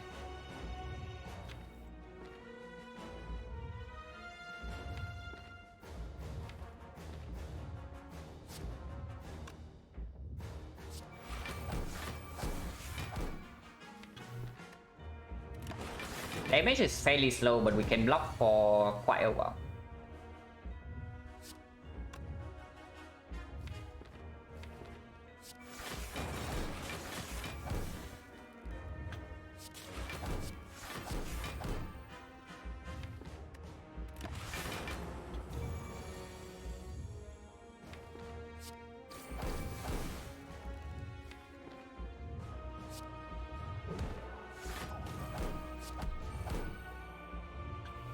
Not retaining this turn, can change that. And we are attacking up like Kunai Shuriken, and damage is capped.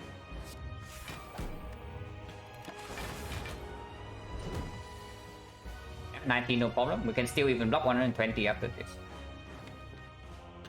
I do not actually want to. With 10 energy, maybe I do. With 10 energy, maybe I do.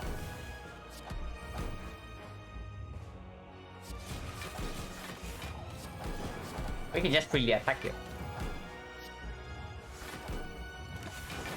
Okay, should be fine.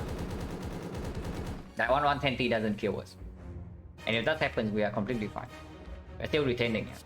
And gain 1 energy with this.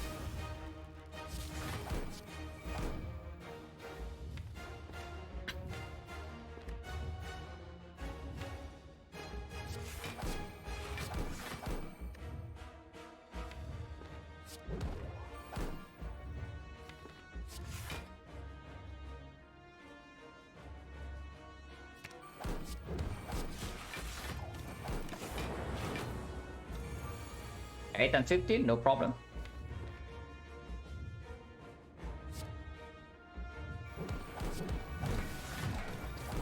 And we just double dagger next turn kill.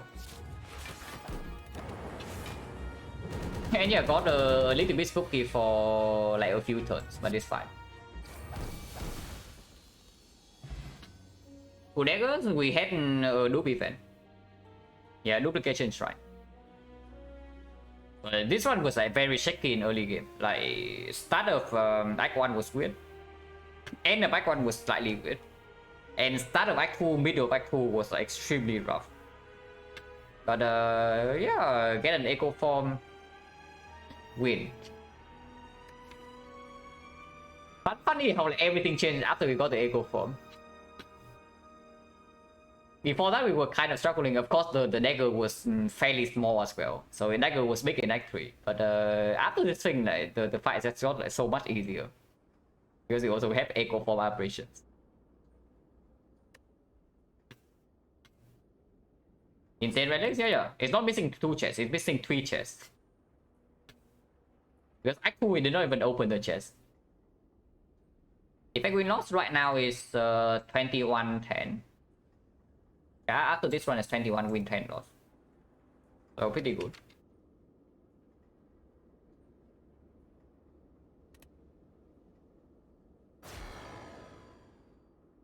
Actually, yeah, absolutely. And Ritual Dagger once again basically single-handedly carrying the run. Our deck is just operations with no damage and yeah, 2 Ritual Daggers. That's basically our deck until the hunt. I thought the most recent 50 he had was 68%.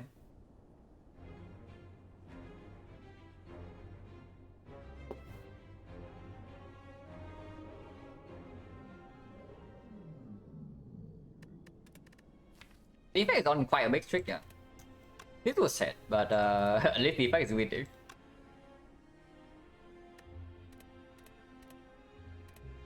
Yeah, the effect is on, I think, yeah, this one's a lot, so it's on 6.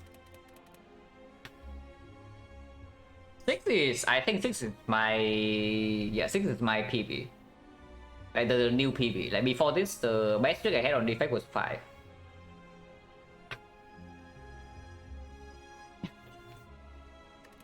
And yeah, die to Bass Bandit.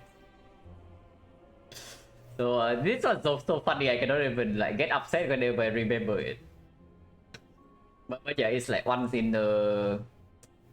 This thing probably happens on only once in the time frame that I do play this game.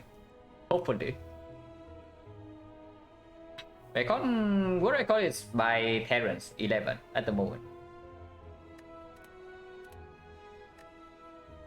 What was this? Oh yeah, we just replayed this fight and then abandoned it because of the algorithm pickup. Yeah, pretty good. This would be so cool to win though. This would actually have been so cool to win, and we were so close to.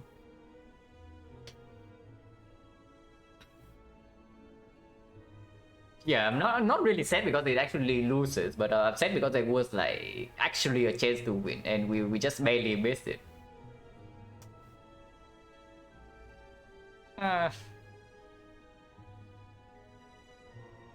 But yeah, at least this one I probably will not get upset when I remember, because I don't think I play too badly in any portion of the run.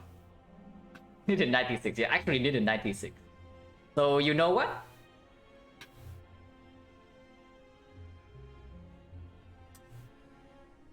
Yeah.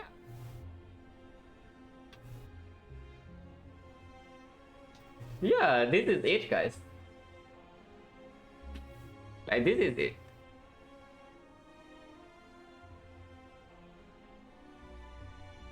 But yeah, Madness is unpickable, and the other choice was a surprise. So it's probably kind of forced. But if this is actually a fight instead, yeah, we get plus 6 max HP. Because not -4 and then also +2. So we just win this fight. That's pretty sad. But yeah, it's fine. Like, low percentage is run, when the run has like a very low percentage to win, like maybe 20-30 into Act 4, then the expected outcome is a loss. But I'm pretty sad. Like if we die when the hut had 400 HP or something, then it's very different. But we die when the hut had like 90, and only because we could not play a single card. Like 2 turns before that. Yeah, still a pretty cool run, absolutely. That it got that close was... Honestly, I did not expect it to get that close.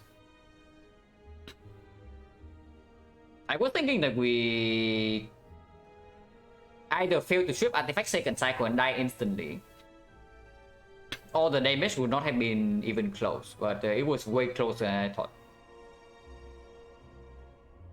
Because we also hit like a bunch of fairly lucky stuff in the hard fight. Of course, the missing the weakness and Snecko rolls were like not very good in the opening turns. But in the later turns, Snecko rolls were very, very good. And we also won both 50-50s in the second and the third cycle. Despite all that, we still could not win the fight, which is unfortunate. Yeah, the defect run was cool too. This one was also cool. Like we recover from a fairly bad deck after Icon, I have to say. We effectively had a full potion bell into Act 2, and we still struggle in the earlier fights. With fairly good events as well, yeah. And the early shot. The deck when we left Icon was actually just really bad. With, yeah. 2 cold snap, 2 ball lightnings, no AoE, barely any front road block, and no actual scaling, no focus. No cut roll either. But the events were really good and barely managed to recover. But yeah, that's definitely it for me. So I'll send you guys some.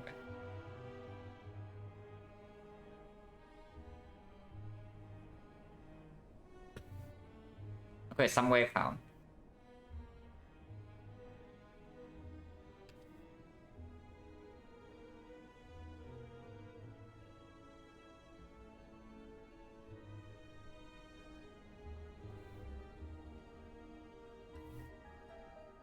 Oh yeah, thanks for watching guys, as always.